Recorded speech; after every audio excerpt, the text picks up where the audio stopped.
A gentle call awakened Li Shou from the endless chaos. Master, wake up! His eyelids were heavy. He struggled to open a crack. A pretty little face came very close, looking at him curiously. A girl of 14 or 15 years old, with a neat maid's bun and a little baby fat on her cheeks. Seeing him open his eyes, the little maid's eyes lit up, and she gently wiped his cheek with the silk scarf in her hand. The slight tingling sensation of silk brushing past refreshed him. This is a bit comfortable. Wait, I shouldn't have any special services, right? This extremely absurd thought flashed through Li Shou's mind. Then, he looked around with difficulty. The unfamiliar carved bed top, the exquisite sandalwood furniture, the air was filled with a faint fragrance. No, it's totally wrong. Li Shou was startled and woke up in an instant. He sat up suddenly and looked around. His eyes were wide open, and his face was full of astonishment. This place, where the hell is it? The last fragment of his memory was the dazzling electric light that made his soul tremble and the strong smell of burning that followed. He subconsciously raised his hand and touched his face. It was warm and smooth.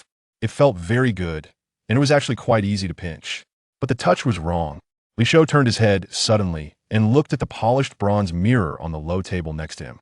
The mirror reflected a face that was delicate and childish. The eyebrows were like distant mountains, and the eyes were like stars. The nose was straight, and the lips were red and the teeth were white. He was really cute and handsome. But this childish little face had nothing to do with his handsome face that had been beaten by society for half a year and had begun to feel vicissitudes. Li Shou was completely confused. His mind was blank. Was he sent back to the factory for remaking? And it was a severely shrunken infant version? Before he could sort out his chaotic thoughts, a huge and short torrent of memories rushed into his mind without warning. Li Shou was caught off guard, and his consciousness was blank for a moment. Qingye City, Li family, the son of the clan leader. Li Shou. A series of familiar and unfamiliar words exploded in his mind. Countless broken pictures he flashed by like a revolving lantern. After a while, the confusion in Li Shou's expression faded and turned into a touch of clarity. He seemed to have traveled through time. Or to be more precise, he was reincarnated with memories. Li Shou recalled the last moments of Lan Xing's life with difficulty. He was a social animal who had just entered the workplace, worked diligently, and worked hard. He worked diligently just for a few pieces of silver. Unexpectedly, on an ordinary rainy night of overtime, the sky was filled with lightning and thunder.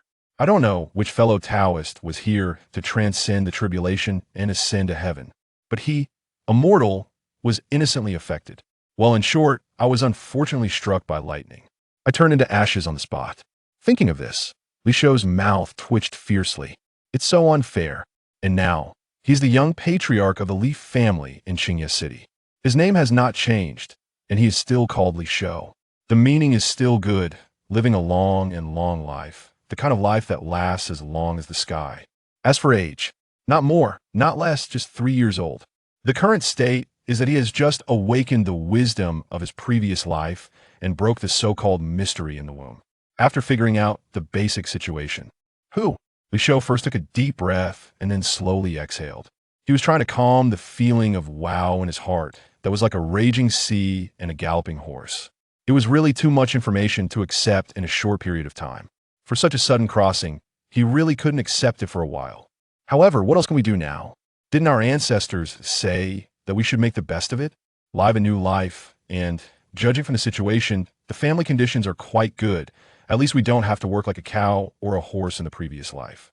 In this life, it seems that we can directly use others as cows and horses. Although it sounds a bit decadent, but think about it carefully, it seems to be quite cool. Li Shou's mood relaxed a little. Then, he lowered his head. He saw his chubby, white, and tender short hands at a glance. The corners of his mouth couldn't help but twitch again. Becoming a 3-year-old child, it really takes some time to adapt. But at least I have lived another life. No matter how I count it, it's not a loss. After thinking this through, Li Shou no longer entangled in the problem of body shrinkage. Master, today is your 3rd birthday party. The master has prepared the spiritual ceremony in the front hall. The maidservant in front of him saw that Li Shou had not moved for a long time, thinking that he had just woken up and was still a little confused, and reminded him softly. As she spoke, she held up a neatly folded fiery red brocade robe with both hands. The robe was made of excellent material, with complex, auspicious cloud patterns embroidered on it with gold thread. It was obvious that it was not something that ordinary people could afford. Li Shou was slightly stunned when he heard this. He quickly searched through the chaotic memory fragments and soon found the relevant information about spiritual ceremony. According to the rules of the Li family, every Li child who grows up to 3 years old must hold an important ceremony called spiritual ceremony. The form is probably similar to the Zhuozhou in the previous life, but it is obviously more solemn. The maidservant's name is Qing'er. She is smart and thoughtful. She quickly dressed Li Shou neatly, wearing a fiery red brocade robe. His originally delicate face was even more delicate and lovely, like a New Year painting doll. Qing'er looked at him with satisfaction, then walked over and stretched out her soft little hand, wanting to hold him to prevent the young master from running around. "Young master, let's go to the front hall." Li Shou stretched out his weak little hand, which was held steadily by Qing'er, and the touch was soft. "Okay, when in Rome, do as the Romans do. Let's play the role of this 3-year-old young master first." Li Shou followed Qing'er step by step with his short legs. After passing through several corridors, he could hear the noise coming from the front hall from afar. Stepping into the front hall, the scene in front of him made Li Shou secretly raise his eyebrows. Wow, this is really a big show. The whole hall was decorated with lights and colors, and it was full of joy. On the long table, there were a variety of delicacies and wines, exuding an enticing aroma. The hall was full of guests, toasting and chatting, and the atmosphere was very warm. Li Shou looked at the lively scene calmly. His eyes quickly swept across and finally fixed on the middle-aged man with extraordinary demeanor in the main seat. The man was wearing a purple robe and brocade clothes, with a burly and tall figure, a square and resolute face, and a majestic aura. It was the chief father of this body, the current patriarch of the Li family, Li Guanhai. Li Guanhai obviously saw Li Shou coming. He was originally talking in a low voice with an elder beside him, with a serious look on his face. At this moment, the seriousness instantly melted, revealing an extremely hearty smile, and strode up to greet him. "Haha, our little birthday boy is here." Li Guanhai bent down and picked up Li Shou skillfully. He rubbed Li Shou's little head affectionately with his big hands covered with calluses. This feeling of powerlessness, of being manipulated at will, is really long lost. Li Guanhai held him in his arms and said with a loud voice to the guests in the hall, "Everyone, today is the 3-year-old spiritual ceremony of my son Li Shou. Thank you all for coming to watch this ceremony." After that, he carried Li Shou to the center of the hall. There, a long table covered with red silk had been prepared. Li Guanhai pointed to the dazzling array of objects on the table and smiled warmly to Li Shou in his arms. "Come, show her. Go and choose the one you like most." The noise in the hall stopped abruptly. Everyone's eyes were all focused on this 3-year-old child. Being stared at by so many eyes, Li Shou felt like a monkey forced to work in a zoo. He broke free from Li Guanhai's arms without making a sound, pretending to be curious like a 3-year-old child, and walked towards the long table with his short legs. His eyes quickly swept over. Swords, bows, and halberds? The weapons were stubborn and the worst choice. Gold, silver, and jewelry? Yellow and white things are small. Pen, ink, paper, and inkstone? Start to learn life and death at the age of 3? Haven't you had enough blessings in your previous life? His eyes swept over those mundane things, and finally, they stopped at an object in the corner of a long table. A gourd that was only the size of a palm. The gourd was emerald green, and the material was neither jade nor stone. There was a faint glow on the surface, as if there was a handful of starlight inside. Compared with the sharp and dazzling things on the table, it seemed particularly inconspicuous. But when Li Shou's eyes fell on it, an inexplicable attraction made his heart palpitate for no reason. That's it. Li Shou no longer hesitated and walked to the gourd with a clear goal. He stretched out his chubby little hand and grabbed it. It was slightly cool and warm to the touch. He held the gourd tightly, raised it high, turned to Li Guanhai, and tried to squeeze out a naive smile that a 3-year-old child should have, and shouted in a baby voice, "Daddy gourd. Good, good, good." Li Guanhai was stunned at first. Then he clapped his hands and laughed. His joy was beyond words, and he was obviously very satisfied with Li Shou's choice. "Huh, it's the black jade gourd?" An elder with white hair and beard looked surprised. "This thing is made of special materials, and it contains a thin spiritual energy. It's a good choice." Another elder with a thin figure also nodded and twisted his beard. "The black jade is tough, and the gourd brings blessings, which is in line with the meaning of the immortal's freedom. It's a good omen. Seeing this, the surrounding tribesmen immediately understood, and the words of praise came like a tide. The young master is really destined to be an immortal. The young master will definitely be able to leap into the sky in the future. This boy has the talent of an immortal. Such auspicious words like this came out like money. The field was suddenly filled with a happy atmosphere. Li Shou maintained a well-behaved smile on the surface, but the word immortal stirred up a huge wave in his heart. Spiritual energy? Immortal? In this world, can you cultivate immortality? Cultivate immortality. That is the way to longevity and longevity. Then I was struck by lightning in my previous life. Isn't it a blessing in disguise, a huge profit? Just when Li Shou's heart was surging and he was extremely excited, a cold, emotionless mechanical prompt sound suddenly exploded in the depths of his mind. The host's desire to seek immortality is detected, and the will is strong, meeting the binding conditions. Life simulator start. Binding successful. Chapter 2. The poor rely on mutation, while the rich depend on technology. In the next moment, a translucent screen, visible only to him, suddenly unfurled before his eyes. Life simulator, capable of extracting fragments from the river of destiny for future predictions. Every 10 days, the simulator automatically activates, using the host as a blueprint to construct a parallel universe for life simulation. Within the simulation, the host can foresee opportunities and alter fate. Furthermore, items can be reversed into reality, achieving the utmost path. Li Shou's mind was set ablaze with excitement. A wave of elation surged within him. A golden finger. This is undoubtedly the hallmark of a traveler. It has finally arrived. He struggled to suppress the glee tugging at the corners of his mouth, his eyes subtly shifting as he discreetly scanned his surroundings. Indeed, the gazes of his kin were all directed towards him, filled with affection, envy, anticipation, a myriad of emotions. Yet, no one sensed anything amiss. Excellent. A sense of relief washed over Li Shou. It appeared that this golden finger was visible only to him. Rapidly, he absorbed the information displayed on the panel, silently reciting, Life Simulator. The screen responded to his thoughts. Unlike before, a line of cold text appeared at the bottom. 13 hours, 48 minutes, and 21 seconds remaining until the first simulation. The seconds continued to tick away swiftly. With a thought, the screen quietly vanished. He restrained the tumult within, allowing a harmless smile to spread across his face as he reintegrated into the lively festivities around him. A child's body with an adult's soul, combined with a simulator capable of altering fate. With such advantages, the future is indeed promising. Now, all he needed to do was quietly await the commencement of the first simulation. After the ritual concluded and the clamor subsided, Li Guanhai led Li Shou to a secluded chamber in the rear courtyard.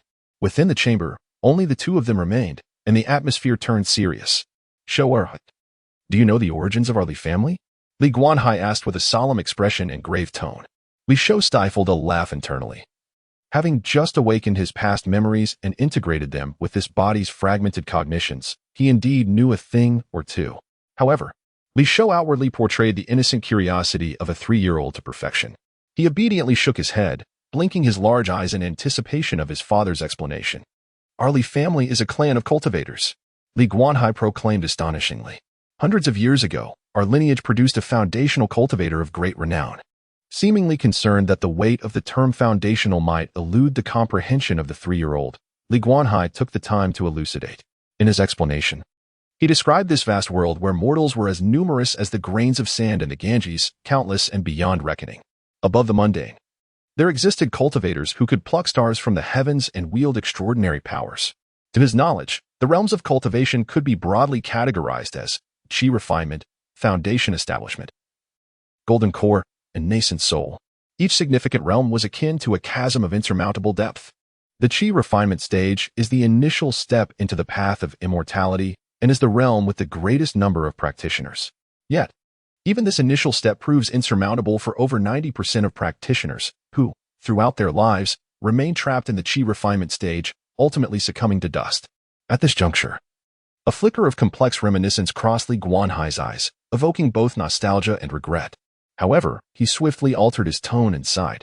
After the passing of that foundational ancestor, my family, the Li clan, has faced arduous trials. Each generation has dwindled in strength, leading to a gradual decline. For centuries, we have not seen a foundational practitioner emerge. To evade the watchful eyes of formidable foes, 2 centuries ago, the family was compelled to relocate to this mundane city, Qingye City, adopting new identities to recuperate. Presently, the highest cultivation level within the clan is my own, a mere 9th layer of qi refinement, barely upholding the family as facade. Li Guanhai sighed once more, his voice laden with profound helplessness. Li Shou, upon hearing this, was genuinely taken aback. According to the fragmented memories of this body, he had sensed no traces of any connection to the world of cultivation prior to the spiritual ritual. Yet, a once prominent cultivation family has fallen to the depths of seeking refuge in a mundane city. To endure such a fate and still manage to sustain their existence is indeed tragic. Today, your father shall assess your spiritual root aptitude, Li Guanhai stated with renewed gravity. If you possess a spiritual root, that would be splendid, and I shall strive to secure resources for your cultivation. If not, then you may as well embrace a life of opulence, enjoying wealth and leisure, which is also a commendable choice. Despite his words, a fleeting glimmer of anxiety in his eyes betrayed his underlying hope. With that, Li Guanhai carefully retrieved a translucent, round jade stone from his bosom. The stone radiated warmth and emitted a soft, gentle glow, clearly not an ordinary object. He gestured for Li Shou to place his small hand upon the jade. Li Shou complied, his chubby hand resting on the cool surface of the stone. In the next moment, a faint light flickered to life upon the jade. Dim to the point of being nearly imperceptible, akin to a candle flickering in the wind, on the verge of extinguishment. A low-grade spiritual root. Li Guanhai gazed at the pitifully weak light on the stone, and for a fleeting moment, the brightness in his eyes dimmed in unison. However, that flicker of disappointment was quickly subdued, transformed into a gentle smile. He lightly patted Li Shou's small head. Having a spiritual root is a blessing, with diligence and cultivation. Even a low-grade root can lead to accomplishments. Among countless mortals, to possess a spiritual root is a rarity. My son, you are fortunate. Saying this, Li Guanhai bent down and patted Li Shou's shoulder, his tone remaining warm and encouraging. Starting tomorrow, I shall personally guide you in your cultivation, striving for you to sense the flow of qi and embark upon the true path of immortality. Li Shou, understanding yet silent, simply nodded obediently. He was acutely aware that the momentary disappointment in his father's eyes was genuine. After that, Li Guanhai turned and retrieved an ancient, yellowed tome from a rustic bookshelf, solemnly presenting it to Li Shou. The ancient tome bore rough paper, its edges worn with age, and on the cover, 5 grand characters were inscribed in an archaic font, Fundamental Breathing Technique. The name itself exuded an air of simplicity and monotony. This was the most widely circulated foundational cultivation method in the realm of immortality, the fundamental breathing technique, as Li Guanhai solemnly articulated. Although this method is characterized by its balanced and tranquil nature, leading to gradual progress, its strength lies in the solid foundation it establishes, minimizing the likelihood of error. Remember, you must diligently practice day and night, without the slightest hint of complacency. Li Shou took the ancient text into his hands, feeling its weight and being enveloped by a rich, antiquated scent of ink. Upon returning to his chamber, he casually tucked the fundamental breathing technique beneath his pillow. He collapsed onto the bed, idly toying with the mysterious jade gourd he had acquired during his spiritual offerings, occasionally casting a glance at the simulated countdown on the panel. A loader spiritual root, perhaps? The corners of Li Shou's mouth curled into a smile that only he could comprehend. Regret? Disappointment? Such emotions were utterly non-existent. Starting as a waste, one must understand the underlying truth. What if his aptitude was lacking? After all, he was a man with a cheat. As an old adage wisely states, the impoverished rely on anomalies, while the affluent depend on technology. And Li Shou, with the life simulator in hand, undoubtedly possessed the greatest technology and prowess in this realm of cultivation. To defy fate, the moment has arrived. Time flowed slowly in anticipation. As night deepened, the moonlight outside poured into the room like liquid mercury, illuminating every corner. At last, the incessant countdown in his mind reached its conclusion. The cold, mechanical voice rang out once more. Life simulator, activated. The river of destiny stirs once again, beginning to capture fragments of the future. Constructing parallel timelines based on the host. Simulation commenced. May your journey be smooth and without hindrance.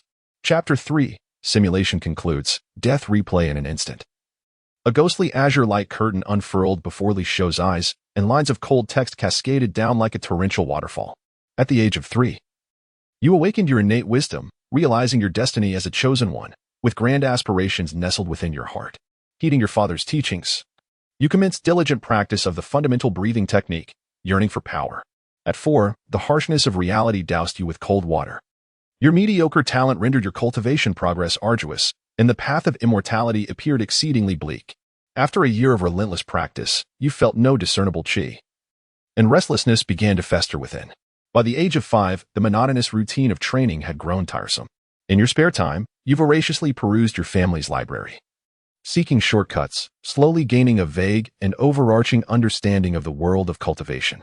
At 6, an elder of the clan, noticing your restless spirit, kindly offered a piece of advice. The path to immortality is long. Beware of arrogance and impatience, for steady progress is the true way. You feigned respect as you listened, nodding in agreement, though turmoil brewed in your heart. By 7, while sifting through the family's dusty tomes, you stumbled upon a tattered manual on talismanic arts. Overwhelmed by curiosity, you disregarded the elder's counsel and your own frailty, daringly attempted to test a talisman on yourself. The result was nearly fatal. Although you miraculously survived, the foundation of your cultivation was severely compromised. At 8, you lay in bed, enduring the pain of your injuries, while your father, Li Guanhai, frequently visited, his gaze laden with inscrutable meaning. Perhaps the terror of near death stirred your awakening, leading to a profound realization that strength is the essence of everything.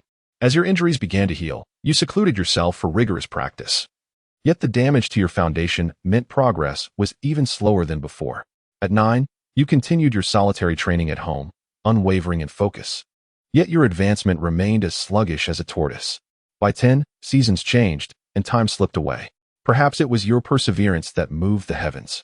For after years of arduous practice of the fundamental breathing technique, you finally sensed the flow of qi and successfully circulated it, painstakingly stepping into the first layer of qi refinement. At 11, your breakthrough garnered the admiration of your kin, and your father, Li Guanhai, felt a renewed sense of hope for you. However, having just achieved your breakthrough, and after enduring life and death, your temperament seemed to have steadied significantly, prompting you to continue in seclusion, not stepping foot outside the Li residence.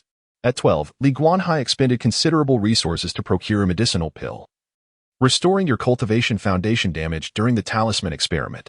Overcome with gratitude, you resumed your secluded training. At 13, years of isolation left your mental state slightly unstable, leading you to choose a temporary retreat from seclusion for adjustment. By a stroke of fate, you encountered a destitute old beggar outside the Li residence, and with 2 taels of silver, you acquired a concealed cultivation technique, breath-concealing technique. You treasured it like a gem, swiftly mastering the fundamentals of the breath-concealing technique and achieving a minor level of proficiency within a short time. At 14, time passed unnoticed in your cultivation. With your foundation restored, your training speed saw a slight increase, and through diligent effort over 4 short years, you successfully broke through the bottleneck, advancing to the second layer of qi refinement. At the age of 15, after the exhilaration of breaking through, you chose not to proclaim your triumph. Perhaps it was the shadow of early death or the newly acquired technique of breath concealment that led you to instinctively hide your prowess, employing the technique to mask your aura. You revealed only the first layer of your cultivation. By 16, having reached the second layer of cultivation, you immersed yourself in a secret chamber, diligently striving for a higher realm. Suddenly, the stone door of the chamber was forcefully shattered, and a shadow stormed in like a specter. Before you could even react, a swift ray of sword light pierced through your heart. You were dead.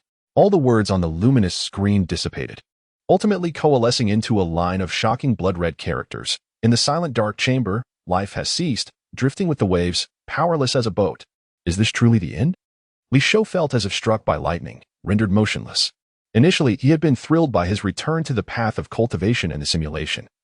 Excited by his progress to the second layer and the mastery of breath concealment, Li Shou was a master of imagination. In that brief moment, his mind had already conjured a narrative of enduring patience, playing the fool to ultimately astound his family, just as the story was reaching its most captivating prologue. Yet, the script was abruptly torn apart. The system swiftly delivered a harsh reality check with a line of cold text. You, at 16, while cultivating in your own home, were killed by a single sword thrust. Dying in such an ambiguous and pitiful manner felt like being a mere supporting character in a novel, meeting an untimely demise before the 3rd chapter. He was Li Shou. His name conveyed a longing for longevity, destined to live a long and prosperous life. As enduring as the heavens, how could he become a victim of premature death? Just as his mind reeled from the shock, that cold, mechanical voice echoed once more in his consciousness. Life simulation concluded. commencing death replay. In an instant, his awareness was drawn away by an irresistible force. The world spun around him. When Li Shou regained his focus, he was startled to find his perspective had transformed into that of a dispassionate observer, suspended in midair. Like an emotionless specter, he gazed down upon the unfolding events in the chamber from a godlike vantage point. All feelings were stripped away, and his senses fell silent. He was merely a spectator, a frigid witness to his own impending demise. Before him lay a dim and narrow chamber, its walls of cold, hard stone. Apart from a stone bed and a polished mat, there was nothing else. In the center of the chamber sat a young boy, cross-legged, with striking features. He was none other than the Li Shou from the simulation. His eyes were tightly shut, breathing steady and profound, lost in the depths of his cultivation. Silence enveloped the space. Suddenly, an unexpected upheaval occurred. A deafening roar shattered the tranquility of the chamber without warning. The heavy stone door seemed to be struck by an invisible force, instantly splintering into fragments. Chunks of stone flew like rain, and dust filled the air in an instant. Before the dust could settle, a pitch-black shadow surged forth, enveloped in a chilling aura of malevolence, striking with an astonishing swiftness. The figure moved with a spectral grace, surpassing the perceptual limits of Li Shou's cultivation at the second layer of Qi training. In a flash, a cold light glimmered. The seated youth abruptly opened his eyes, astonishment flickering across his countenance. Within his pupils, he could barely register a blurred streak of icy sword light. He lacked the time to channel his spiritual energy or to execute any movement. The blade had already arrived. With a sickening sound, the sharp edge pierced flesh. The noise resonating clearly as blood erupted forth, instantly staining the ground crimson. The boy's body trembled violently, frozen in place. He struggled to lower his gaze. Disbelief etched upon his features. His vision gradually blurred. He beheld an unadorned, ancient longsword, transfixing his chest. He could feel the blade embedded within him, radiating an icy chill that penetrated to his very bones. He could even hear the rhythm of his own heartbeat. Thump, thump. Each beat weaker than the last, each pulse more distant. Emotion surged and ebbed within his eyes, transforming rapidly from initial confusion to clarity, ultimately crystallizing into an overwhelming sense of disbelief and resentment that could not be dispelled. The last vestige of strength drained from the youth's body as he softly reclined backwards, collapsing onto the ground. Vivid crimson blood flowed freely, swiftly saturating the mat beneath him, pooling into a glaring red on the stone slab. At last, the scene gradually came to a standstill. The indifferent shadow remained expressionless, slowly withdrawing the long sword that had pierced through him, trailing droplets of blood in its wake. Chapter 4. The 16-year-old Calamity, a retrospective on the breath-restraining technique.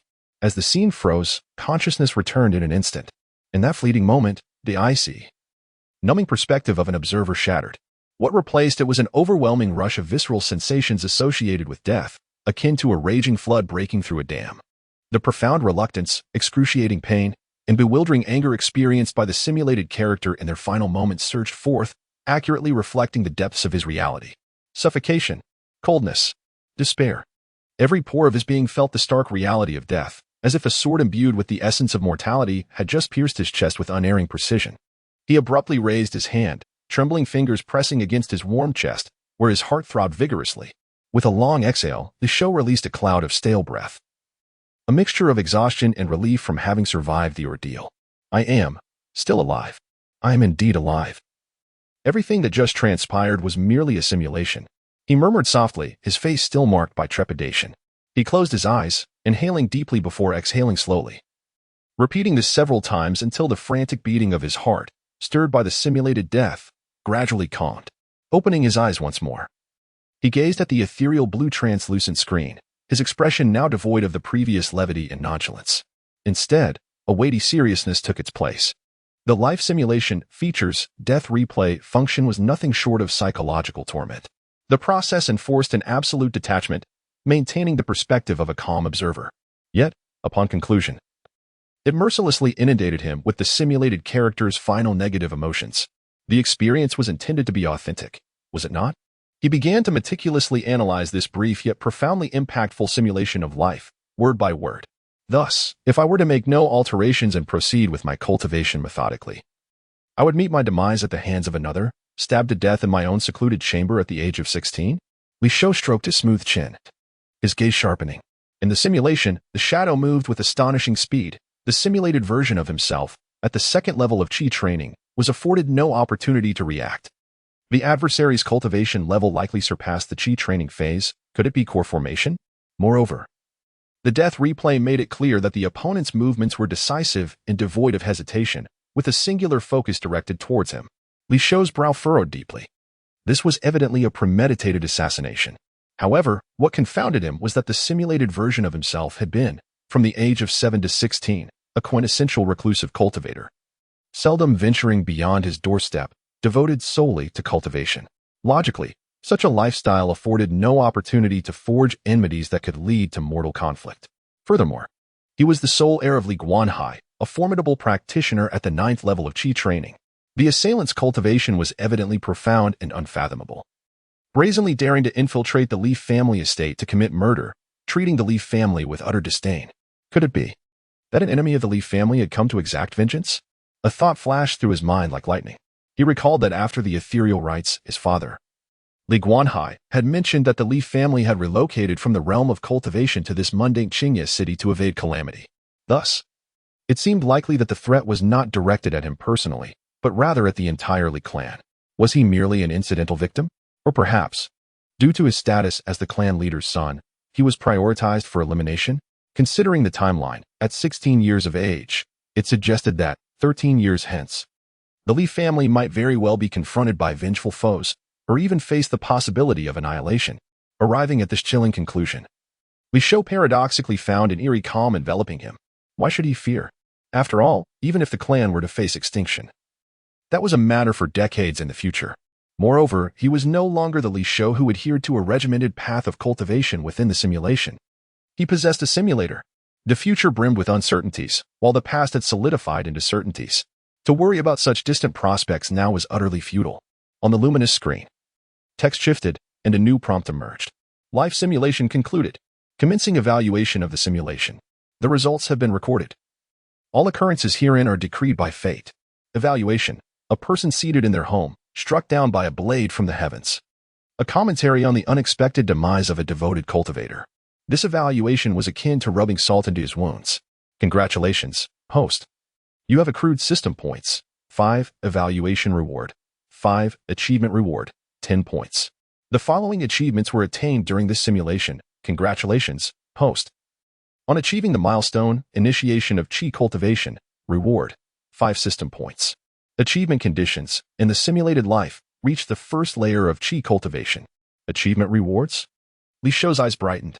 The traces of the celestial path have been completed. Commencing item retrospection. Detected items available for retrospection from this simulation. Cultivation level. Second layer of Qi cultivation, 16 points. Technique. Breath concealment technique. Minor accomplishment, 10 points. Please select the item you wish to retrogress. System point balance, 10 points. Item retrospection. The cultivation and techniques from the simulation could be brought back to reality. Li Shou's eyes widened in astonishment. His breath quickening. The capabilities of this golden finger surpassed his expectations, so this was what was meant by reversing reality. However, his excitement was swiftly doused by the cold water of reality as he noted the point values attached to the items. The second layer of Qi cultivation required 16 points, while he was left destitute with only 10 points. How lamentable. Li Shou sighed inwardly. His gaze ultimately settled on the sole selectable technique, breath concealment technique. But what practical utility did this breath concealment technique possess? As if sensing his confusion, the text on the luminous screen shifted once more. Celestial Path Appraisal, item name, breath concealment technique, origin. In the simulation, upon exiting seclusion at the age of 13, he encountered a destitute old beggar outside the Li estate and acquired this technique for 2 taels of silver. Effect, minor accomplishment level. Can be cultivated up to a major accomplishment level, capable of concealing one's own cultivation level, unless the opponent's spiritual awareness vastly exceeds one's own by 5 minor realms, making it difficult to discern. The system notification, imbued with a hint of sarcasm, elicited a twitch at the corner of Li Shou's mouth. This system possesses a certain charm. With a delicate touch upon the shimmering screen, he perused the description of the breath concealment technique. Though merely an auxiliary skill, its ability to obscure one's true cultivation level was nothing short of miraculous for someone like him, who harbored secrets and aspired to endure through the ages. He resolved in his heart to master the breath concealment technique.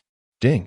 The retroactive mastery of breath concealment technique was successful, consuming 10 system points. Balance, 0 points. At the instant the system's notification echoed, an indescribable sensation akin to gentle currents of electricity coursed through his entire being. Li Shou nearly succumbed to a shameful moan. Overwhelmed by the exquisite comfort, it felt as if his soul were being cleansed in warm springs, akin to enlightenment cascading upon him.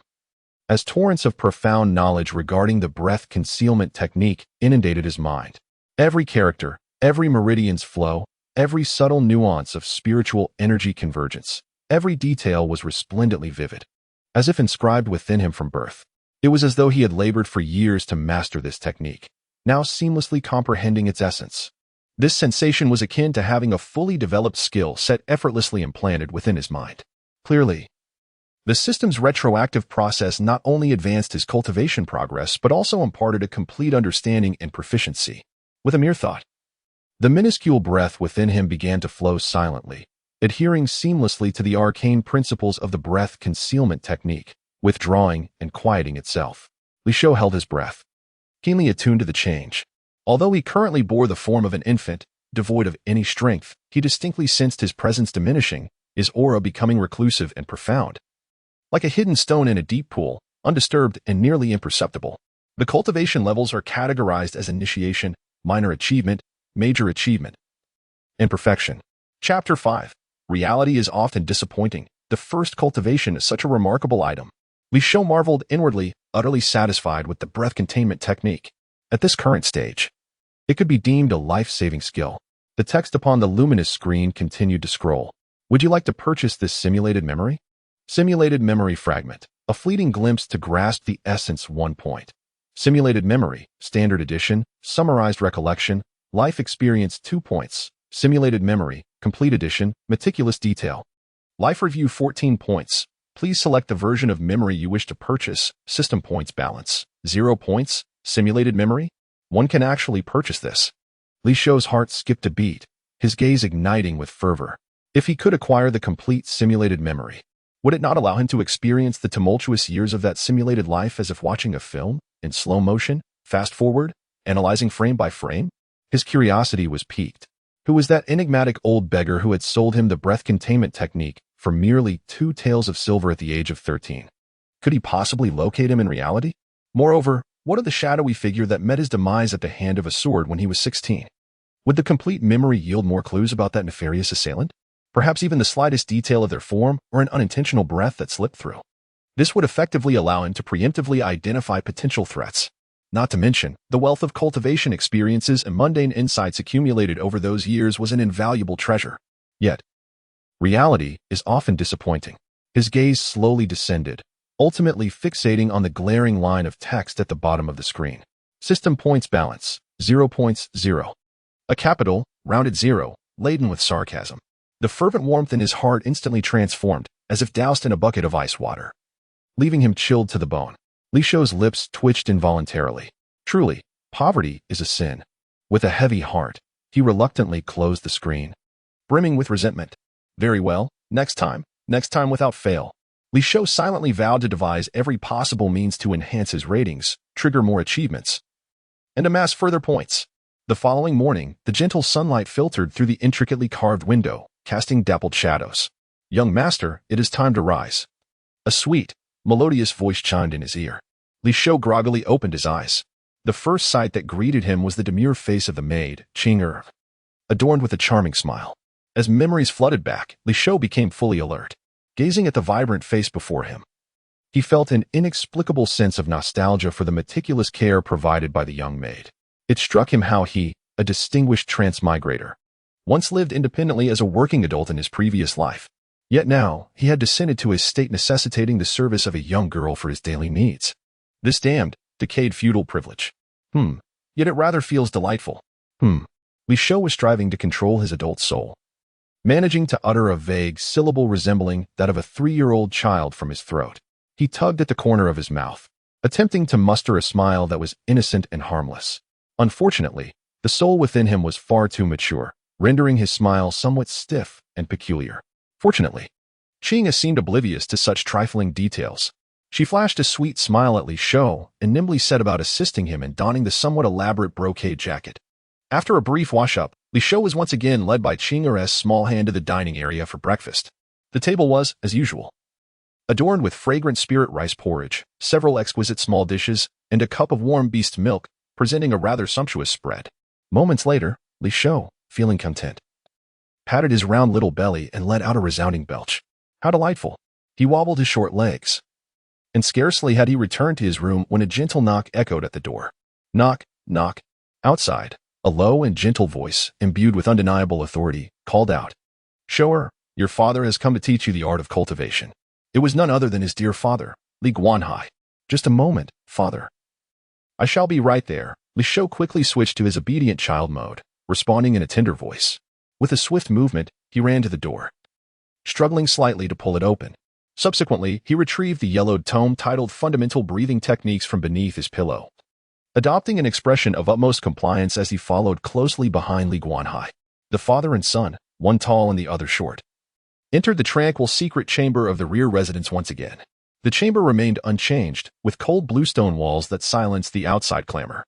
The polished meditation cushion at the center, coupled with a faint hint of sandalwood incense in the air, created an ambience conducive to serene cultivation. Shou'er, today I shall formally impart to you the methods of practicing the fundamental breathing techniques, Li Guanhai proclaimed as he settled into a cross-legged position.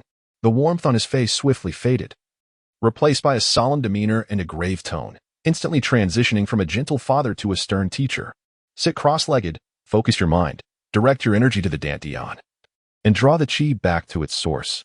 Li Guanhai's voice was deep and rhythmic, meticulously elucidating the core principles of the technique. Li Shou imitated his father, settling onto the cushion, closing his eyes, and making a concerted effort to don a serious expression upon his 3-year-old face. Yes, indeed, I am merely pretending. He silently criticized himself. Yet on the surface, he appeared utterly diligent, adhering completely to Li Guanhai's guidance, and commenced attempting to practice the fundamental breathing techniques. He earnestly endeavored to capture the ethereal and elusive spirit energy that pervaded the heavens and earth. Concentrate. Focus even more. Imagine with all your might. Strive to feel. The surroundings were enveloped in profound silence, so quiet that he could only hear the faint rhythm of his own heartbeat and breaths. Beyond that, he felt nothing at all, not a trace of spirit energy. In fact, he nearly lost control due to his excessive effort and concentration, almost letting out a resounding fart. Li Shou hurriedly reined in his focus, fearing he would embarrass himself in front of his father. Time trickled by, second by second. The small face of the 3-year-old was slightly flushed from prolonged concentration, not due to heat or fatigue, but rather due to an utter lack of progress. Indeed, there was not the slightest advancement. This inevitably birthed a hint of impatience within him. The low-grade spiritual fruit was truly a source of frustration. The simulator was not misleading me. I recall that during my first simulation, it took me a full 7 years to barely grasp a trace of spiritual sensation. To expect a swift turnaround in reality is nothing but a daydream. It seems I must patiently await the cool-down period of the simulator before embarking on the next simulation. Li Guanhai observed his son with a calm demeanor. He naturally noted the fleeting urgency in Li Shou's expression and the worry that was difficult to conceal on his youthful countenance. He had grown accustomed to such signs. In his own early days of practicing the fundamental breathing technique, he had experienced a similar sense of confusion and restlessness. The process of drawing energy into the body is indeed a significant threshold on the path of cultivation. It is not uncommon for those with lesser aptitude to spend months or even years without making any headway. Moreover, Li Shou's spiritual root had been tested by him personally. Like the majority of the cultivation world, it was merely of low grade. One must not be overly demanding. With a silent sigh in his heart, Li Guanhai maintained a gentle smile on his face and softly reassured, "Do not be anxious, Shou'er. This first step of sensing the energy may appear the most challenging, yet it is also the most crucial. Remember, do not allow your heart to become restless. Instead, cultivate a tranquil mind and proceed steadily. Close your eyes, relax your spirit, and attentively perceive the existence of the spiritual energy in the world around you." In an effort to alleviate the somewhat oppressive atmosphere, or perhaps out of genuine hope that his son would surprise him, Li Guanhai gazed at his son's earnest and focused little face and half-jokingly remarked, "Father believes in you. Perhaps it will not be long before you not only sense the energy but also allow it to flow ceaselessly within you." Directly stepping into the first layer of energy cultivation, Li Shou, upon hearing this, remained non-committal. He was well aware that his father's words were more a source of comfort and encouragement than anything else. Even Li Guanhai himself likely did not foresee that this playful encouragement would indeed prove prophetic on that fateful morning just 10 days later. Chapter 6. By day, idling and napping. By night, stealthily cultivating. The passage of time in cultivation is often exaggerated. It may feel like a cycle of decades, yet in reality, merely 9 days have elapsed. The second simulation is set for midnight tonight. As the night descends once more, the cool moonlight filters through the windows, casting a silvery frost upon the floor. Li Shou sits cross-legged on his bed, slowly exhaling a breath tinged with impurities, signaling the end of his daily practice. His routine over the past few days has become alarmingly monotonous. By day he idles and naps. By night, he clandestinely cultivates. Indeed, you read that correctly. During the day, he diligently practices the basic breathing technique under the watchful eye of his father, Li Guanhai, who harbors great expectations for him. As for his progress, it remains rather disheartening. What is the essence of heaven and earth? Can it be consumed? Regardless, he has yet to feel even a whisper of its presence. Initially, Li Shou struggled for 2 days, attempting to prove that he was not completely inept. However, the harsh truth soon revealed itself. A low-grade spiritual root is simply that, low-grade, with no chance of salvation. Thus, he resolved to embrace the admirable tradition of modern youth, lying flat. The moment his father departed, he would collapse onto the mat, drooling and sleeping soundly without a care in the world. Unfortunately, Li Guanhai, preoccupied with his own affairs, only managed to stop by for a brief moment each day, offering a few words of encouragement before hastily departing. He remained blissfully unaware that his cherished son, whom he held in such high regard, was sleeping more soundly than a pig upon his exit. In fact, witnessing Li Shou's bright, animated eyes after a day of rest, Li Guanhai mistakenly believed that the initial effects of cultivation were beginning to manifest, filling his heart with warmth and satisfaction. In response, Li Shou could only offer an innocent smile. When night enveloped the world in silence, it marked the true hour for his secret cultivation. He would hold his breath and focus, subtly operating the breath concealment technique he had recalled from his first simulation. His mastery of the technique was still rudimentary, and this duration was insufficient for a breakthrough. He merely sought to become intimately familiar with the sensation of completely retracting and silencing his own aura. Should the day come when he truly needed to flee, being caught due to clumsiness would lead to an unfortunate tragedy. After 10 days of relentless practice, he could now execute this technique as effortlessly as breathing. Once invoked, his minuscule aura would vanish entirely, as if he had melded with his surroundings. Tossed among ordinary mortals, he would likely be perceived as an unremarkable stone, possessing nothing of note other than the ability to breathe. Who would ever take the time to stare at a mere rock? Safety. For a nascent cultivator in the realm of immortals, who appears to be merely 3 years old but harbors the soul of an adult, this beginning well, it is passable at best. At the very least, he has acquired the skills necessary for survival, and the potential for a promising future is beginning to unfold. Of course, Li Shou is acutely aware of the reality, cultivating in a methodical manner with his inferior spiritual root. By the time he reaches the later stages of qi refinement, the grass on his grave would have grown thick enough to weave into baskets. After all, in the simulation, he had to endure 7 long years of arduous training just to barely touch the threshold of the first layer of qi refinement. Yet, what does it matter if his aptitude is mediocre? He is a cheat. As an extraordinary individual, one cannot tread the path of the ordinary. The life simulator serves as his paramount reliance in defying fate, a fundamental assurance of his tumultuous yet tranquil existence. The mere thought of this device possessing the ability to foresee the future, to invite fortune and evade calamity, while also allowing him to reclaim the mastery and cultivation attained within the simulation back to reality, fills Li Shou with optimism for the days to come. He envisions himself triumphantly confronting the elderly care facility of South Mountain and playfully challenging the kindergarten of North Sea. No, rather, he imagines himself navigating the vast realms of cultivation, living in harmony with the heavens. At the tender age of 3, Li Shou finds his lips involuntarily curling into a smile that belies his years, a sweet grin of innocent ambition. Thus, he concludes his daily ritual of indulging in dreams. With a vigorous flip, he sprawls comfortably on his soft bed, propping his legs up in a relaxed manner, casting a contented glance at the ever-ticking countdown in the corner of his vision. His posture radiates a sense of grandeur, reminiscent of a formidable figure, if one were to overlook his chubby little legs. That said, perhaps it truly resonates with the adage from high school textbooks that matter determines consciousness. Recently, as he revels in youthful pretenses, Li Shou feels his behavioral patterns becoming increasingly influenced by this 3-year-old physique, occasionally slipping into childish antics. For instance, at this moment, he finds himself yearning to suck on his fingers. Of course, the core essence of his mature and steady adult spirit remains intact.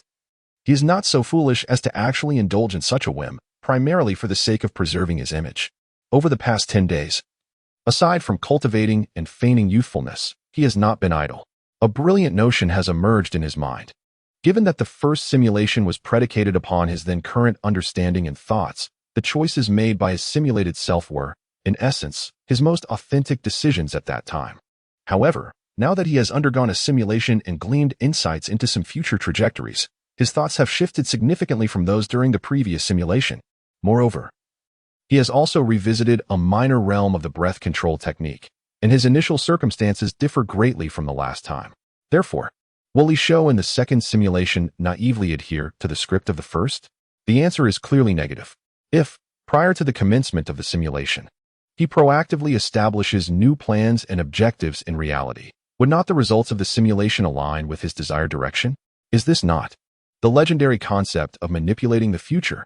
Goodness, if this conjecture holds true, the operability of this golden finger is nothing short of miraculous.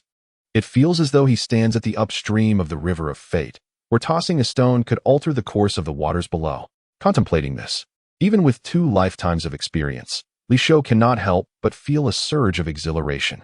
The little face of a 3-year-old contorts into a profound expression of total control, though the slight twitch at the corner of his mouth betrays a gleeful cackle akin to that of a mischievous villain. Calm down, remain composed, maintain basic decorum. Taking a deep breath, Li Shou forcibly suppresses the upward curve of his lips, striving to present himself as an innocent and harmless 3-year-old. Though the effect is rather minimal, he swiftly organized the preliminary contours of his survival plan in his mind. First, strength is an undeniable truth. He must exhaust every avenue to enhance his cultivation and, in the process, acquire some resources for his practice, hoping to strive for a higher realm. Second, the last simulation ended in a most frustrating demise, ambiguous and inexplicable.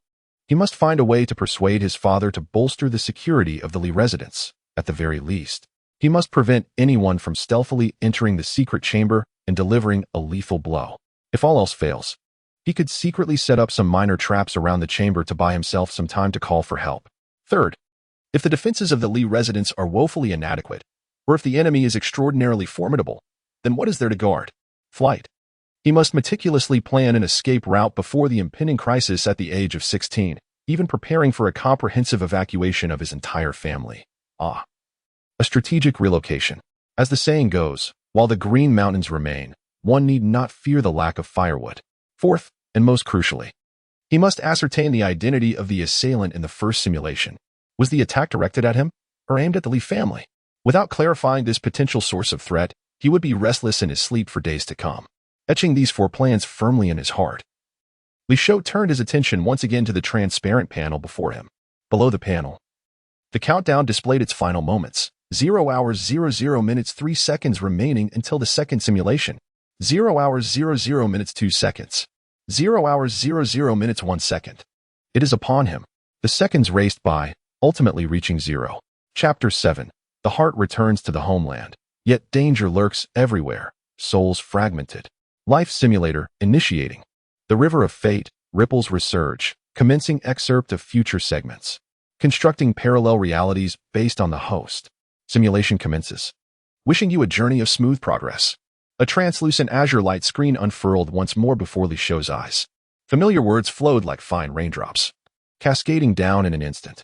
This time, several lines of striking red prompts adorned the top of the light screen, as if the simulator were emphasizing that new variables had been introduced into this simulation.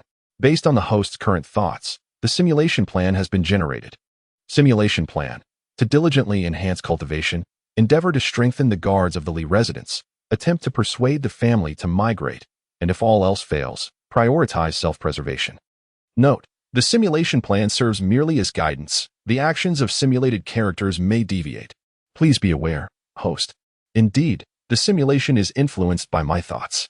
Li Shou felt a sense of determination as his gaze followed the flowing text. At 3 years old, you harbor distant worries, recalling past lessons and present goals. After a slight internal struggle, You cast aside 10 days of idleness and commence rigorous training in the basic breathing technique. This beginning is quite favorable. The within the simulation displays ambition, far surpassing the previous instance of squandered time. As Li Shou observed this, he nodded in satisfaction.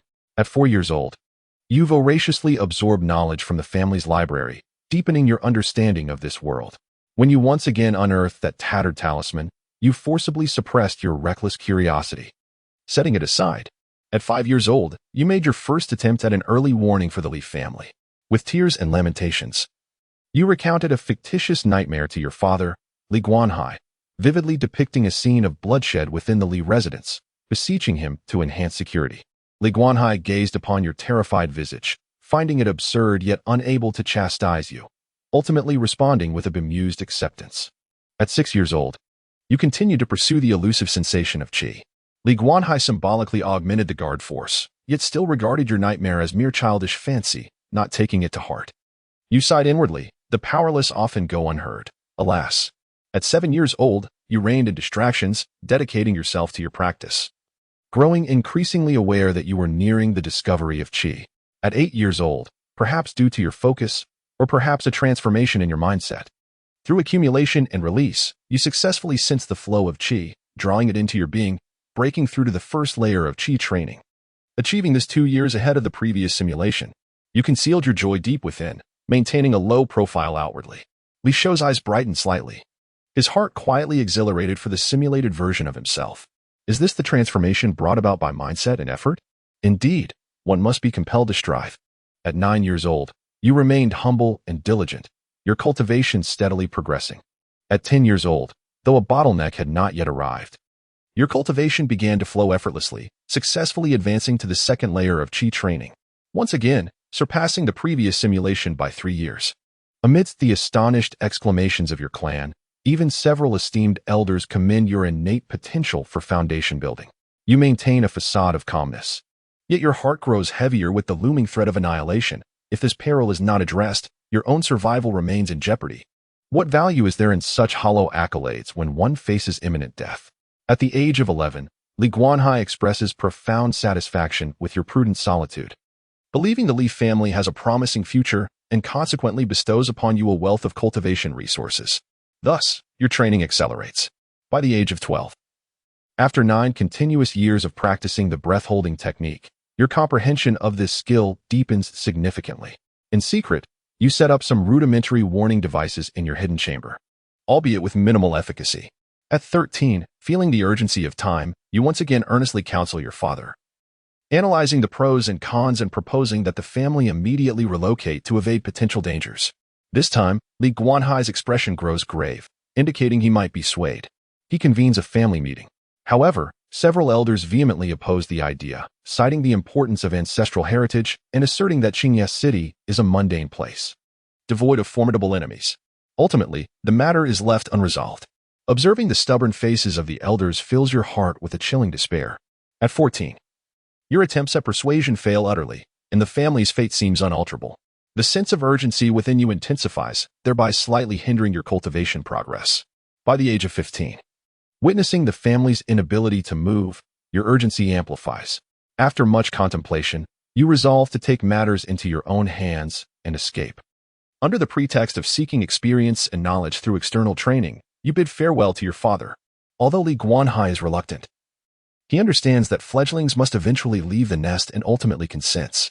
With the resources you have accumulated, you quietly depart from Qingye City, truly intending to flee far away and temporarily evade the storm. At 16, you assume a new identity, drifting like a leaf upon the water in the mundane cities. You remain perpetually vigilant, employing the breath-holding technique to keep your presence concealed to the greatest extent possible. Through diligence and the cultivation resources you brought with you, you successfully break through to the third layer of qi cultivation. Yet, in a foreign land, your worries for your family never cease. In moments of meditation, restlessness often overtakes you, preventing you from achieving true tranquility. At 17, you attain the third layer of qi cultivation. Though you wander far and wide, your mind remains unsettled. A potent sense of foreboding haunts you day and night, disrupting your peace. The safety of your family becomes an obsession you cannot relinquish. Ultimately, unable to suppress your feelings, You decide to take the risk of sneaking back into Qingye City, even if only for a fleeting glimpse. You meticulously disguise yourself and employ the breath-holding technique to its utmost, stealthily returning to your homeland. Damn, this me in the simulation. Is my brain being kicked by a mule? Li Shou muttered under his breath, his forehead throbbing with anger. The plan was to escape and survive. The farther away, the better. Survive until the end of time, until the seas run dry and the rocks crumble, then emerge when it is safe. Yet, what does the version of me in this simulation do? Headstrong, I dive back into the death trap of Qingye City.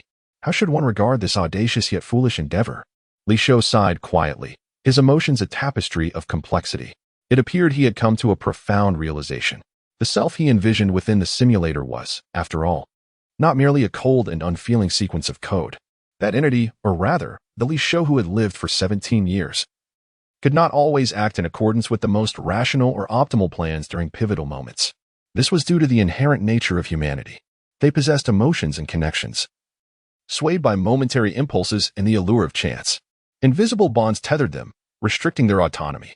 The simulated Li Shou had genuinely lived within the Li family environment for many years. The family's honor and disgrace, the familiar faces of kin, the entangled web of love and hatred, these were indelibly etched into his soul, becoming an integral part of his existence. In contrast, the real Li Shou had only awakened to this world a mere 10 days prior. How profound could his sense of belonging and understanding be towards this so-called Li family and its members? More often, it was a sense of duty based on blood ties and identity, coupled with an awareness of impending crises. At times, the damned, ill-timed emotions could indeed overshadow the most fundamental instincts for survival, even eclipsing the fear of death itself. Ultimately, the simulated version of him was but a reflection of a repressed possibility or weakness deep within the real Li Shou's psyche. Yet, every choice dictated by fate bore a grim price, marked in blood. The Li Shou in the simulation made what he perceived as an inevitable choice. Yet to the real Li Shou, it appeared exceedingly foolish. His fate had been sealed the moment he decided to turn back. However, when you once again set foot upon that familiar land, everything before you plunges you into an abyss of despair. The once orderly Li family estate now lay in ruins. A shocking expanse of charred desolation. You suppressed the surging sorrow within, still clinging to a glimmer of hope, searching through the wreckage for something. Yet powerful presences had already locked onto you. The lurking high-level practitioners within the ruins struck brazenly, their terrifying pressure rendering you immobile. Ultimately, a cold hand easily snapped your neck. You were dead. Lines of text on the screen rapidly faded, as if erased by an unseen force. In the end, only a heart-wrenching sentence remained suspended above, returning late to the homeland, with a heart entwined, amidst the slaughter, souls scatter. Chapter 8, The Gaze of Death. The Xuanyu Gourd taken? The simulation of life comes to an end, and the playback of death begins. In an instant, the light and shadows of the real world seem to freeze. The surrounding sounds and colors become sluggish and indistinct. Li Shou feels his consciousness soaring lightly, detaching from the body of a 3-year-old infant. Am I to enter that indifferent divine perspective once more? In the next moment, the viewpoint abruptly shifts. He transforms into a distant observer, coldly gazing down upon the final scene before the simulation of life is frozen. Like a merciless recorder amidst heaven and earth, he silently observes the irreversible conclusion. In the scene, dense black fog envelopes the sky, the stars hidden from view, with only a few faint rays of moonlight struggling to fall. Beneath his feet lies a heart-wrenching expanse of ruins. Charred beams are strewn about, and the collapsed walls silently narrate the calamity that transpired not long ago. A faint scent of blood permeates the air, lingering and evoking thoughts. The once orderly Li family estate is now a desolate ruin, as if plowed by an unstoppable force of terror, leaving behind only decay and desolation, radiating a chilling cold. A figure, clad in a conical hat and a black scarf obscuring his face, cautiously navigates the debris. His movements are incredibly light and slow, each step taken with utmost care, his thoughts like invisible threads, vigilantly probing the slightest disturbances in the surroundings. The familiar Xuanyu Gourd dangles from his waist, swaying slightly as he moves. The technique of concealing breath is executed to the utmost, rendering the youth's presence so faint it borders on the ethereal, merging with the shadows. Should a mere mortal pass by, they would likely overlook him entirely. Even ordinary low-level Qi cultivators would instinctively disregard his existence. This youth is none other than the 17-year-old Li Shou, at the 3rd level of Qi cultivation from the simulation of life. A gust of chilling wind howls, swirling the ashes left on the ground. The boy amidst the ruins suddenly halts. He raises his head, his gaze sharp as a blade, scanning the surroundings through the gaps in his hat. The vast expanse of desolation is hauntingly silent, save for the weeping cold wind. In the next moment, a sudden change occurs. Whoosh! A piercing sound of something slicing through the air abruptly shatters the tranquility of the night. This sound resembles a signal long predetermined. Li Shou's expression suddenly shifts, clearly realizing something. However, it is too late. Before he can react, several figures have stealthily appeared in the corners of the ruins. Their presence unnoticed until now. Clad in identical black garb, their faces are cold, and their eyes are indifferent. An invisible encirclement forms, trapping Li Shou firmly in the center. Each figure exudes a terrifying aura far surpassing that of the Qi cultivation stage. The immense pressure looms overhead like a mountain, shaking the simulated Li Shou to his core, nearly overwhelming him. Foundation establishment cultivators. And there is more than one. Li Shou's pupils constrict suddenly, his heart sinking to the depths. A trap? This is nothing less than a meticulously orchestrated hunt targeting Li Shou, in the face of several foundational cultivators. The trifling third layer of Qi cultivation rendered him as insignificant as an ant, devoid of any glimmer of hope. Little child, we have awaited your arrival for quite some time. A voice, icy and ancient yet laced with mockery, suddenly reverberated across the desolate ruins. Before the words had fully dissipated, a figure materialized before Li Shou, exuding an oppressive aura far more terrifying than that of the surrounding dark-clad cultivators. This figure was also an elderly man clad in black, his visage gaunt, with deep-set eyes. At the moment his murky gaze fell upon Li Shou, it erupted with an almost pathological ecstasy. Under the weight of overwhelming pressure, Li Shou found it exceedingly difficult to even move a finger. His complexion turned ashen, pupils constricting to pinpoints. Driven by sheer instinct for survival, he desperately channeled the meager spiritual energy within him, striving to erect a protective barrier. Yet, the chasm of disparity in their realms was akin to a vast abyss. The scant spiritual energy he hastily gathered was immediately torn apart by the terrifying pressure, dissipating like paper in flames. Observing Li Shou's futile struggles, the black-clad elder's lips curled into a sinister grin. He showed no inclination to employ any mystical arts. A mere casual lift of his hand unleashed an overwhelming spiritual pressure, crashing down like a cataclysm, shattering Li Shou's final vestiges of resistance. Tremors coursed through Li Shou's body under the horrific weight, his bones seemingly groaning.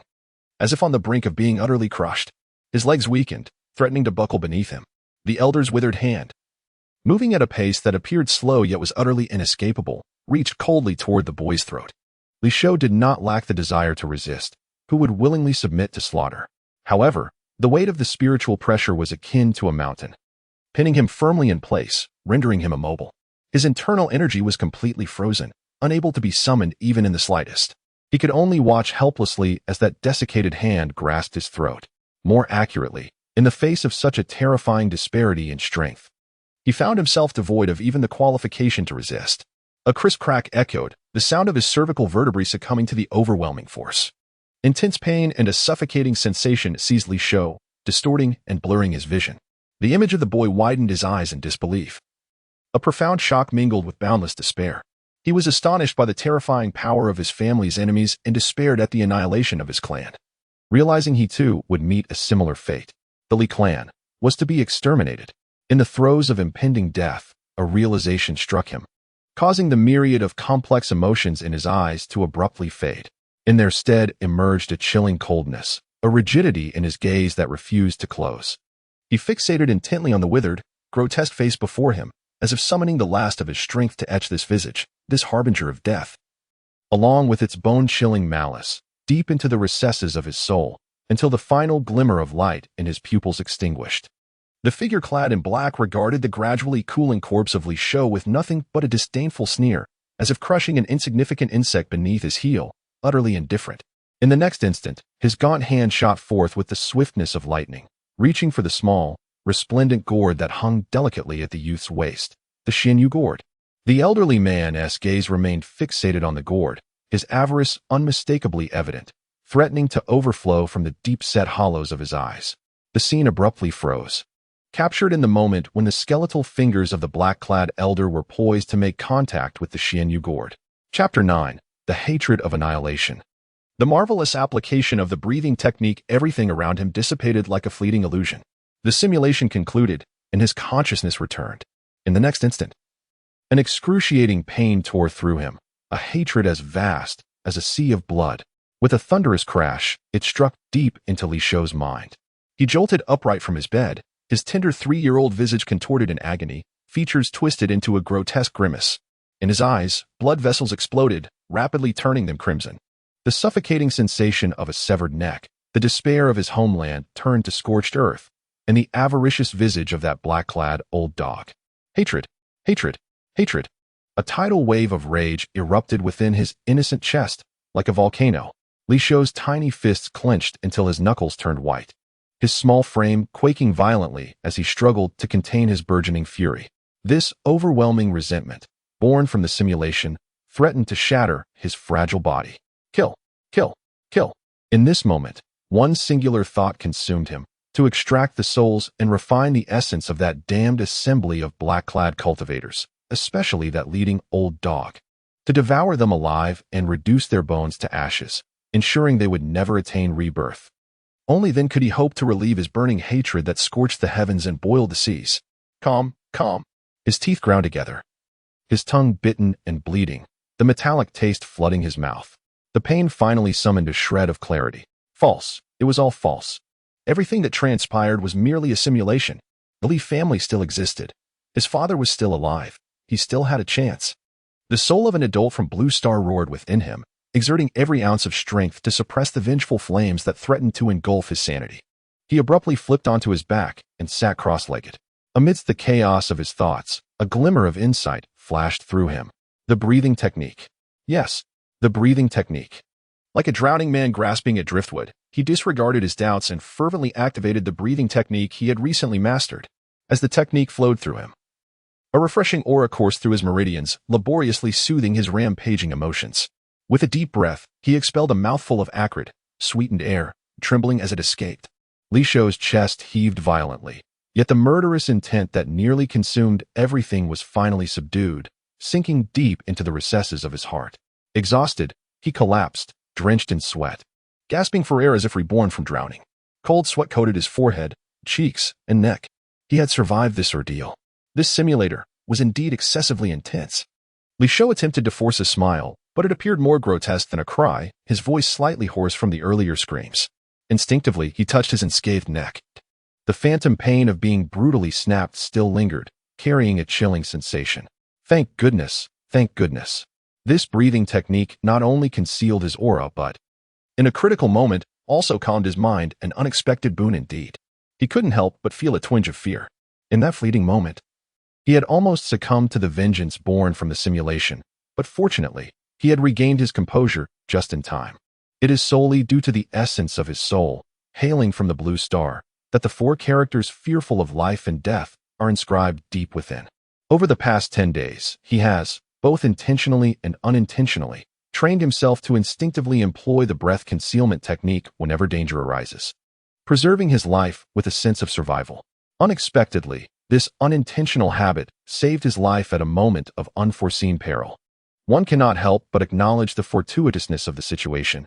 Indeed, he is fortunate, as fate has not deemed his life to end so soon. Had he not chosen to revert to the breath concealment technique during his first simulation, the consequences would have been dire. His very persona might have been completely consumed and torn apart by the horrific emotional upheaval he just experienced, transforming him into a mindless fiend, perpetually crying for violence. He suddenly recalled the peculiar perspective during the death replay, akin to a lofty celestial being, cold and indifferent, gazing down upon his simulated self as it approached demise. Yet, with the conclusion of each simulation, that detached viewpoint would vanish in an instant, flooding his mind with the agonies, despair, and resentment of the simulated persona in its final moments. Upon reflection, this may not be mere malice on the part of the system, but rather a form of protective mechanism to prevent the host from being assimilated and consumed by the overwhelming emotions and chaotic memories of their simulated life, ultimately leading to a genuine loss of self. After all, if one becomes entirely assimilated into the simulated self, can it truly be said that they remain themselves? This explanation seems reasonably sound. At this moment, Li Shou finally regained his breath. To the casual observer, he appeared calm and composed. even adorned with a faint smile of relief that comes from having weathered the trials of life and death. Yet, only he understood the turmoil that lay beneath. The roiling magma within him had not ceased, and the flame of hatred remained unextinguished. The hatred for his clan's annihilation, this obsession, akin to the most tenacious of seeds, had already taken root deep within his soul, intertwining and entangling itself. It seemed that even the slightest disturbance could cause it to break through the surface once more. Growing wildly, the vendetta against his kin could never be shared with the heavens. Li Shou was acutely aware that to fully digest this palpable, overwhelming hatred would not be accomplished through merely practicing the breath concealment technique a few times. It would likely require 4 to 5 days, or even longer, of self-regulation. However, with the breath concealment technique at his disposal, he believed it could significantly shorten this agonizing adjustment period. For the next few days, he would simply need to endure a bit of hardship, diligently practicing the technique as one would attend to basic needs such as eating and drinking, gradually smoothing out the wretched anger within him. A simulation every 10 days, Li Shou murmured to himself. It seems that this 10-day cool-down period serves not only to recharge the simulator, but also to provide me with an emotional buffer. He chuckled self-deprecatingly. Had it not been for his experiences in 2 lives, possessing a relatively resilient temperament, and the timely intervention of the breath concealment technique, he might have already been consumed by that overwhelming hatred. Calmness must be maintained at all times. Impulsiveness is a devil, especially in a situation where the enemy is concealed, and one's own strength is akin to that of a mere novice. He took a deep breath, pulling his focus away from the hatred, and began to contemplate the reality before him. At the tender age of 3, with my nascent abilities yet to be fully cultivated, even if I were to discern the identity of my adversaries, charging forth would merely be akin to an ant attempting to shake a tree, ultimately granting them another victory. Therefore, the pressing matter at hand is to bide my time and gradually develop my strength. A noble person avenges himself. A decade or even a millennium is not too late. Indeed, this matter should at least be contemplated only after I have reached the golden core stage, correct? Chapter 10. The simulator is remarkably insightful. Li Shou's gaze ultimately settled at the bedside, where a mysterious jade gourd lay in tranquil repose. The night had deepened, and the moonlight, akin to flowing water, cascaded through the window, enveloping the emerald gourd in a soft, luminous halo. Silent and serene, it exuded a faint, ethereal glow, resembling a piece of exquisite jade that radiated an indescribable allure. Was the calamity that befell the Li family somehow connected to it? This thought surfaced in Li Shou's mind, as he recalled vividly the scene from the second simulation, where the dark-clad specter fixated intently upon the gourd in his final moments, his unabashed greed and ecstasy unmistakable. Moreover, during their initial encounter, the old ghost's almost pathological excitement upon seeing Li Shou. Could it possibly be that the likeness of his simulated self was so stunning that it enamored the specter at first sight? A shiver coursed through Li Shou, compelling him to dismiss such a repugnant notion, especially since he had been veiled at the time. Yet, a new conundrum arose.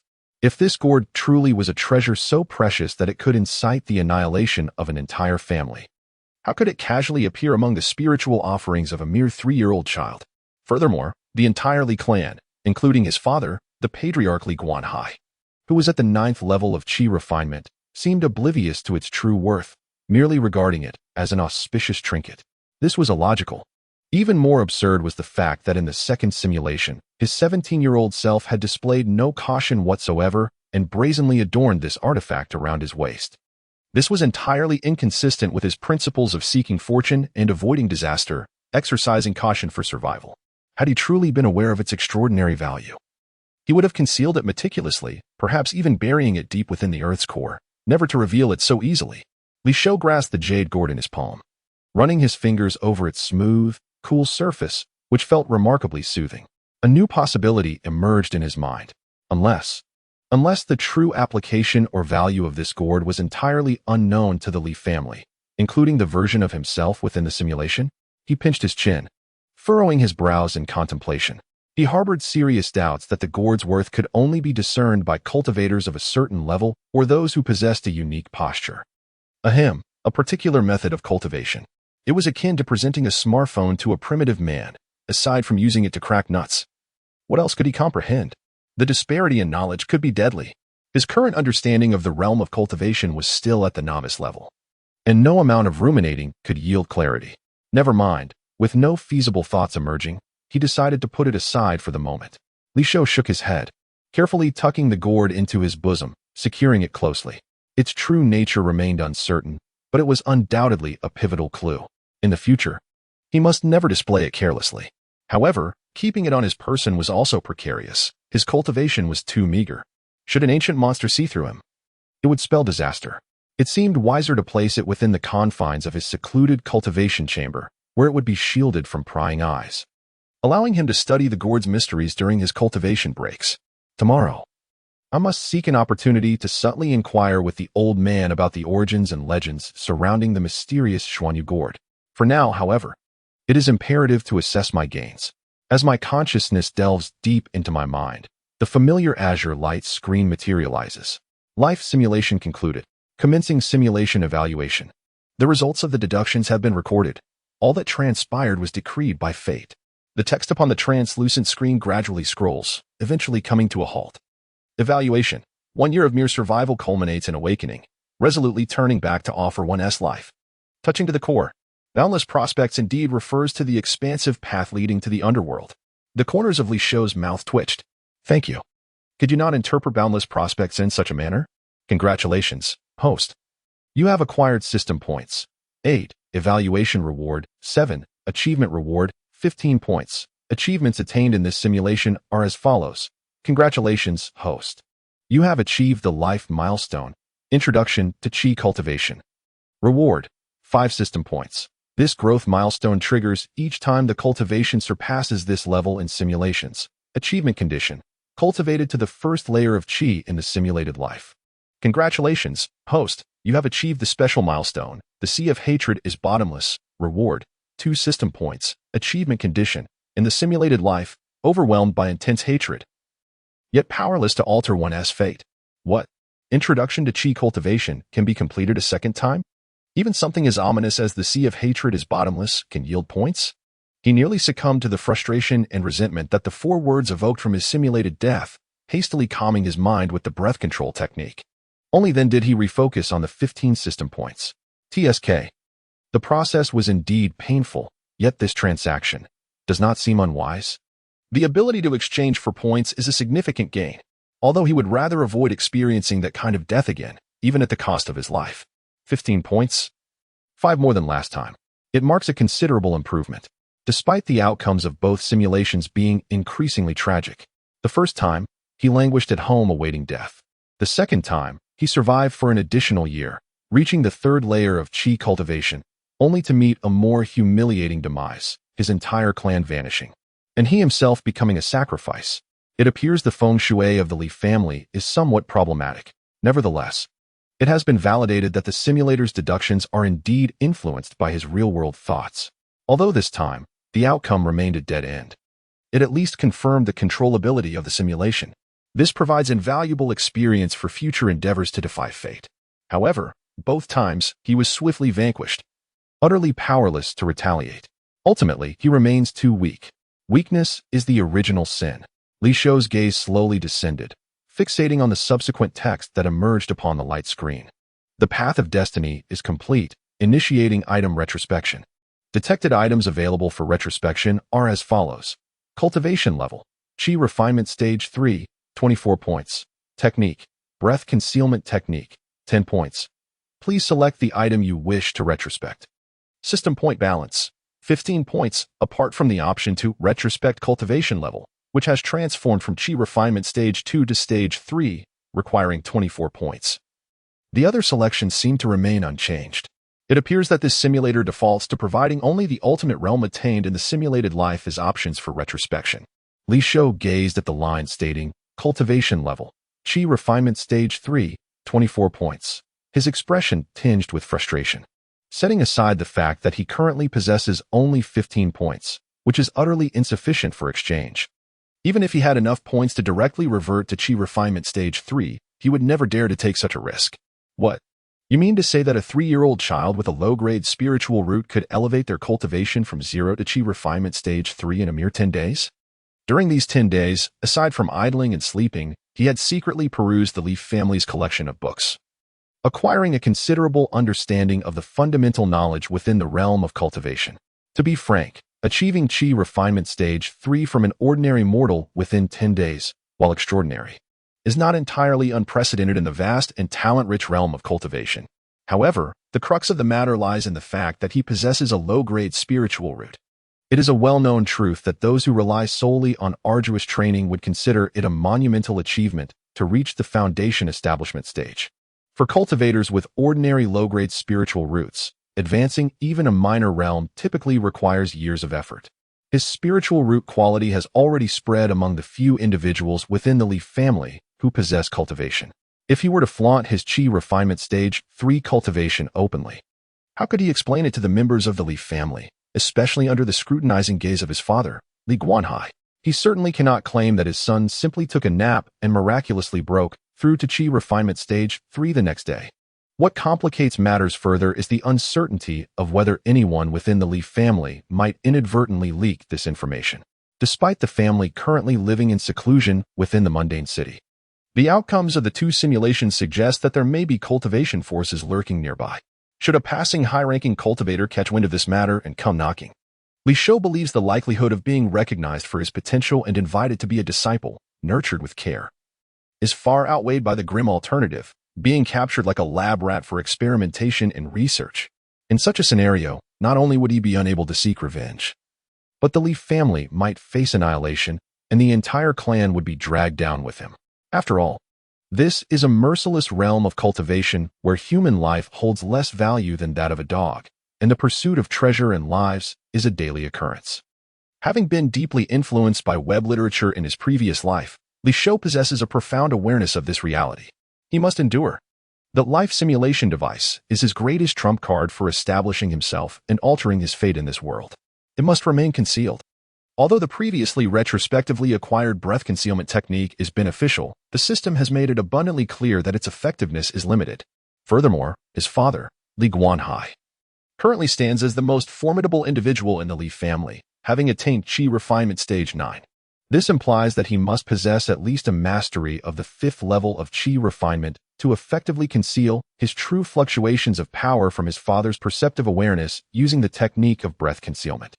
As long as he can deceive his father, it is tantamount to deceiving the entire Li family. In fact, the most prudent and economical choice would be to initially revert to the 1st level of Qi refinement. The 1st level serves as the starting point on the path of cultivation. Although it may be astonishing for a 3-year-old child with inferior spiritual roots to achieve this in merely 10 days, it still falls within the realm of believability, thus avoiding an outrageous calamity. This way, he would not only gain a boost in strength but also retain sufficient maneuvering space. Once he has accumulated enough points in the future, reverting to the 5th level of Qi refinement in one fell swoop would be truly perfect. Alas, it is unfortunate that the option of reverting to the 1st level of Qi refinement does not even exist in the list. Sigh. It seems he must hold on to these 15 points for the time being. A flicker of helplessness and yearning for lower-tier reversion options arose in Li Shou's heart. Just as this thought settled in his mind, a sudden vibration coursed through the ethereal blue screen before him. The line of text indicating Realm of Power seemed to have been brushed by an unseen hand, quickly becoming blurred before vanishing entirely. Immediately after, fresh text reemerged. The marks of heaven have been completed, commencing item reversion. Detected items available for reversion are as follows. Realm of Power, Qi Refinement 1st level, 8 points. Realm of Power, Qi Refinement 2nd level, 16 points. Realm of Power, Qi Refinement 3rd level, 24 points. Cultivation Technique, Breath Concealment Technique, Minor Completion, 10 points. Please select the item you wish to revert. System Point Balance, 15 points. Li Shou's eyes brightened, and a wave of delight surged within him. Could it be possible to do this? This simulator truly demonstrates an uncanny understanding. Chapter 11. At 3 years old, the distinction between immortals and mortals. Just moments ago, he was engulfed in worry. Yet now the options had transformed before him. Each minor realm he had previously attained in this simulated life now existed as a distinct option for retrospection. The 1st layer of Qi cultivation, the 2nd layer, the 3rd layer, each clearly delineated, accompanied by the requisite points for selection. The pricing was transparent, fair to all, allowing for unrestrained choice. This sensation was akin to being offered the softest and most comfortable pillow in a moment of profound fatigue. How delightful! A subtle smile crept across Li Shou's lips, his satisfaction with the simulator growing ever deeper. without a moment's hesitation. He decisively opted for the choice that aligned best with his current modest developmental needs. Retrospect the first layer of Qi cultivation. Ding. Retrospective success for the first layer of Qi cultivation achieved, consuming 8 system points, balance remaining 7 points. The instant the system notification faded, an indescribable warmth surged into Li Shou's still tender body. This warmth nurtured his limbs and bones, rejuvenating his young frame. Gradually, the warmth converged, rushing toward the depths of his dantian. There, amidst a once silent and arid expanse, vibrant life and brilliance erupted. The radiance blossomed, reminiscent of the dawn. The newly awakened spiritual energy surged along designated meridian pathways, unstoppable in its momentum. Boom! An invisible barrier shattered in resonance. An unprecedented sense of clarity spread throughout his being. The spiritual energy within him began to circulate endlessly. The first layer of Qi cultivation achieved, as Li Shou reveled in the dramatic transformation within his dantian. An uncontrollable joy surged in his heart. He immediately employed the basic breathing technique to guide this newfound power. With a thought, the energy flowed in tandem. The meridians, once feeling constricted and obscure just days prior, now felt as if they had been expanded, flowing freely like a widened river. The spiritual energy raced through, bringing waves of warmth and comfort wherever it coursed, as though his internal organs had been thoroughly nourished and cleansed, even his bones feeling lighter. Li Shou inhaled deeply. He sensed that the world had instantly transformed. His 5 senses were heightened beyond measure, becoming acutely perceptive. The chirping of insects in the courtyard mere feet away resonated with clarity, as if right beside him. Turning his gaze, he could discern the minute engravings on the window frame with utmost precision. In the air, the fragrance of grass and trees mingled with the earthy aroma of soil, while the distant scent of spiritual rice porridge wafted through, each subtle essence discernible. Of course, the transformation of his senses was merely a fortunate side effect. What truly stirred Li Shou's spirit was the unique ability bestowed upon cultivators upon entering the Qi cultivation phase, spiritual awareness. He focused intently, allowing his thoughts to gently stir. An ethereal, formless power emanated from the center of his brow, expanding silently like ripples on water. In an instant, it enveloped a radius of 9 feet around his body. Within this sphere, every sight was as clear as day, the delicate trajectory of a withered leaf descending through the air, the subtle movement of an ant's antennae in the shadow of a wall. In the air, those minuscule specks of dust, barely discernible to the naked eye, meander aimlessly in the light. Everything is vividly etched in his consciousness with a perception that transcends mere sight, more three-dimensional and intricate. This is the first layer of Qi cultivation. This delineates the distinction between the mundane and the celestial. Li Shou clenched his chubby little fists, feeling the flow of spiritual energy within, accompanied by a newfound sense of control granted by his consciousness. His excitement lingered, difficult to quell. If one were to say that the breath-concealing technique was his life-preserving vestment, then this recently attained first layer of Qi cultivation is the true foundation upon which he can survive and establish himself in this perilous realm of cultivation.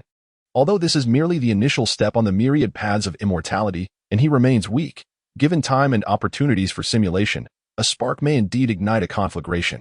Li Shou suppressed the tumult within, calming his mind, and refocused his gaze upon the luminous screen. With his cultivation secured, the next step was to purchase simulated memories.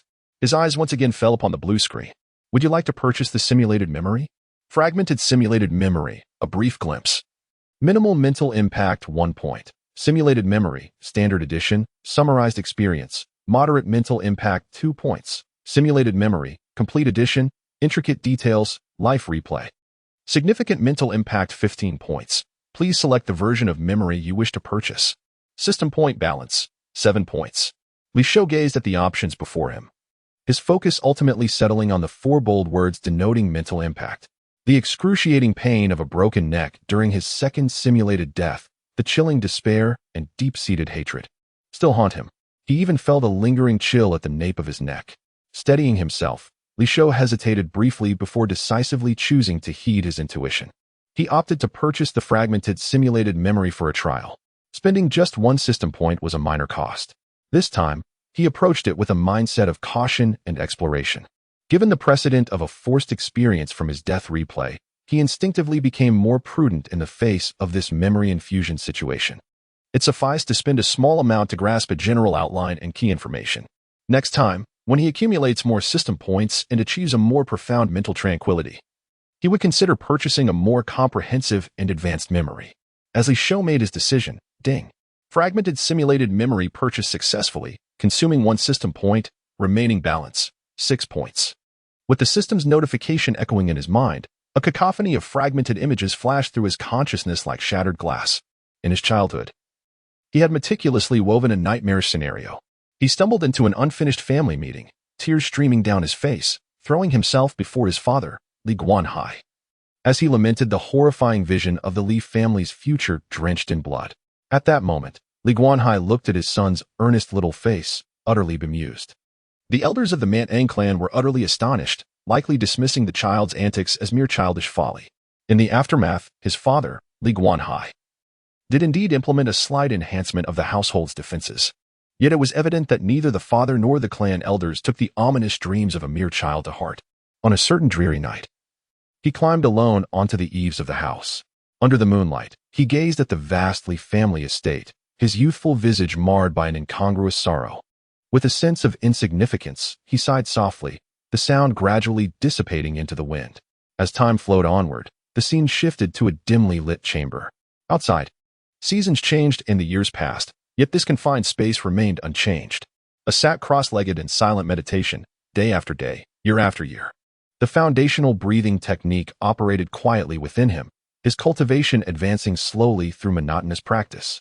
He remained undistracted, dedicating the majority of his energy to this tedious endeavor. At the age of 16, the looming deadline of his clan's annihilation hung over him like the sword of Damocles, drawing ever closer with the passage of time. His stature increased, and his cultivation progressed through the stages of qi refinement. Yet, the urgency within him deepened. He had attempted numerous times to persuade his family to relocate and evade the impending catastrophe. However, each proposal was met with stubborn rejection. The ancestral heritage cannot be easily abandoned. Qingye City is a mundane realm, where could formidable foes possibly arise? The weight of unease cast a shadow over his heart. The scene shifted once more. Ultimately, he made a choice, self-preservation first. He concocted a flimsy excuse for training outside, standing at the threshold of his home to bid farewell to his father. In that moment, he had already resolved to flee far away, temporarily escaping the turmoil. Father and son stood silently apart, separated by a threshold. In the end, Li Guanhai relented, allowing him to depart. His departure was swift and resolute. He took on the name Li Chuan and began to wander from one mundane city to another. Qingye City receded into the distance behind him. The art of breath concealment was perfected to its utmost, his presence blending into the surroundings like an inconspicuous stone by the roadside, subtle, ever so subtle. During his transient days, relying on the resources he had brought from home and his own diligence, he successfully ascended to the 3rd level of qi refinement. This should have been a cause for celebration. Yet, for reasons unknown, whenever he paused in his training, he found himself subconsciously gazing toward the direction of Qingye City. A wave of intense anxiety and foreboding rising inexplicably within him. He gradually came to understand, though he had assumed the name Li Chuan. Aspiring to embrace all like a river accepting myriad streams and to start anew, some things were inscribed deep within his very being, impossible to escape. The knot in his heart regarding the Li family remained ever present, preventing him from finding true solace. The inability to confirm the well-being of the Li family seemed to have transformed into a formidable barrier on his path of cultivation. Some say that the path of immortality is one of severing attachments and emotions, a merciless journey of renunciation. Yet, he instinctively felt otherwise. Immortality should not be pursued in such a manner. Chapter 12.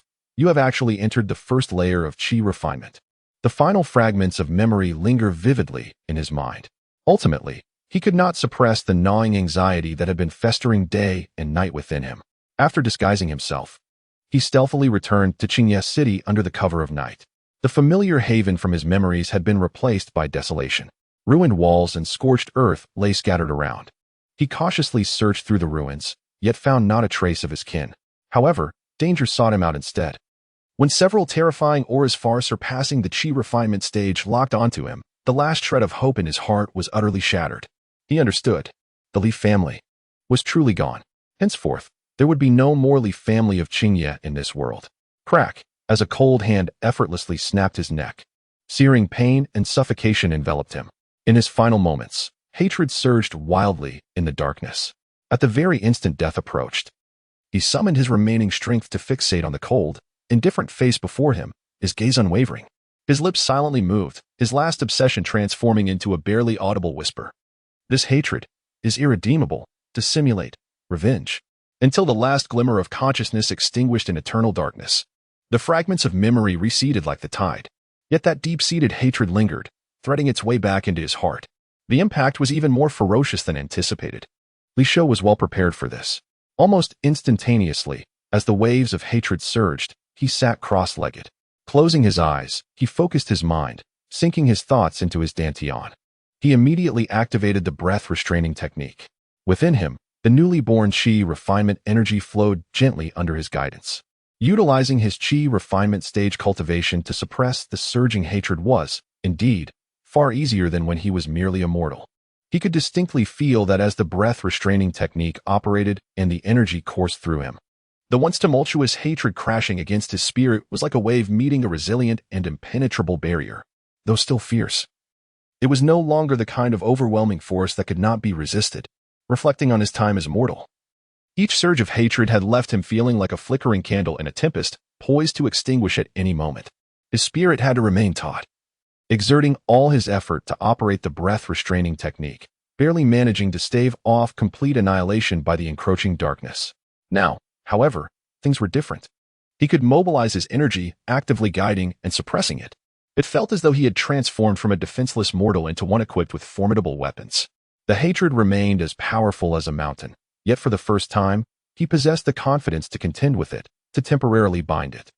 This significant difference in control brought him a sense of calm. After a while, Li Shou slowly opened his eyes, his gaze regaining a measure of composure. Though the depths of his heart remained tumultuous, with murderous intent lurking ominously, the memory of his silent murmurs in those final moments was etched into his mind. Hauntingly clear and difficult to forget. Undoubtedly, this affirms a singular truth. Li Shou from another dimension was indeed aware of the simulator's existence.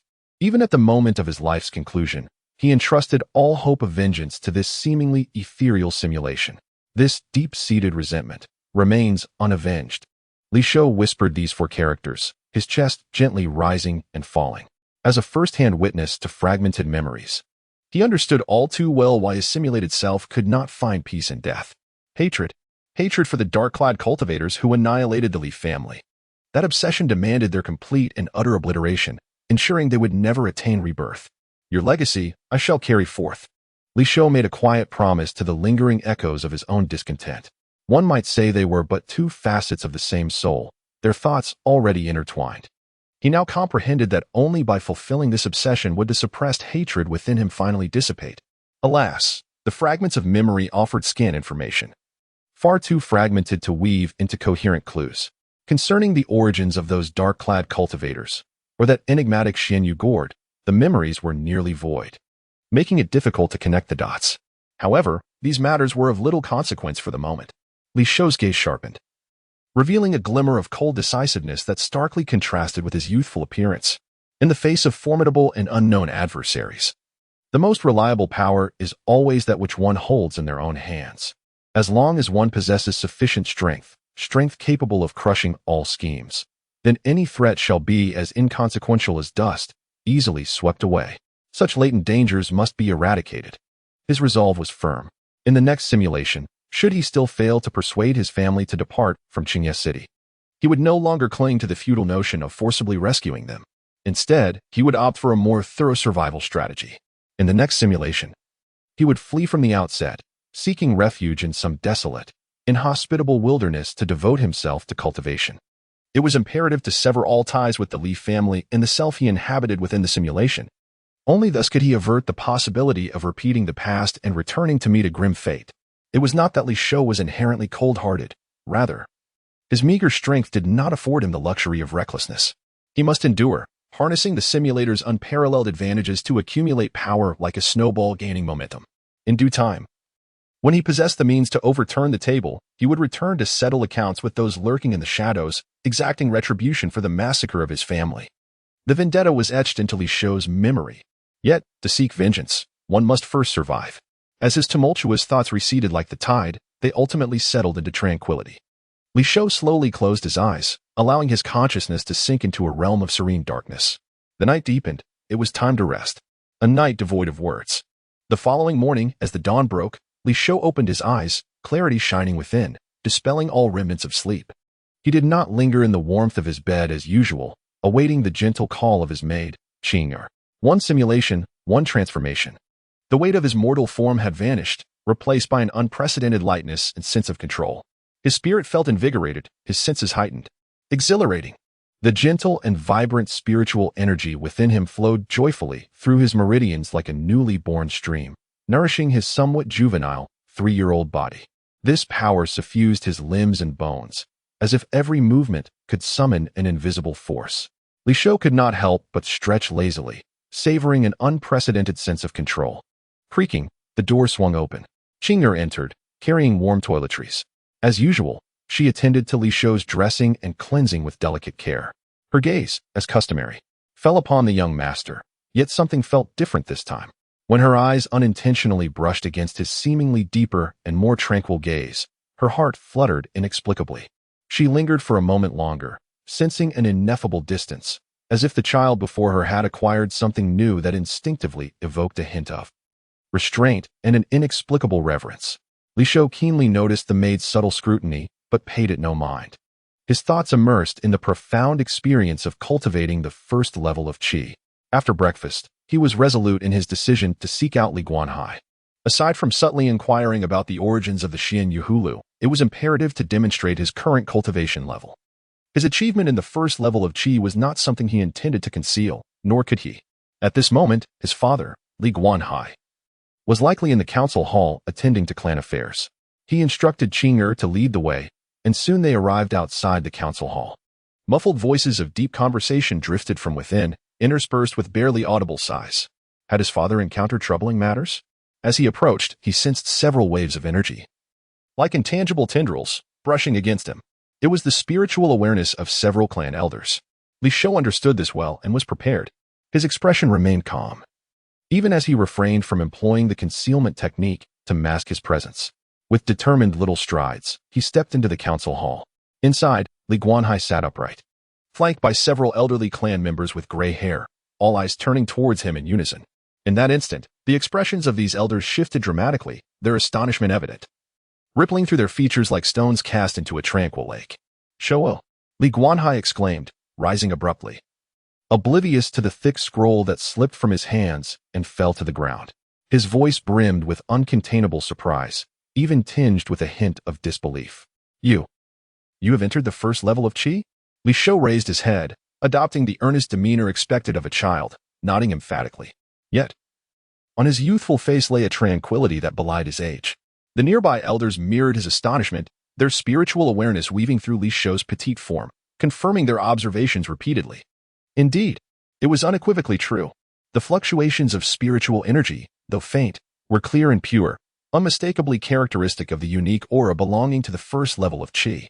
Moreover, this aura is refined, devoid of any sense of superficiality. On the contrary, it appears remarkably substantial, with a solid foundation. Chapter 13. A great scholar defends my doctrines. Heirlooms of my ancestors, the first layer of qi cultivation is solidly established. This at least indicates that this child possesses pure spiritual power, which is not derived from any external malevolent forces, but rather a result of his own arduous practice. Within the meeting hall, the previously tense expressions of several elders of the clan gradually relaxed. One elder, sharp-eyed and astute, discreetly surveyed Li Shou, confirming once more the purity of his aura before truly setting his mind at ease. He exchanged a knowing glance with the others. The anxieties of the elders finally settled within them. This child. I recall the clan leader imparting to him the fundamentals of breath cultivation. It has only been 10 days, at most. An elder with a white beard stroked his chin, speaking softly to a nearby clan elder, his astonishment barely concealed. To think he has already reached the first layer of qi cultivation, with a low-grade spiritual root. To harness qi into his body and connect his meridians in such a brief span of time. Another elder, whose countenance was gaunt, seemed to recall a passage from an ancient text, pondering aloud. It appears he is naturally attuned to the spiritual energies of heaven and earth, far exceeding our initial assessments. Li Shou, now at the first layer of qi cultivation, possesses sensory and cognitive abilities that surpass the ordinary. Even though the two elders intentionally lowered their voices, every word of their conversation resonated clearly in his ears. "Ah, a great scholar defends my doctrines." Li Shou chuckled inwardly. Indeed, experience prevails. There was no need for him to fabricate any excuses. These old fellows had instinctively conjured the most reasonable explanations for him. Moreover, what is even more remarkable is the elder with the white beard, whose keen gaze seemingly caught a nearly imperceptible movement in Li Shou's ear. A chill ran through him as he realized he might have revealed too much. The elder, maintaining his composure, shifted to communicate through thought, directly resonating in the minds of the other elders. This time, his tone carried an unmistakable shade of admiration and astonishment. Observing this child's breakthrough, not only was his aura deep and substantial, but even more precious was his temperament. His demeanor remained calm and composed, devoid of any youthful arrogance that often follows early success. At this moment, he stood quietly in the hall, unaffected by external circumstances, appearing even more poised and reserved. This temperament. Another elder immediately grasped the significance and transmitted his thoughts, equally exhilarated. Such steadiness of character is indeed extraordinary. With a mere low-grade spiritual root, achieving qi cultivation in 10 days, yet possessing such a state of mind. After a brief silence, a series of subtle thoughts intertwined once more. They exchanged glances, each seeing the fervor reflected in the other's eyes. A long-dormant notion began to flourish in the minds of these venerable individuals, who had lived nearly a century. Perhaps the Li family of Qingye City, having remained dormant for centuries, is about to witness the emergence of a prodigy capable of shouldering the future of the clan?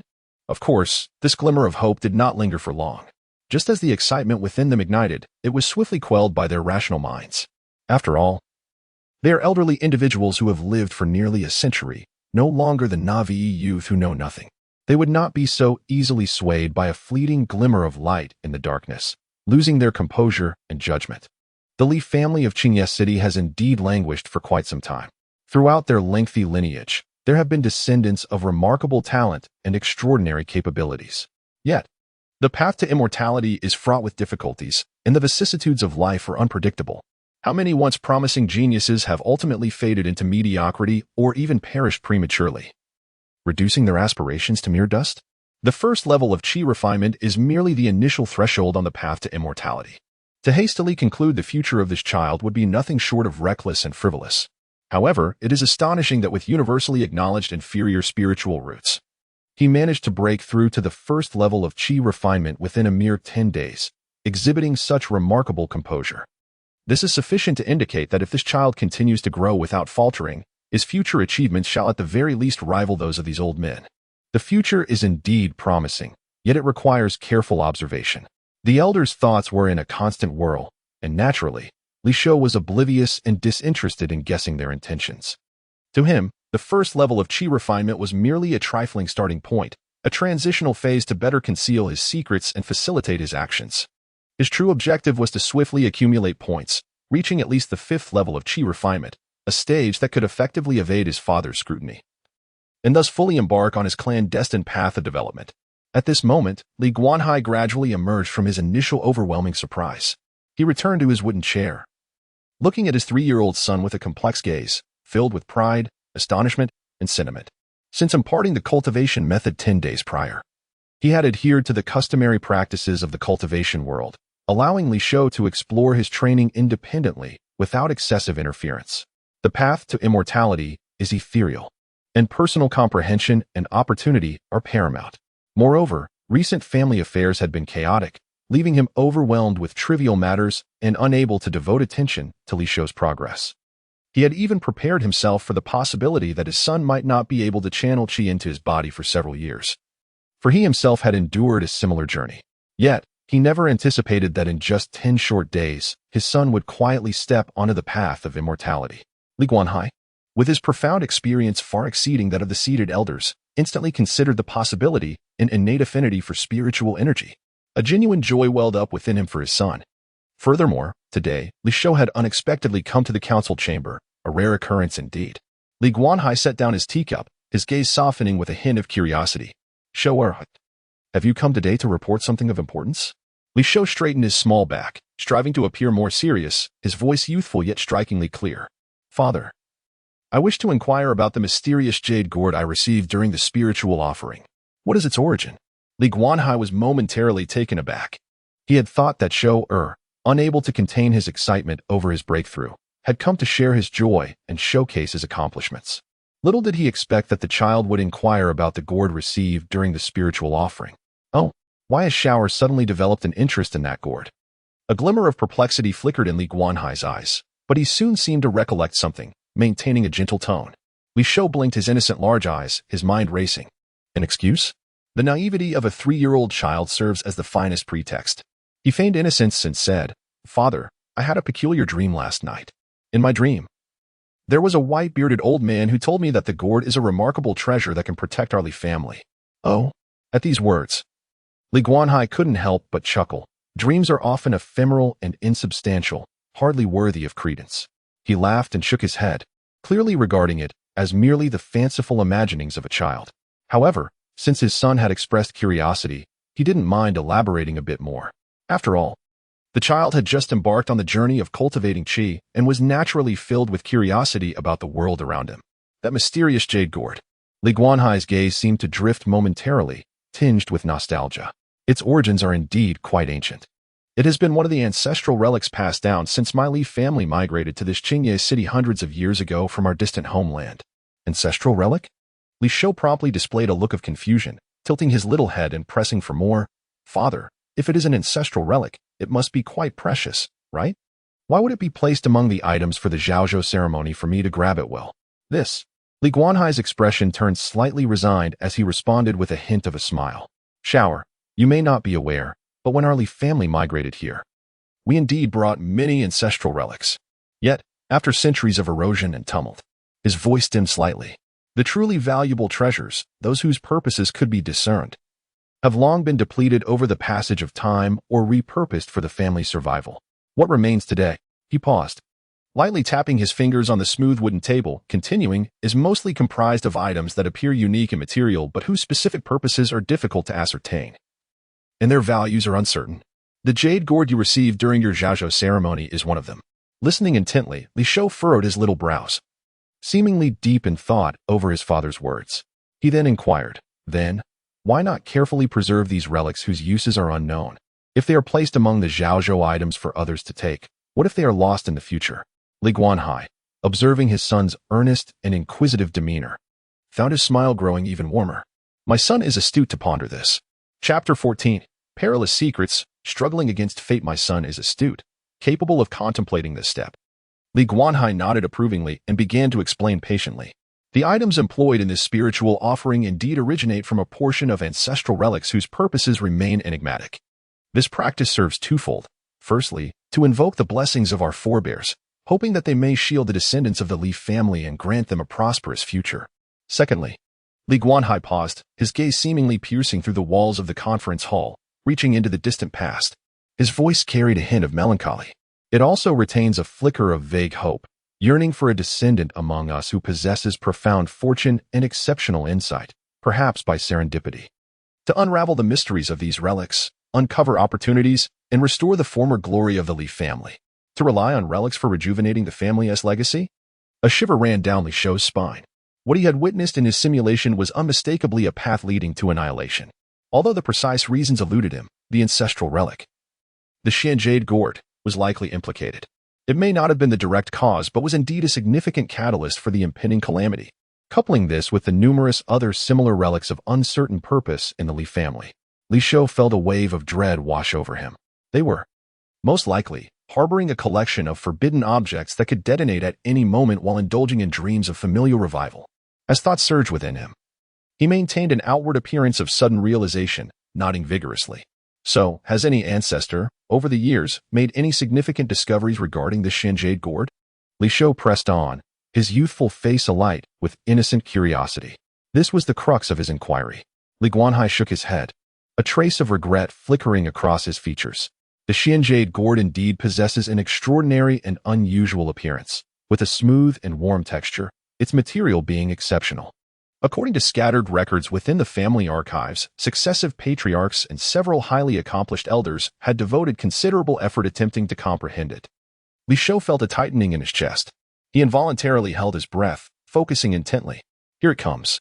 The pivotal information was about to be revealed. Unfortunately, Li Guanhai's tone shifted, and he sighed gently. The only discoveries made were that its material was remarkably resilient, impervious to fire and water, and resistant to blades. It also had the ability to gather a faint luminescence autonomously. Alas, it seemed there were no other peculiarities. His tone reflected a certain helplessness. This object neither aids in cultivation nor serves in combat, and it could not even perform the most fundamental functions of blood recognition or spiritual refinement. Li Shou. Good gracious. One thought echoed relentlessly in his mind. The Li family's generations of cultivators had spent several centuries researching this, only to conclude, this object is exceptionally hard and emits a faint glow? And then, there was nothing further? He nearly struggled to maintain his composure. Li Guanhai's voice continued, imbued with the reflections of a seasoned elder. Centuries have passed, yet no one has been able to unravel the mysteries contained within. Perhaps it is not a remarkable treasure at all, but merely a peculiar artifact left behind by our ancestors, a mere fragment of their thoughts. A sense of helplessness welled up within Li Shou. It seems that relying on the family to uncover the secrets of this gourd is futile. He had briefly entertained the idea of informing them about the gourd's peculiarities, hoping they would collaborate in their research. However, it has become evident that such a path is utterly impractical. Even if he were to speak up, he would likely be dismissed as a child spouting nonsense. The hope of them discovering the hidden secrets of the gourd seems unlikely, perhaps not even achievable until the Li family meets its demise. Ultimately, he would have to depend on his own simulator. Yet, this also corroborates his previous conjecture. At least for now, within the Li family, this gourd remains safe, as no one recognizes its worth. Li Guanhai paused, seemingly aware of the fleeting strangeness that crossed Li Shou's face. He attributed it to the boy's fixation on the unusual gourd, leading him to ponder its mysteries. Thus, Li Guanhai's expression grew serious as he earnestly advised, therefore, Shou, you need not become overly entangled with this object. The path of cultivation is a long journey that ultimately relies upon one's own effort and comprehension. While external objects can assist, they are not fundamental. Having been fortunate enough to embark on this path of immortality, you should focus your thoughts on diligent practice and building a solid foundation. Do not lose sight of what is truly important, allowing these external matters to distract you. Li Shou immediately collected his thoughts, nodding obediently, his voice bright and clear. Father's teachings are etched in my heart. I hold no excessive thoughts regarding this gourd. It is merely a curiosity stirred by dreams. However, within his heart, his earlier suspicions grew ever more resolute. This mysterious jade gourd is certainly far more complex than it appears. It must harbor immense benefits. Otherwise, the enigmatic black-clad cultivators in his simulations would not have gone to such lengths to ensnare the small Li family merely for this object. He had asked what needed to be asked, displayed what needed to be displayed, and his objectives had been achieved. Lingering further held no significance. With his mind made up, Li Shou's expression returned to normal. He respectfully bowed to Li Guanhai and several clan elders seated above him. In his youthful voice, he articulated clearly, Father, esteemed elders, today, I have resolved the doubts within my heart and gained invaluable wisdom from my father's teachings. The council chamber is a sacred space for our family, and I dare not impose further. I shall take my leave and return to my quiet cultivation. Li Guanhai waved his hand, signaling him to proceed as he wished. As he watched Li Shou's small figure vanish through the doorway, a momentary silence enveloped the council chamber. The elders exchanged glances, their expressions complex and contemplative, remaining silent for a while. At last, an elderly man with white hair broke the stillness. His voice tinged with undeniable sentiment. Leader, it appears that Shou truly is an unrefined gem, if nurtured carefully in the future. His words trailed off, but the implication was unmistakable. Indeed, another elder of the clan, with a gaunt visage, nodded in agreement, acknowledging the youth's remarkable temperament. At such a tender age, to possess such composure in the face of adversity, displaying neither arrogance nor impatience, is truly commendable. This steadiness surpasses that of many younger members of the clan. In my opinion, this child's character far exceeds that of his peers and is undoubtedly a promising talent worthy of the family's utmost cultivation. An elder with a dark complexion spoke solemnly. Li Guanhai listened attentively to the elder's discussions, nodding slightly, his voice steady. Shou has indeed surprised us. His potential may indeed surpass ours, and perhaps even touch upon the threshold of foundation establishment.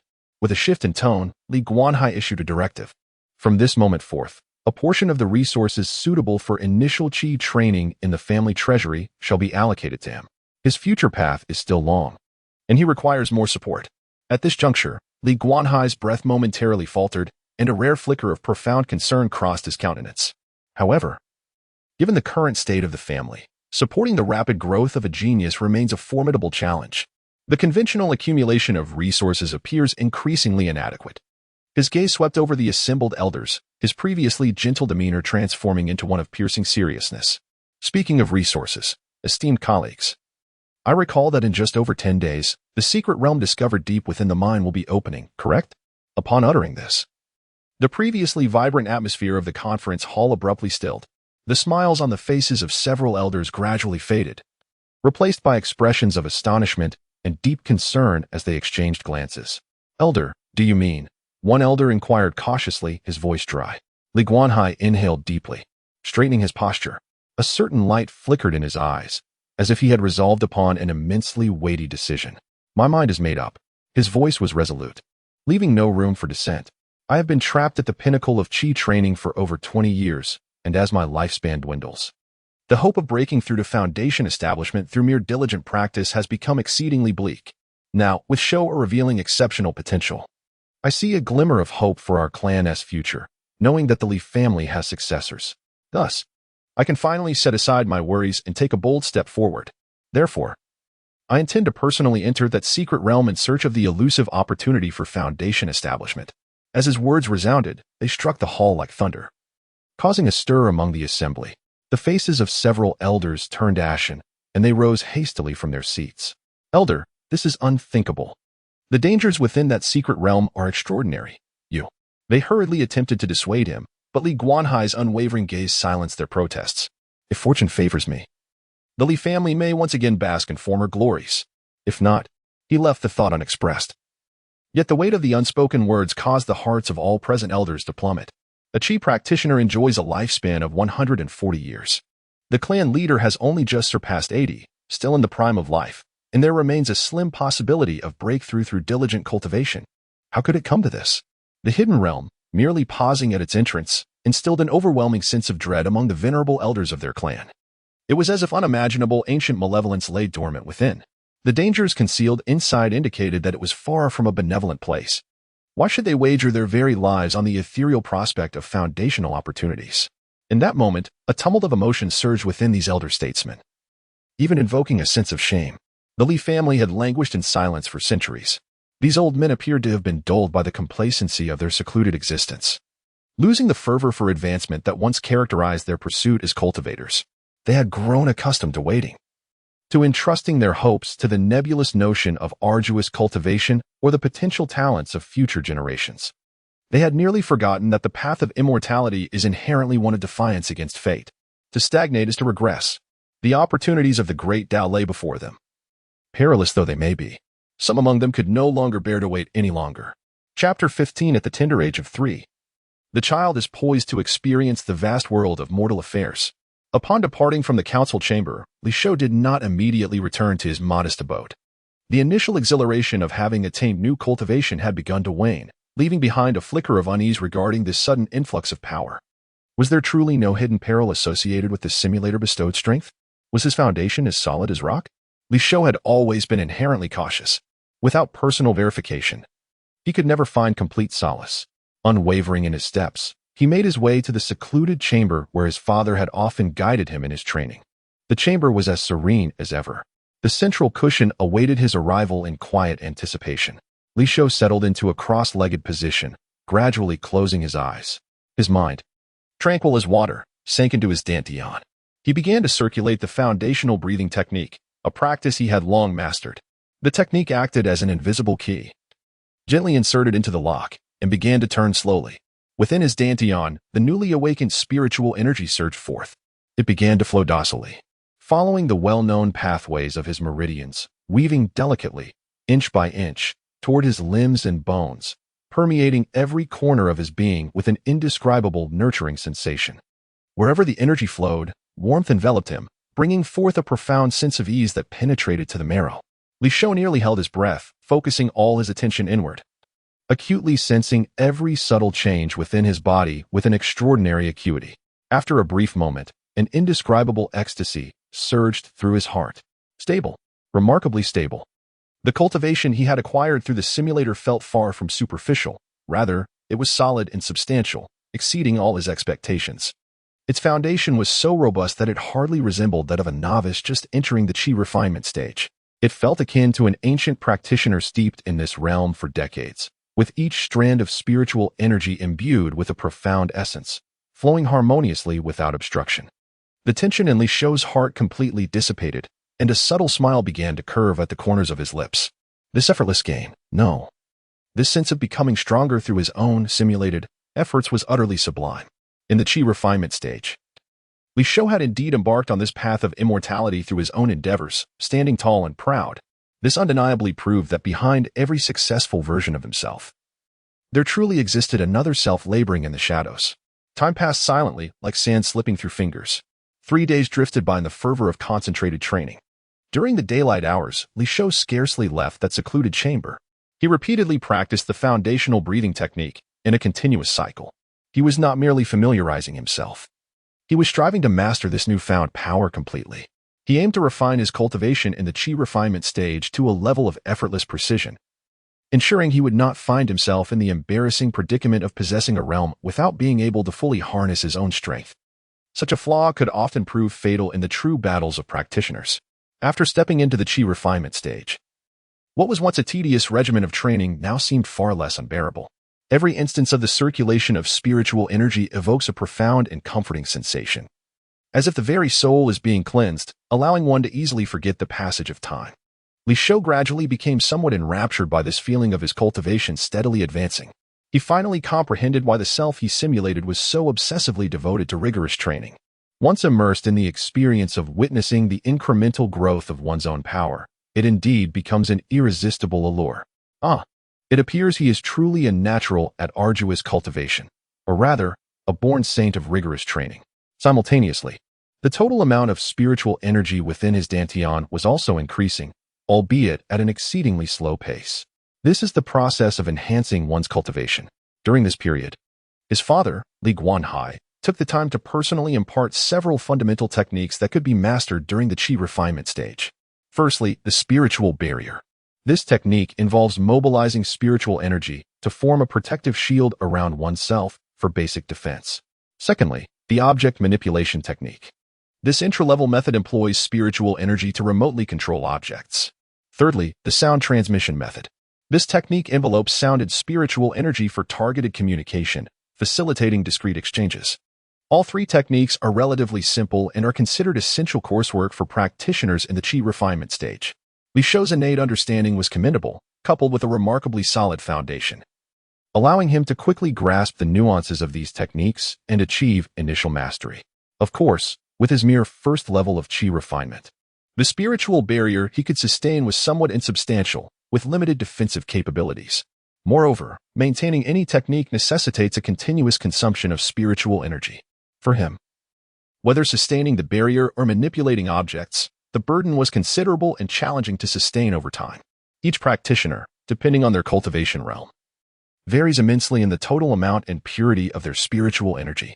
The spiritual energy consumed during the day is gradually replenished by the dantian, which absorbs the sparse spiritual energy from the surrounding environment over time. Meditative practice using the fundamental breathing technique can expedite this recovery process. To replenish consumed energy more swiftly or to accelerate the cultivation process, external sources of power must be utilized. Among the most extravagant and effective methods is the direct absorption of the pure spiritual energy contained within spirit stones. Spirit stones are universally recognized as hard currency in the realm of cultivation. These seemingly ordinary stones contain a concentration of spiritual energy far surpassing that of the external world. Directly absorbing the energy from spirit stones not only rapidly replenishes the dantian, but also significantly enhances daily cultivation efficiency, saving considerable effort. In recent days, Li Shou received a monthly supply from his father, Li Guanhai, as part of the family tradition. According to the Li family's customs, any family member who enters the chi refinement stage, regardless of age, is entitled to receive 3 low-grade spirit stones each month as support for their cultivation. However, For reasons unknown, Li Shou received a staggering 30 low-grade spirit stones, 10 times the standard allocation. Although a flicker of doubt crossed his mind, he quickly attributed it to having a good father. Despite suddenly acquiring this substantial wealth of spirit stones, Li Shou did not hastily utilize them. He meticulously stored all these spirit stones away, securing them properly. In his current reality, he was not in urgent need of relying on spirit stones for swift elevation. In the quietude of the night, as the din of the day subsides, Li Shou retreats to his chamber, ensuring that doors and windows are securely fastened. The practice of the breath-restraining technique has become a steadfast ritual for him. The tumultuous rage and fervent thoughts birthed from his simulated existence weigh heavily on his mind, preventing him from finding solace. It is imperative that he swiftly dulls the edges of this tempestuous energy, at the very least to a degree that it does not compromise his mental stability. After several days of uninterrupted cultivation, the efficacy of the breath-restraining technique has become markedly apparent. Perhaps this is also attributed to his enhanced self-control following his advancement to the first layer of qi cultivation. The torrent of hatred within him has been substantially tempered, settling into a murky undercurrent at the depths of his being. He understands that the seeds of animosity remain deeply rooted within his soul. Unless his obsessions are wholly eradicated, they cannot be completely extinguished. Yet, for now, these remnants of hatred do not surge forth at the slightest recollection, threatening to destabilize his mind and drive him to madness. However, this lingering resentment still pricks at the depths of his consciousness like a tiny but resilient thorn, particularly during his meditative practices. An inexplicable and malevolent fire occasionally erupts from the depths of his heart, making it challenging for him to attain that serene state of mind. Akin to still waters or a tranquil well, merely relying on the breath-restraining technique appears insufficient. As the night deepens, Li Shou paces slowly within his room, his brow furrowed. His mental state has inevitably been affected. He halts, casting his gaze toward the heavy darkness beyond the window, where the solitary moon hangs high. Remaining in this familiar yet oppressive space, passively enduring the onslaught of memories, has led to an accumulation of emotions difficult to channel. A thought gradually crystallizes. Perhaps it is time to venture outside? A change of scenery might offer a new perspective. It could provide an outlet for the pent-up restlessness and concealed ire within him. The following morning, as dawn's light gently dispels the last vestiges of night's chill, Li Shou awakens early. After a brief ablution, he strides directly to the door of his father, Li Guanhai's study. The door is firmly shut. He pauses for a moment, adjusting his slightly oversized robe. With a steady hand, he pushes the door open. Inside the study, the warm yellow light flickers. His father, Li Guanhai, is engrossed in a pile of jade slips, seemingly preoccupied with intricate family affairs. Upon hearing the door open, Li Guanhai lifts his gaze, his eyes resting on his son, imbued with a hint of inquiry. Li Shou steps forward, standing resolutely. He straightens his somewhat slender back, bringing his hands before him in a solemn gesture of respect, exuding an air of maturity uncommon for his years. Then, with earnestness, he speaks in a clear voice. This year, I have reached the age of 3. He pauses slightly, as if carefully choosing his words, or perhaps stewing in his emotions. An ancient adage states that reading 10,000 books is not as enriching as traveling 10,000 miles. I, the child, wholeheartedly concur. It is time for the child to venture forth, to personally experience the vastness of this world and the myriad complexities of life. Chapter 16. Li Guanhai was taken aback. It was the first time he was venturing out. It was time to let his child step outside and personally witness the vast world and the myriad of human experiences. What? Li Guanhai's hand trembled violently. A lustrous jade slip nearly slipped from his fingers, threatening to crash onto the precious rosewood desk. His astonished gaze fixated on Li Shou in the center of the study. The little one stood rigidly upright, his small face adorned with seriousness, as if he were presenting the most ordinary of matters. Li Guanhai rubbed his forehead in disbelief. Was it possible that his recent immersion in family affairs had left him fatigued and disoriented, leading to auditory hallucinations? What had his son just said? 3 years old. Stepping outside to experience the vastness of the world? The combination of these words exuded an absurdity that was almost suffocating. Yet, he was a practitioner of the 9th level of qi refinement. His senses and perceptions far surpassed those of ordinary mortals. Forgetting a fleeting sound was trivial. The tender yet clear voice he had just heard distinctly enunciated every word. Thus, what Shou'er said was, indeed, true.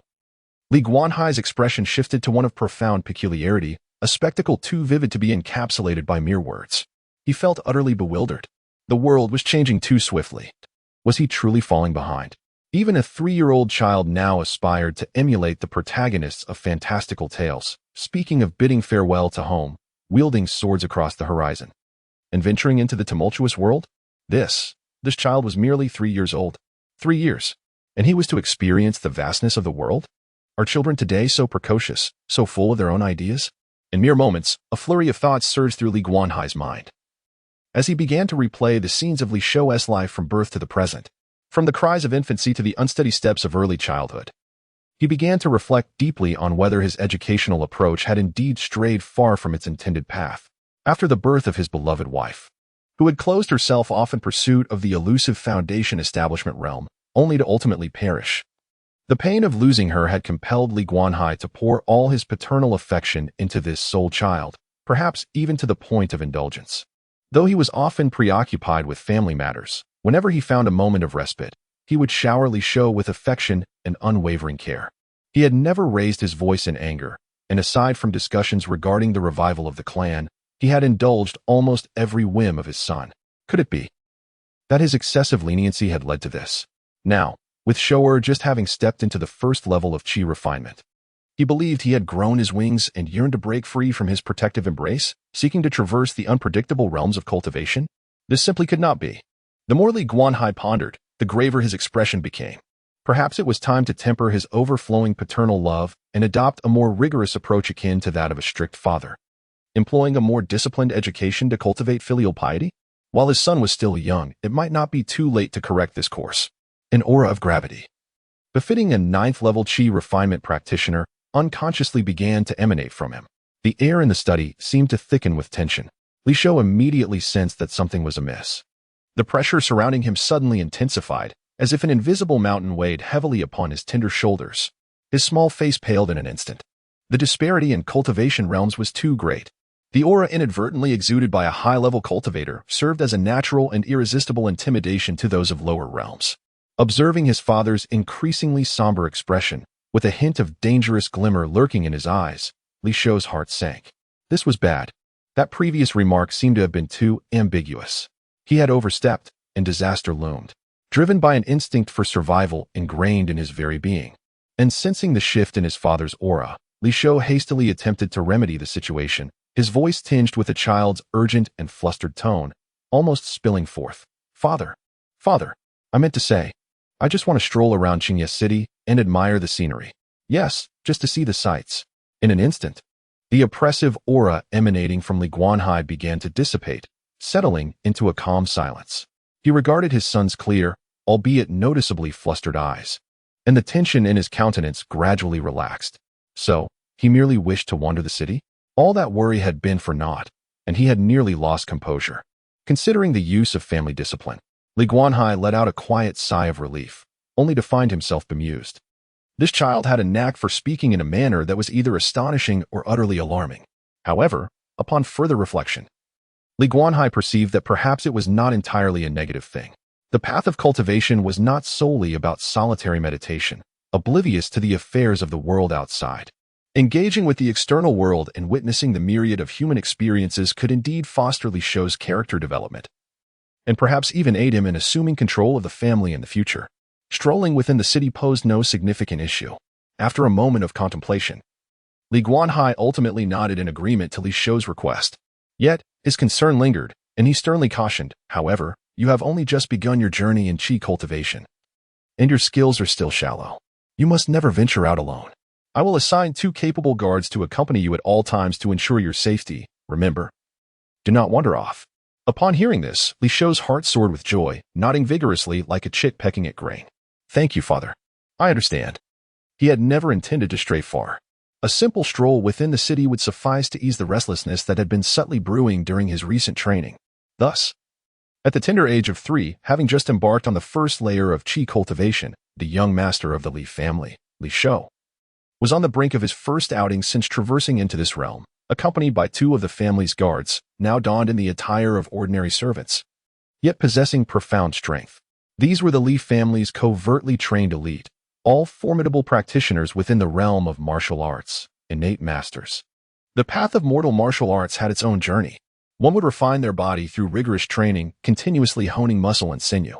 Innate practitioners would gather qi, cultivating a true energy that circulated throughout their being. Among them, those capable of projecting their true energy outward, solidifying it into protective barriers, could rightfully be called masters, impervious to blades, resistant to fire and water, able to tread upon leaves with utmost grace. This represents the pinnacle of mundane martial arts, sufficient to establish a sect and earn the reverence of countless people, a presence that can bestow honor and protection upon one's descendants. In this modest Qingye city, and indeed throughout the vast surrounding counties, innate masters are as rare as phoenix feathers and unicorn horns, capable of dominating a region and instilling awe within the martial world. Even when confronted by low-ranking practitioners in the Qi refinement stage, who have just embarked on their path to immortality and still exhibit a certain naivety. Should they seize the opportunity to close the distance and unleash a desperate strike, there remains a glimmer of hope for a fierce contest. However, this merely qualifies one to engage in a life-or-death struggle with lower-tier Qi refinement practitioners. Ultimately, a profound and insurmountable chasm exists between the mortal and the immortal realms. The two guardians dispatched by Li Guanhai are veritable innate masters, with their unwavering presence, as long as they do not encounter those elusive high-ranking practitioners or fall into the treacherous traps set by enigmatic cultivators. Li Shou's safety within the confines of this small Qingye city is nearly assured. Chapter 17. Wandering the Mundane World, the Old Beggar Before Stepping Out. Li Shou deliberately changed his attire. He rummaged through his expansive wardrobe for a brief moment and selected a sky-blue brocade robe. The garment shimmered subtly in the light, with the collar and cuffs adorned with faintly embroidered patterns of swirling clouds and silver thread. To him, it was the most unremarkable piece in his closet. Yet, for the ordinary folk on the street, it remained an unattainable luxury. He had prudently left the dark jade gourd in the secluded chamber for his training, opting not to carry it with him. This item might entail significant implications, and its presence could pose unforeseen risks. The Li residence was vast, featuring pavilions and corridors that stretched deep into the estate. Li Shou followed a servant, his short legs taking 3 steps for every one of the servants, twisting and turning through multiple courtyards before finally arriving at the side gate of the mansion. Outside, 2 figures had been waiting patiently for quite some time. One stood to the left and the other to the right, both attired as young servants. The one on the left was robust, with a rugged face marked by a menacing scar that slashed from the corner of his eye to his chin, exuding an aura that warned others to keep their distance. The one on the right was a young man with sharp eyebrows and bright eyes, standing tall and proud like a pine tree, his gaze keen and watchful, scanning the surroundings with vigilance. Despite their servant garb, the palpable intensity they emanated was anything but ordinary. These 2 bodyguards certainly possess an impressive demeanor. Li Shou mused inwardly, his initial apprehension dissipating quietly. A sense of security enveloped him. After all, it was his first legitimate venture outside, and having these 2 formidable figures by his side brought a measure of reassurance. He first turned his attention to the scarred man. "What is your name?" Upon hearing the question, the ferocity on the scarred man's face instantly softened, replaced by a smile that bordered on obsequiousness as he promptly bowed, responding, "Reporting to young master. I am called Li Dali." Li Shou nearly stifled a laugh. Li Dali? Quite a straightforward name indeed. Moreover, he had initially misjudged him. Just moments ago, this man had appeared fierce and ready for confrontation, yet at the slightest inquiry, his demeanor transformed into one of ingratiating warmth. The speed of this transformation was worthy of a theatrical performance. Nevertheless, Li Shou felt a sense of satisfaction towards the scarred man. A perceptive bodyguard. "And you?" he inquired of the stoic young man beside him. "Li Jian," came the curt response, his voice cool and devoid of any emotion. Li Shou nodded, choosing not to press further. He understood that both men were elite warriors of the Li family, bestowed with the family name for their loyalty after reaching the innate master level in martial arts. Their fidelity was beyond question. "Let us proceed and explore the streets." Li Shou gestured with his small hand and took the lead. Li Dali and Li Jian immediately followed suit, flanking him on either side, ensuring his safety against any potential disturbances. The streets, paved with bluestone, were lined with bustling shops. The sounds of vendors hawking their wares, the clamor of horse-drawn vehicles, and the chatter of passers-by melded together, creating a vibrant tapestry of ordinary life. As Li Shou ambled along, his short legs carrying him with curiosity, he surveyed his surroundings, finding everything quite novel. With nothing pressing to occupy him, he casually turned to Li Dali and inquired about the happenings in Qingye City. Li Jianza remained a step behind, silently serving as a backdrop, his sharp gaze ever vigilant of his surroundings. Young master, as for Qingye City, on the surface, the three most prominent entities are our Li family, the Qinglong gang, and the city lord's mansion. Li Dali, evidently well acquainted with the area, immediately launched into an animated explanation.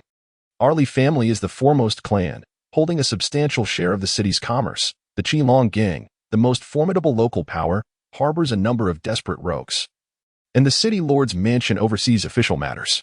Each of the three holds dominion over a territory, maintaining a semblance of stability. And each has cultivated a fair number of skilled fighters. As he spoke, a hint of undisguised disdain seeped into Li Dali's tone. However, young master, this is merely a fade for outsiders. He slightly bent forward, lowering his voice, infused with a sense of pride. The Qinglong gang and the city lord's mansion remain utterly unaware of our Li family's true nature.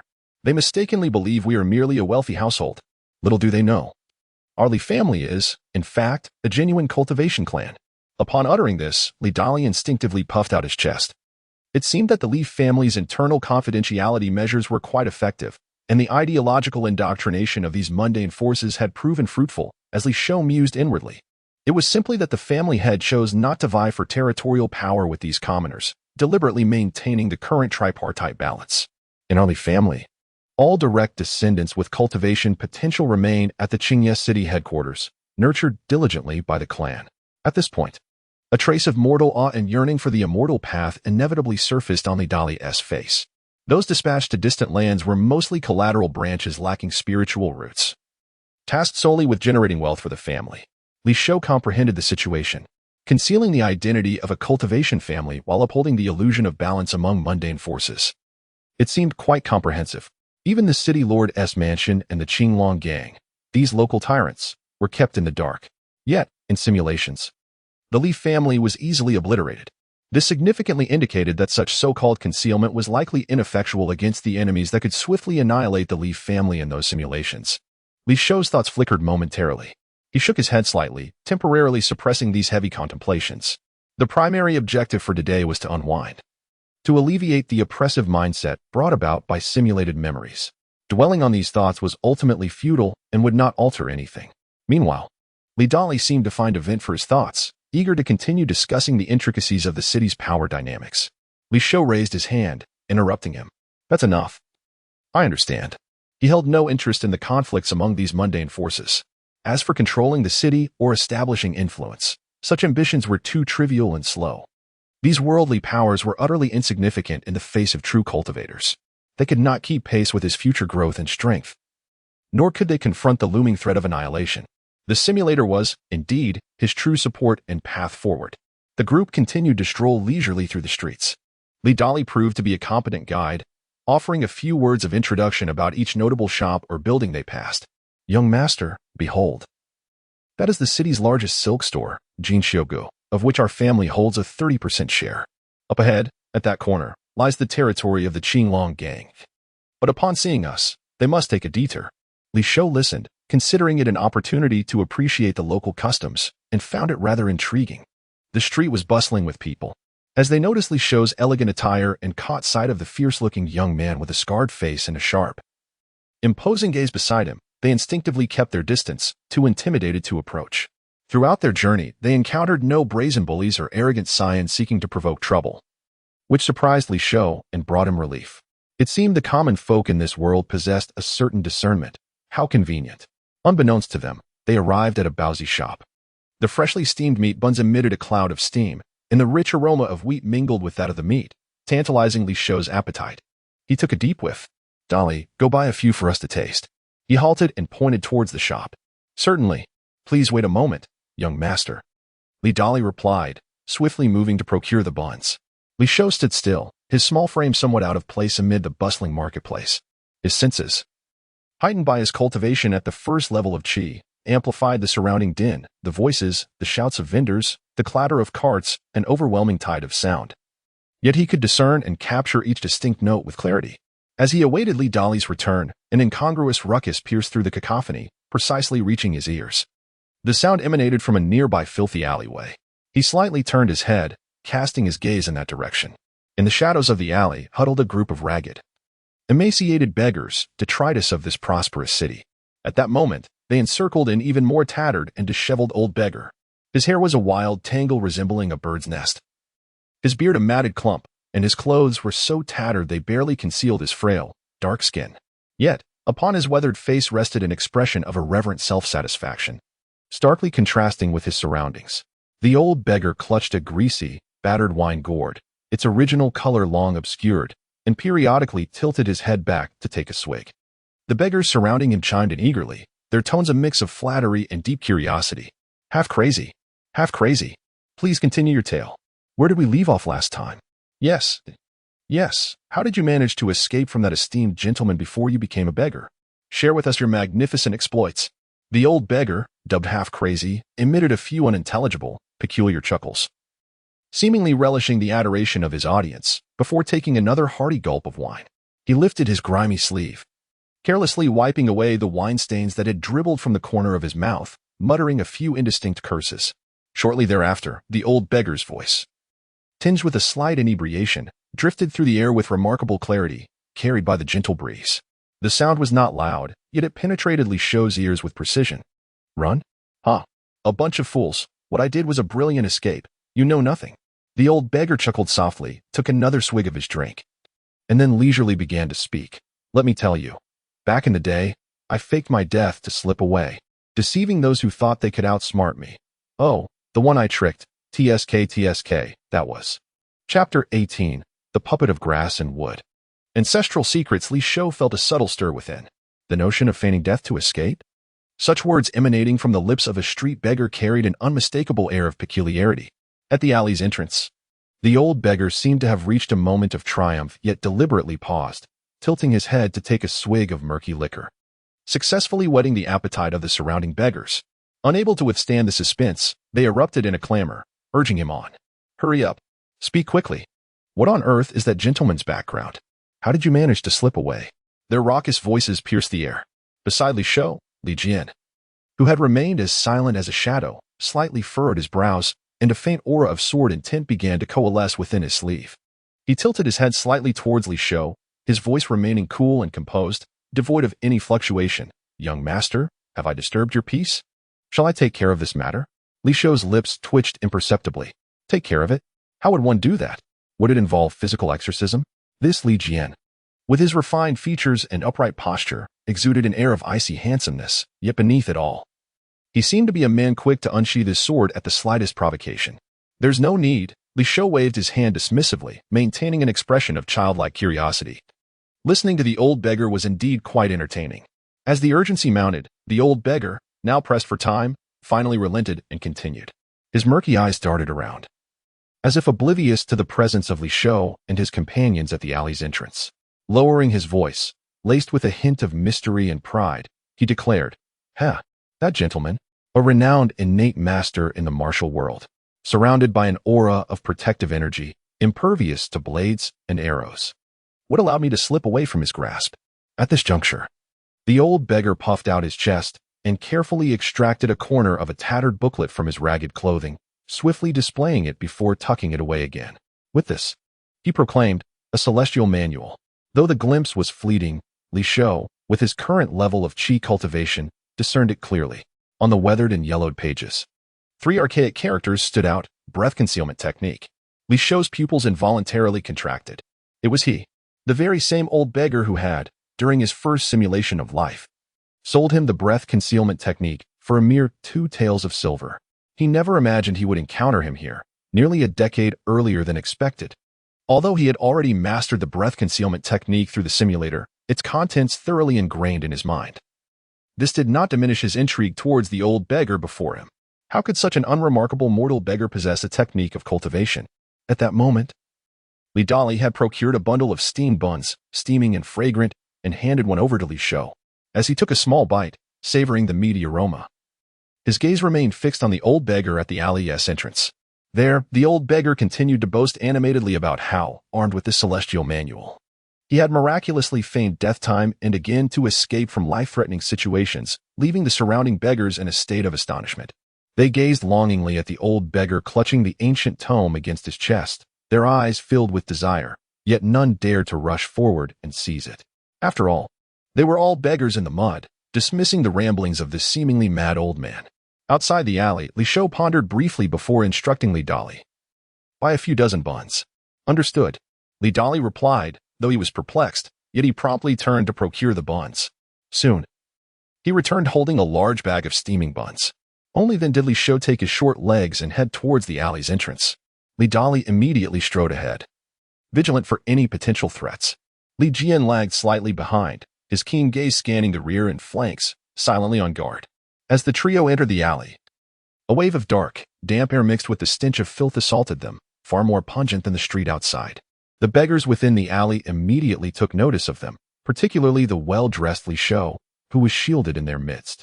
Their expressions shifted to one of wariness, tinged with an undeniable greed.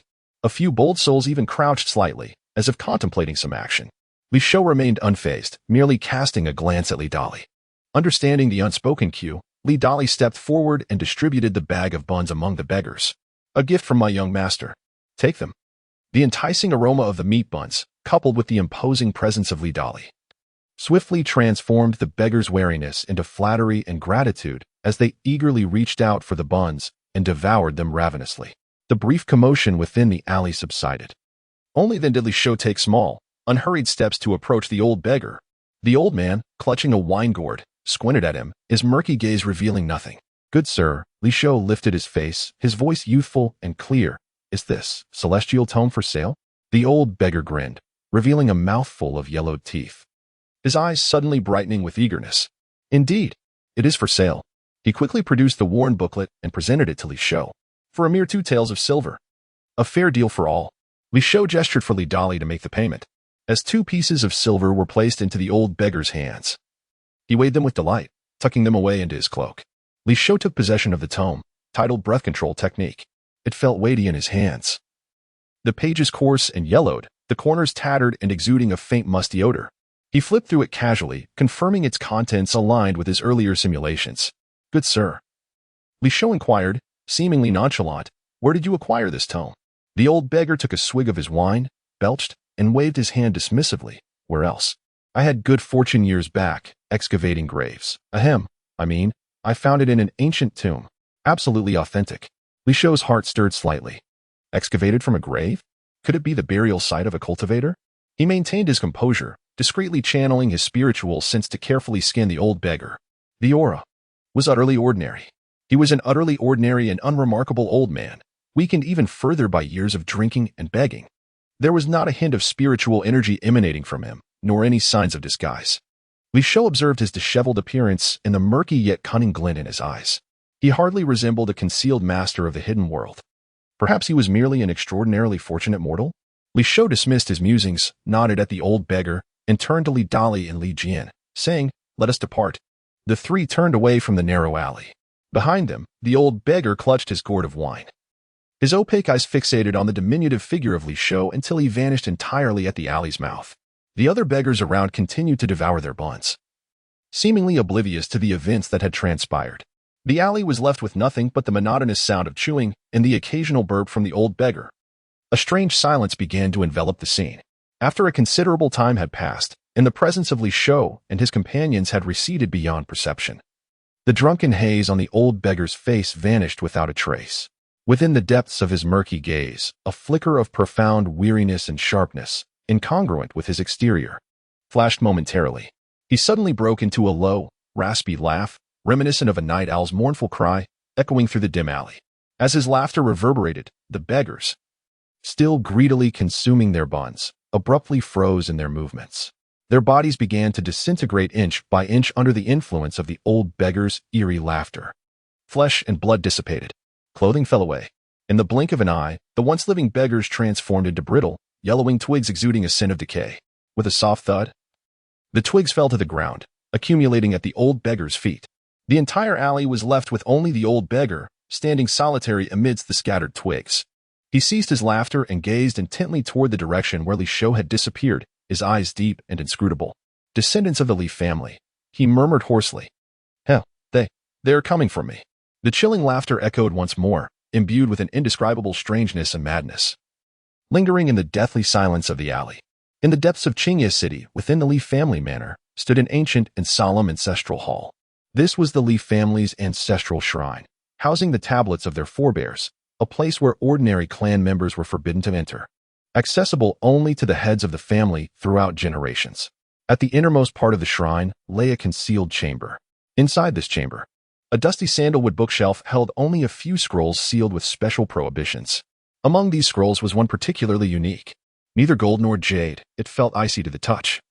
Its age unknown as it lay sealed for countless years. The scroll bore not a single character.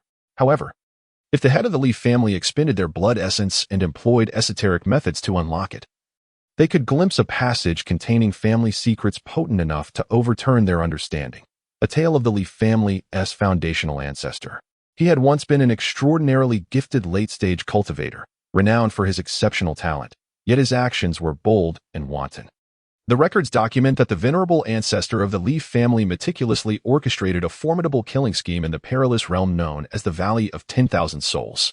Utilizing himself as bait, he cunningly disseminated rumors about possessing astonishing treasures. Through such cunning tactics, he succeeded in ensnaring and exterminating dozens of foundational practitioners belonging to the three major sections. Even more astonishing was the fact that 5 esteemed Golden Core Masters, who typically looked down upon the masses, perished in this cataclysmic event. Upon the emergence of this news, the remnants of the 3 sects were thrown into a frenzy, and the surrounding cultivation regions were thrown into uproar. The name of the Li family's ancestor instantly became taboo, inciting the relentless pursuit of the 3 sections. Ultimately, this tempestuous figure was obliterated, his soul extinguished by the combined might of the 3 sections. This is the version propagated by the outside world. However, within the dust-laden scroll lies an account of an unknown prologue, a month prior to the incident in the Valley of 10,000 Souls. The Li family's ancestor had dispatched a confidential letter back to the clan. In this letter, he forewarned of impending calamity with grave urgency, commanding the Li family to forsake all their holdings and relocate to the mortal realm, adopting new identities and severing all ties with the world of cultivation. He urged them to lie in wait, biding their time until his eventual triumph. Accompanying this nearly salvaging missive that preserved the entirety of the Li bloodline was a tome of profound techniques. The method was titled, The Art of the Greenwood Puppet. This technique allows one to sculpt puppets from wood, imbuing them with human form. On its cover page, in blood-red ink, a striking line was inscribed with fierce strokes. Exuding an aura of boundless slaughter, Li Banfeng, practitioner of the Li family. Chapter 19. Young Master, you are still innocent after departing from the dimly lit alley. Li Shou and his companions continued to stroll along the cobblestone street. The scene by the roadside was vibrant and bustling with life. Li Shou's keen eyes caught sight of a rather flamboyantly decorated small building in the distance. In front of it, several elegantly dressed young ladies, their figures graceful and alluring, leaned against the door, playfully smiling and casting flirtatious glances at passers-by. Is this the legendary? Li Shou's eyes suddenly sparkled with intrigue. Deep within the soul of his youthful self, a long-suppressed instinct stirred restlessly. Almost instinctively, he took a few eager steps forward, his innocent curiosity compelling him to draw closer and observe this unique cultural spectacle in detail. However, as soon as he moved his toes, Li Dali, who had previously been obedient, unexpectedly lunged forward. His towering figure blocked Li Shou's view, perfectly concealing the alluring scene. Young master, we cannot go there. Li Dali's face displayed an unusual hint of panic and awkwardness, his speech slightly faltering. Li Shou, feigning a serious demeanor, furrowed his brow knowingly and inquired, "Why can't we go?" Li Dali faltered, struggling for words, his usual cleverness seemingly evaporated. Surely, he could not explain to the young master that this was a place of fleeting pleasures, a realm of intoxicating allure. Just as Li Dali grew increasingly flustered, Li Jian, who had been silent like a shadow, suddenly stepped forward. He positioned himself beside Li Shou, shielding the young master's inquisitive gaze. His tone as cold and unyielding as ever, as if merely stating a fact. "Young master, you are still young." Li Shou. He silently retracted, his eager foot filled with curiosity and exploration. With a heavy heart, he turned away and walked in another direction, his small figure radiating an inexplicable sense of desolation. Never mind. There is plenty of time ahead. There is no need to rush." The trio wandered aimlessly through Qingye City for most of the day. Li Shou fully immersed himself in the ambience of the ancient city, though the enjoyment was limited. It indeed dispelled much of the gloom that had weighed upon his heart, lifting his spirits significantly. As the sun dipped below the horizon and darkness enveloped the streets, Illuminated by the glow of lanterns, they finally made their way back to the Li family estate. After bidding farewell to Li Dali and Li Jian, Li Shou returned to his tranquil courtyard.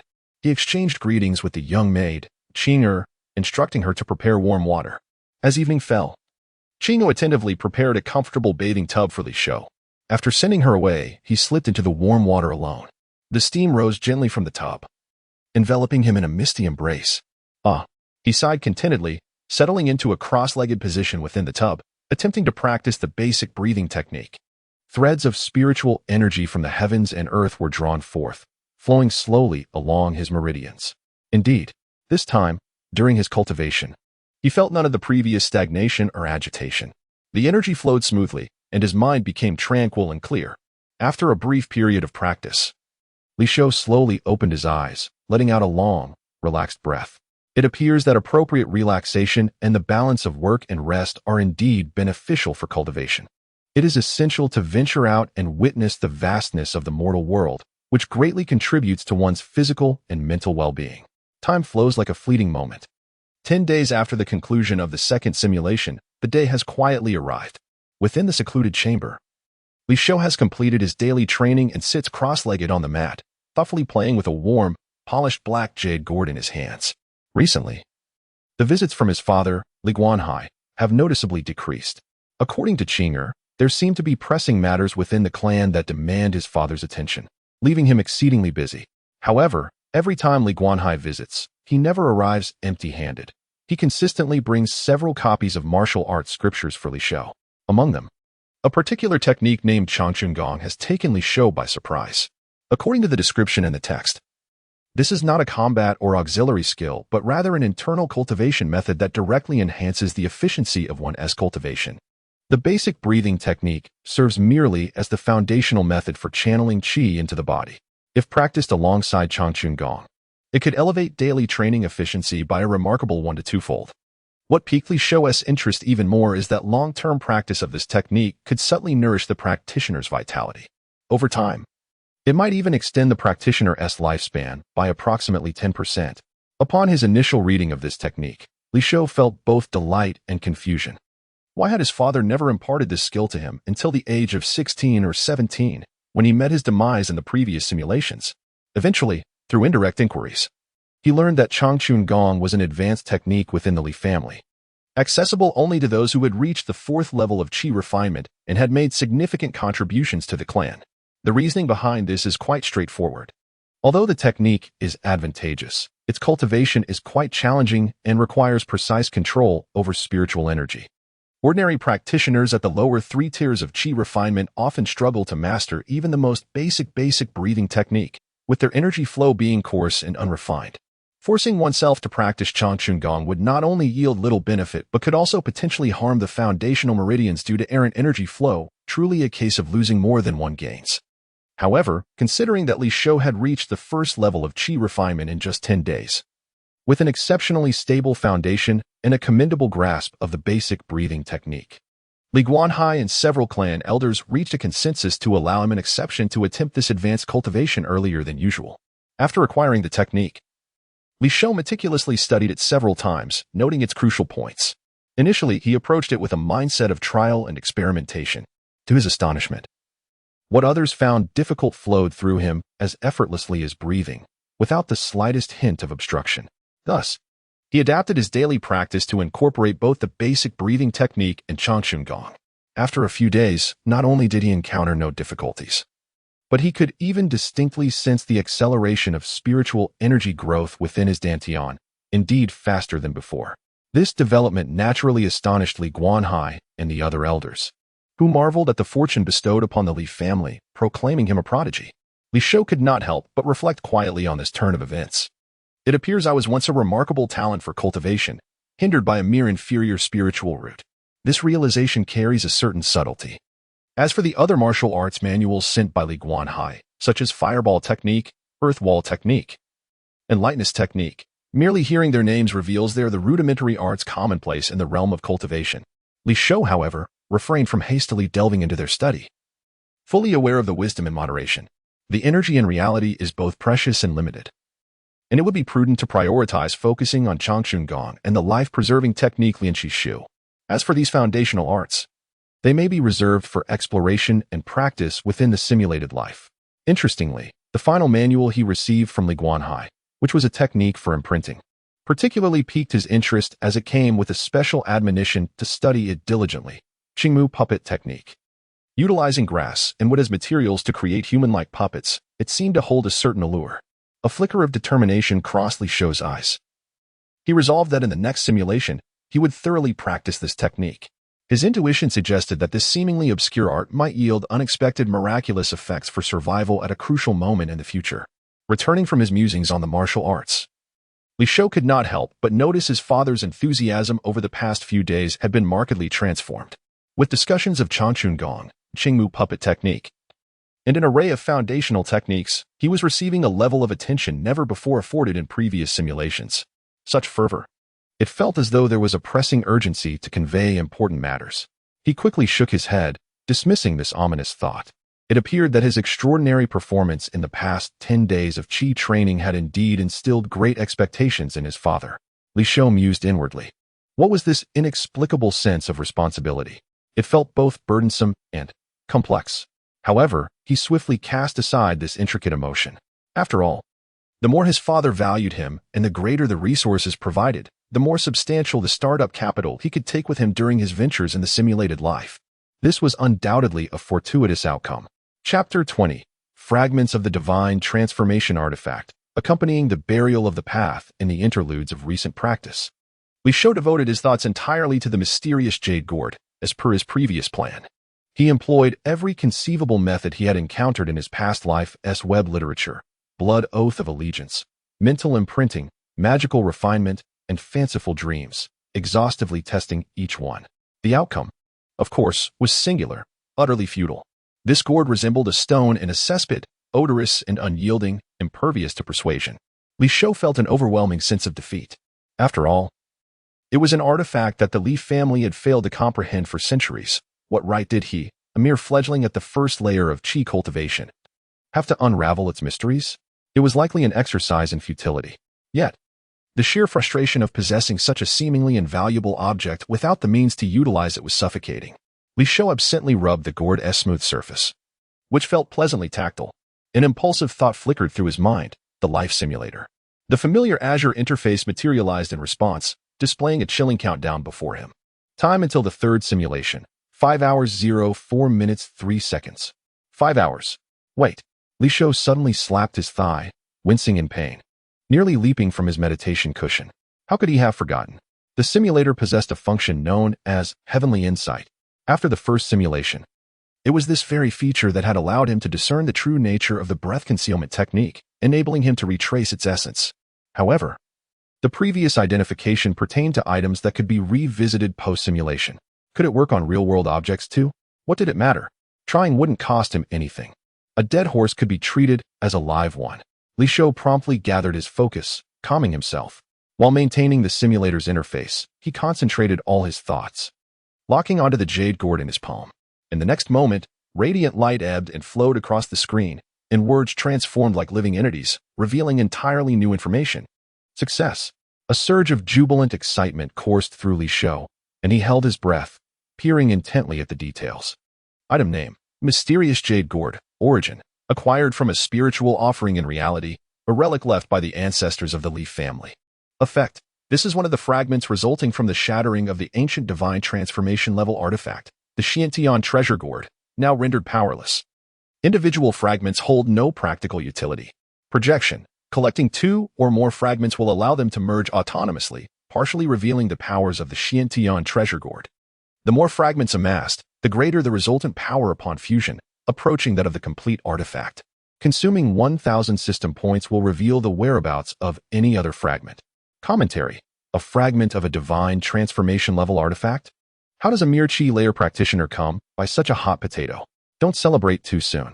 A friendly reminder: the probability of a cultivator meeting a grim fate upon exposure increases by a staggering 1,000%. Li Shou stared at the information on the panel, his mouth agape, utterly dumbfounded. A divine transformation level artifact? A fragment. He had speculated that the origins of this gourd were extraordinary, possibly belonging to the Foundation establishment or even Golden Core period treasures. Yet, he could never have fathomed its significance to this extent. This was simply beyond comprehension. Divine transformation. What kind of extraordinary existence could that possibly be? The ancient texts of the Li family offer vague descriptions of such a tier, as if they were mere myths. Based on his meager knowledge of cultivation and his previous experiences with online literature, one would expect that artifacts of this caliber, even if merely fragments, would be something the protagonist would have to endure countless trials to attain. Yet, what is the reality? He commenced his journey with a fragment of a divine artifact. Casually toying with it in his hands each day, Li Shou pondered the astonishing implications embedded in these lines, as if a realization struck him. His initial excitement swiftly faded, leaving behind a heavy sense of headache. If it were indeed a complete divine artifact, he could awaken from dreams with a smile on his face. However, the issue lies in the fact that this is merely a fragment, utterly devoid of utility on its own, nothing more than a hot potato. Although the simulator's criticisms were somewhat harsh, they were nevertheless grounded in truth. Carrying such an item is likely to lead its possessor to peril. Li Shou felt a dull ache in his teeth. Nonetheless, this revelation perfectly elucidated the overwhelming greed evident in the eyes of the dark-clad specter during the second simulation, just before its demise as it gazed longingly at the gourd. Clearly, the foe recognized its worth, comprehending the true essence of the Xuanyu gourd. Thus, all doubts were dispelled. It is no wonder that those enigmatic adversaries relentlessly pursued a once illustrious Li family, even laying in wait amidst the charred ruins for an entire year after the family's annihilation. Their true objective, it seems, has always been this seemingly inconsequential gourd. Given that this gourd is a relic from the ancestors of the Li family, it is entirely reasonable that their enemies would be aware of its genuine origins and value. At this moment, all of Li Shou's previous conjectures and deductions found affirmation. The Xuanyu gourd undoubtedly serves as the true catalyst for the Li family's downfall. Yet, a formidable question arose. If this gourd possesses such extraordinary significance, why has it never appeared in the item recursion option list after the conclusion of the previous two simulations? Logically, with the simulator's capabilities, it cannot be confined solely to the realms of cultivation and techniques, can it? Even as a mere fragment, it is still a shard of a divine artifact, its caliber evident. Surely it must at least qualify for recursion? Unless it does not meet a specific criterion for recursion? What could that criterion be? A flash of memory surged through Li Shou's mind like a bolt of lightning. It was the final frame frozen in the replay of his death during the second simulation. The withered hand of the dark-clad specter unhesitatingly reaching for the Xuanyu gourd at his waist. Could it be that in the previous simulations, after his demise, the gourd was effortlessly taken by his enemies? Indeed, it felt as if thunder erupted in Li Shou's mind, illuminating every connection. The items eligible for recursion must be those that the simulated self genuinely possessed after the conclusion of the simulation. Once the gourd was seized by the adversaries, it signified the loss of ownership. Naturally, it would be impossible for it to appear in the final retrospective list.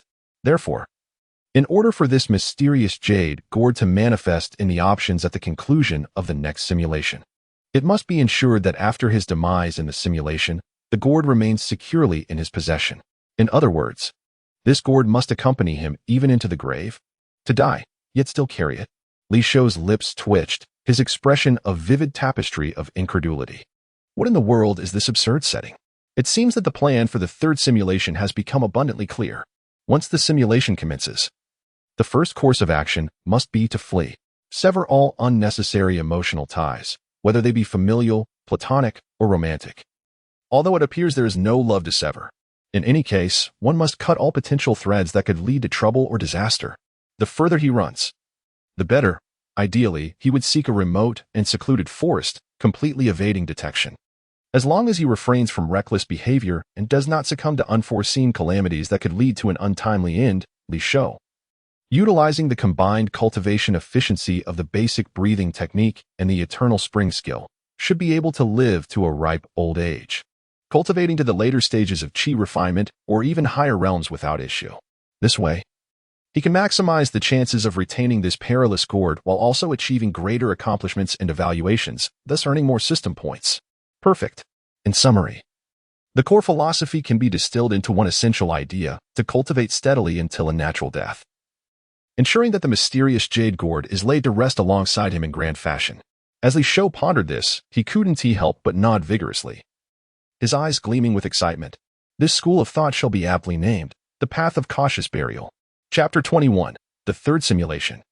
Journey westward as night deepened and silence enveloped the world. Li Shou returned to his small courtyard from the secret chamber. He reclined comfortably upon his bed, his diminutive form nearly swallowed by the soft bedding. Although the sensation of comfort was undeniable, slumber eluded him. With his eyes closed, Li Shou meticulously replayed the details of the recent simulation plan in his mind, contemplating every nuance and step. As the countdown approached its conclusion, a profound stillness settled in. Time remaining until the third simulation, 0 hours 00 minutes 0 seconds. As if sensing the moment, Li Shou abruptly opened his eyes, his gaze intensely fixed upon the ethereal blue screen before him. Life Simulator activation initiated. The river of fate surges once more, commencing the extraction of future fragments. Parallel timelines are being constructed based on the host's essence. Simulation commenced. May your journey be smooth and untroubled. Following the familiar preamble, a series of striking red characters appeared at the top of the screen. Based on the host's current intentions, the simulation plan has been generated. Current simulation plan. Commence with a hasty escape, carrying essential resources, spiritual stones, martial arts manuals, and the mysterious Jade Gourd. And swiftly distance oneself from the Li family, retreating to concealment, to cultivate until death, ensuring the Jade Gourd accompanies you in burial. Note: the simulation plan serves merely as guidance. Actions of simulated characters may deviate. The host is advised to remain aware. At the age of 3, you are well versed in the plan, your mind solely fixated on the notion of escape, meticulously tallying spiritual stones, martial arts manuals, the Jade Gourd, and other valuables for your flight. As dawn broke the following day, you skillfully activated the breath concealment technique, minimizing your presence. Evading the early rising servants, you stealthily slipped out through the side gate of the Li estate. Standing in the cold morning breeze outside the gate, you cast a glance back at the lackadaisical Li residence, feeling a twinge of surprise. Was it truly this easy? However, upon reflection, you recalled that the majority of the Li family's guards were merely mundane martial artists, while you, a practitioner of the breath concealment technique, would indeed be the anomaly if discovered. Without further hesitation, you confirmed your direction and departed Qingye City without a backward glance. With no explicit destination in mind, you understood only that moving away from the Li family was paramount, thus opting for the relatively desolate western route. By the age of 4, you had traversed thousands of miles from Qingye City, enduring the elements and traveling by day while resting by night. Your intention was to distance yourself sufficiently from Qingye City before seeking refuge in the depths of an ancient forest to remain hidden. Along the way, you passed through numerous ordinary towns, encountering a myriad of people. In these towns, you typically engaged the breath concealment technique to obscure your appearance, striving to minimize interactions with others. After all, a 3 or 4-year-old child, adorned in finery, yet wandering alone, posed the greatest risk, appearing too frail and vulnerable to be overlooked. Yet, one cannot maintain the breath concealment technique indefinitely. The consumption of spiritual energy posed a challenge, and you also required time to meditate and cultivate, restoring your energy and advancing your skills, occasionally revealing your presence.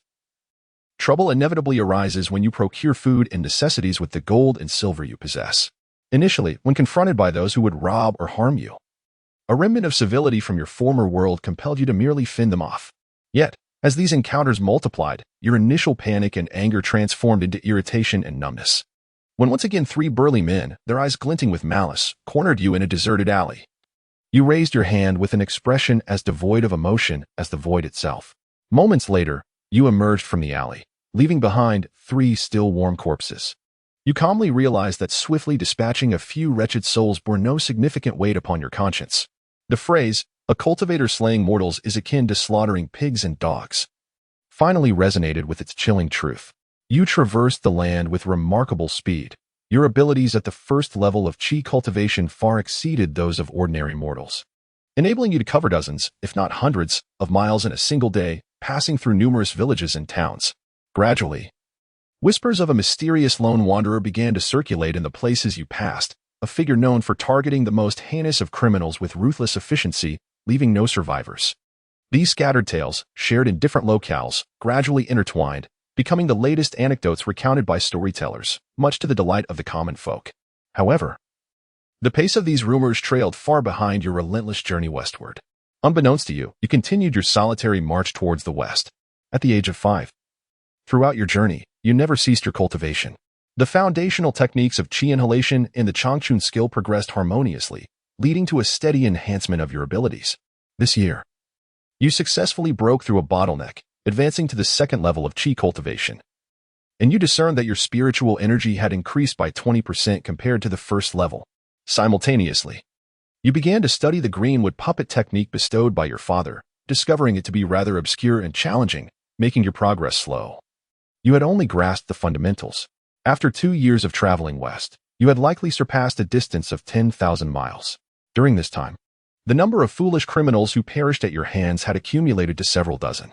Your strikes became increasingly precise and efficient, perhaps reflecting a certain familiarity with the craft. Occasionally, a twinge of helplessness would flicker through your mind.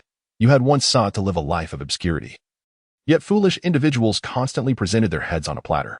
Strangely, these acts of violence did not cast any shadows or burdens upon your psyche. Rather, they imparted a sense of liberation, as if you were severing the entangled grievances of your past lives. You surmised that this was likely due to the lingering effects of your simulated experiences, rendering you acutely sensitive and intolerant of malevolence. To slay those deserving of death was to act in accordance with your own conscience. At 6 years old, your journey westward had now spanned 3 years. Perhaps due to the nature of your cultivation, your physical development far surpassed that of your peers. At 6, you appeared more akin to an 11 or 12-year-old youth from the mundane world, standing tall and proud. With this transformation in appearance, the troubles that sought you out began to dwindle. You continue to cultivate the Longchun technique, steadily advancing towards the third tier of qi refinement. After several years of intermittent research, you have finally made some progress in the Qingmu puppet technique, barely reaching a rudimentary level of mastery. With your second-tier qi, you can now utilize ordinary twigs to conjure and temporarily sustain a puppet that appears indistinguishable from a mortal. This puppet can alter its appearance and physique according to your will, and it is capable of understanding and executing simple commands, such as fetching items from crowded places on your behalf. This seems to be an excellent means of concealing your identity, thus avoiding many unnecessary troubles. One day, as you pass through a rather prosperous city, you impulsively inquire with a local elder, "Good sir, do you happen to know how far Qingye City is from here?" The elder, looking bewildered, shakes his head, indicating he has never heard of it. You feel a sense of relief. It appears you have indeed traveled quite far. However, your cautious nature prevents you from relaxing even slightly. After a brief rest, you maintain your breath concealment technique and continue your journey westward. At the age of 7, as you journey westward, your proficiency in the Qingmu puppet technique grows increasingly adept, and you even experiment with using the puppet to scout ahead. By the age of 8, you have traversed an exceedingly lofty mountain, perpetually capped with snow, and arrived at the edge of a vast, primordial forest, rich in spiritual energy. You pause in your steps. Here, it seems, is the perfect sanctuary you have been seeking, an ideal place to conceal yourself until the end of time. Chapter 22. The Ascetic. The terrifying inferno at the age of 8, rather than hastily delving deeper, you chose to linger at the periphery of the dense forest.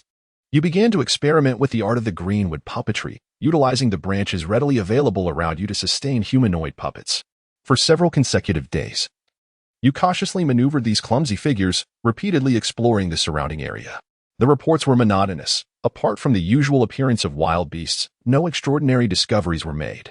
With this, you felt a slight sense of reassurance and finally stepped into the vast depths of the primal forest. A mere month into your venture, you found the spiritual energy here to be far more abundant than in the outside world. As you practiced the Changchun Gong, your internal spiritual power grew increasingly plentiful. Eventually, after a routine session of breathing exercises, the invisible barrier that had constrained you quietly shattered, allowing you to break through and ascend to the third level of qi cultivation. Your Dantian's reservoir expanded, accommodating a spiritual essence that surpassed your previous capacity by over 30%. You settled within the forest, entirely isolating yourself from the clamor of the mundane world. When hunger struck, you hunted. When thirst beckoned, you drank from the mountain springs. Your days were monotonous, bordering on desolate, yet they were pure, untouched by the dust of the world. At 9, you discovered a towering ancient tree, large enough for several people to embrace, and carefully excavated a simple nook at its roots to serve as your dwelling. From that point onward, your existence revolved almost entirely around the daily ritual of meditation and cultivation. When the tedium became unbearable, you would unfurl the scroll of the greenwood puppetry immersing yourself in its profound runes and incantations, thereby passing the long, silent hours. 2 fleeting years passed without the sight of another soul. As your taut nerves gradually relaxed and your vigilance waned, you began to neglect the constant operation of the breath concealment technique. This inadvertently reduced the time spent in meditation to restore your spiritual energy, while the efficiency of absorbing spiritual essence seemed to slightly improve. It also rendered this life-preserving secret technique increasingly unfamiliar. Life quietly slipped away amidst the stillness beneath the ancient tree and the inhalation of the world's spiritual essence. At 10, you continued your cultivation under the tree, accompanied by solitude and harmonizing with the natural energies. By 11, your form had matured into that of a graceful youth. Shedding the innocence of childhood, years of solitary existence in this primordial forest, enduring the elements, had not ruggedized you. Rather, your deepening cultivation, along with the cleansing aura of the flora, enhanced your ethereal elegance, rendering your demeanor increasingly refined.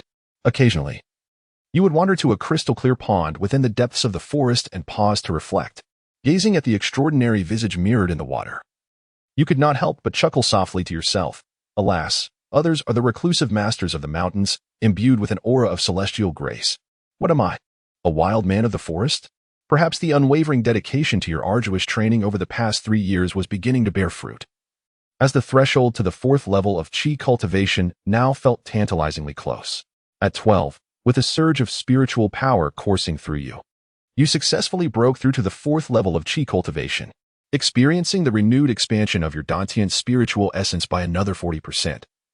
A wave of indescribable exhilaration surged within your heart.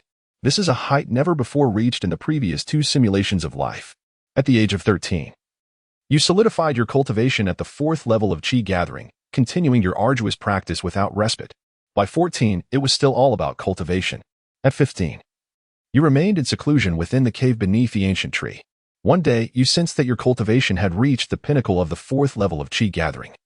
Faintly touching upon an invisible barrier, you recalled the records in the ancient text of the Leaf family. The spiritual energy contained within spirit stones is exceedingly pure and remarkably effective for breaking through such barriers. Without further hesitation, you retrieved 2 low-grade spirit stones, cradling them in your palm. As the stones dimmed and crumbled to dust, a surge of pure spiritual energy flooded into your body, washing away the shackles. Moments later, the barrier shattered dramatically. You successfully ascended to the 5th level of Qi gathering, expanding your total spiritual power by 50%. At this juncture, your spiritual energy was sufficient to sustain 3 wooden puppets simultaneously. At 16, it had been a full 13 years since you departed from Qingye City.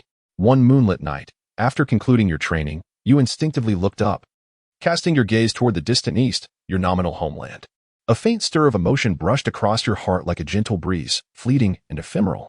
Indeed, time is a potent remedy that washes away all unnecessary ties. You withdrew your gaze, a self-deprecating smile gracing your lips, before casting it aside and immersing yourself once more in your cultivation. Did cultivation hold any special significance for you? You were unsure and indifferent to ponder. All you knew was that you seemed to be a natural-born ascetic. The first simulation was squandered merely because you could not step into the 1st level of Qi gathering. You were firmly convinced of this. For the vast majority of cultivators in this world, years of solitary meditation could drive one to madness with its tedium and solitude. Yet for you, each cycle of spiritual energy, each incremental advancement in your cultivation, brought forth a satisfaction and anticipation that resonated from the depths of your soul. Feeling yourself grow stronger, this pure process was, in itself, an unparalleled enjoyment. Time flowed silently and slowly within this almost obsessive anticipation and fulfillment. At 17, voices occasionally echoed through the mountains and forests, seemingly belonging to a few mortals who had inadvertently wandered into this place. They cried out in alarm, fleeing in a particular direction. You sat serenely within your cave, not even lifting your eyelids, with a mere flicker of thought. You employed the manipulation technique to subtly alter the landscape surrounding your dwelling, blending it seamlessly with the environment, erasing any trace of human presence. The disturbances from the outside world held no significance for you. By 18, your world had dwindled to the ancient tree cave and the practice of breath control. Tasks such as hunting and keeping watch were entirely delegated to the 3 increasingly adept wooden puppets under your command. They stood still most of the time, consuming hardly any spiritual energy, only moving at your mental behest when necessary, perfectly embodying the role of tools.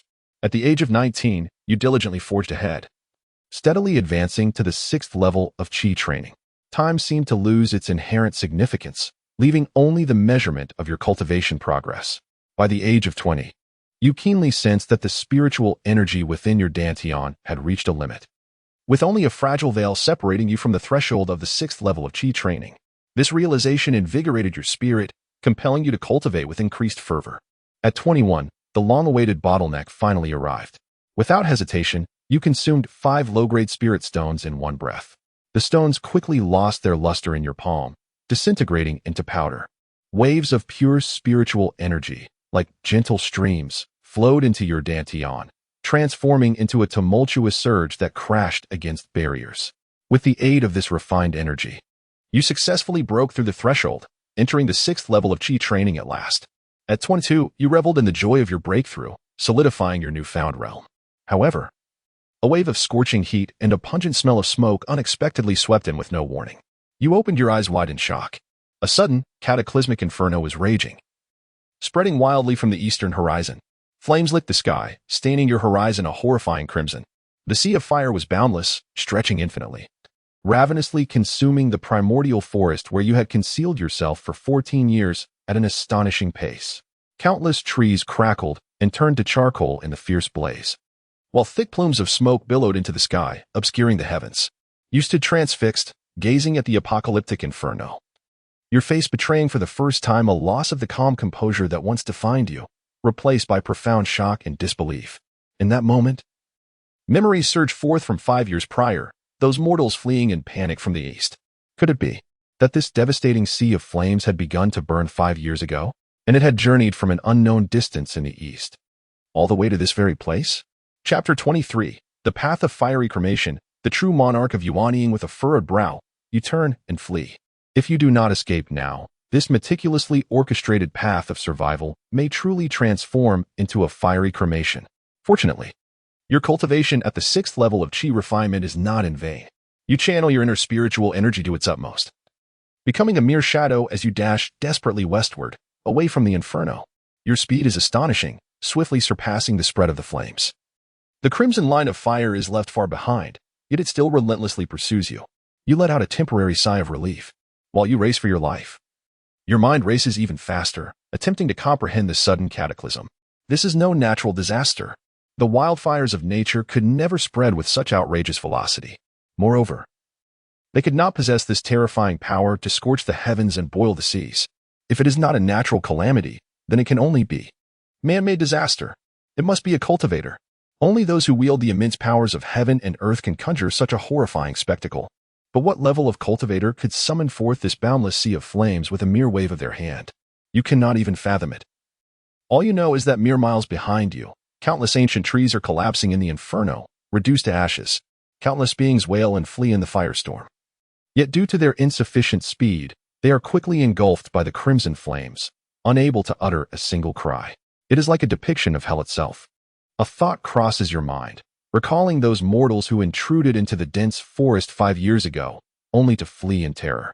Their physical capabilities were limited. Had the fire spread with such terrifying speed back then, they would never have managed to escape so far. You could not have lived so peacefully for the past 5 years. The only explanation is, this terrifying sea of flames is expanding at an ever-increasing pace. It is accelerating its consumption of this land.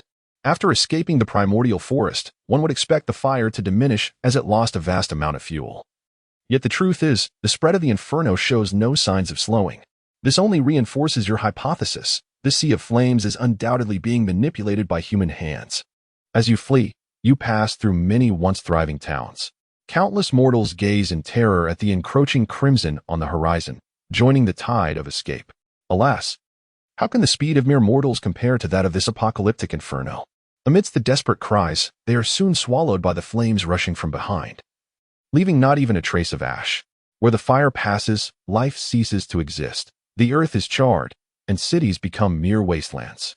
At the age of 23, utilizing the speed granted by your 6th level of Qi refinement, after a year of frantic flight, you seem to have gradually distanced yourself from the immediate threat of the inferno behind you. Yet, you know that the menace has not ceased. It continues to pursue you relentlessly, step by step. You can only press onward to the west, fleeing without pause. In this precarious journey, where survival hangs by a thread.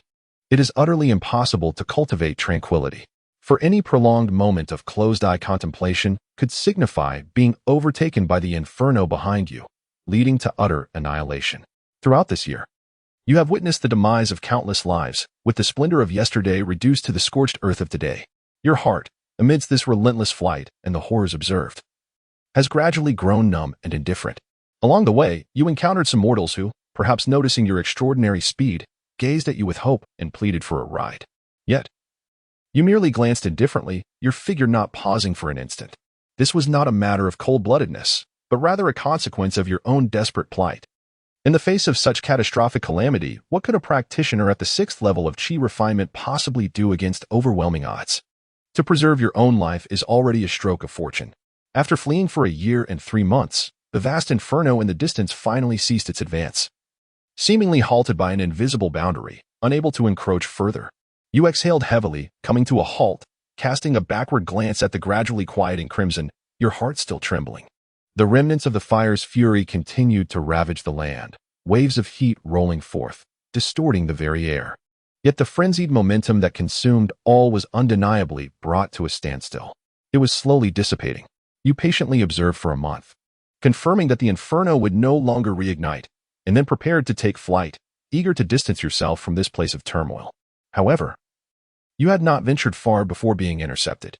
Ordinary mortals could not possibly halt someone at the 6th level of Qi refinement. It was a practitioner who blocked your path. 3 practitioners stood before you, their auras not particularly formidable, approximately on par with your own, all around the 3rd stage of Qi refinement. Yet they occupied strategic positions, subtly sealing off all your avenues of escape, clearly not benign. A shiver coursed through you, halting your steps as your spiritual energy surged within, the tension evident upon your visage. The leader of the practitioners, noticing your defensive stance, quickly raised his hand in a placating gesture, forcing a formulaic smile. Fellow cultivator, do not be alarmed. We bear no ill intent. He explained that they were acting under the decree of a true monarch of the nascent soul. All individuals who emerged from the vicinity of the inferno were required to temporarily proceed to the nearby city of the abyss for rest, and were forbidden from leaving unaccompanied. After a period of time, the true monarch would make arrangements for a thorough investigation, after which everyone would be free to depart. A true monarch of the nascent soul? A tempest of astonishment surged within you, though your expression remained composed as you inquired. May I ask the reason for this? The practitioner, seemingly accustomed to such inquiries, patiently explained, you may not be aware, but this cataclysmic inferno was orchestrated by that true monarch, forming the heavenly fire refinement array. This array spans tens of thousands of miles, and its flames are capable of incinerating even those at the Qi refinement stage. Even seasoned foundation builders would struggle to endure for long. The true monarch's actions are born of necessity, aimed at locating a wondrous artifact believed to be lost in this vicinity. It is said that this artifact is impervious to fire and water, and ordinary means cannot harm it in the slightest. The esteemed true lord firmly believed that this object had been inadvertently left within the expanse of the formation-enveloped region. Yet the vastness of the area made the search exceedingly time-consuming. Thus, he resolved to establish a grand array, intending to utilize the flames of the heavens to incinerate all impurities, thereby facilitating the dispatch of disciples to scour the ashes of the inferno. The cultivator hesitated momentarily, casting a sweeping glance over you, and added, should the object remain undiscovered within the sea of flames, we shall have no choice but to meticulously investigate the recent entries and exits of the cultivators in this vicinity. Fire and water do not coexist. Conventional means are inadequate to cause damage. You maintained an outwardly calm demeanor, yet your heart felt as though it were grasped by an invisible hand. Your breath momentarily stilled. That object could not possibly be. You instinctively tightened your grip on the concealed Zuanyuhula nestled within your robe. Thus, it became clear. You nodded slowly, suppressing the shock within, feigning a demeanor of enlightenment. The circumstances were indeed more formidable than the individual. You were escorted by the 3 cultivators to the so-called Linyuan city. Upon entering the city, you discovered it was already teeming with people, and upon further investigation, you were astonished to find that it was entirely populated by cultivators.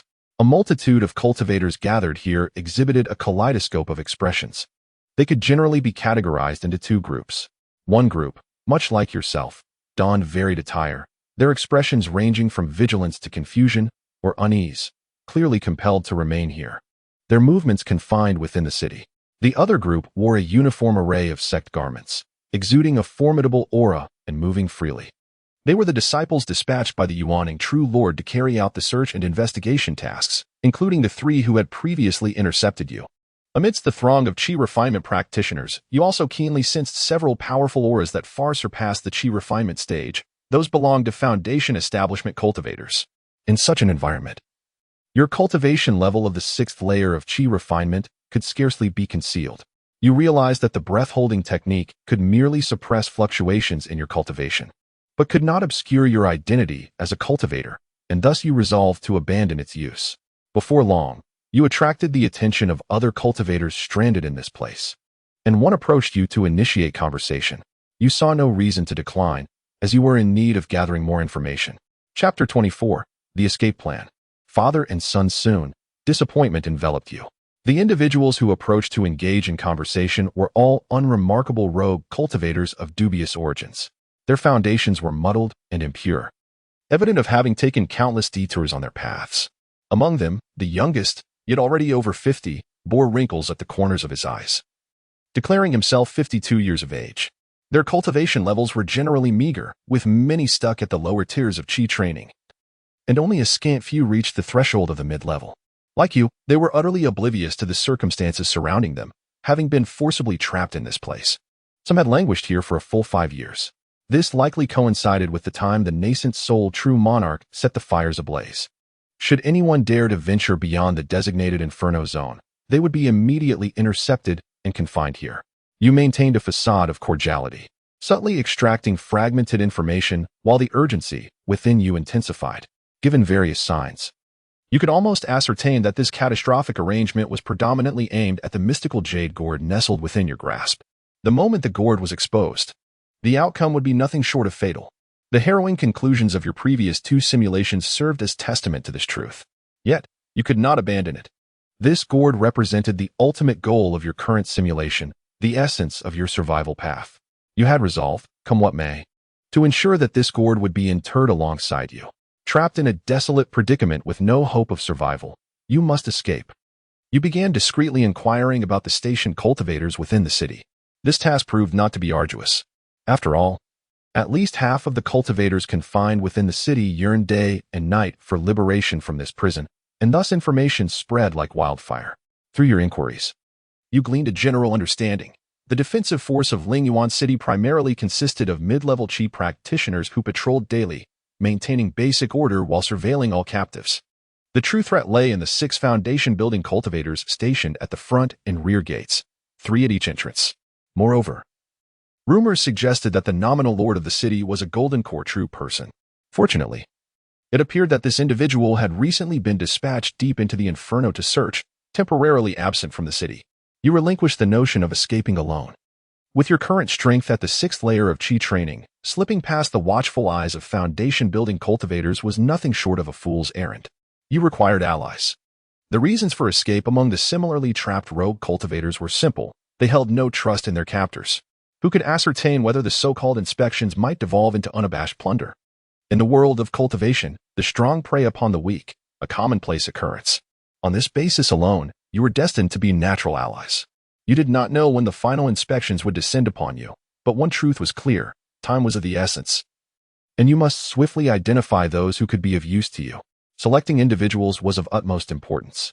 Sometimes, the troubles brought by incompetent allies can prove far more fatal than the visible enemies. At the age of 24, you have lingered in Lingyuan City for several months. The extensive reach of the Inferno has rendered the search mission ordered by the nascent soul, True Monarch, still ongoing. During this period, you have tirelessly traversed various parts of the city, particularly loitering near the city gates, meticulously observing every newcomer being admitted. In truth, you have already devised a rough plan. Either you could incite a multitude of Qi refinement stage cultivators to storm the city gates, creating chaos where most would serve as cannon fodder, allowing you to seek a sliver of hope amid the turmoil. Alternatively, you might endeavor to follow the rare Foundation Establishment stage cultivators. Gaining their protection could perhaps enhance your chances of escape. You personally lean towards the latter option, as it poses relatively controllable risks. However, the trapped Foundation Establishment cultivators appear eerily calm, seemingly resigned to their fate, showing no inclination to flee. They seem acutely aware of the formidable forces guarding this place, refraining from any reckless actions. This realization stirs a sense of urgency within you. At last, one day, a turning point manifests, an unexpected twist of fate. On this day, you stand at the city gates as usual, ostensibly scanning the comings and goings, yet secretly assessing potential allies. Soon, your gaze is drawn to a group of individuals. 3 cultivators clad in uniform attire, all at the late chi refinement stage, escort 2 individuals, a middle-aged man and an elderly man, slowly entering the city gates. The aura emanating from the escorted pair unmistakably bears the hallmark of Foundation establishment cultivators, prompting many scattered practitioners around to cast looks of reverence. However, when you lay eyes on the escorted individuals, you are struck as if by lightning, frozen in place, your face betraying disbelief and shock. Your astonishment does not stem from their status as Foundation establishment cultivators. Rather, one figure, long dormant in the recesses of your memory, now erupts like thunder. The middle-aged man with a vaguely familiar visage is none other than your father in this lifetime, Li Guanhai.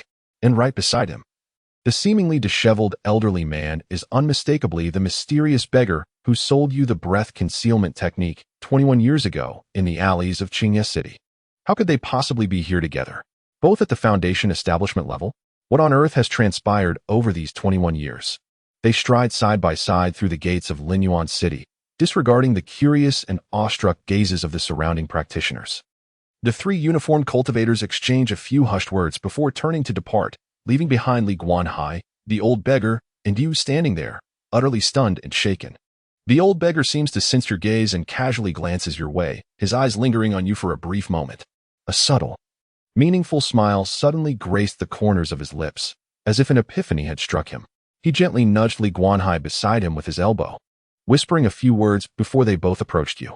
You beheld the silhouettes of the 2 figures, advancing step by step, slowly drawing nearer. Time seemed to freeze in that moment, the surrounding clamor fading into oblivion. 21 years of relentless toil, countless days and nights of arduous training, and innumerable cycles of spiritual energy coursing through. A myriad of vivid images surged and erupted in your mind. That past, deliberately buried. Those fragments of memory nearly obliterated by 2 decades of solitude, suddenly burst forth without warning. They surged upon you, instantly claiming your thoughts. Who am I? This question had not even formed in your heart over the past 21 years. You were merely a wandering soul adrift in the world. Yet now, simply catching sight of that familiar yet formidable figure approaching you, everything became crystal clear. You are Li Shou of the Qingyeli clan. Your throat felt as though it were constricted by some unseen force, dry and painful. You struggled to part your lips, summoning every ounce of strength to utter a shattered syllable. Father? Li Guanhai, facing you, suddenly paused, his expression shifting to one of profound astonishment and confusion. He stared intently at you, at this young face that was both familiar and foreign. After a long moment, it seemed he finally grasped something, his eyes welling with tears. 2 streams of hot tears silently coursed down his weathered cheeks. After 21 years, father and son, in this unexpected place, finally recognized one another. The old beggar stood nearby, watching this scene with a gentle smile, his gaze deep and contemplative. Chapter 25, The Illusory Alchemist, Take You Out. The old beggar's murky gaze swept across the surroundings, seemingly disdainful of the bustling crowd, and waved his hand at you and Li Guanhai. Enough, enough. It is a joyous occasion for a father and son to reunite. Yet standing at the entrance like this, akin to a performance, what kind of behavior is this? He led you both away, turning into a nearby inn that appeared relatively clean, requesting a secluded private room. Upon entering, the old beggar shut the door behind him and casually produced a palm-sized, dusty flag from his robes, which he inserted into the doorframe.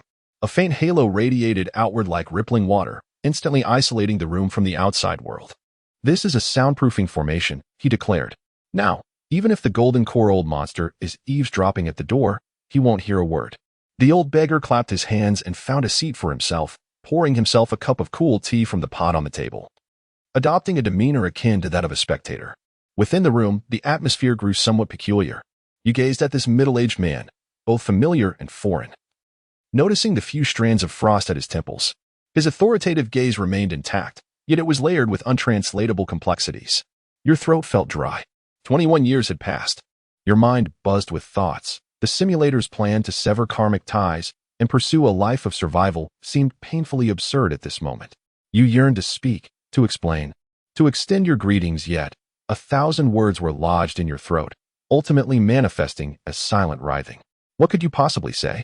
That you sensed the impending doom of your family at the tender age of 3, prompting you to escape with your belongings? That for these 21 years, you had been burrowing in the depths of the mountains, striving to exist like a wandering spirit? That you had never contemplated returning, nor envisioned a reunion with him? Such words would inevitably paint you as a heartless, ingratiate, and unfilial child. Your face flushed crimson as you lowered your head, wishing for a fissure in the ground to swallow you whole. A light chuckle shattered the awkwardness. It was Li Guanhai, observing your unease. His eyes flickered with a complex mix of relief, sorrow, and, predominantly, acceptance. Foolish child. Li Guanhai slowly extended his hand, intending to pat your head as he did in your childhood, only to find that you had grown so tall. Instead, he gently rested his hand on your shoulder. It is all in the past. His voice was gentle, imbued with a tranquility born of life's trials. Your father holds no grudge against you. Perhaps, in truth, your departure was the right choice. He did not inquire about how you had spent these 21 years, nor did he recount his own experiences. As if that prolonged period was merely a fleeting moment, you suddenly lifted your head, meeting his gentle gaze. And the guilt and bitterness within your heart threatened to overwhelm you. Father, your voice is hoarse. How could you attain foundation establishment? This was indeed one of your greatest perplexities, and then there was the matter of the Li family. Li Guanhai's eyes glimmered with reminiscence as he recounted his experiences. It turned out that shortly after you left home, he resolved to venture alone into a perilous secret realm discovered by the Li family, seeking the opportunity for foundation establishment. Within that realm, he faced life-threatening challenges, enduring numerous trials, until he fortuitously stumbled upon a rare and extraordinary herb in a hidden location. The herb dissolved upon contact, and its immense medicinal power surged through him in an instant. He felt the darkness envelop him and lost consciousness, plunging into a prolonged slumber. When he awoke again, 13 years had passed. Astonishingly, he had achieved foundation establishment. However, when he emerged from the secret realm, filled with hope and returned to Qingye City, what greeted him was nothing but ruins and scorched earth. The Li family was no more. 13 years of sleep had granted him the power of foundation establishment. Yet it bore witness to the tragic downfall of his family. As he spoke, a barely perceptible tremor crept into Li Guanhai's voice, revealing that the pain remained unresolved. Your heart was a tumult of emotions. It was unfathomable that your father had endured such a fate after your departure. The Li family, indeed, could not escape the calamity of extermination. 13 years. You were 16, the timeline matched. You then turned to the old beggar beside you, who was sipping tea with one leg crossed, hesitantly inquiring, "Father, who is this esteemed elder?" Li Guanhai took a deep breath, his expression becoming exceedingly solemn as he replied, "Sure, this is our Li family's ancestral foundation establishment master, Li Banfeng." Your eyes widened in disbelief, almost questioning your own hearing. An ancestor. This ragged old beggar. The magnitude of this revelation overwhelmed you, and you felt as though your mind was on the verge of overheating. Forcing yourself to regain composure, you scrutinized the old beggar. No, the ancestral figure Li Banfeng, and after much consideration, you finally identified a crucial logical inconsistency. Ancestor, your voice is dry. You are not a foundation establishment cultivator? It has been hundreds of years. The implications of your words were unmistakable. A foundation establishment cultivator typically has a lifespan of merely 400 years, yet this elder had lived centuries ago. Logically, he should have long returned to dust. Unless... Li Banfeng chuckled mysteriously, his murky eyes glancing at you with apparent satisfaction at your acuity. He did not keep you in suspense, directly affirming, "Indeed, I am not an ordinary foundation establishment cultivator. I am a false stand cultivator." False stand cultivator.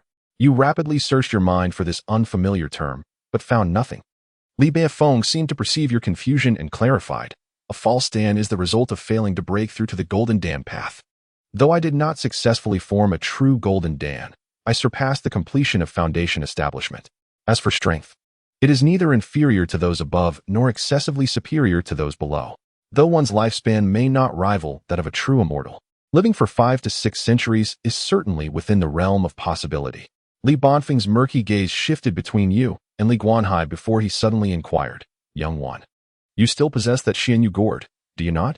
You were momentarily taken aback, instinctively tightening your embrace and casting a glance at the scruffy elder who referred to himself as the ancestor. His seemingly casual expression belied an ability to pierce through the depths of one's soul. Uncertain of his intentions, yet observing his demeanor as genuine, you glanced at your father, Li Guanhai, who was also looking your way. Hesitantly, you nodded, almost imperceptibly. Oh. Li Bonfin's lips curled into a knowing smile. It appears you ran away from home at the tender age of 3, having sensed the extraordinary nature of that artifact.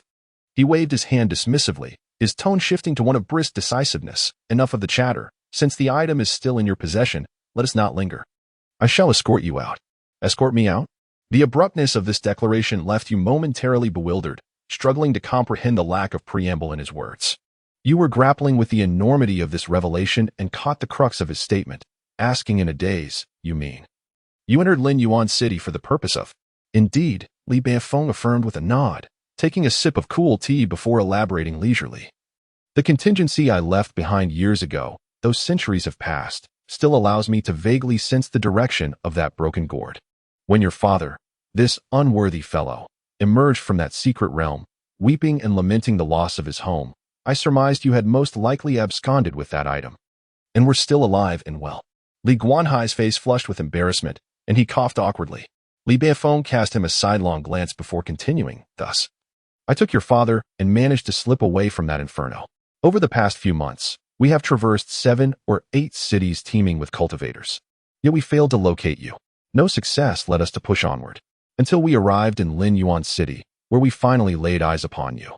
You were left speechless, gazing at this elder who spoke with such ease, as if recounting a casual visit to a neighbor's home. The thought of breaching 7 or 8 fortified cities was enough to make your scalp tingle. You quickly informed him that Lin Yuan City was guarded by 6 Foundation establishment cultivators at the gates, hoping to caution him about the dangers within. To your surprise. After hearing this, Li Banfeng merely waved his hand dismissively, a sinister smile playing at the corners of his mouth. A mere 6 Foundation establishment cultivators? Ha, child. I assure you, not to mention 6, during my youth, I have dispatched no less than 80 cultivators of that caliber. His tone was devoid of emotion. Yet it emanated a chilling aura reminiscent of a mountain of corpses and a sea of blood, sending shivers down one's spine. Chapter 26, 3 Clouds of Blood Mist. Where to go without delay, Li Banfeng waved his hand, causing the faint halo that separated the room from the outside world to dissolve quietly. He took the lead, guiding you and Li Guanhai directly towards the rear gate of Lin Yuan City. At the city gate, 3 cultivators clad in identical robes stood idly on duty. All of them possessed foundational cultivation, their demeanor relaxed and utterly oblivious to the impending demise that awaited them. Continuing his stride, Li Banfeng lowered his voice and swiftly remarked to you, your cultivation is too feeble. If you remain here, I fear I may find it difficult to unleash my full potential while having to protect you. I shall escort you out first. A sudden jolt surged through your heart, as you instinctively grasped the unspoken subtext of his words. Unable to restrain yourself, you confirmed, old ancestor, after you send me out, you will still. Indeed. Li Banfeng grinned, nodding his head, yet his eyes held no trace of mirth, only a chilling intent for slaughter that gradually coalesced. He cast a glance at the 3 foundational cultivators, his tone turning grim. Seeing these brazen gatekeepers, I feel an itch to act. Speaking of which, the roots of the massacre that befell my Li family lie with the master behind them. Before his words could fully resonate, you felt an irresistible force seize the nape of your collar, as if uprooting a wild grass. In the next instant, you were lifted by Li Banfeng, transformed into a blur that surged straight toward the city gate. The 3 foundational cultivators barely had time to react. They merely caught a glimpse of a figure enveloping you, bursting forth through their midst and out into the open. Li Banfeng gently set you down, turning to face the 3 foundational cultivators, who had just begun to regain their composure, their faces a mixture of astonishment and uncertainty. A cruel smile crept onto his lips. You didn't even catch a glimpse of how your ancestor had struck, or rather, he seemed not to have struck at all.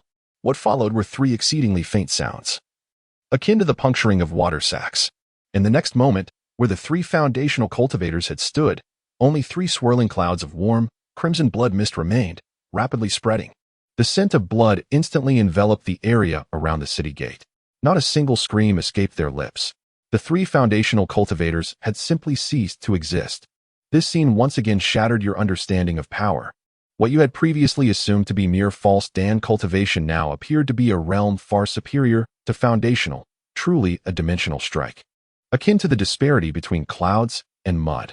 Nearby the city gate, those onlookers, who had been whispering and observing, now stood in stunned silence.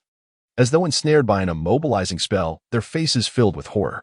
As for the Qi refinement cultivators assigned to monitor the area, they were so terrified that they lost all control, paralyzed by the overwhelming disparity in strength, lacking even the courage to approach for a closer look. Within the city, Li Guanhai seemed to have grown accustomed to this, exhibiting an extraordinary level of composure. Seizing the moment of chaos, his figure flickered, and he swiftly dashed out from the city gate, standing alongside Li Banfeng. Li Banfeng cast a sweeping glance around, and his gaze suddenly fell upon the dazed loose cultivators within the city, a wicked smile curling at the corners of his mouth. "Heh, the guard dog is dead. What are you cowards waiting for?" His voice resonated like thunder, instantly awakening all the trapped cultivators. Indeed, the greatest threat is gone. Run, run. It was unclear who was the first to shout. In the next moment, the suppressed instincts erupted in full force. Hundreds, if not thousands, of loose cultivators surged like a torrent, rushing towards the open city gates. The scene spiraled into chaos. Those guards in the Qi refinement stage, who attempted to obstruct the crowd, were almost instantly overwhelmed and torn apart by the furious tide. The mingled sounds of screams, roars, and the explosive crackle of spells created a cacophony, plunging Linyuan City into utter disarray. Yet, Li Banfeng did not cast another glance. He reached out with his withered hands, grasping your shoulders and those of Li Guanhai. A surge of immense spiritual power enveloped you.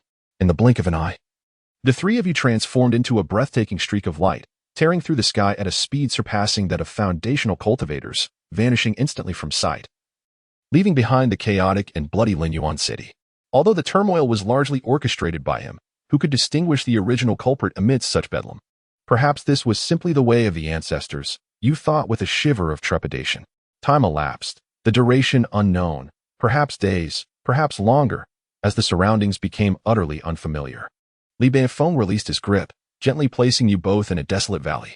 He brushed off non-existent dust from his attire, his tone nonchalant as if he had just taken you on a casual stroll through the market. "All right, this will do. I have some personal matters to attend to. We part ways here." You were taken aback. "Is this it? We're parting ways?"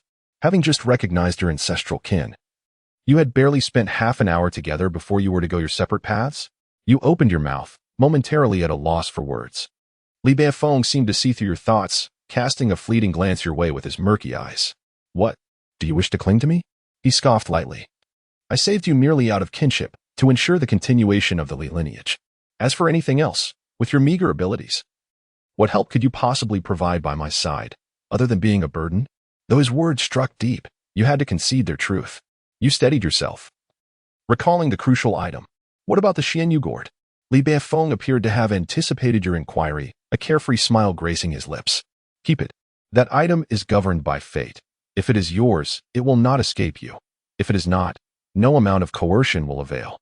A flicker of understanding stirred within you, as you began to grasp the implications. You fell into a moment of silence, yet could not restrain the curiosity bubbling within you. "Ancestor, are you planning to return to confront that nascent soul true monarch?"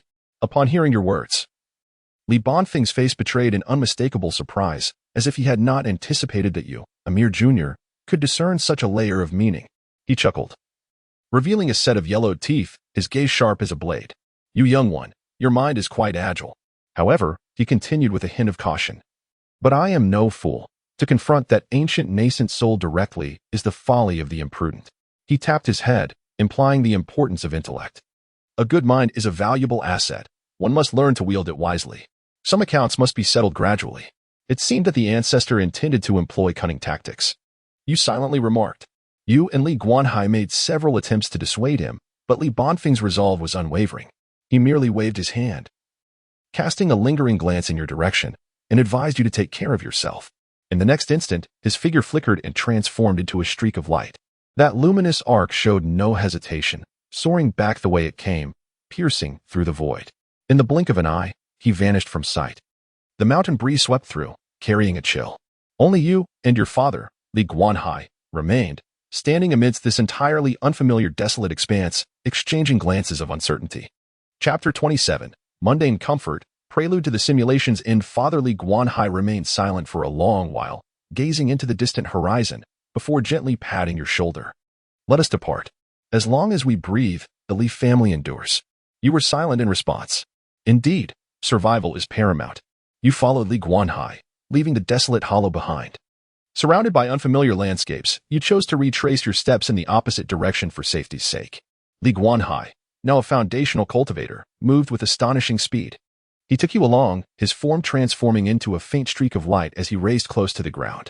To the eyes of mere mortals, it might have appeared as a mere breeze brushing against their cheeks. Days later, the outline of a mundane town emerged on the horizon. Yet, Li Guanhai pressed on.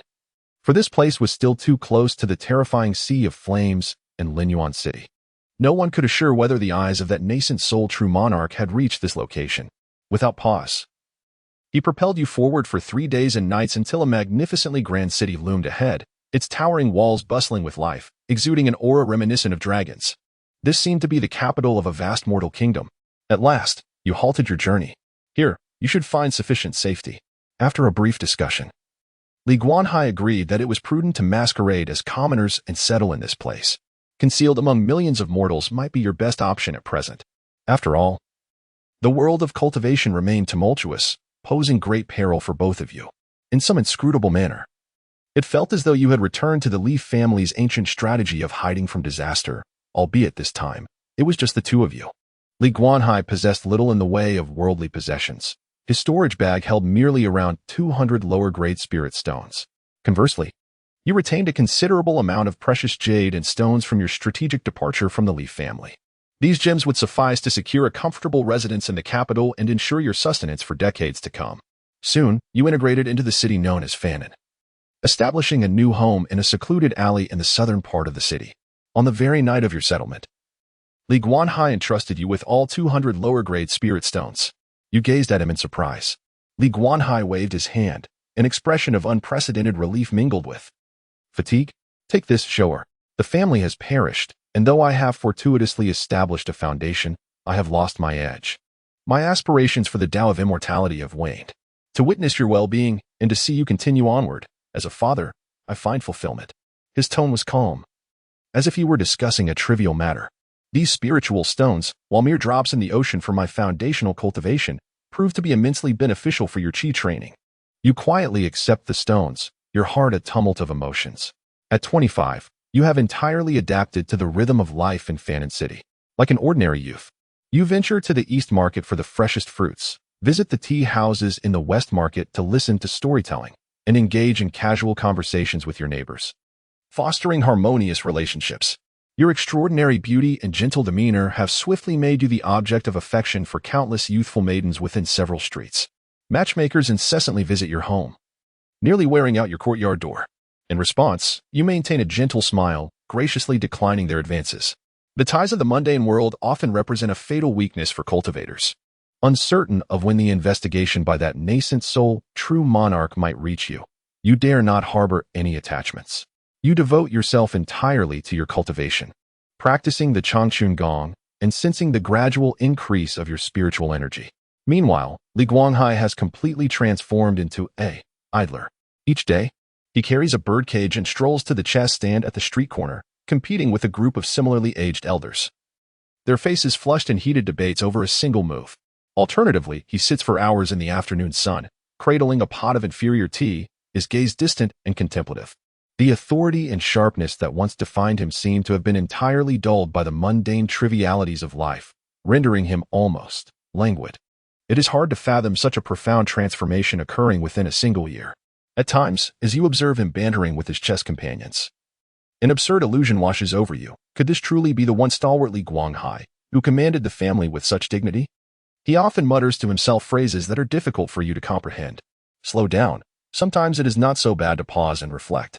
Time flows swiftly, like a fleeting shadow. In the blink of an eye, 8 years have silently slipped away. At 32, your appearance remains almost unchanged from 8 years prior. Seemingly still the same graceful youth. Most of the maidens who once cast longing glances your way have long since married and are now surrounded by children. Occasionally, when you cross paths with them on the street, their gazes still carry a subtle ripple of emotion, which you acknowledge with a mere smile. Since settling here at 24, nearly 8 years of tranquil living have nearly made you forget the harrowing days of your flight. These 8 years have perhaps been the most serene and stable of your 2 lifetimes. freed from the disturbances of a wandering existence.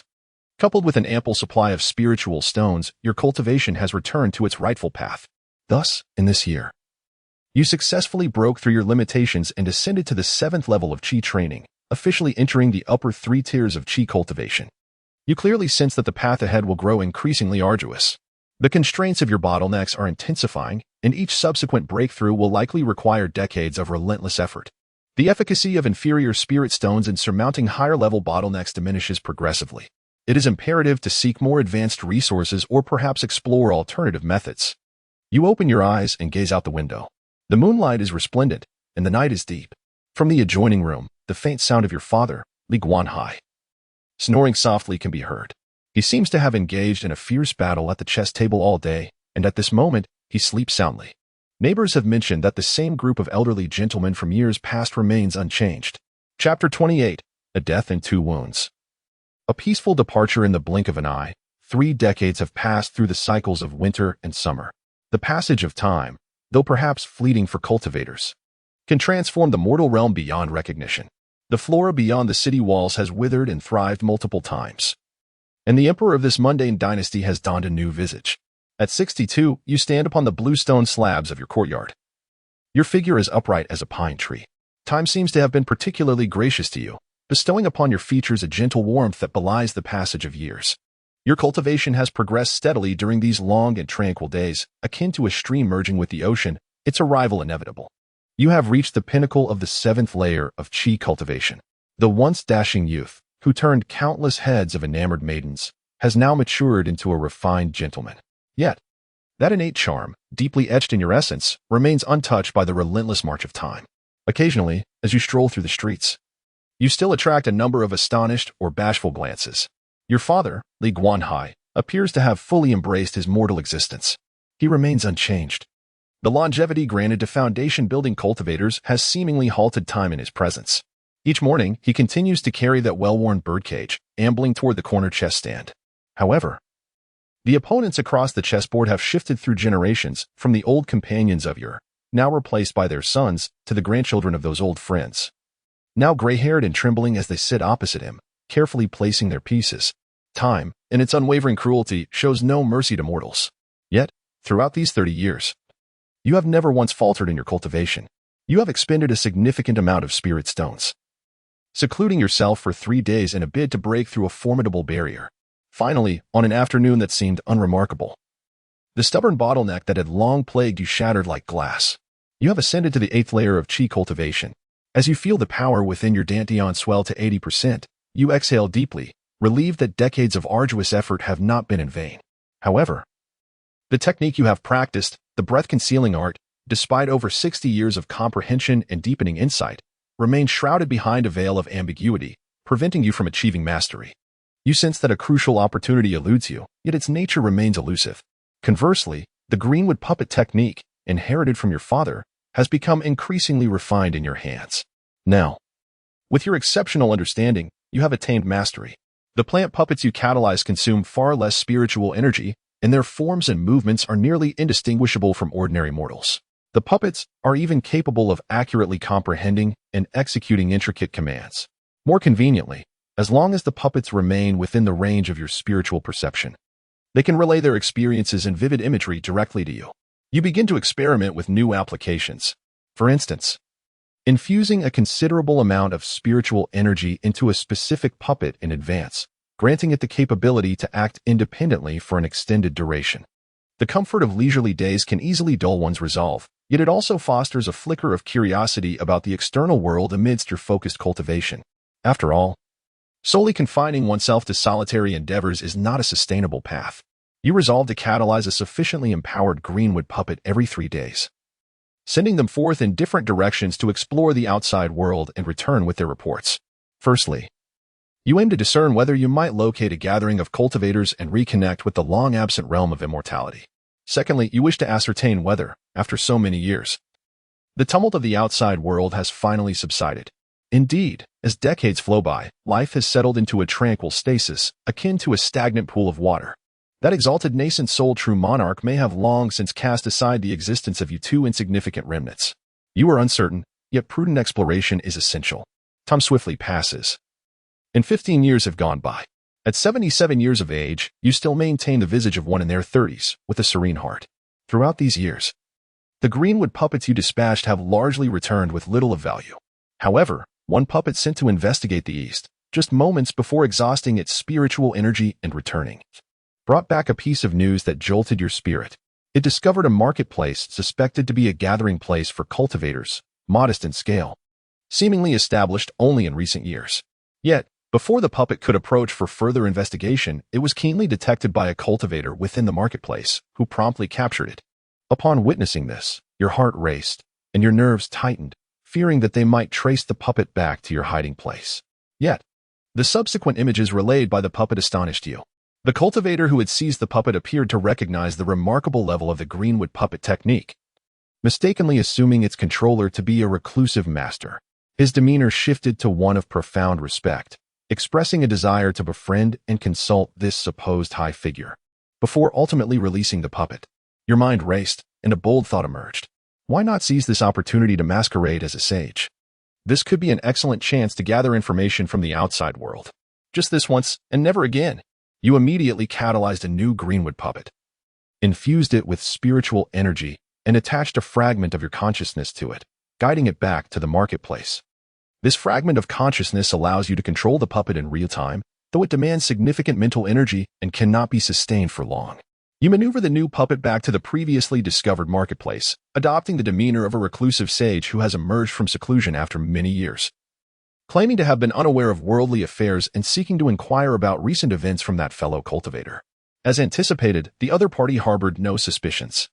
Their attitude grew increasingly respectful.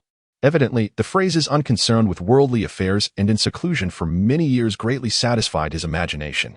The cultivator's attitude towards you, a venerable elder, became increasingly respectful. He spoke freely without reservation. You successfully gleaned a wealth of information regarding the scale of the market, the distribution of surrounding powers, and the remarkable events of recent years. However, one particular piece of news sent a jolt through your heart, leaving you utterly astounded. According to the cultivator, this region had not been tranquil in recent years. Indeed, 3 nascent soul-true monarchs clashed fiercely in this realm, igniting a cataclysmic battle. Countless cultivators and mortals were caught in the crossfire, suffering devastating casualties. The final outcome was horrifically grim of those 3 monarchs. One met his demise while the other 2 sustained grave injuries. Hearing such shocking revelations left you reeling. The scale of this conflict far exceeded the realm of your imagination. You decisively severed the spiritual connection with the Qingmu puppet and resolved to cease your inquiries into the world of cultivation henceforth. Better to avoid trouble than to court it. Disguising oneself as a sage to gather intelligence is ultimately a perilous endeavor. Should your true identity be exposed, the consequences would be dire. Furthermore, you could not ascertain whether one of the 2 surviving nascent soul-true monarchs was the very individual who had once laid the burning fire array in an attempt to seek you, the gourd. The unknown represents the greatest risk. You once again retreated into silence, dedicating all your thoughts to the practice of cultivation. Time flowed on, and the years passed silently. At the age of 91, on an ordinary morning, the spiritual energy within you finally accumulated to its zenith, effortlessly breaking through the final barrier. You reached the 9th level of Qi refinement. However, the joy was short-lived, quickly replaced by the harshness of reality. The 200 low-grade spirit stones your father had given you had long been depleted. Without the aid of spirit stones, relying solely on inhaling the spiritual energy of heaven and earth made further progress seem as daunting as ascending to the heavens. Moreover, the difficulty of establishing a foundation cannot be overcome merely through arduous practice. It also requires immense fortune and profound insights. The thought of venturing out in search of opportunities lingered in your mind for but a moment before being resolutely extinguished. The risks were far too great. This was entirely contrary to your core objective in this simulation, to safely bring the Xianyu gourd into the grave. After several days of thoughtful contemplation, you made your decision. You would forego the pursuit of foundation establishment. In this lifetime, you would savor the experiences of a mortal existence. When you conveyed this decision to Li Guanghai, he merely regarded you calmly, nodded in acknowledgement, and offered no further words. Perhaps, in his eyes, the path to immortality is inherently fraught with countless helplessness and choices. He continued his daily rituals of savoring tea, playing chess, amusing birds, and engaging in idle chatter with neighbors, as if he had seamlessly blended into the mundane world. You set aside your cultivation and began to truly live as a mortal. You accompanied your father to play chess, engaged in spirited discussions at the local taverns, and even learned to prepare a few signature dishes. Time silently slips through one's fingers. At 146 years, your life has finally reached its conclusion. With a head full of white hair and skin marked by the passage of time, you lie in the coffin you had prepared for yourself, your breath faint. The obsidian gourd rests tightly in your embrace, its touch cold as ice. It shall accompany you into eternal slumber. You gaze at your father, Li Guanhai, who stands vigil by your side. His visage remains unchanged from decades past, still resembling the foundational cultivator he once was. Father, after I depart, please bury this coffin deep, you implore, summoning the last vestiges of your strength. Li Guanhai nods silently, his eyes reflecting an intricate sadness that is difficult to decipher.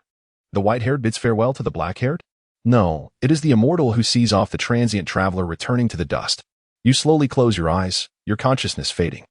You have passed away, not seeking immortality, but finding peace and stillness. The obsidian gourd returns to the earth, fulfilling your wishes. Chapter 29. No, has my ancestor taken flight? The crimson characters hovered above the ethereal blue screen, lingering without dissipating. Li Shou smacked his lips. This simulation had indeed taken him by surprise. Not only was the process unusually prolonged, but the outcome also seemed to fulfill the predetermined goal satisfactorily. Life simulation concluded, commencing death playback. The cold, mechanical voice of the system echoed. In an instant, Li Shou's tumultuous thoughts ceased. His consciousness was drawn away by an invisible force, and suddenly, his perspective shifted dramatically. The scene was not a bustling city nor a tranquil courtyard, but rather a solitary hill in the wilderness, several miles outside the city. The mountain wind howled, stirring a few withered yellow leaves that twirled and danced as they fell. Atop the hill rested a simple yet sturdy coffin, unadorned and exuding the raw essence of freshly cut timber, seemingly yearning to merge with the earth swiftly. Within the coffin lay a frail figure, white-haired and gaunt, peacefully reclined. This was Li Shou at the age of 146, his gaze imbued with an unprecedented clarity and serenity. He slightly turned his head to behold Li Guanhai standing beside the coffin, using his last ounce of strength to whisper, "Father, after I depart, bury this coffin deep." Li Guanhai's visage remained unchanged from decades past. Time had left no mark on his foundation-building prowess. He simply nodded silently, his eyes a complex tapestry of emotions. The autumn wind stirred the fallen leaves, and the white-haired elder finally exhaled his last breath. Yet, the death playback did not conclude there. Li Guanhai extended his hand, his foundational cultivation manifesting effortlessly. In mere moments, the solid earth was easily breached, and the slender coffin was securely placed several dozen meters beneath the surface. The soil was then piled upon it, restoring the ground to its former state without a trace. Having completed this task, Li Guanhai cast one final glance at the even terrain. He did not linger but turned and gradually walked towards the east. His somewhat lonely silhouette gradually faded, ultimately vanishing at the edge of the wilderness. Li Shou's consciousness gently returned to his corporeal form. Simultaneously, the emotions from the conclusion of that simulated life surged forth like a tidal wave. This time, however, there was no overwhelming hatred as profound as in previous experiences. Instead, a myriad of inexplicable realizations emerged, cultivated over a century of existence, allowing him to face life and death with tranquility.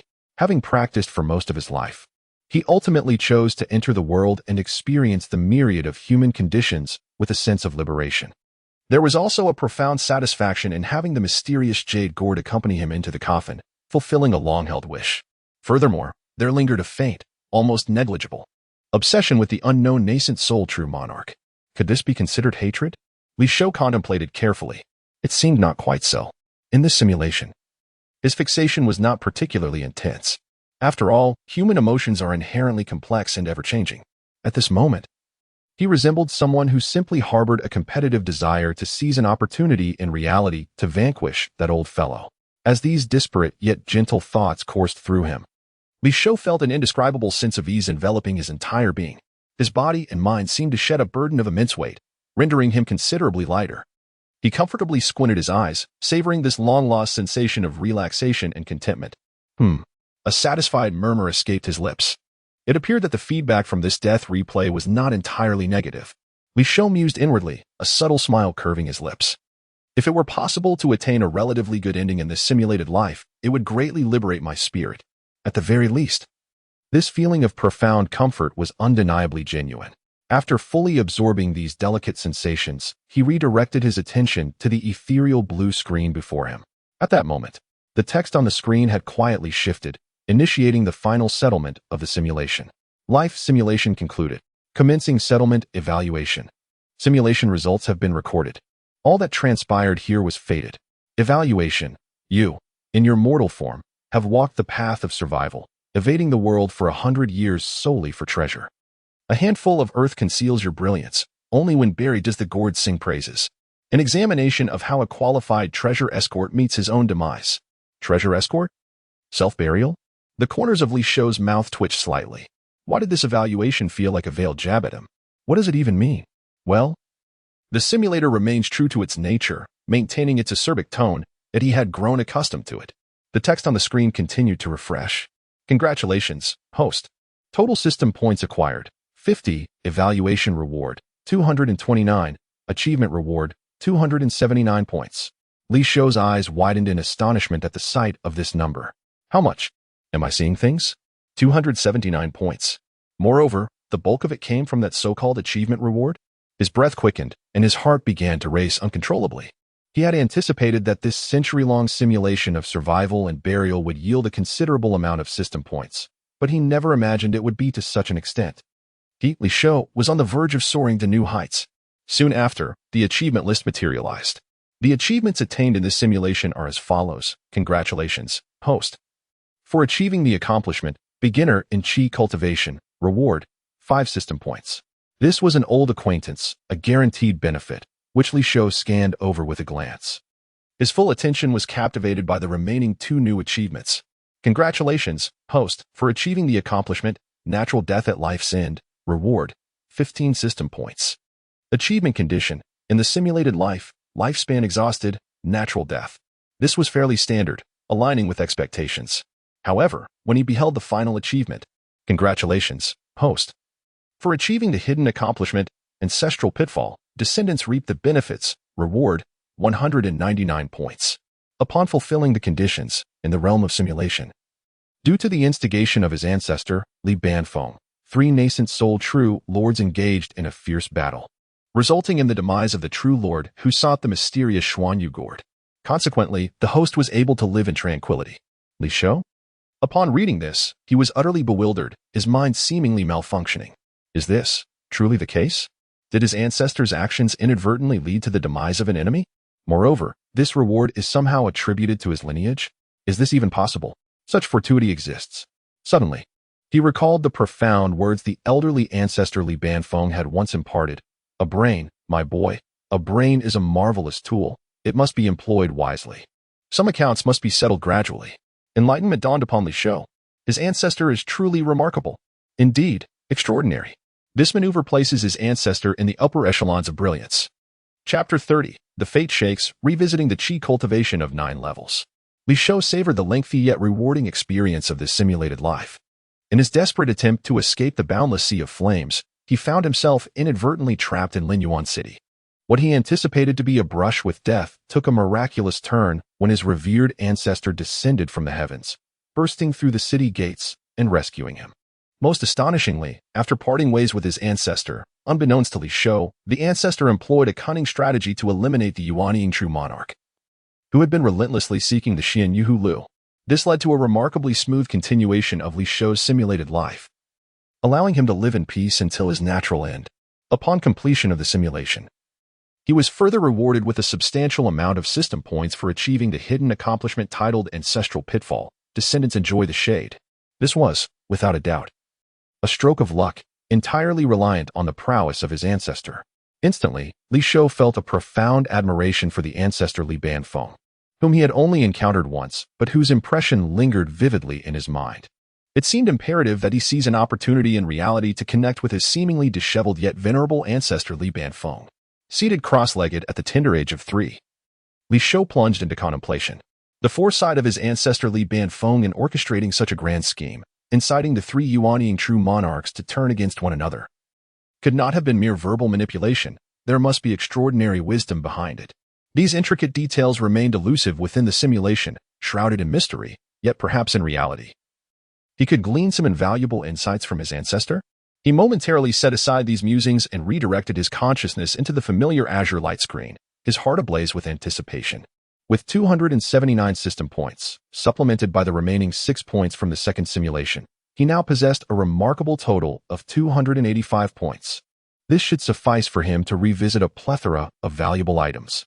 Moreover, he harbored a bold hypothesis prior to the simulation, eagerly awaiting validation. Li Shou could hardly contain his excitement as he continued to read.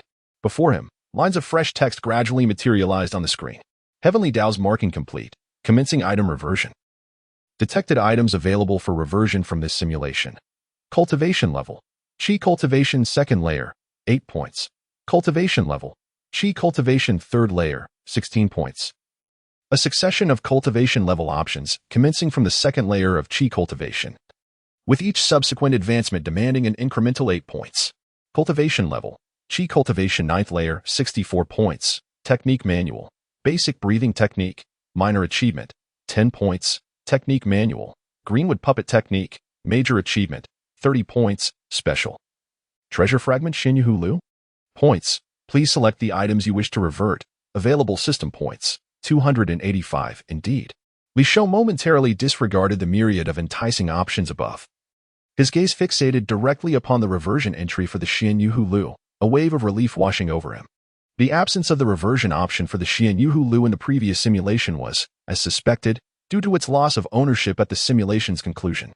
As long as this treasure remains in his possession at the conclusion of the simulation, even if it serves merely as a burial item, it may still surface in the retrospective list. His hypothesis was validated. However, what does the question mark signify? Li Shou furrowed his brow, a flicker of uncertainty blossoming within him. Could it be that the retrospective value of this object remains an enigma? With a shift in his thoughts, he attempted to touch the question mark.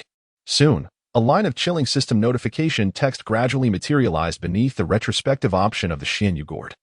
Notice, it has been detected that the host possesses the same item, Xinyu gourd, fragment, in reality. Due to a value anchoring conflict between the real and simulated items, the system point requirement for this item's retrospective will remain uncertain. Before each selection of this item's retrospective, a fate roll must be conducted. Roll range, 1,999 points. Good luck to you, Li Shou. A roll?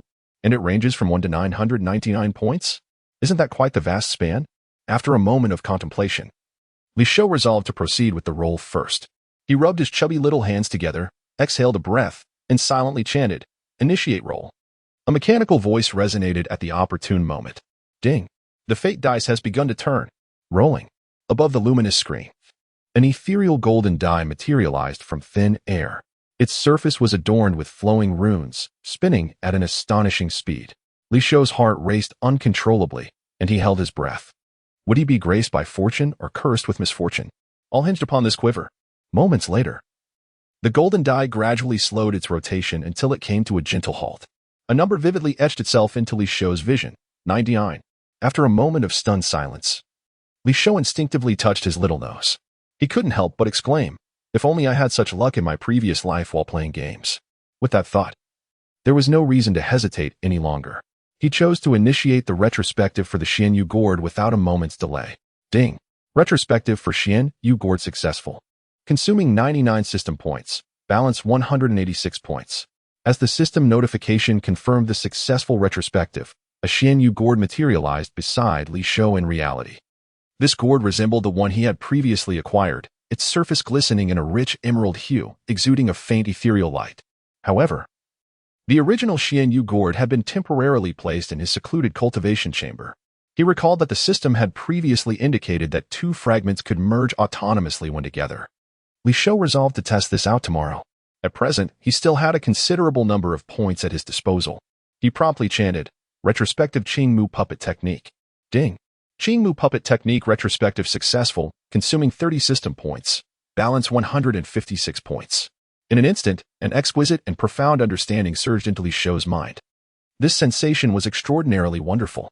It was not a mere mechanical impartation of knowledge. Rather, it felt as though some long-buried memory of learning deep within his soul had been awakened in an instant. He seemed to have genuinely experienced the tedium of decades spent in relentless research, enduring the changing seasons within the simulation. He had meticulously examined the textures of flora, acutely sensing the subtle currents of life that flowed through them.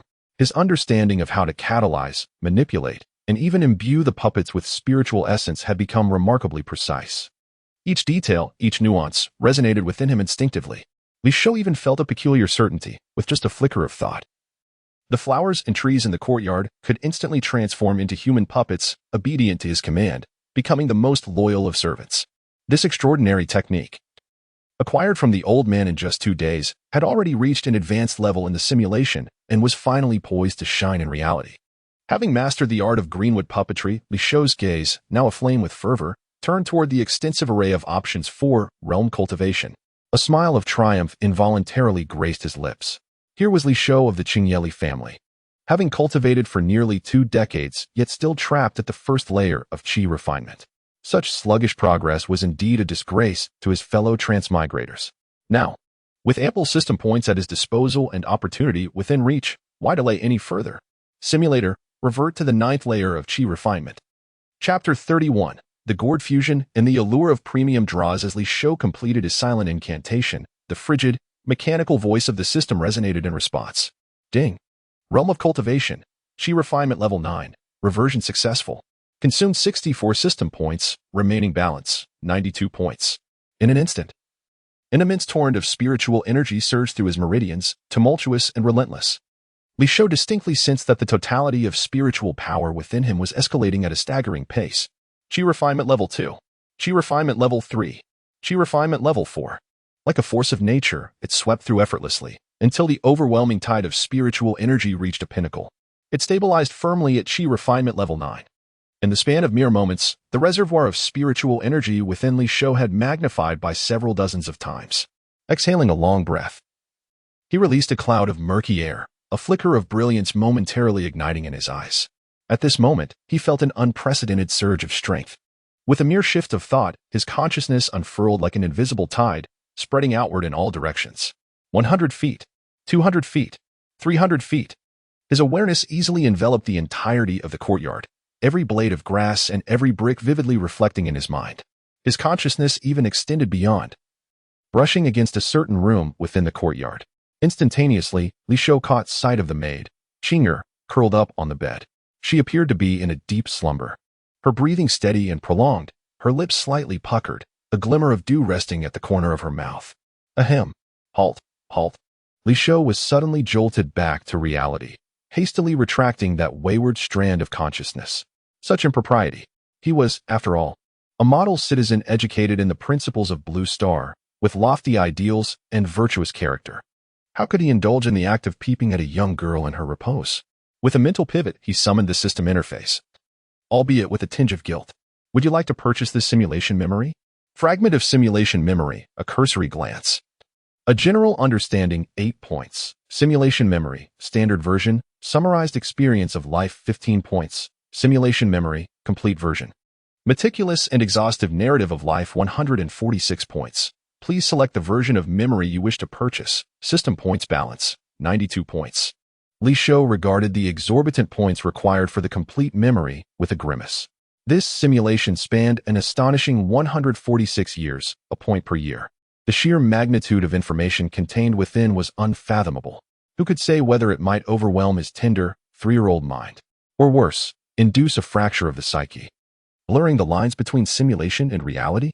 The risks were far too great. Thus, even with sufficient system points, Li Shou resolutely dismissed the option of reversion.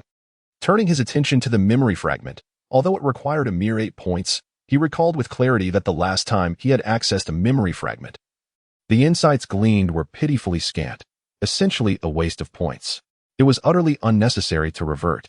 As for the standard version, he had yet to try it. There was no rush. He would allow time for contemplation. Li Shou resolved to temporarily refrain from revisiting his memories, considering that the system was subject to a 10-day cooldown period. During this time, should he wish, he could once again activate the panel for retrospection. With this thought, Li Shou contentedly closed the azure luminescence and turned his gaze to the window. The night had deepened, and after such exertions, it was time for him to rest. He lay down upon his bed and stifled a yawn. As he closed his eyes and settled into tranquility, his mind gradually quieted. Who says that Qi practitioners do not require sleep for rejuvenation? After all, he was still but a 3-year-old child. Sufficient slumber is beneficial for growth, is it not? There is ample time ahead. The following day, as dawn broke, Li Shou naturally awoke, rising early once more. After a simple breakfast, he eagerly clutched the mysterious jade gourd he had retrieved from his simulation and hurried into the cultivation chamber. The moment he stepped inside, the gourd in his arms quivered violently. Simultaneously, the other gourd, concealed beneath the meditation cushion, emitted a similar intense tremor. Buzz! Buzz! The two gourds seemed to be drawn by an enigmatic force, simultaneously breaking free from Li Shou's grasp and the cushion, soaring into the air. They hovered aloft, entwining around each other, radiating an ever-brighter emerald glow. The brilliance intensified. Li Shou's eyes widened in astonishment as he held his breath, anxiously observing this extraordinary spectacle. In the next moment, amidst the dazzling light, the two jade gourds gently approached each other, akin to two magnets drawn together. Ultimately, they fused together flawlessly. As the light subsided, a new jade gourd quietly hovered before Li Shou. He reached out and cradled it in his palm, scrutinizing it closely.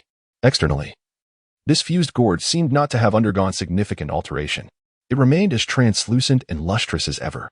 However, the ethereal radiance that flowed upon it appeared to be several times more potent than that of any individual gourd previously. There lingered an ineffable aura of profundity. With a mere thought, he summoned the system panel, focusing his intent upon this enhanced version of the Jade Gourd. Heavenly Tao Appraisal. Item name: Jade Gourd 2. Source: obtained from the reality's spiritual offering, a relic left by the ancestors of the Li family. Effect: this is the second fragment formed from the shattered ancient divine artifact, the Xiantian Treasure Gourd, now exhibiting a semblance of extraordinary power. By investing spiritual stones, one may randomly cultivate a treasure of no greater grade than the Qi refining stage. The greater the number of spiritual stones invested, the higher the grade of the produced treasure.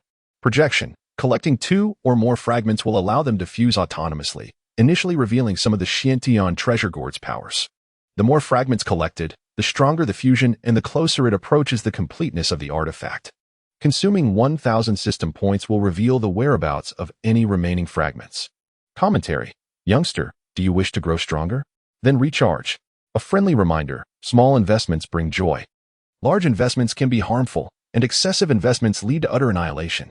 Li Shou gazed at the newly revealed attributes with an overwhelming sense of astonishment, particularly at the phrase regarding the investment of spirit stones that could yield random results. A familiar sensation surged within him. Was this not, in essence, a celestial fantasy version of a gacha system? He exclaimed silently in his heart. The description indicated that the more spirit stones one invested, the higher the grade of the magical artifact produced. Presently, he possessed exactly 30 inferior spirit stones. Should he test the quality of this gourd now? With his chubby little hands stroking his smooth chin, he fell into a brief contemplation. After all, his family consistently provided a monthly allowance. These inferior spirit stones held little value for his current cultivation at the peak of the 9th level of Qi refinement. In simulation, he had nearly perfected this stage, reaching a pinnacle with no further progression possible. What he truly lacked was that fortuitous opportunity to establish a foundation, akin to a fish leaping over the Dragon Gate.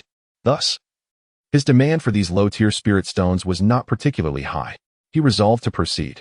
All 30 inferior spirit stones would be invested to see what treasure might emerge.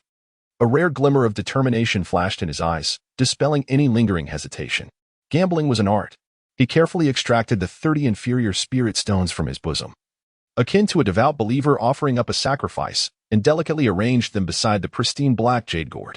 As the spirit stones approached within a certain proximity of the gourd, an unexpected phenomenon occurred.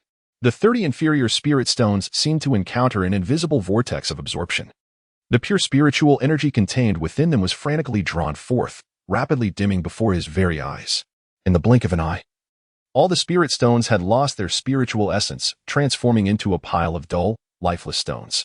Meanwhile, the black jade gourd trembled gently, emitting a faint resonance. Perhaps it was merely an illusion, but Li Shou felt as if the gourd conveyed a sense of joy, akin to that of a long-starved individual savoring a morsel of sustenance and expressing heartfelt gratitude. A subtle twitch of his lips betrayed his bemusement. Shortly thereafter, a wisp of faint azure smoke spiraled gracefully from the gourd's opening. This azure smoke did not dissipate immediately. Instead, it lingered in the air, swirling and coalescing, gradually outlining the vague form of an object. Ultimately, the azure smoke solidified entirely, revealing a long robe, entirely black, adorned with a broad hood that materialized before him. It floated silently, exuding an enigmatic aura that was difficult to fathom. Li Shou's heart raced slightly as he hastily reached out to gently catch the robe. It felt cool to the touch. The fabric was neither silk nor linen, yet it was extraordinarily supple, with subtle dark patterns shifting across its surface. What could this be? A defensive robe with special effects? Pondering this, he swiftly dismissed any hesitation, his gaze sharpening. He summoned the system panel, and his consciousness immediately immersed itself in the enigmatic black robe. The Way of Heaven revealed its essence. Chapter 32, The Enigmatic Robe. Cultivators compete for the Dao, Heavenly Dao Artifact, unnamed item, available for naming source, Xian Jade Gourd's second-generation output, effect, a premium-grade artifact for Qi cultivation. Once donned, this robe becomes invisible to Qi practitioners, allowing the wearer to alter their appearance at will and effectively blocking any mental probing from Qi cultivators. Durability, resistant to damage. Capable of withstanding a full-force strike from a foundational stage practitioner in the early phase. Projection, produced item, no potential for advancement. Comment, I have a rather immature suggestion regarding the application of this robe. As he meticulously perused the text, Li Shou's keen eyes, marked by stark contrast, gradually ignited with intrigue. Invisible to Qi practitioners, capable of transforming one's visage, shielding against their mental scrutiny, and able to withstand a foundational practitioner's full might. This garment was undoubtedly an exquisite creation tailored for a steady cultivator like him. With a heart brimming with anticipation, Li Shou hastily donned the robe. A miraculous occurrence unfolded. Upon contact with his body, the robe seemed to possess a life of its own, instinctively contracting until it seamlessly conformed to his physique, as light as a feather. It felt as though he had not adorned a robe, but rather donned a second skin. Testing his limbs, he found no hindrance to his movements. Rather, he experienced unparalleled comfort. In the corner of the secret chamber stood a dusty copper mirror. Li Shou approached it, focusing intently. The mirror reflected a blurry silhouette of a 3-year-old child. With a slight shift in thought, he envisioned the appearance of Li Dali. The image in the mirror rippled as though disturbed by a stone cast into water, and then underwent a dramatic transformation. When the reflection sharpened once more, it revealed the robust and earnest figure of Li Dali, now towering significantly taller. Li Shou moved his limbs again, and the image of Li Dali mirrored his every action, exuding a powerful presence, brimming with vigor. Astonished, he contemplated a new transformation. This time, he sought to embody the sharp-eyed Li Jian. The reflection morphed again, the earlier rugged aura dissipating, replaced by an air of poise and severity. Upon closer inspection, the figure in the mirror stood tall as a pine tree, with an imposing demeanor and eyes as piercing as an eagle's. Externally, he appeared nearly indistinguishable, flawless in his mimicry. Speaking softly to himself, Li Shou savored the extraordinary sensation of this transformative metamorphosis. Whether as Li Dali or Li Jian, he was no longer the diminutive 3-year-old child. However, a minor shortcoming lingered. His aura remained unchanged despite his altered appearance. Should he transform into someone familiar, his essence could easily betray him. Yet, Li Shou swiftly recalled his unrefined mastery of the breath concealment technique. This robe emphasized physical transformation, while the breath concealment technique concentrated on internal essence concealment. Once these two elements harmoniously converge, beneath the dual veils of form and essence, could one not artfully transform into any individual with whom they are familiar? At that juncture, the so-called methods of investigation would appear utterly illusory before him. This robe, indeed, is destined to be mine. Li Shou could hardly contain his satisfaction, a smile involuntarily spreading across his face, overflowing with joy. Such a precious garment deserves a resounding name. He stroked his chin, deep in contemplation. Alas, his reservoir of literary prowess was rather limited. While he could jest and ramble with ease, the task of crafting elegant prose proved to be somewhat daunting. This robe, entirely pitch black, possesses such extraordinary capabilities and can transform at will. Eureka! Let us simply call it the mystical transmutation robe. Straightforward and easily comprehensible, it perfectly encapsulates the essence of this garment. Ding! The naming of the mystical transmutation robe is successful. The system's notification echoed in his mind. Imbued with an inexplicable significance, Li Shou was overwhelmed with joy. Adorned in his newly acquired mystical transmutation robe, he paced excitedly within the confines of the secret chamber. After a while, as his fervor began to wane, Li Shou gradually composed himself.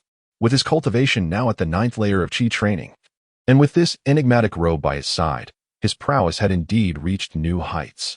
To squander such hard-earned abilities through complacency would be an unfortunate waste. He began to earnestly devise a plan. How could he transform this hard-won strength into a means to address the core crises facing his family, eliminating threats in advance? This was a feat beyond Li Shou's current capabilities. After all, seated across from him on the invisible chessboard was none other than a nascent soul true monarch.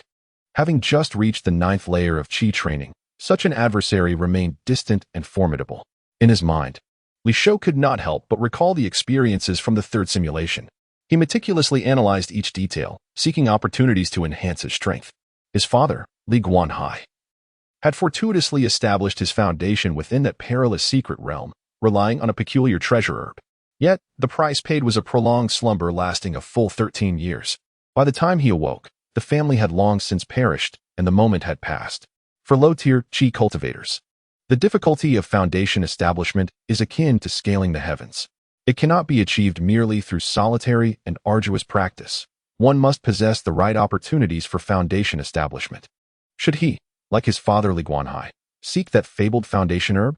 This notion was swiftly extinguished as it emerged. The opportunity for that peculiar herb in the secret realm might be singular, fraught with tremendous uncertainty.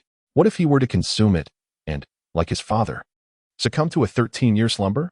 That would indeed be a most unfortunate turn of events. Wait, Li Shou's steps abruptly halted. A detail he had previously overlooked now crystallized vividly in his mind. In reality, his father Li Guanhai had seemed unusually busy of late. Frequent visits to the family council hall and the repeated summoning of various family stewards hinted at the gravity of certain family matters being transferred. A sudden thought surged in Li Shou's mind. Could it be that his father, Li Guanhai, was preparing to venture into the perilous realm of simulated life within the next 10 days? A wave of unease washed over Li Shou's heart. If this were indeed the case, the simulator would prove futile. While it was plausible that Li Guanhai might discover the extraordinary herb within that secret domain, thereby achieving foundational success, it also meant he would succumb to a prolonged slumber, awakening only after many years had passed. Would he have to wait over a decade to see his father again? That was the lesser concern. More critically, the precise location of that secret realm remained unknown to Li Shou. Perhaps only his father was privy to its whereabouts. The simulator provided scant information regarding the secret realm, merely glossing over it. Should he miss this opportunity, he would inevitably forfeit the only known chance to establish his foundation. This was unacceptable, absolutely intolerable. Opportunities, after all, are fleeting. He could not stand idly by and watch it slip away through his fingers. With a steely gaze, Li Shou resolved to take action. This time, he could not solely rely on the simulator. While the simulator was his foundation and his trump card, it should not be his only recourse. If he wished to seize that elusive chance for foundational establishment, it was time for Li Shou to take the initiative in reality. In his 3rd simulation, despite enduring nearly a century and a half of arduous cultivation, reaching the pinnacle of the 9th layer of Qi training, he ultimately succumbed to the depletion of his lifespan, failing even to touch the threshold of foundational establishment due to a lack of opportunity. What, after all, do cultivators strive for? Is it not a battle for survival? A contest for advantages? A race against others? This struggle is for that slender thread of vitality, that glimmer of opportunity. If one merely retreats and cowers, watching splendid chances unfold before them while hesitating in fear of entangling with karma, how does that differ from his simulated self, who squandered a century only to become mere dust? Such thoughts would have never crossed the mind of the previous Li Shou. Yet, he was now subtly influenced by the profound insights and lingering discontent from his 3rd simulation. Coupled with his current mastery at the 9th layer of Qi training and the protective garb he possessed, which gave him the confidence to fight. Taking a deep breath, Li Shou's thoughts swiftly coalesced into a plan, comprised of 2 steps. The first step was to seek out his father, Li Guanhai, to subtly probe for information regarding the secret realm without raising suspicion. The second step, once he confirmed his father's intention to enter the secret realm soon, was to employ the perfect synergy of his mystical garb and the breath concealment technique, stealthily following his father into that enigmatic and perilous domain. This course of action presents at least 2 significant advantages. Firstly, it allows for a discreet safeguard for his father, Li Guanhai. In the event of encountering unforeseen dangers within the secret realm, his current cultivation level of the 9th stage of Qi refinement, combined with the formidable protective capabilities of the mystical robe, would undoubtedly prove beneficial. Secondly, and most importantly, it grants him the opportunity to personally explore the secret realm in meticulous detail. He can ascertain whether there exist other foundational opportunities, aside from the precious herb obtained by his father, that may be more suitable for him and entail manageable risks. Thus, he seeks to carve a more secure and reliable path for his ascension. Chapter 33, Transition of Clan Affairs, Woody Banner within the council hall of the Qingyeli family.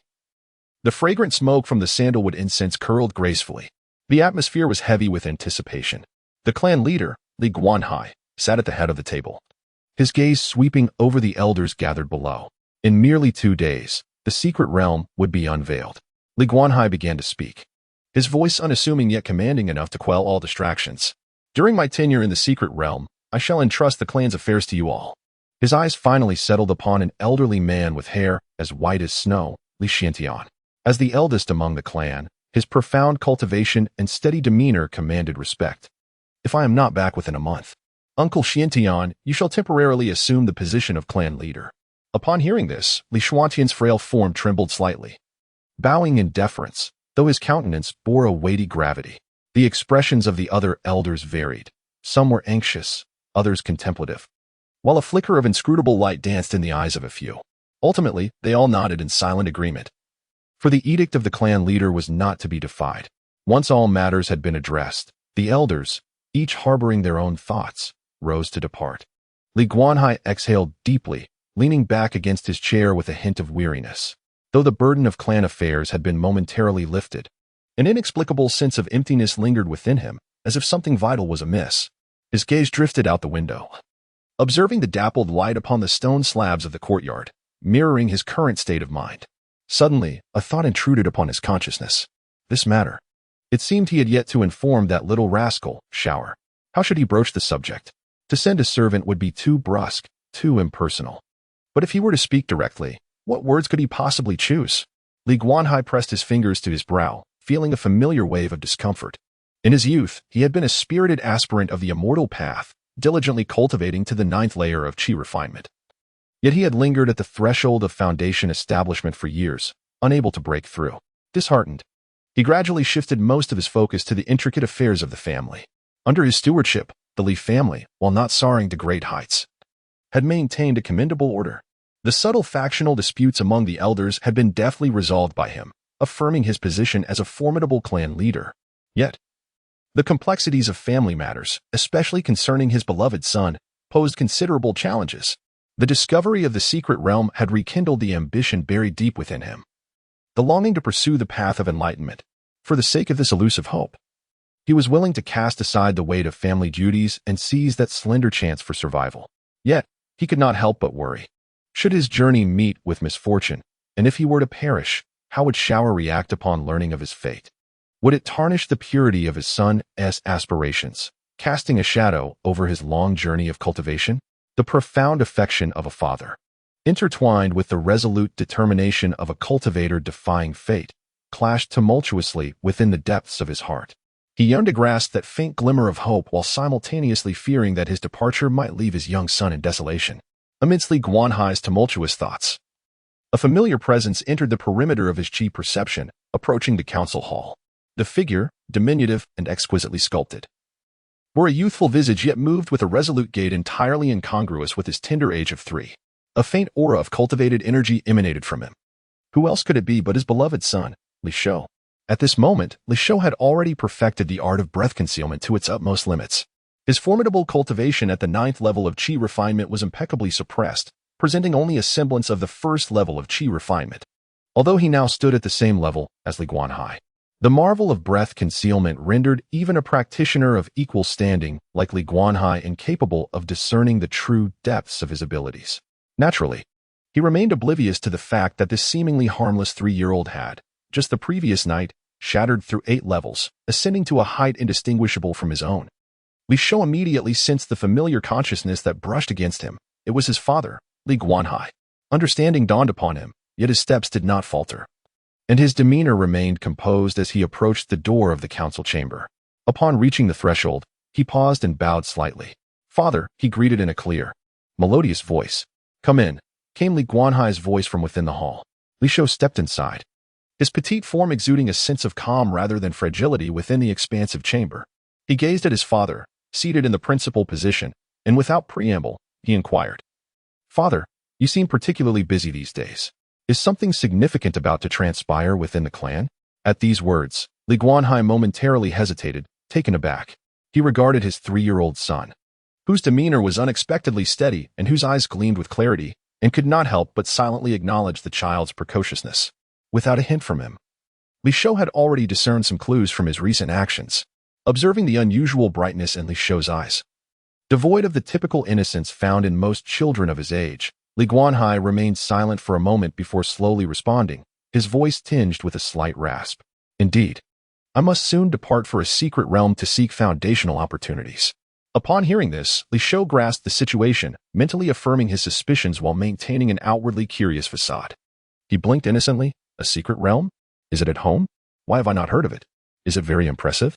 Li Guanhai's expression shifted to one of wry amusement, followed by silence. This child always possessed such a unique perspective. He gently elaborated. "This secret realm is not within our clan, but rather a spiritual stone mine discovered deep outside the city, related to significant matters, and known to very few." "Oh, I see," Li Shou exclaimed, his small face radiating an eagerness for knowledge. "When will you set off, and how long will you be gone?" Li Guanhai pondered briefly before replying, "I shall depart the day after tomorrow. If all goes well, I will return in a few days, at most. It may take a month." As he spoke, he observed Li Shou's innocent features, a flicker of reluctance and concern crossing his gaze. "If things do not go as planned." He paused. "If things do not go as planned, it is possible that I may not return at all, is it not?" Li Shuping calmly responded, his tone devoid of fear, instead infused with an insight that belied his years. Under the slightly astonished gaze of Li Guanhai, Li Shou raised his head slightly, his posture straightening as he locked eyes with his father, seemingly perceiving his worries. "Father, you are concerned that should you not return, your child would be overwhelmed with sorrow, thus affecting his path. Am I correct?" Li Guanhai fell silent. This child was indeed exceptionally perceptive, leaving him, as a father, with no room for even the slightest concealment. Yet, Li Shou smiled broadly, revealing a set of fine, white teeth, and feigned a relaxed tone as he said, "Father, go with peace of mind. Though I am still young, I understand that the path of cultivation is one that contends against destiny, fraught with uncertainties and dangers. There is no such thing as absolute security. Moreover, you, dear father, are favored by providence, blessed with profound fortune. This journey will surely transform peril into fortune, leading you to immense opportunities, allowing you to return successfully and establish a solid foundation." His words resonated with conviction, and when that time comes, our Li family will have a true foundational cultivator to safeguard us. What a momentous occasion that would be. Li Shou took a step forward, gazing up at Li Guanhai. "I am too elated to be burdened by thoughts that might cloud my resolve." At first glance, his words seemed to reflect the innocent exuberance and blind optimism of a child. Yet, upon closer inspection, each phrase provided solace, gently brushing aside his deepest concerns, as if this young lad had already discerned all his unease. This astute consolation momentarily left Li Guanhai in a daze, dissipating much of the weight in his heart. He stared intently at his son, observing those clear yet bright eyes. His final concerns evaporated in the warmth of that gaze. "Very well," Li Guanhai replied, his tone unexpectedly light. "You, young one, possess a certain wisdom that has indeed swayed your father." Rising, he approached Li Shou and ruffled the boy's hair. "When you reach the 9th level of Qi training, you might also venture into that secret realm. Consider this trip as a preliminary exploration for you." Little did Li Guanhai anticipate that this casual remark, laced with a hint of expectation, would swiftly come to fruition. Furthermore, he could not have imagined that this child, whom he believed to be merely at the 1st level of Qi training, yet astutely aware, had already matched his own level, possessing a superior foundation and an extraordinary audacity. 2 days later, he would quietly follow in his father's footsteps, stepping into the perilous secret realm he had spoken of. Li Shou looked up to meet his father's gaze, a sly smile gracing his lips. "Do not worry, father." His small frame turned, heading towards the council hall's exit. Li Guanhai stood still, watching his son's departing figure, still blissfully unaware. Chapter 34. The Contradictions of Li Banfeng. Foolish beings seek their own demise. Upon leaving the council chamber, Li Shou had solidified his plans. His father, Li Guanhai, would not set off for the secret realm until the day after tomorrow. providing Li Shou with the perfect opportunity to engage with the enigmatic ancestor of the Li family. However, a substantial question lingered in his mind, refusing to dissipate. If the disheveled old beggar was indeed Li Banfeng, the ancestor of the Li family who had existed for centuries, why had he not perished long ago? If he had survived, why did he not return to the family and reclaim his power? Instead, he chose to masquerade as a mad beggar in the mundane city of Qingye, wallowing in the depths of society. There must be undisclosed reasons behind this behavior. What troubled Li Shou further was that during his initial simulation, he had encountered Li Banfeng in the alleyway shortly after leaving home at a tender age and had obtained the technique of breath concealment. In reality, however, he had merely taken a stroll, yet he had acquired this critical life-preserving skill from the same ancestor in a nearly identical manner. If this were mere coincidence, Li Shou was unwilling to accept it. Such precise coincidences were hardly plausible. It was more accurate to assert that this was a meticulously orchestrated encounter. The old beggar, or rather Li Banfeng, had gone through great lengths to place the breath concealment technique into his hands while deliberately concealing his identity. What could be the purpose of such actions? Li Shou's brow furrowed slightly as his thoughts raced. Li Banfeng could have openly taught the breath concealment technique to all qualified practitioners of the Li family, leveraging his status as an ancestor. Why then resort to such a seemingly deceitful and capricious method of delivering the technique solely to him? This behavior was entirely illogical. He, Li Shou, was not the fated protagonist depicted in web novels, endowed with a halo of destiny. Li Banfeng's actions seemed to deliberately obscure something. Unwilling to reveal his true identity and existence to others, he preferred to remain hidden in the shadows, surviving like a genuine beggar in the lower echelons of Qingye City. Yet, this stood in stark contrast to the circumstances in the simulation many years later. In that simulation, during the downfall of the Li family, Li Banfeng had actively emerged, boldly revealing his ancestral identity and rescuing him from the brink of despair in Linyuan City with overwhelming force. Such contradictory behavioral logic was utterly perplexing. Li Shou rubbed his temples, feeling somewhat overwhelmed. He could not find any coherent explanation. Could it be that the ancestor's way of doing things was indeed so unrestrained and free-spirited, entirely disregarding conventional norms? Li Shou gently shook his head, temporarily suppressing the chaotic thoughts. Instead of mulling over these uncertainties, it would be wiser to inquire directly from the source. He resolved to seek out Li Banfeng in person, for perhaps the ancestor would provide him with some answers. He first sought out Li Dali and Li Jian, intending to bring these two innate masters along. After all, on the surface, he was still the 3-year-old child who had just stepped into the first layer of qi cultivation. It was only natural to have bodyguards accompany him when venturing outside. Moreover, having a couple more hands in the vast expanse of Qingye City to seek out someone would undoubtedly facilitate the task. Upon seeing Li Shou take the initiative to search, Li Dali's scarred visage instantly transformed into a mask of obsequiousness as he hastily jogged over from a nearby training ground for the Li clan warriors. "Young master, how may I serve you?" Li Jian maintained his usual stoic demeanor, silently trailing behind. Li Shou succinctly stated, "Come with me. We need to locate someone." Hearing this, Li Dali promptly pounded his chest, exclaiming, "Young master, such a trivial matter as finding someone can be entrusted to us and those mundane martial artists. There's no need for you to personally intervene." However, Li Shou shook his head. "If you search for him, it is likely you will not encounter him." Who is Li Banfeng? He is a practitioner at the Pseudo-Dan realm. If he could be easily found by Li Dali and his ilk of ordinary martial arts masters, it would truly be a rare phenomenon. Whether they meet or not entirely depends on the other's willingness to engage. Li Shou harbored an unsettling premonition that he himself was the individual the elders sought to meet. Otherwise, they would not have gone to such lengths to deliver the precious technique of the breath concealment art into his hands. Though Li Dali and Li Jian were puzzled by Li Shou's words, they dared not inquire further. They promptly bowed in acceptance of his command and followed him out through the side entrance of the Li residence. As the trio stepped onto the bustling streets of Qingye City, Li Shou's keen senses detected two scrutinizing gazes emanating from the second floor of a nearby tavern. A jolt of apprehension surged through him. Not far away, within the elegant chambers of the tavern, two men sat at a window-side table, sipping fragrant tea amidst curling wisps of smoke. One had a rugged appearance, his brow etched with defiance. Clad in a plain white robe adorned with a vividly rendered azure dragon, he was none other than Ji Wuji, the deputy leader of the Azure Dragon Gang. At that moment, he glanced at his companion with a hint of barely perceptible deference. The other, styled as a scholar, possessed a fairly handsome countenance.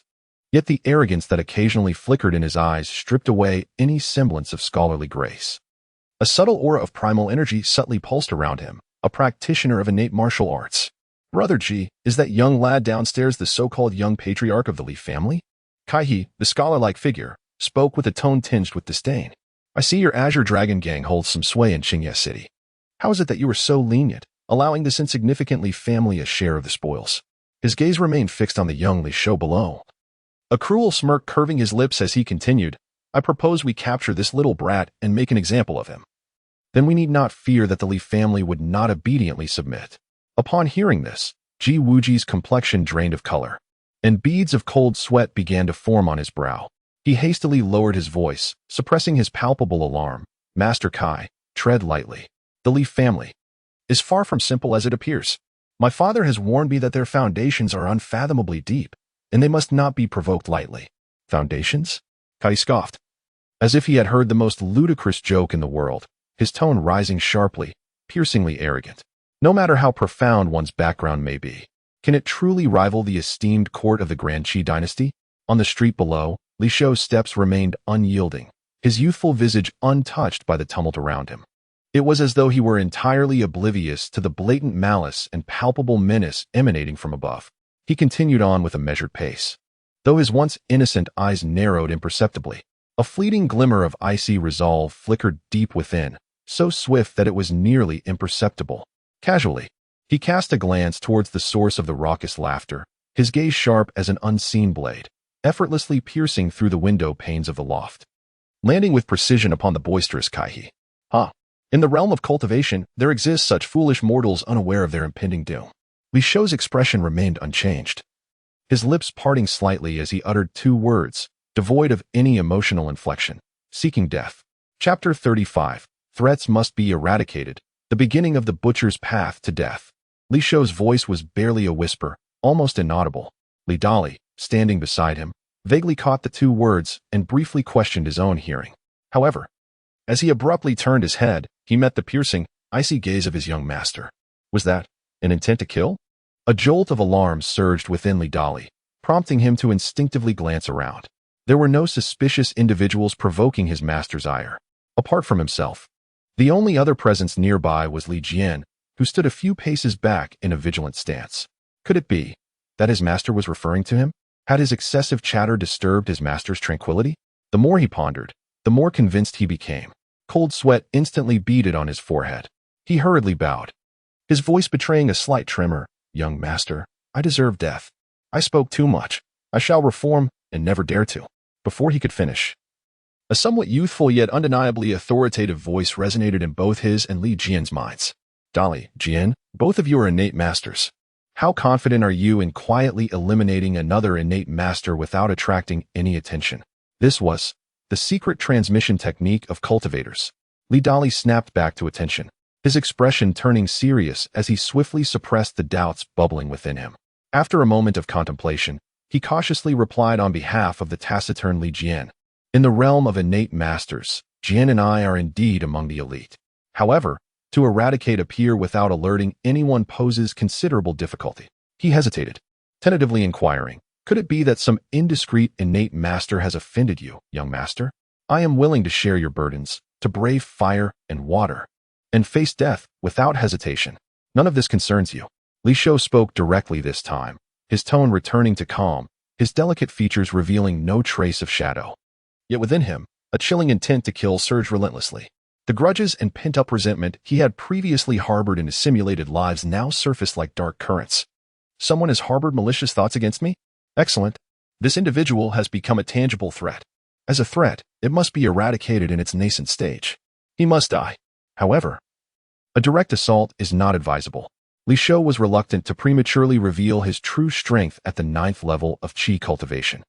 Should he send Li Dali and Li Jian to handle it discreetly? After hearing their earlier responses, he dismissed this notion. Though these two were top-tier innate masters, they were ultimately mundane warriors, limited in their methods and lacking the unpredictable nature of cultivators. If their actions were not sufficiently discreet and the Li family's identity were exposed, following the cliché tropes of those fictional tales, it would inevitably lead to endless entanglements with the so-called National Master's office. While the Li family did not fear mere mundane forces, exposing their identity as a family of immortals would disrupt their century-long plans for evasion and hidden cultivation, potentially inciting latent enemies to come knocking prematurely. That would be a costly misstep. As Li Shou's thoughts raced, he maintained an outwardly calm demeanor, instructing Dolly, "Go fetch a few suitably sized branches from the roadside." "Yes, young master." Li Dolly felt an overwhelming sense of urgency and dared not linger or ask unnecessary questions. He quickly bowed and complied. Before long, he respectfully presented several freshly cut branches from the locust tree with both hands. Li Shou accepted the branches and, leading Li Dolly and Li Jian, leisurely turned into a secluded alley with only one exit. "You shall guard the entrance of the alley. Do not allow anyone to intrude," he instructed. "I will amuse myself with these branches for a while." Li Dolly and Li Jian exchanged puzzled glances, their eyes filled with confusion. Yet the exemplary discipline instilled by their master restrained them from voicing their inquiries. They nodded solemnly in agreement. Positioning themselves like two sentinels at the entrance, they stood watch. Li Shou, facing the two, ensured their attention was directed outward, vigilant of any potential disturbances. He picked up one of the locust branches and, with a subtle exertion of his spiritual energy, infused it with a glimmer of green light. The greenwood puppet technique. Activate quietly.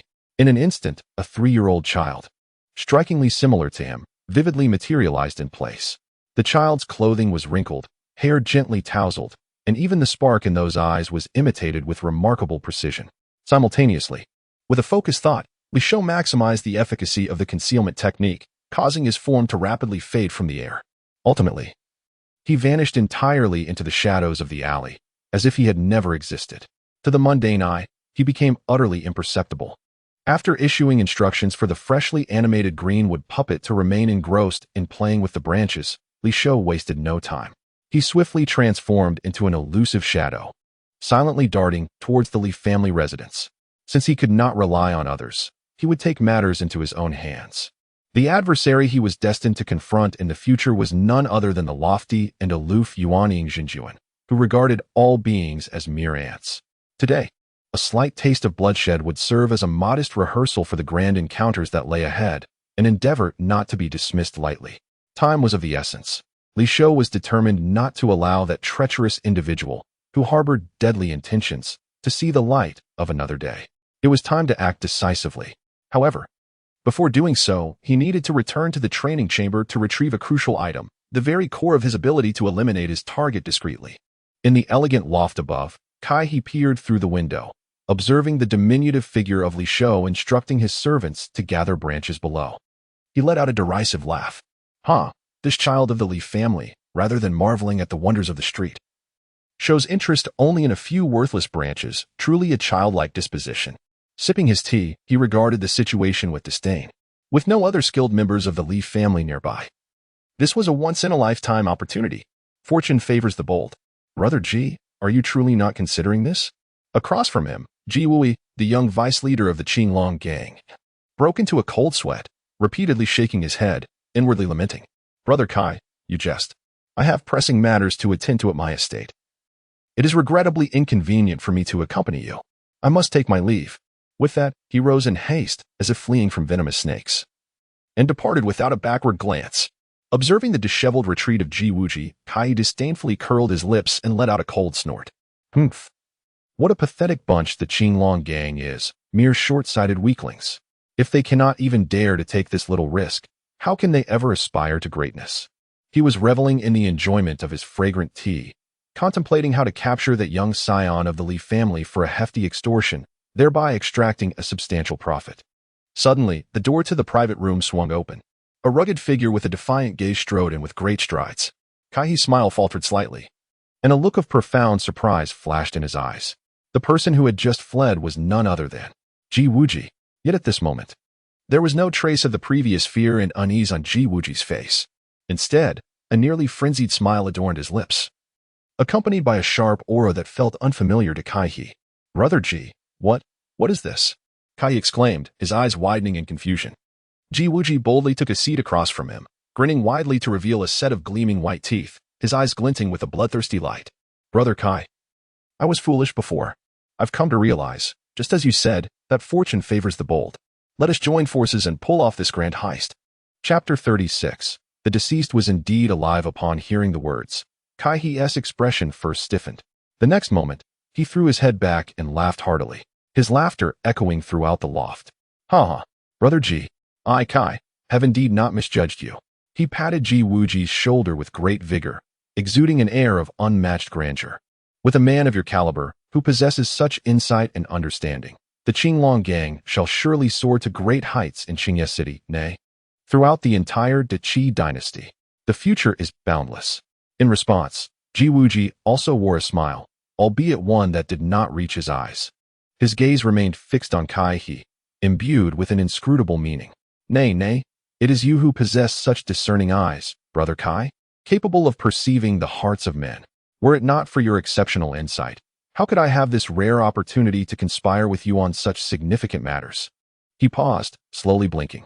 His tone seemed to carry a hint of barely perceptible gratitude. Indeed, I must express my sincere thanks to you, Brother Kai, for granting me such a once-in-a-lifetime opportunity. Kai felt a slight unease under Ji Wuji's somewhat peculiar gaze, but he dismissed it as mere overthinking. Nevertheless, he maintained the customary flattery.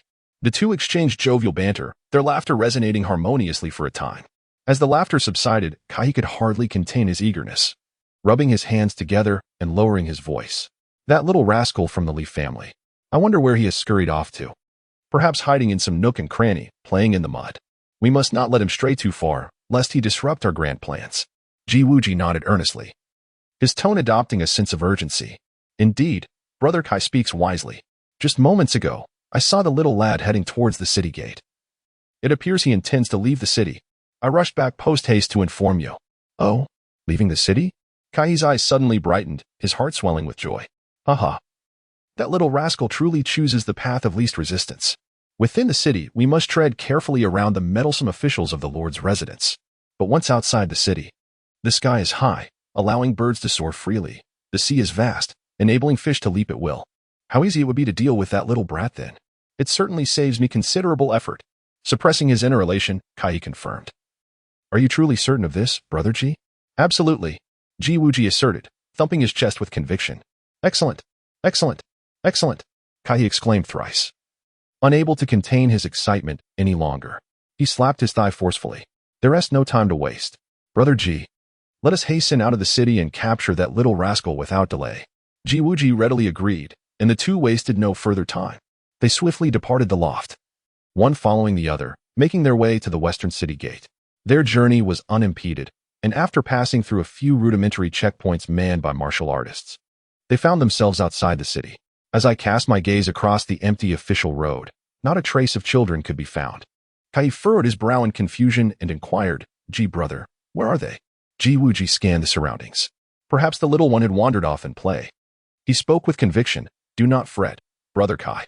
We both possess our realms. If we quicken our pace, we shall surely catch up. Yet, upon hearing this, a flicker of doubt ignited within Kai-He's heart. What was it that made Ji Wuji seem so peculiar today? Had he lured me out of the city with ill intentions? Just as this thought arose, Kai-He extinguished it within himself. He, Kai-He, was a peak innate master of the mundane martial arts, his realm already transcending to a state of transformation. In contrast, Ji Wuji was merely a minor gang's young leader, having only just grazed the threshold of the innate realm. The disparity in their strengths was like that of heaven and earth. What audacity!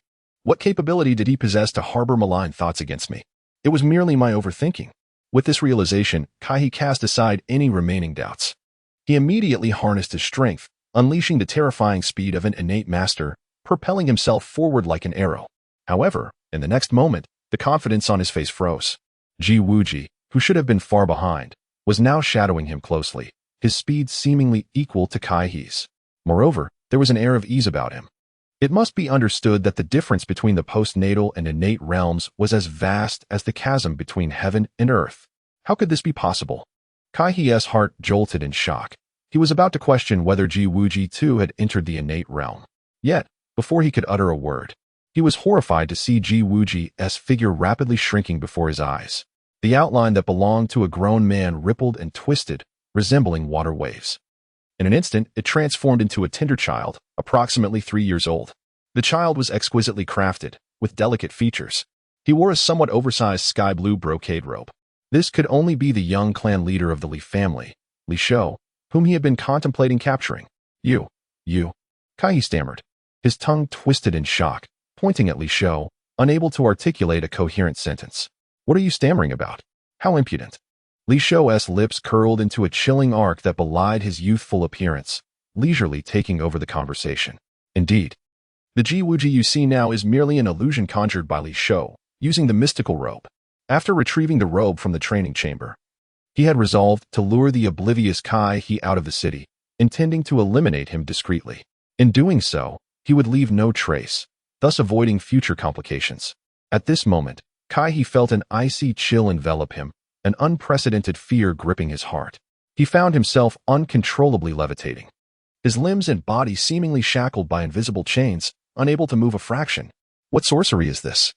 The innate master realm he prided himself on now appeared so laughable, so powerless.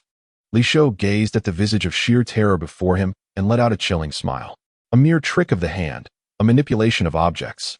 Kai He struggled futilely in midair, his throat emitting hoarse sounds as if gripped by an iron vice, unable to utter a single word. His face flushed crimson from asphyxiation, eyes brimming with boundless fear and despair. He desperately cast pleading glances towards Li Shou, tears and snot flowing uncontrollably, hoping that this malevolent being, this demon cloaked in the guise of a child, would spare his life. Yet, Li Shou remained seemingly oblivious to his plight. He spoke with deliberate slowness, his voice soft yet distinctly reaching Kai He's ears. Kai He, I must inquire, where is the location of the Imperial Master's residence of the Great Qi dynasty? Upon hearing this, Kai He was driven to the brink of madness. He yearned to speak. He wished to immediately divulge the whereabouts of that wretched residence. Anything to preserve his life. But no sound escaped his lips. He could only blink fervently, contorting his face into a grotesque mask of desperation, hoping Li Shou would grasp his intent. Observing Kai He's comical distress, Li Shou feigned sudden realization. Ah, how forgetful of me. I had neglected to consider that you are currently unable to speak. As those words fell, Kai He felt a slight easing of the deadly pressure in his throat. Overwhelmed with relief, he disregarded everything else. Summoning every ounce of strength, his throat emitted a cracked, gasping sound, nearly a roar. Due east, 100 miles. The capital, the royal palace, to the east. That is it, he shouted intermittently. I beg, I implore you, spare my life. He feared that a moment's delay would plunge him back into that harrowing abyss of near-death despair. However, upon hearing his response, Li Shou's youthful countenance broke into a sinister smile that sent chills down Kai He's spine. Excellent. Thank you for the information. Rest assured, I am of the most benevolent nature, especially as it is my first time taking a life. My technique may be somewhat unrefined, but I promise it will be swift. While preserving your entire body is out of the question, I assure you that your head will be delivered safely back home, allowing you to return to your roots. How does that sound? Kai He, upon hearing this, was gripped by terror, shaking his head frantically, incoherently begging for mercy. No, no, no. Immortal Master, spare me. Immortal Master, show mercy. I am blind to the greatness before me, willing to serve you like a beast. Just spare me. Yet, Li Shou was disinclined to entertain further nonsense. With a flick of his fingers, a glimmer of azure light appeared, and a finely honed blade of spiritual energy materialized, gliding gently across Kai He's rigid neck. Paralyzed by fear, a faint sound marked the moment. Kai He's expression froze instantaneously. All fear, all pleas, all reluctance were captured in a singular moment. In the next heartbeat, his head and body silently parted ways. The headless corpse remained suspended in midair, yet to fall, enveloped by an invisible, overwhelming force of spiritual energy. It swiftly disintegrated into nothingness, leaving no trace behind, save for a solitary head. A severed head, still bearing traces of human warmth, its features grotesquely contorted, and its eyes wide open, filled with terror and despair. Li Shou extended his small hand and beckoned into the void. The head floated delicately before him, suspended in the air. Li Shou gazed intently at this face, which just moments ago had been alive, brimming with a myriad of emotions. He gave a slight nod and then gently sighed. Indeed, this is evident. He paused, his gaze sweeping over the head once more, as if to finalize the confirmation of a particular detail. Kai, before his demise, was undeniably alive. He gestured, drawing the head into his grasp, then turned to face the eastern horizon. Chapter 37, emphasizing customer experience, safely delivering to your door. Li Shou's gaze drifted towards the distant eastern horizon. where the residence of the national master of the Qi dynasty lay. This marked his first true experience of taking a life in this world. A faintly sweet metallic scent mingled with the acrid odor of burnt earth, gradually dissipated by the morning breeze. However, the intense nausea and self-repulsion he had anticipated following his inaugural act of killing strangely failed to manifest. Not in the slightest. His mind remained eerily tranquil, devoid of any tumult. It was as if an event had concluded, leaving behind an unusual calm amidst the settling dust. Li Shou even found himself coolly reflecting on his recent actions, contemplating whether there had been any oversight. If given another chance, could he execute the deed more flawlessly, leaving no trace? This extraordinary serenity stemmed, in part, from the profound influence of a simulated hatred. However, more significantly, it derived from Li Shou's keen understanding and acceptance of the rules governing this world, enriched by the vast information of his previous life. Once he confirmed that this was indeed a realm of cultivation, he gained profound insight into the operational logic of this domain. This world adhered to the most unvarnished laws of the jungle. The weak are prey to the strong, and the powerful reign supreme. Nothing more. Should the weak desire to strike at the strong, they must be prepared to bear the consequences, including, but not limited to, death. If you desire my life, coveting my Li family, then I shall sever your lifeline first. It is as simple and pure as that. Within such a framework, was Kai He's demise unjust? Li Shou pondered calmly. The answer was unequivocally not in the slightest. He richly deserved his fate, and his death was warranted. 100 miles? Not too far. Li Shou weighed the still warm head in his hand, murmuring to himself. Yes, the texture is quite satisfactory, quite fresh. He intended to keep his promise, ensuring that this severed head was delivered swiftly and securely to his home. Li Shou had always been a child of integrity, particularly attentive in matters that could elicit surprise. Customer experience must be prioritized. With Kai He's disappearance, Qingye City would undoubtedly face rigorous scrutiny from the National Master's residence. Although, given his current strength and the mystique of his concealed identity, he held no fear. The Li family would not regard the mere mortal National Master's residence with any seriousness. Nonetheless, trouble is trouble. It is better to avoid complications. This is one of the core tenets of survival. Thus, he resolved to directly and swiftly deliver this freshly acquired trophy to his doorstep, creating a silent yet profoundly impactful intimidation. This would allow the adversaries, following their fury, to regain composure. Weighing the gravity of their losses and realizing they had provoked an unwelcome force, thereby deterring any further reckless actions. As long as he acted swiftly enough, the blood on the head would not dry completely. The recipients would naturally discern that this was a recent death, which would, to some extent, alleviate the suspicion of direct involvement from the Li family. Regarding the information disclosed by Kai Helen before his demise concerning the National Master's office of the Great Qi dynasty, can it be deemed credible? Li Shou believed it to be largely trustworthy. The National Master's office of the Great Qi dynasty, with its illustrious name, certainly appeared to be a significant force, a place of considerable renown. At the moment of Kai Helen's death, there was no necessity for him to fabricate such matters, nor could he deceive Li Shou. A distance of 100 li. With my current cultivation at the 9th level of Qi refining, I could reach it in less than the time it takes to burn an incense stick at full speed. Li Shou sensed the Qingmu puppet, still diligently drawing circles on the ground with twigs in the alley of Qingye City, appearing quite spirited. The spiritual energy stored within it could sustain its lively activity for at least a day and night. Time was ample. Li Shou nodded in satisfaction and did not linger any longer. He summoned the immense spiritual energy of the 9th level of Qi refining, his feet stirring the wind. His form like lightning, as he whisked away the unblinking head of Kai Helen, transforming into a fleeting shadow, racing towards the eastern horizon. To prevent blood from dripping, he had thoughtfully wrapped several layers of leaves around the severed neck. Details, after all, determined success or failure. The Great Qi dynasty. The capital, Qian City. In the eastern corner of the imperial city lies the National Master's office. At this moment, the office was filled with an air of revelry and tranquility, the atmosphere of extravagance almost spilling over the walls. Presently, the National Master, Kai Xian, sat at the head of the main hall within the office.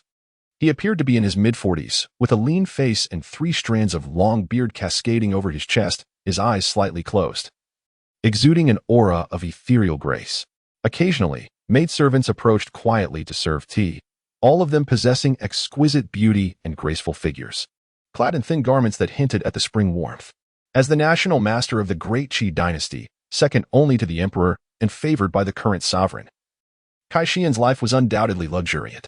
Holding immense power, wealth rivaling nations, surrounded by numerous wives and concubines, and with a house full of children and grandchildren. What more could one desire at this stage of life?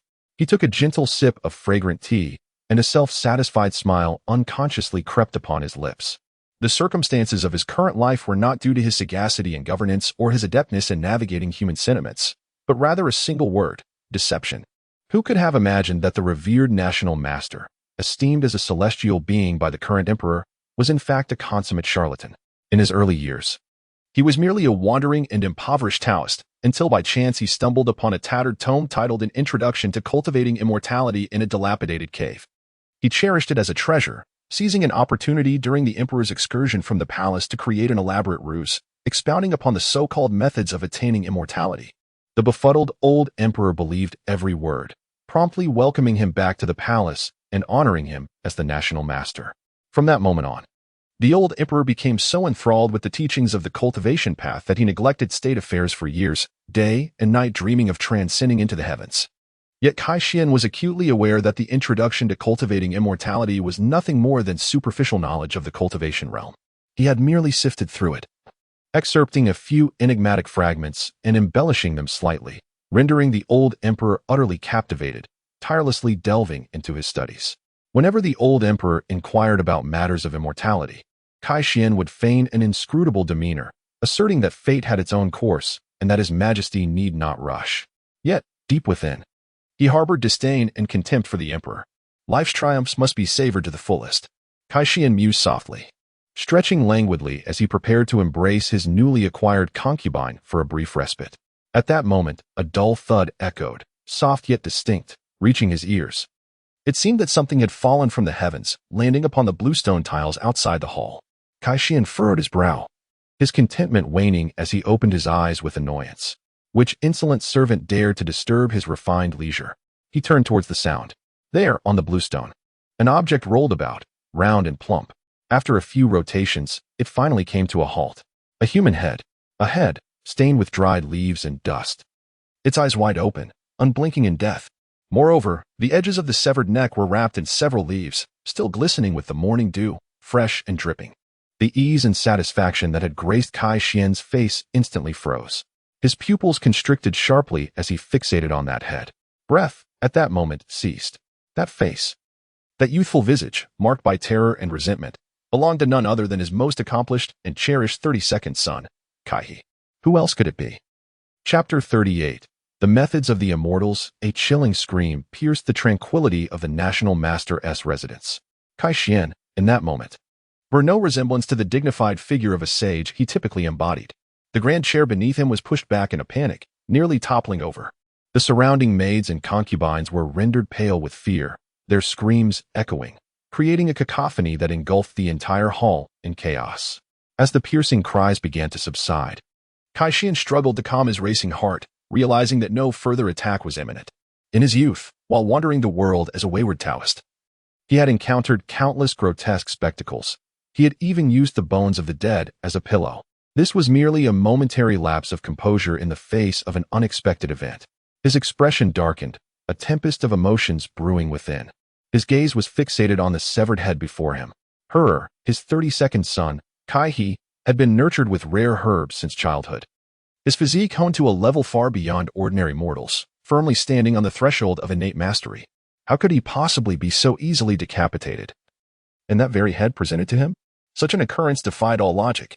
Bring that thing to me, Kai Xian commanded, inhaling deeply to suppress the tumult of horror and disbelief that threatened to consume him.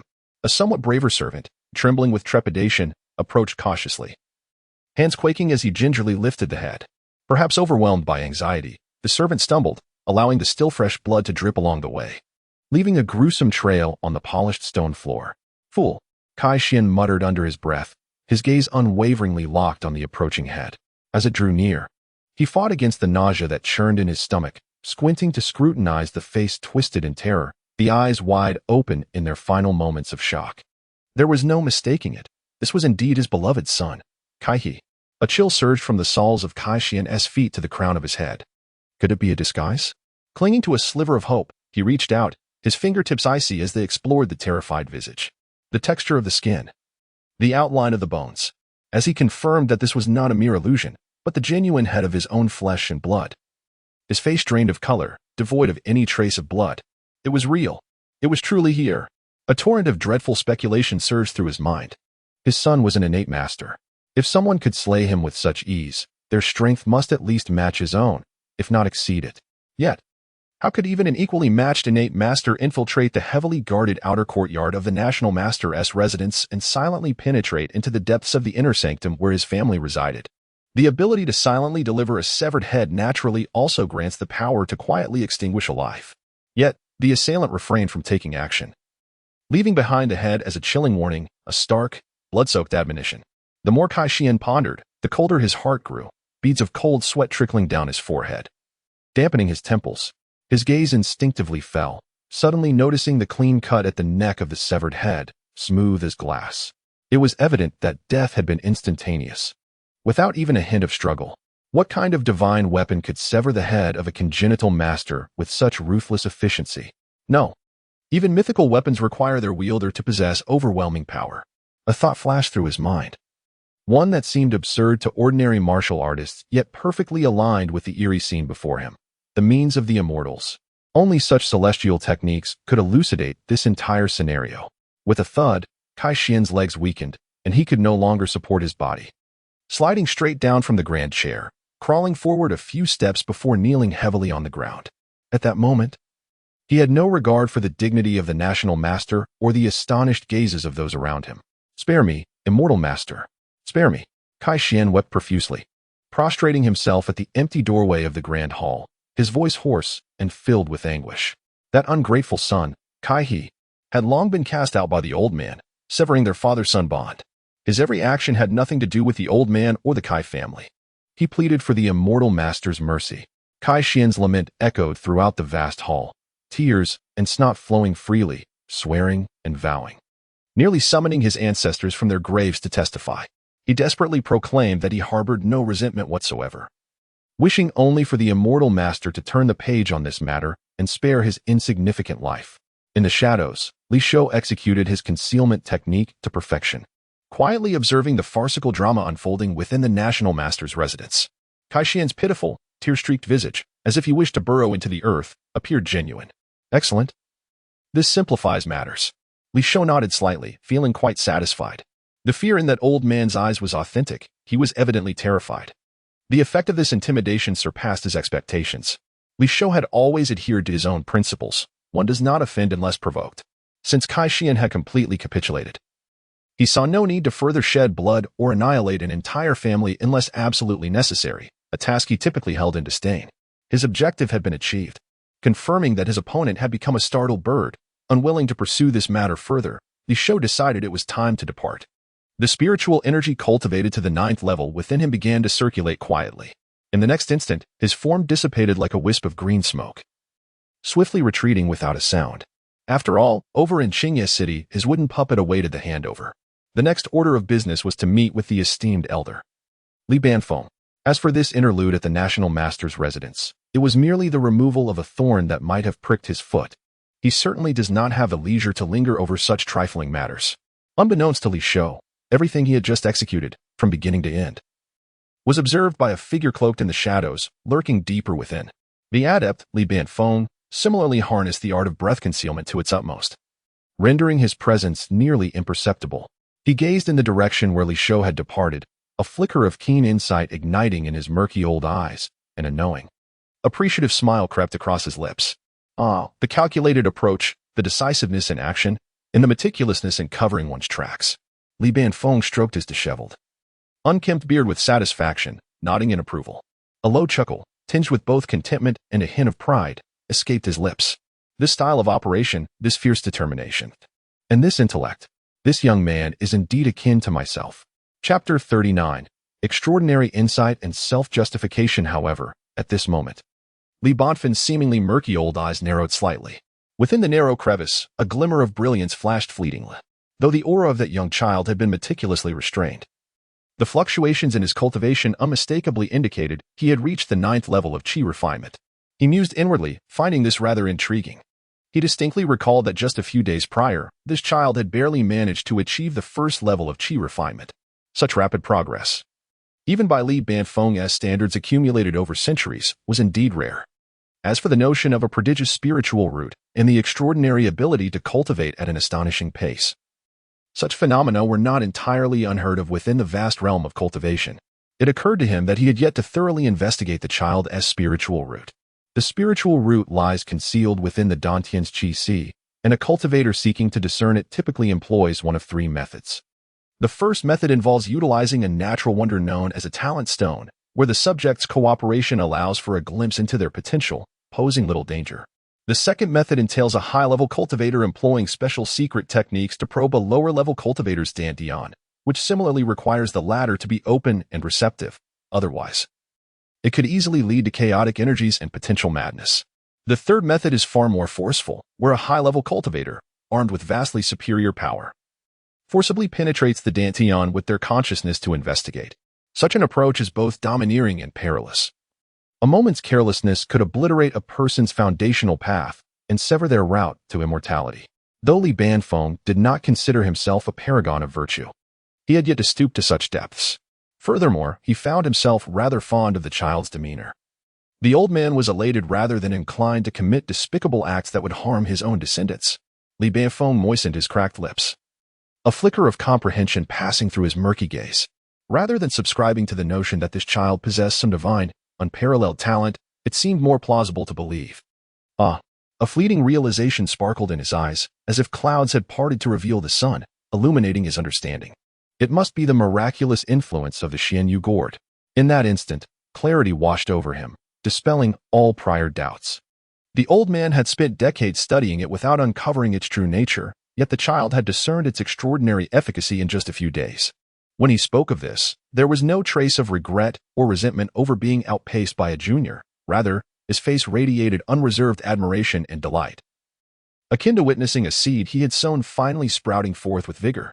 Years ago, he had bequeathed the Xianyu gourd as a relic to the descendants of the Li family, harboring a secret hope that among them would be a clever child capable of unraveling the mystery of this treasure and reaping its benefits.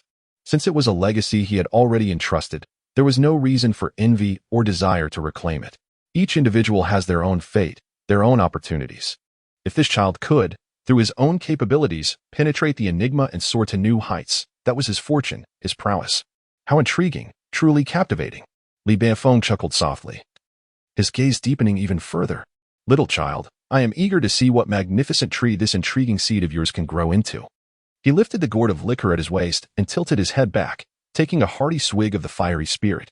The alcohol, pungent and fiery, coursed down his throat. In the next instant, the disheveled aura of the old beggar vanished completely. In its place surged the overwhelming spiritual energy of a false Dan practitioner. Roaring to life, with a flicker of his form, he transformed into a barely perceivable streak of light, tearing through the air. He pursued the direction in which Li Shou was headed, at a terrifying speed that far exceeded comprehension. Li Banfeng's swiftness was remarkable. In mere moments, he caught up to the equally swift Li Shou. Silently, he followed closely behind, entering Qingye City together. With the unparalleled cultivation of a false Dan practitioner, complemented by his masterful skill in concealing his presence, Li Banfeng's existence went completely unnoticed by Li Shou. With keen interest, Li Banfeng observed as Li Shou navigated his way back to the secluded alley they had first encountered. Remarkably, he strode past the two innate masters, Li Deli and Li Jian, who stood guard at the alley's entrance, seemingly oblivious to his presence. The two remained vigilant, their attention fixed outside the alley. Li Shou approached the wooden puppet he had previously left behind, one that bore a striking resemblance to him. With a deft application of the concealment technique, the wooden puppet transformed into a mere dead branch, all executed in a seamless flow, devoid of any hesitation. Li Shou's small figure reemerged, skillfully catching the ordinary branch that the puppet had dissipated into. His demeanor was calm and composed, as if he had merely been engrossed in playing with a branch. Casually tossing aside the lifeless locust branch, he addressed Li Deli and Li Jian at the alley's entrance with an air of indifference. I have played enough. Let us depart. With that, he led the way out of the alley. Li Jian and Li Deli, momentarily taken aback, quickly regained their senses and respectfully followed suit. Hidden in the shadows, Li Banfeng quietly observed this entire exchange. To his seemingly murky old eyes, a profound astonishment emerged. The Qingmu puppet technique. This was a core method he had personally selected for the Li family. As a master practitioner of the Qingmu puppet technique himself, Li Banfeng had reached an advanced level, not far from the legendary realm of perfection. Thus, in a single glance, he accurately discerned the intricate details of the wooden puppet and determined its level of mastery. Astonishingly, it too was at an advanced stage. How old can this little child be? Just 3 years old. Even if he had been tirelessly practicing the Qingmu puppet technique since the womb, it would be nearly impossible for an ordinary practitioner to achieve such extraordinary accomplishments. It is important to note that the Qingmu puppet technique is profoundly intricate, involving the circulation of plant life, the delicate manipulation of spiritual energy, and the subtle differentiation of divine consciousness, among many other mysteries. Each step requires a significant investment of mental effort and time to comprehend and master. When Li Banfeng acquired this technique years ago, he believed himself to possess extraordinary talent. However, he expended several arduous years of effort merely to gain a foothold in its practice, let alone the mastery that requires both painstaking diligence and an exceptionally high level of insight. Deep within Li Banfeng, a sense of astonishment began to swell. Unless this young child is a prodigy of unparalleled comprehension. Indeed, a glimmer of brilliance flickered in Li Banfeng's murky old eyes. This child, merely 3 years of age, conducted himself with an extraordinary maturity and composure that belied his years, exhibiting strategies and temperament of the highest caliber. Such exceptional insight might seem utterly unimaginable in an ordinary child, a fantastical notion. Yet, in the case of this peculiar little fellow, it seems not entirely implausible. Furthermore, the technique he had just demonstrated, the breath concealment technique, was precisely the one he had bestowed upon him a few days prior under the guise of a transaction. After a period of discreet observation, Li Banfeng had discerned that the breath concealment technique had already reached a minor level of mastery. In just a few short days, he had cultivated a method of immortality to such an extent. This could only be attributed to a talent of extraordinary proportions, with no other explanation possible. Li Banfeng's eyes suddenly brightened, and he swiftly arrived at a conclusion that filled him with exhilaration. If not for such prodigious insight, how could this child have unraveled the mysteries of the mysterious jade gourd, thereby propelling his own abilities to the 9th level of qi cultivation in such a brief span? This explanation was simply flawless. All previous doubts and confusions evaporated in an instant. Every seemingly irrational aspect, under the premise of extraordinary insight, became entirely logical and reasonable. The more Li Banfeng contemplated, the more he became convinced of his own conjecture. A smile of self-satisfaction, as if he had stumbled upon a rare treasure, involuntarily spread across his lips, revealing a sense of profound understanding. Chapter 40. Was everything anticipated? Li Banfeng watched as the diminutive figure of Li Shou vanished at the alley's mouth, his gaze flickering momentarily. Li Shou. In such a brief span, the unexpected occurrences had been overwhelming. Shortly thereafter, he observed Li Shou, accompanied by Li Jian and Li Daoli, navigating the intricate streets of Qingye City with remarkable speed. Li Banfeng's silhouette silently trailed behind. Initially, he presumed this little fellow merely sought to wander aimlessly through the city, passing the time in a leisurely manner. After all, the thoughts of a 3-year-old child are notoriously difficult to decipher. However, as he discreetly followed for a considerable distance, Li Banfeng's seemingly murky old eyes began to narrow. Something was amiss. At first glance, the route chosen by Li Shou appeared chaotic, meandering without any discernible pattern. One moment, they would stroll along the bustling main street. The next, they would inexplicably veer into an obscure alley that most would overlook. This little one seemed utterly disinterested in the wide, well-lit avenues. Instead, he opted for the winding, secluded, and even somewhat eerie backstreets. Such places were often congregations for beggars and ruffians, which well-to-do youths typically avoided. A sense of intrigue stirred within Li Banfeng. What was this little fellow up to? After a while, Li Shou, accompanied by his 2 loyal bodyguards, nearly traversed every nook and cranny of the southern part of Qingye City. Each time they reached a secluded alley, he would instinctively pause, his small head darting left and right as if intensely searching for something significant. His bright, clear eyes were filled with focus. Suddenly, Li Banfeng's steps faltered. A thought crossed his mind. He abruptly realized. This little rascal, he was clearly searching for someone. Moreover, judging by his penchant for dark corners, the person he sought was certainly not of reputable standing. Who could possibly warrant such a meticulous search from this child? Could it be He had once again stumbled upon an unwitting threat that he intended to address. Li Banfeng's interest peaked as he continued to observe discreetly. He watched as Li Shou and his companions turned into a dim, narrow alley. This alley was familiar to Li Banfeng. At the depths of that passage lay a pile of various discarded items, exuding an unpleasant musty odor. It was one of his preferred haunts. At that moment, a subtle twitch crossed Li Banfeng's weathered face. In an instant, he comprehended everything. This little one had had a clear objective from the very beginning. He was searching for Li Banfeng. As the realization dawned on him, his thoughts shifted. But why would this little fellow seek him out? Just days ago, he had learned that Li Shou had acquired the mysterious jade gourd during the spiritual rites. Once again, the youth's features bore a subtle resemblance to the charm and grace of my own youth.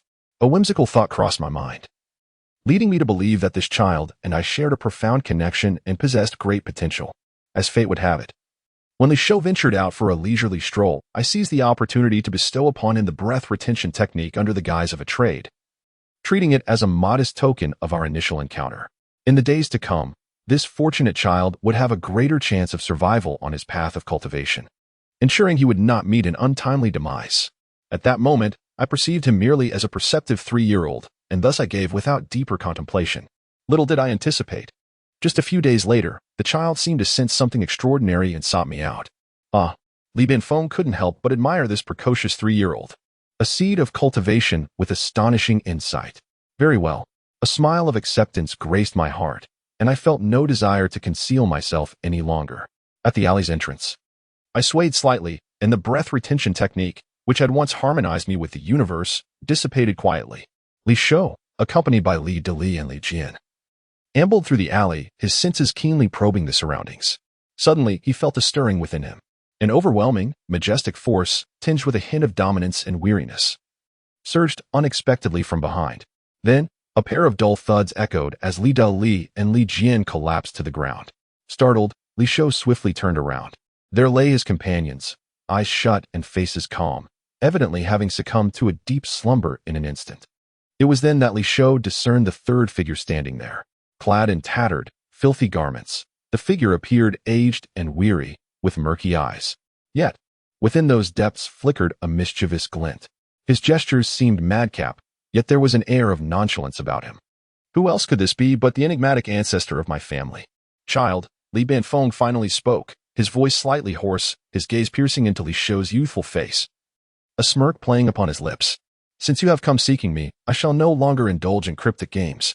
You need only to know that I am your ancestor, Li Banfeng, and that is sufficient. Li Shou regarded the disheveled elder before him with quiet contemplation. The abrupt revelation of his identity was indeed unexpected. Yet having already gleaned the truth of this ancestor through simulated life experiences, he remained composed. Though a tempest brewed within, he displayed none of the typical shock or bewilderment one would expect from a child of his age, exuding an unsettling tranquility. Li Banfeng, witnessing the child's remarkable composure in the face of such a startling revelation, felt a flicker of astonishment. This little one was undeniably unfazed. However, he soon reconsidered and felt a sense of relief. Given the child's extraordinary perception and his remarkably mature intellect, perhaps all that was unfolding before him had already been anticipated by the young one. Li Banfeng met Li Shouqing's bright gaze, and a subtle, significant smile tugged at the corners of his mouth. The intrigue in his eyes deepened. Truly fascinating. This little child is indeed remarkably interesting. Chapter 41. Unveiling the Past. Illusory Pill becomes an infant. Li Shou contemplated for a moment, carefully choosing his words, and decided to approach the matter directly. His voice resonated clearly as he delved straight into the topic. I have come specifically in search of you. He paused, his gaze unwavering. The technique you bestowed upon me, the breath-restraining technique, led me to surmise that perhaps you have profound ties to the Li family. After much contemplation, it seems that only that legendary ancestor could have delivered such a method to me in that manner. Upon hearing this, Li Banfeng's murky old eyes glimmered with a hint of barely discernible admiration. This young man is indeed astute, with just a few subtle clues. He has managed to draw such conclusions. Li Shou slightly bowed and continued, I seek you without ulterior motives. Rather, I am burdened with several perplexities that have lingered in my mind for quite some time, and I kindly implore you to enlighten me. Oh, please, proceed. Li Banfeng expressed his interest, gesturing for Li Shou to speak freely. Li Shou pondered his phrasing, maintaining a respectful yet firm demeanor as he inquired. Firstly, according to family records, esteemed ancestor, you should have passed away several centuries ago. Why then do you appear today? He paused, ensuring his implication was understood. Secondly, if you have not perished, why did you not choose to return to the family, instead opting to indulge in the worldly affairs here? Thirdly, he continued, regarding the breath-restraining technique, why have you chosen to impart this celestial method solely to me, rather than sharing it with other qualified members of the clan as the esteemed ancestor? After hearing these three inquiries, Li Banfeng was initially taken aback, followed by a deep, rumbling laughter. Ha ha, good lad, well asked. Each of these questions strikes at the very heart of my contradictions. He grasped the broken wine gourd at his waist and took a hearty swig before leisurely responding. Your questions are increasingly intricate. Answering them one by one would be rather tedious. Thus, I shall address the third first, as it is the simplest. Li Banfeng regarded Li Shou with a glint of mischief in his eyes. Why bestow it solely upon you? Naturally, it is because, despite your youth, there is a spark in your eyes that resembles a fraction of my own vigor from years past. He shifted his tone, emphasizing his next words. More importantly, you possess the discernment to recognize the value of the Xianyu gourd. As for the other members of the Li family, humph, they are simply not worthy. Li Shou felt a twitch at the corner of his eye. This ancestor speaks with such bluntness. It seemed Li Banfeng's murky gaze could pierce through Li Shou's thoughts, capturing the subtle shifts in his expression. With a chuckle, he took another sip of wine, the aroma wafting around him as he continued at a languid pace.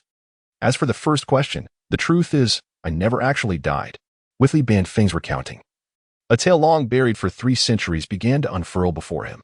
Approximately 300 years prior, the Li family was merely an inconspicuous qi cultivating clan, subject to the joint governance of 3 major sections. At that time, Li Banfeng's talents were far from exceptional. It was only as the deadline for qi cultivation approached that he fortuitously encountered some opportunities, ultimately succeeding in his foundational cultivation. Little did he know that after establishing his foundation, his pace of cultivation would accelerate at an astonishing rate, surpassing that of ordinary individuals. Even Li Banfeng himself found this phenomenon perplexing. In just a few short decades, he advanced rapidly, reaching the pinnacle of foundation establishment. Although he outwardly displayed the strength of someone in the later stages of foundation establishment, such an anomaly could not escape the discerning eyes of the astute. Soon, the 3 major sects of that region sought him out. Under the guise of recruitment, their true intent was covetous. Li Banfeng was acutely aware that, as a cultivator from a family with no solid foundation, he was viewed merely as a stepping stone by the sects, expendable cannon fodder. Comparisons of treatment? He knew well that he could not expect to be on par with the true disciples nurtured from a young age. He resolutely declined their advances. When recruitment failed, they resorted to intimidation. The envoys sent by the 3 sects, all possessing late-stage foundation establishment capabilities, upon realizing that Li Banfeng was impervious to their persuasion, secretly reached an agreement to brazenly seize the opportunities that lay within him. Sensing the impending danger, Li Banfeng immediately withdrew. He deliberately lured those 3 individuals to a desolate wilderness, far from any civilization. Then, the full force of his perfected foundation establishment erupted without reservation. The 3 self-important envoys, caught unawares, were swiftly reduced to mere wisps of souls under his command. After dealing with the remains, Li Banfeng understood that he could not conceal this matter for long. However, given his current strength, confronting the 3 major sects head-on would be akin to striking a rock with an egg. He was left with only 2 paths. First, to flee immediately, escaping the territory dominated by the 3 sects, disappearing into obscurity. Second, to spare no effort and utilize every means necessary to rapidly elevate his cultivation to the golden core stage. Once he achieved the golden core, his worth would be immeasurable. No matter how powerful the 3 sects might be, they would not pursue a conflict to the death over the mere demise of 3 late-stage foundation cultivators against a promising golden core master. As Li Banfeng reflected, he took a deep swig of wine, his gaze becoming increasingly complex. Given my temperament in my younger days, which path do you think I would choose? He shot a glance at Li Shou, infused with a hint of self-mockery yet also an unmistakable pride. The answer was self-evident. To flee like a stray dog in distress? That was certainly not the style of Li Banfeng. He chose the second path. He immediately began preparations to break through to the golden core. Looking back now, perhaps the preparations were too rushed, perhaps his foundation was still too unstable, or perhaps he was overly confident in himself. Just 10 days later, the Golden Core lightning tribulation arrived as scheduled. The power of that tribulation far exceeded his expectations. He exerted every ounce of strength, revealing all his trump cards. Ultimately, though he managed to withstand it and preserve his life, he failed in his attempt to break through to the Golden Core, becoming an inconsequential, pseudo-Golden Core cultivator. Although his lifespan increased and his strength surpassed that of a perfected Foundation establishment, the path to eternal life seemed irrevocably severed. Centuries of arduous cultivation reduced to mere vapor in an instant. The dream of immortality shattered into oblivion. In that moment, Li Beifeng felt as if the world was spinning around him, his resolve on the path nearly crumbling, plunging him into madness for 3 whole days. He wandered aimlessly among the mountains and rivers like a true madman. With a heart burdened by unrelieved turmoil, he unleashed his frustrations upon the majestic landscapes. With fists that could shatter peaks and palms that could sever the currents. Perhaps fate had not entirely abandoned him, or perhaps the ethereal whims of destiny had favored him. In a peculiar twist of fate, his seemingly deranged actions inadvertently caused a mountain wall to collapse, revealing an ancient practitioner-esque cave, long concealed by formidable barriers and shrouded in the dust of countless years. Within that cave, he stumbled upon the greatest fortune of his life, a forbidden secret technique titled The Art of Transforming Falstan into True Infant. At this juncture, Li Bonfing's murky old eyes suddenly ignited with a terrifying brilliance, fixating intently on Li Shou. Do you know what this technique entails? His voice trembled with barely contained excitement. Should this technique succeed, it would enable practitioners of the Falstan to bypass the Golden Core realm and ascend directly into the primordial infant stage, ascending to the heavens in a single bound. Chapter 42. Inviting you into my trap, refining the 3-sect souls. Li Beifeng took a sip of wine, his gaze wandering. However, that Falstan infant technique, its creator, it seems, merely pushed this method to the theoretical stage. He himself had yet to practice it before he passed away. Upon hearing this, Li Shou's eyelids flickered slightly. Surely, the ancestor did not intend to use himself as a guinea pig to validate this dubious theory, did he? Li Beifeng grinned, as if he could see through Li Shou's thoughts. Hey, lad, do not regard me with such eyes. His tone grew somber. At that time, I had already reached the Falstan stage. With no path to immortality left, no retreat. This Falstan to infant technique was my sole hope. Even if there were but a wisp of ethereal possibility, it was a chance I had to seize. A chance I must seize. Li Bonfing's gaze was fervent. This technique is divided into 3 steps. The first step. His voice suddenly dropped, laced with an inexplicable chill. It is called offering souls as sacrifice. It requires refining the complete souls of dozens of Foundation establishment cultivators, as well as at least 5 Golden Dan true beings. With this as the bait, as the fuel, as the foundation, one can fortify the Falstan's Dao Foundation. Li Shou felt a shiver run down his spine. Dozens of Foundation establishment cultivators and 5 Golden Dan. To hunt such high-ranking cultivators with the Falstan cultivation level, while ensuring the souls remain intact. The difficulty is unimaginable. For an ordinary Falstan cultivator, this step indeed seems as challenging as reaching the heavens, an almost impossible aspiration. Yet, Li Bonfing's tone conveyed an inexplicable excitement. But when I saw these conditions back then, a thought, a bold and nearly insane thought, surged uncontrollably from the depths of my heart. As Li Beifeng recounted this astonishing notion, there was an indescribable sense of pride in his brow, and he seemed to be lost in profound reminiscence. Before putting this earth-shattering idea into action, he undertook 2 tasks. A secret letter, bearing his final instructions, was sent back to the Li family. Along with the letter, he also dispatched the Qingmu puppet technique. The contents of the letter were resolute and harsh. Li family cultivators, from this moment forth, abandon all the foundations built in the realm of cultivation and retreat into the mortal world. From now on, sever all excessive ties with the realm of cultivation. Bide your time. Otherwise, the calamity of extermination shall descend upon us at any moment. Once everything was arranged, Li Beifeng hesitated not a moment longer. Alone, he ventured to the fringes of the cultivation region, to a fearsome place that instilled dread in those who heard its name, the Valley of 10,000 Souls. The name of this valley is no mere legend. It is perpetually shrouded in howling winds, haunted by countless ancient cultivators' lingering souls. These souls gather here, inexplicably enduring through the passage of time without dissipating. Strangely, any cultivator who dies within the valley will have their soul forcibly detained here, gradually deteriorating with the passage of time. Though these souls have lost their intellect, they retain the combat instincts they possessed in life. Once any trace of life is sensed encroaching, they will surge forth with reckless abandon, launching frenzied attacks. Within the Valley of 10,000 Souls, even the most formidable spirits exhibit power merely equivalent to that of early-stage Golden Core practitioners. Moreover, due to their fragmented soul bodies, their strength has diminished to a mere fraction of its former glory. Strangely, they remain oblivious to the presence of the false core cultivator, Li Banfeng, who has employed the concealment technique. For Li Banfeng, this place is akin to a natural hunting ground. However, he refrains from engaging with these remnants of souls. The false core transformation technique requires intact souls. These flawed entities hold no value for him. What he seeks are fresh, complete souls of high-ranking cultivators who have recently shed their corporeal forms. Naturally, this necessitates luring living individuals here for him to slay, drawing the unwary into a trap. With all preparations complete, Li Banfeng commenced his scheme within the Valley of 10,000 Souls.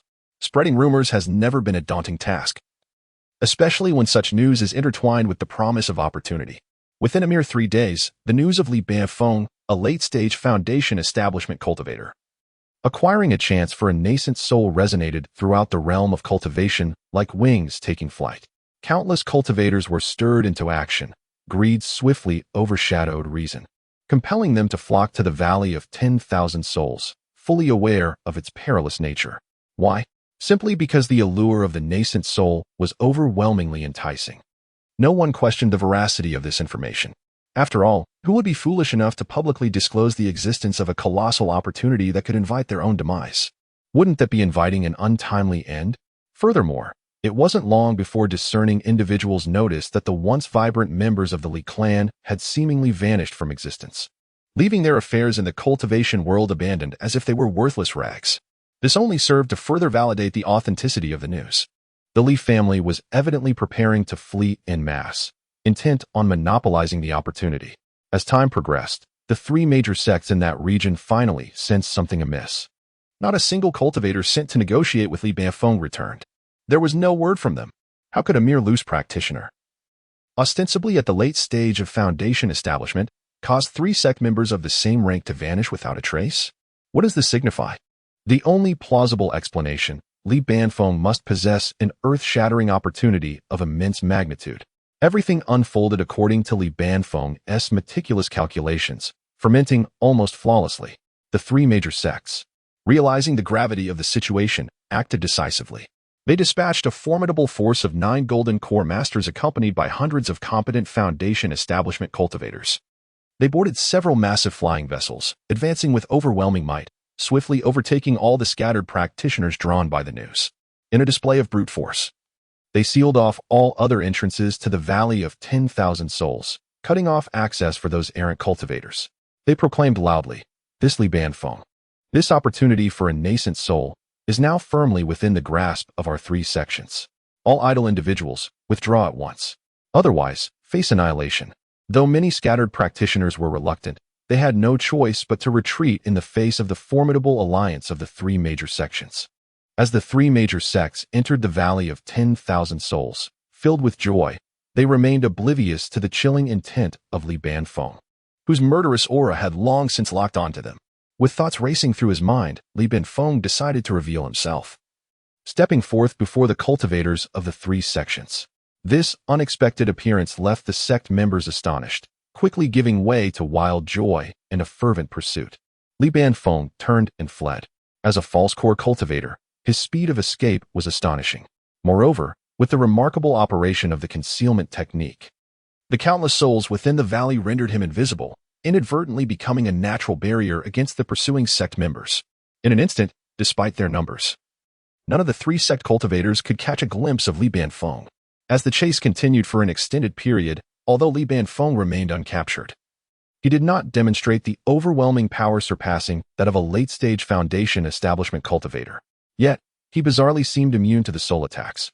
This unusual phenomenon only reinforced the 3 sects' belief that Li Banfeng possessed the opportunity of the nascent soul. Without a doubt, the 3 sects were confident of their victory. Outside the Valley of 10,000 Souls, they had already laid a trap, believing Li Banfeng to be like a turtle in a jar, unable to escape. It was merely a matter of time before they caught him.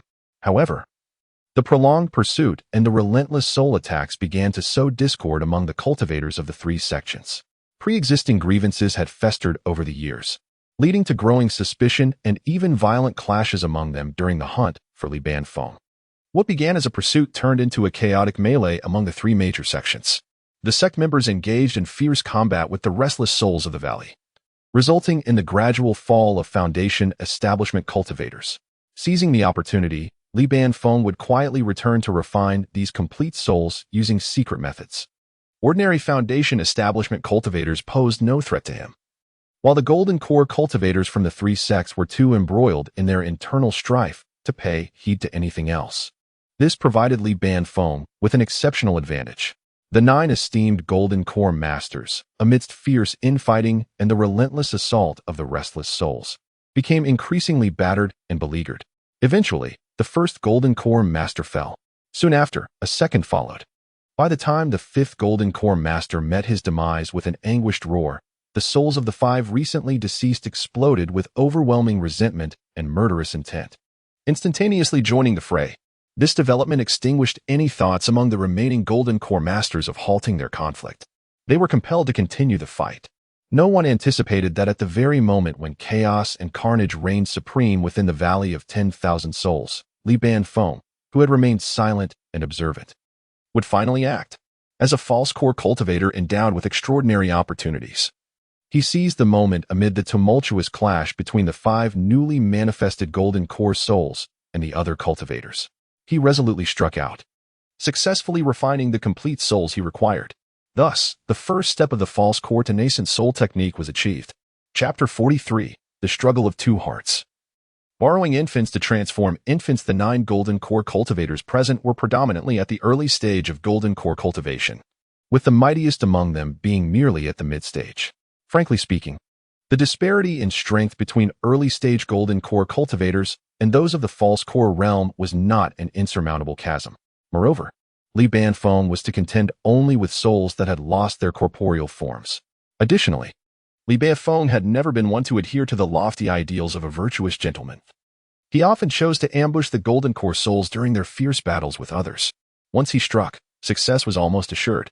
With each successful refinement of a Golden Core cultivator's soul, along with several foundational cultivators' souls through secret techniques, Li Banfeng's false core foundation visibly expanded. His aura would elevate remarkably within mere moments.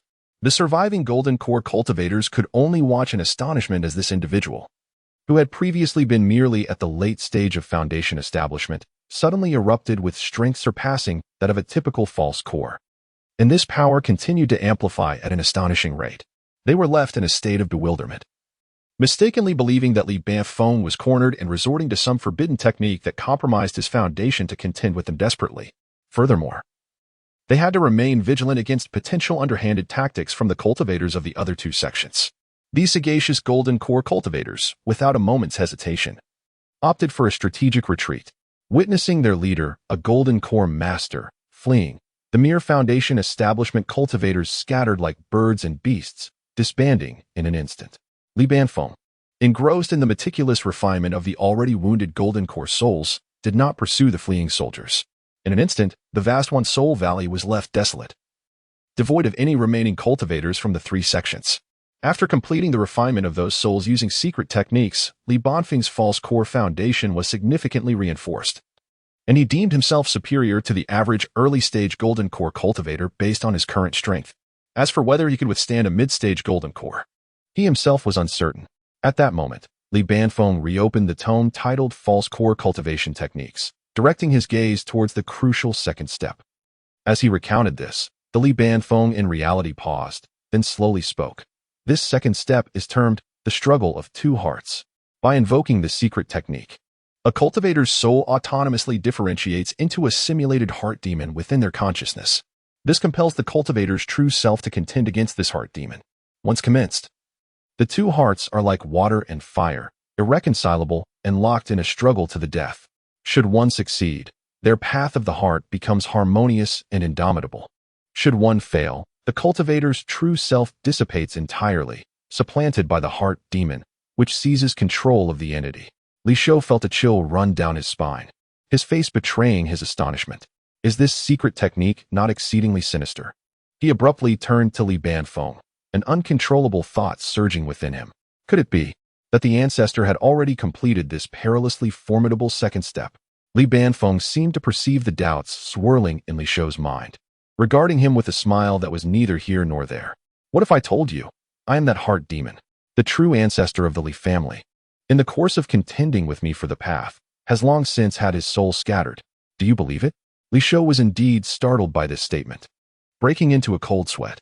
However, upon witnessing Li Banfeng's feigned enigmatic demeanor, with a grin stretching to his ears, he felt as if he were being deliberately toyed with. Ha ha! Li Banfeng chuckled softly, shaking his head. In truth, I have yet to complete this second step. Initially, after I had differentiated my heart demon through secret arts, I was fully prepared to confront the tempestuous onslaught of that heart demon. Yet, unexpectedly, upon its emergence, it did not engage me directly. It merely informed me that if I could fulfill a certain condition, it would dissipate on its own, aiding me in forging an indestructible heart of the path. Since then, it has remained utterly silent deep within my spirit, never to emerge again. What condition did it reveal to you? Li Shou could not help but inquire. It told me that. As Li Banfeng spoke, his gaze sharpened abruptly, locking onto Li Shou with an intensity that was unyielding. A bizarre smile was forcibly etched upon his face as he articulated, word by word, except for me, kill every single Li family cultivator. Li Shou felt as though struck by lightning, jolted with alarm. Li Banfeng, witnessing the success of his intimidation, finally donned a look of satisfaction. He then leisurely interrupted Li Shou's nearly uncontrollable thoughts of horror. Of course, I did not do such a thing. The very fact that you can stand here and converse with me, that the Li family continues to thrive in this place, serves as the finest proof. Ha ha, child. Do not presume that I am soft-hearted. Li Banfeng's tone shifted, his gaze profound. It is precisely because I believe that exterminating you younger generations would be as effortless as a mere flick of the wrist. Forging a harmonious heart of the path is certainly not a simple endeavor. The condition presented by that heart demon resembles a trap, laid in wait for me to leap into, allowing it to take my place. It desires me to slay you all. Yet I shall not acquiesce to its will.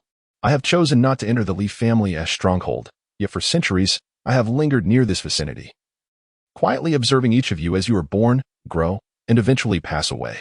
This is to constantly combat the urge within me to annihilate you all, thereby refining my heart of the path.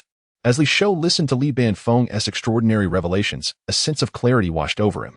At this moment, the answer to his earlier inquiry, why the ancestor did not return to the family, seemed to have been unveiled. The reason for his absence from the family was, in fact, to hone his heart of the path, to resist the heart demon. This maneuver was truly extraordinary. Naturally, Li Banfeng's tone shifted once more, tinged with a hint of indifference, urging you should not expect that if the Li family were to face a dire calamity, I would intervene to offer salvation. The very fact that I have restrained myself from ending your lives is the utmost limit of my tolerance. At these words, Li Shou could not help but recall the events from the third simulation.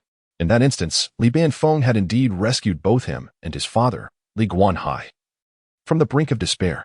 Could it be that during that time, Li Banfeng had successfully completed the dual hearts contention and completely liberated himself from the shackles of this inner demon?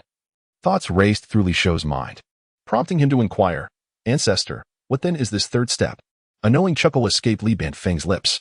The third step is known as borrowing the infant to transform the infant. The prerequisite for this is to capture the primordial infant of a true monarch alive, and then to dissolve and replace it. Wait. Upon hearing these words from Li Banfeng, Li Shou's mind was engulfed in a thunderous realization. He instantly recalled the hidden achievement that had granted him a substantial reward, the ancestor's pitfall, the descendant's comfort. In the third simulation, the ancestor, Li Banfeng, had instigated a cataclysmic battle among 3 true monarchs, resulting in the demise of one of them on the spot. Could it be that the ancestor, Li Banfeng, had indeed dissolved this individual's primordial infant, thereby ascending to greatness, successfully transforming the infant? Chapter 44. The Debate. The Path of the Slayer Child. Do you truly believe that I have engaged in this lengthy discourse merely to satiate your fleeting curiosity? In reality, Li Banfeng's voice suddenly interrupted Li Shou's somewhat drifting thoughts. His murky old eyes, at this moment, revealed an unusual clarity as they fixed upon Li Shou. Every cultivator must possess his own path, and we are no exception. The crux, however, does not lie in the grandeur or the inscrutability of the path itself, but rather in whether it is suitable for you. Li Banfeng paused, a hint of scrutiny in his tone. Before you genuinely discern the path you wish to tread, allow me to pose a question. He began slowly, his voice soft yet imbued with an inexplicable gravity, causing Li Shou's expression to sharpen. As a cultivator, do you desire longevity and clarity of vision? Longevity and clarity? Li Shou scoffed inwardly. Was not this name sufficiently explicit? Sufficiently indicative of the issue at hand? Without a trace of hesitation, his small head nodded emphatically. I do. The words rang clear and resolute. Upon hearing this, a familiar smile crept onto Li Banfeng's weathered face, and he nodded in approval. Excellent. But do you know what constitutes the very foundation of a cultivator's existence? Its essence? Essence? Li Shou trembled slightly at the inquiry. In his mind, the final scene from the third simulation of life suddenly crystallized. He had forsaken the pursuit of foundational opportunities, ultimately missing the grand path of longevity, bound to helplessly age amidst the mundane world, reduced to a handful of yellow earth. In that moment, he thought he had found peace. Now he realized that it was merely a resignation to the harshness of reality. The unyielding dissatisfaction and regret lay deeply buried, yet at this moment, they surged forth with clarity. He pressed his lips together and solemnly stated, "It is nothing more than the character strive." Ha! Well said. It is indeed this strive. Li Banfeng took a hearty gulp of wine, his gaze fixed intently on Li Shou, each word pronounced with gravitas. Strive against fate. Strive for gain. Strive to be first among men. This single character strive permeates the beginning and end of every cultivator's journey, life and death. Should there come a day when one loses the audacity to contend with heaven and earth, then he is no longer a true and pure cultivator. Li Banfeng's voice echoed through the narrow alley, imbued with an indescribable wildness and dominance. The air trembled slightly. If one wishes to glimpse the elusive path of longevity, one cannot merely cower and hide, living a meager existence like a rodent.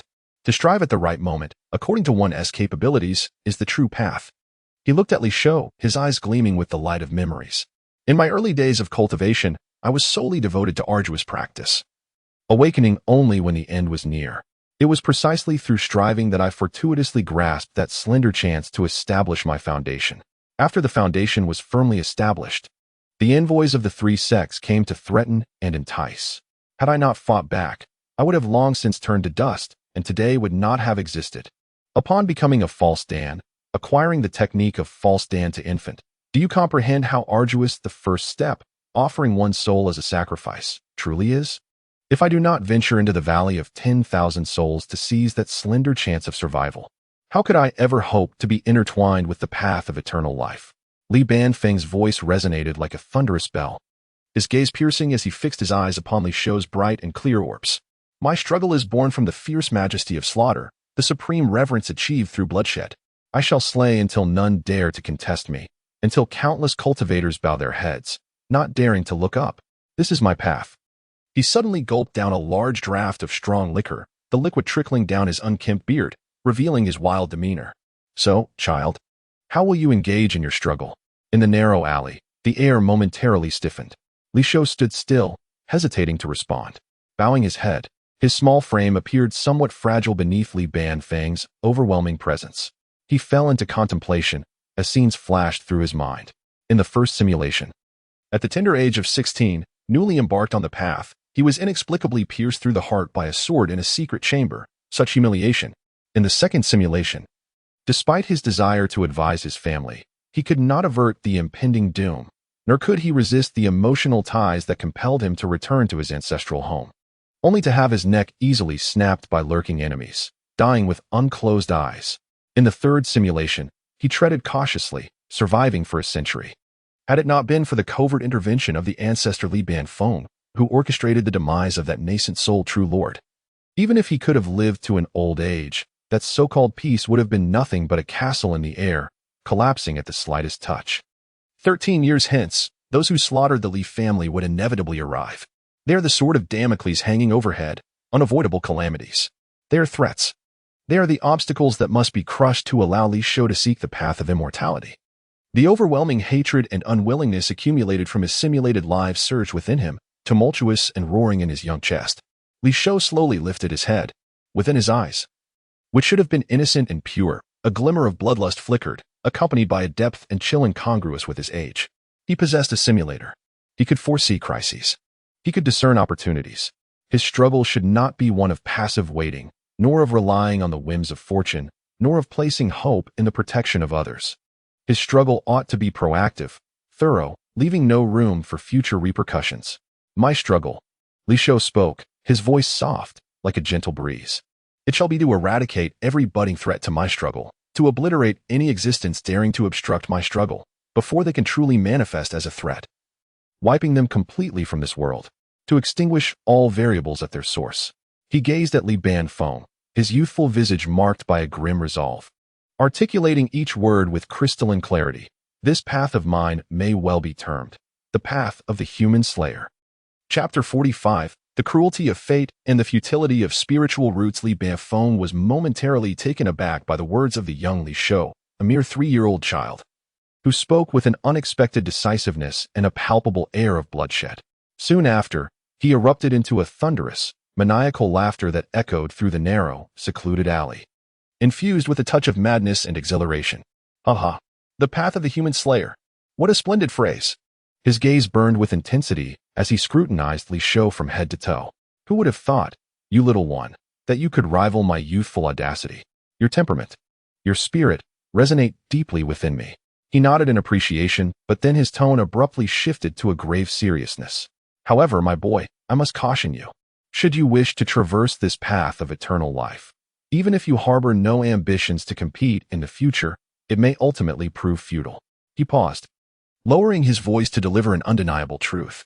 For, relying solely on arduous cultivation, you will never break through to the foundation establishment stage. Not just you. Every single cultivator of the Li family shares this fate. If one does not strive, one meets death. Those final 4 words struck Li Shou's heart like a heavy hammer, leaving him engulfed in profound astonishment and confusion. What could this mean? Li Banfeng seemed to see through the boy's bewilderment, a flicker of complexity flashing in his murky old eyes. He spoke slowly, his voice hoarse.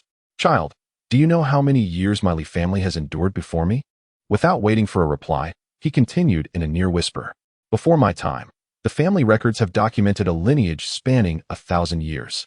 Yet, astonishingly, there has not been a single person who reached foundation establishment. A millennium of qi refinement? Li Banfeng's lips curled into a scornful smirk, his tone dripping with irony.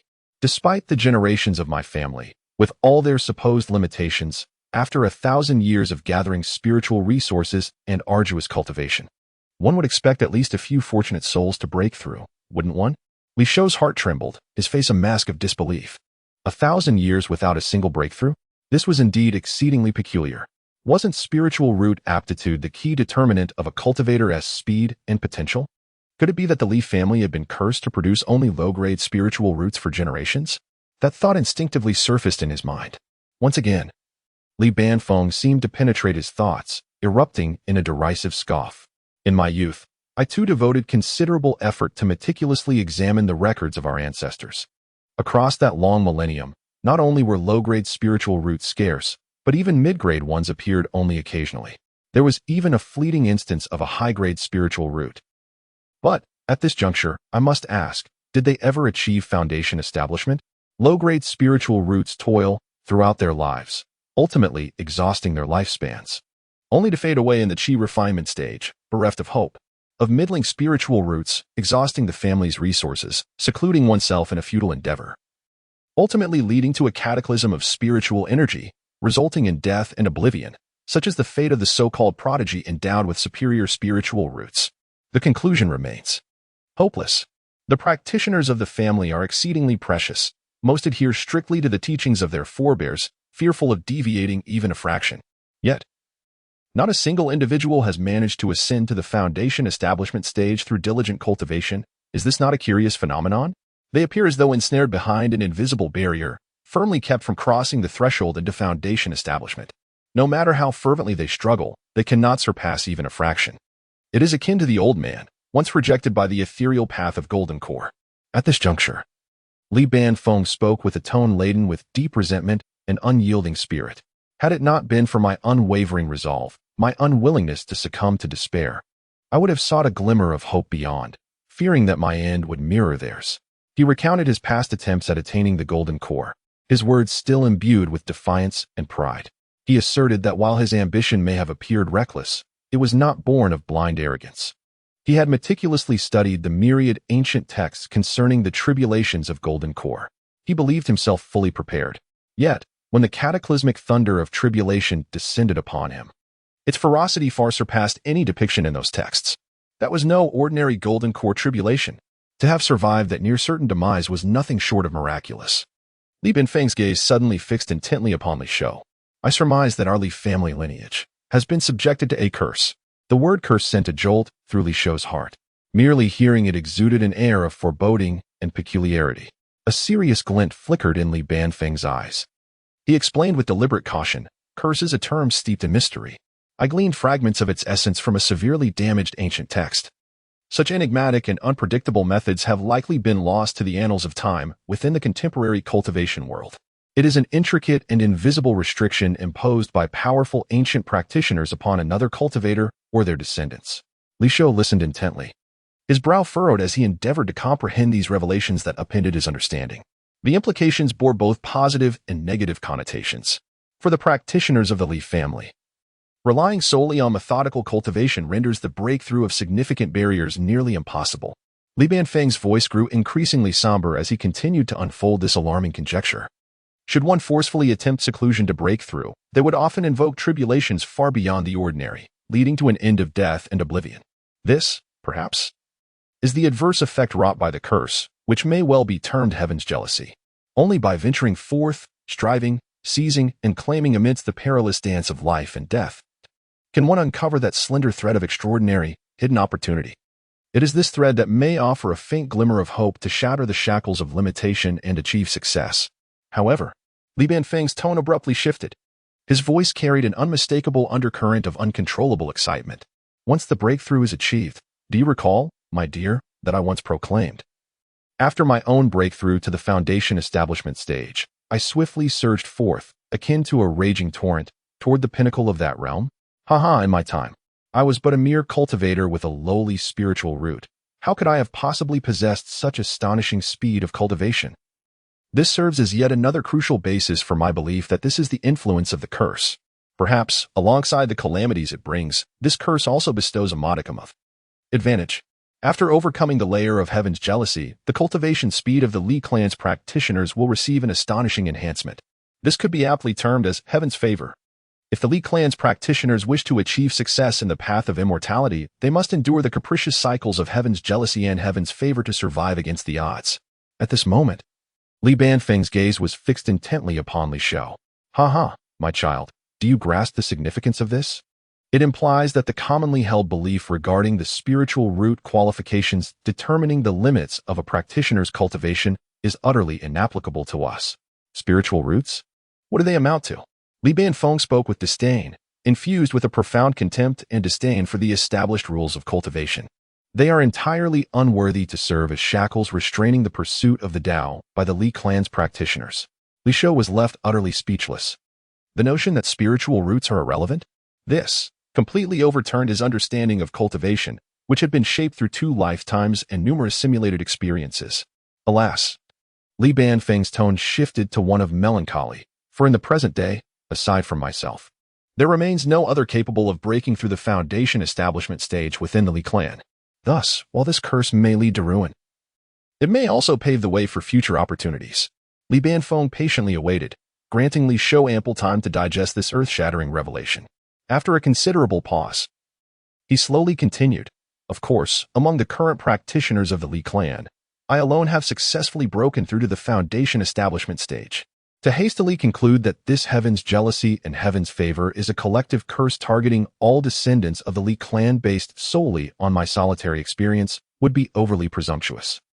Therefore, I require your assistance. Li Binfeng's gaze suddenly sharpened, infused with a hint of fervor. Seek out your opportunity, breach that accursed barrier of foundation establishment. Allow me to witness, with my own eyes, whether my hypothesis, which has plagued me for centuries, is indeed accurate or misguided. As Li Shou absorbed Li Binfeng's astonishing, even bewildering assertions, tumultuous waves surged within his heart. Heaven's jealousy and heaven's favor? A mystical constraint rooted deep within the bloodline of the Li clan? Is this the truth behind the Li clan's millennium-long stagnation and foundation establishment? Is this still the cultivation path you once understood? Such a premise. Would one even dare to conceive it in a fantasy novel? Chapter 46, The Book of Seven Emotions and Soul Severing, Simulating the True Usage of Memory. Li Shou, hailing from the Blue Star, had been exposed to countless online narratives, endowing him with psychological resilience far beyond that of an ordinary child. Although he was astonished by Li Banfeng's earth-shattering proclamations, he remained composed, swiftly assimilating the information presented. He accepted this bizarre reality with a relative calmness. After a moment of contemplation, Li Shou spoke. Ancestor, in truth, I have been contemplating, accompanying my father, Li Guanhai, to the secret realm to contend for the opportunity to establish my foundation. Upon hearing this, a flicker of evident surprise crossed Li Banfeng's murky eyes. He had initially assumed that it was his own words that ignited this child's ambition. To his astonishment, the lad had already clandestinely resolved to embark on such a daring endeavor before he had even pointed it out. This initiative and decisiveness elevated Li Banfeng's opinion of Li Shou even further. What a remarkable child, possessing such determination is indeed rare, he praised, before shifting the topic. So, my child, do you currently possess any secret techniques for offense, or any magical artifacts to confront your foes? Li Shou was momentarily taken aback by this inquiry. The question genuinely stumped him. He meticulously reviewed the knowledge he had acquired. The breath concealment technique was enigmatic, designed specifically for concealing one's presence, making it an exceptional means of survival. The Greenwood puppet technique had reached great proficiency, capable of creating decoy puppets to confuse adversaries in critical moments. It could also serve as a means of escape, thus preserving one's life. As for the singular magical artifact birthed from the Xian Yu gourd, the mysterious robe's core capability was to alter one's appearance and form, blocking probing inquiries. And it boasted a defense potent enough to withstand a full-force strike from an early-stage Foundation establishment practitioner. Ultimately, it remained a tool for self-preservation. Even when he vanquished that Kai, he did so without any embellishments, purely relying on the overwhelming spiritual energy of his 9th level of Qi training. Simply and brutally condensing a spiritual blade of energy that swiftly concluded the confrontation. A cultivator who professes to walk the path of a butcher. Yet every technique and artifact they employ unmistakably emanates a sense of survival? This contrast is rather subtle. Observing the adorably bewildered expression on Li Shou's face, Li Banfeng couldn't help but chuckle, stroking his untidy beard. Your cultivation is still in its infancy, and you have previously concentrated solely on stability, devoting your thoughts to how to endure safely, which is entirely understandable. After a moment of reflection, a glimmer of resolve sparked in Li Banfeng's eyes. Very well. Today, I shall impart to you a secret technique for killing. Given your insight, you should be able to grasp it quickly with a bit of study. If you truly intend to enter that secret realm, it may prove useful. Li Banfeng's tone grew solemn. This secret technique is fundamentally different from ordinary practices. It does not require your heart to be as tranquil as still water, pure and untainted. Instead, it emphasizes obsession and the tumultuous ebb and flow of emotions. When you execute it, if your mind is cluttered with distractions and your emotions are unstable, it may very well unleash a formidable and astonishing might. As he spoke, Li Banfeng deftly retrieved a seemingly tattered storage bag from his bosom. With a subtle shift of his consciousness, a slender tome, adorned with an eerie blood-red cover, materialized in his gnarled palm. He flicked his finger, and the crimson booklet transformed into a streak of light, precisely landing in Li Shou's hands. Thank you, Ancestor. Li Shou expressed his gratitude earnestly upon receiving the tome. At Li Banfeng's urging, he eagerly turned its pages, his gaze swiftly traversing the text. The secret technique was titled The Soul-Cutting Book of Seven Emotions. Even the introductory passage exuded a peculiar aura of malevolence and dominance in the vastness of the cosmos. Where cultivators enjoy prolonged lifespans, even the steely resolve of their hearts cannot escape the entanglements of the 7 emotions and 6 desires, leading to a proliferation of distracting thoughts. This tome aspires to transform the myriad feelings of cultivators into an unparalleled blade, aiding you in vanquishing all foes before you. This soul-cutting book of 7 emotions refrains from the conventional classifications of entry, minor success, major success, and perfection found in typical martial arts. Its potency is entirely contingent upon the intensity of the cultivator's emotional fluctuations in the brief moments following the invocation of this secret art. The duration of its might is limited to merely the burning of a single incense stick. According to the overarching principles of the secret technique, during fierce combat, the more intricate and intense the emotional turmoil experienced by the cultivator within a short span, the more terrifying the unleashed power of this art becomes. Theoretically, if the emotional surge is sufficiently intense and genuine, the power of this technique knows no bounds. However, achieving such a cataclysmic emotional eruption in a fleeting moment is exceedingly arduous for any cultivator. It necessitates a lengthy process of brewing and accumulation, with the emotions needing to be authentic, stemming from the very depths of the soul. This renders the conditions for employing the soul-cutting book of 7 emotions exceptionally stringent. Ordinary cultivators might only find the opportunity to trigger this technique in the direst of circumstances, when faced with life and death, engulfed in despair and unwillingness, sparking a rare chance to unleash its marginal efficacy. As Li Shou contemplated the introduction of this secret method, his distinct black and white eyes suddenly brightened with inspiration. A bold notion surged through his mind uncontrollably. What if, at the moment of invoking the soul-cutting book of 7 emotions, he chose to revisit a memory from a simulated life? The emotional turbulence accumulated over decades, indeed, even centuries of joys and sorrows, loves and losses, unfulfilled longings. Could these intricate and intense emotions not align perfectly with the requirements for employing the soul-cutting book of 7 emotions? In that instant of memory recollection, the vast torrent of deeply buried memories would erupt forth, producing an emotional impact that is undeniably authentic and sudden. Moreover, this third simulated life spanned an astonishing 146 years. If the myriad complex yet profound emotions contained within could be condensed and unleashed within the span of a single incense stick burning, what unfathomable terror could the soul-cutting book of 7 emotions achieve? Perhaps this is the true and profound application of those seemingly mere life lessons. The simulated memories that hold deeper significance and greater power. This book of 7 emotions and soul-severing appears as if it were custom-made for him. Indeed, this artifact is destined to be intertwined with his fate, Li Shou. Upon this realization, Li Shou's spirits soared with exhilaration, and his small fists instinctively clenched tightly. Chapter 47. All consequences, no responsibility. Li Shou, with his keen intellect, quickly discerned that the 7 emotions soul-severing technique was not without its limitations. This art was not merely a matter of grasping it and unleashing the devastating power of a nascent soul-true monarch through mere emotional surges during minor cultivation. Its true essence lay in the intense fluctuations of the practitioner's emotions. This served as a fulcrum, allowing one to leverage their spiritual energy in an extraordinarily unique manner. Consequently, within a very brief span, the practitioner's spiritual energy could be compressed and intensified to an extreme degree. Ultimately, the resultant force could escalate exponentially. Therefore, the practitioner's own realm and cultivation remained the foundational cornerstone determining the effectiveness of the 7 emotions soul-severing technique. The more tumultuous the emotional upheaval, akin to raging seas overwhelming the mind, the more astonishing the amplification of spiritual energy.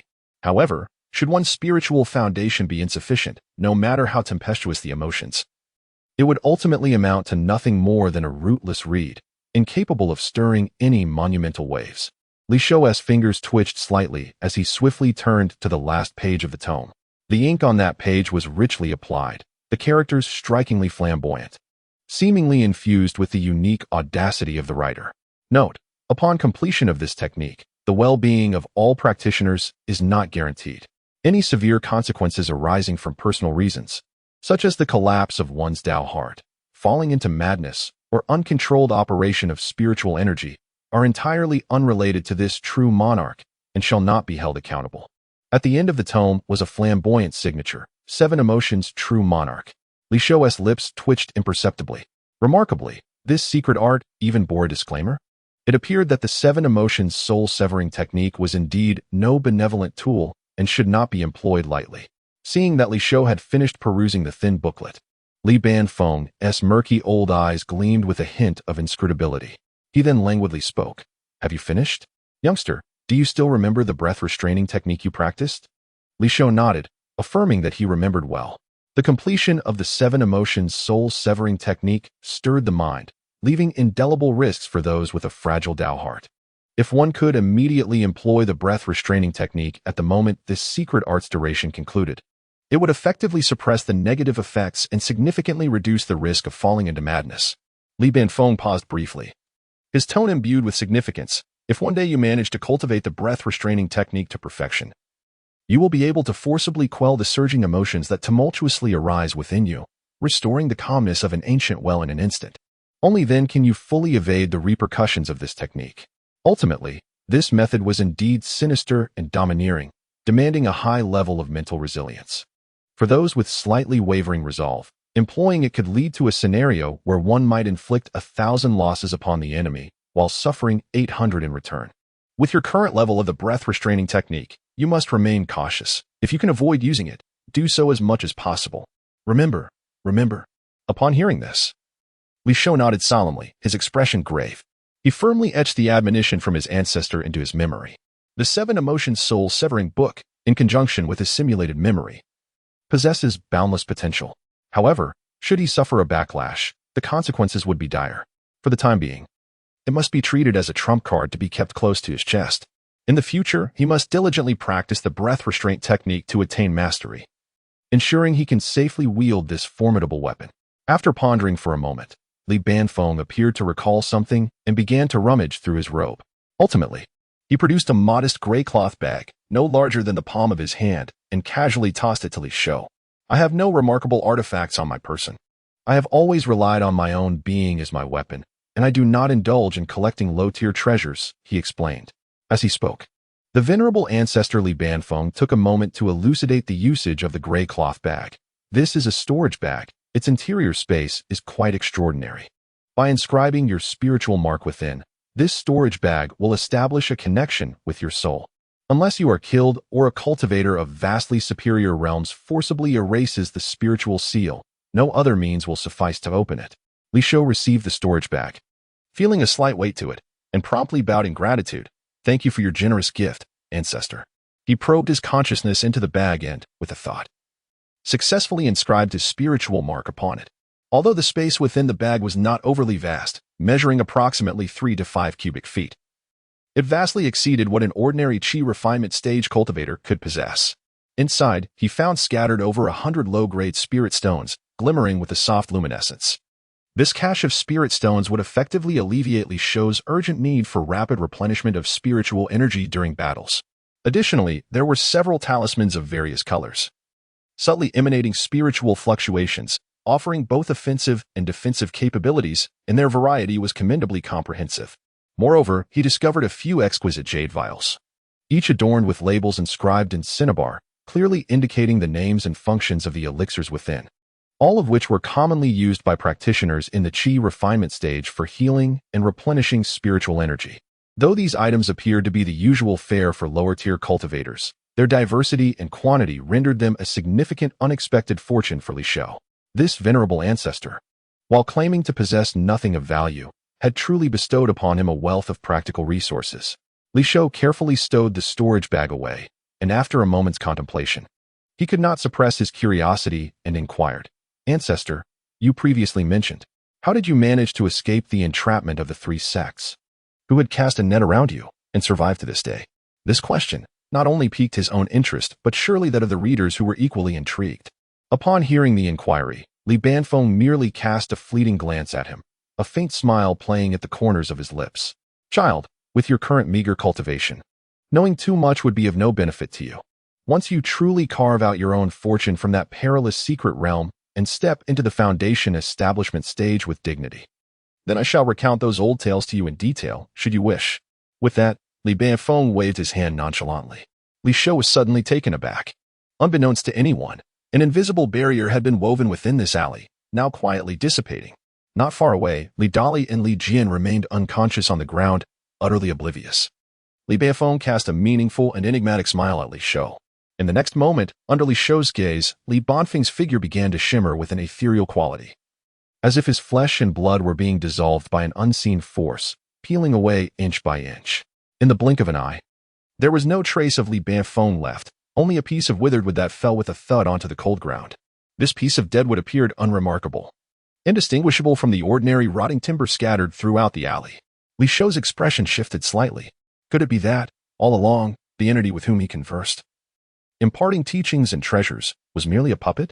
A Qingmu puppet imbued with the terrifying spiritual energy of the ancient ancestor?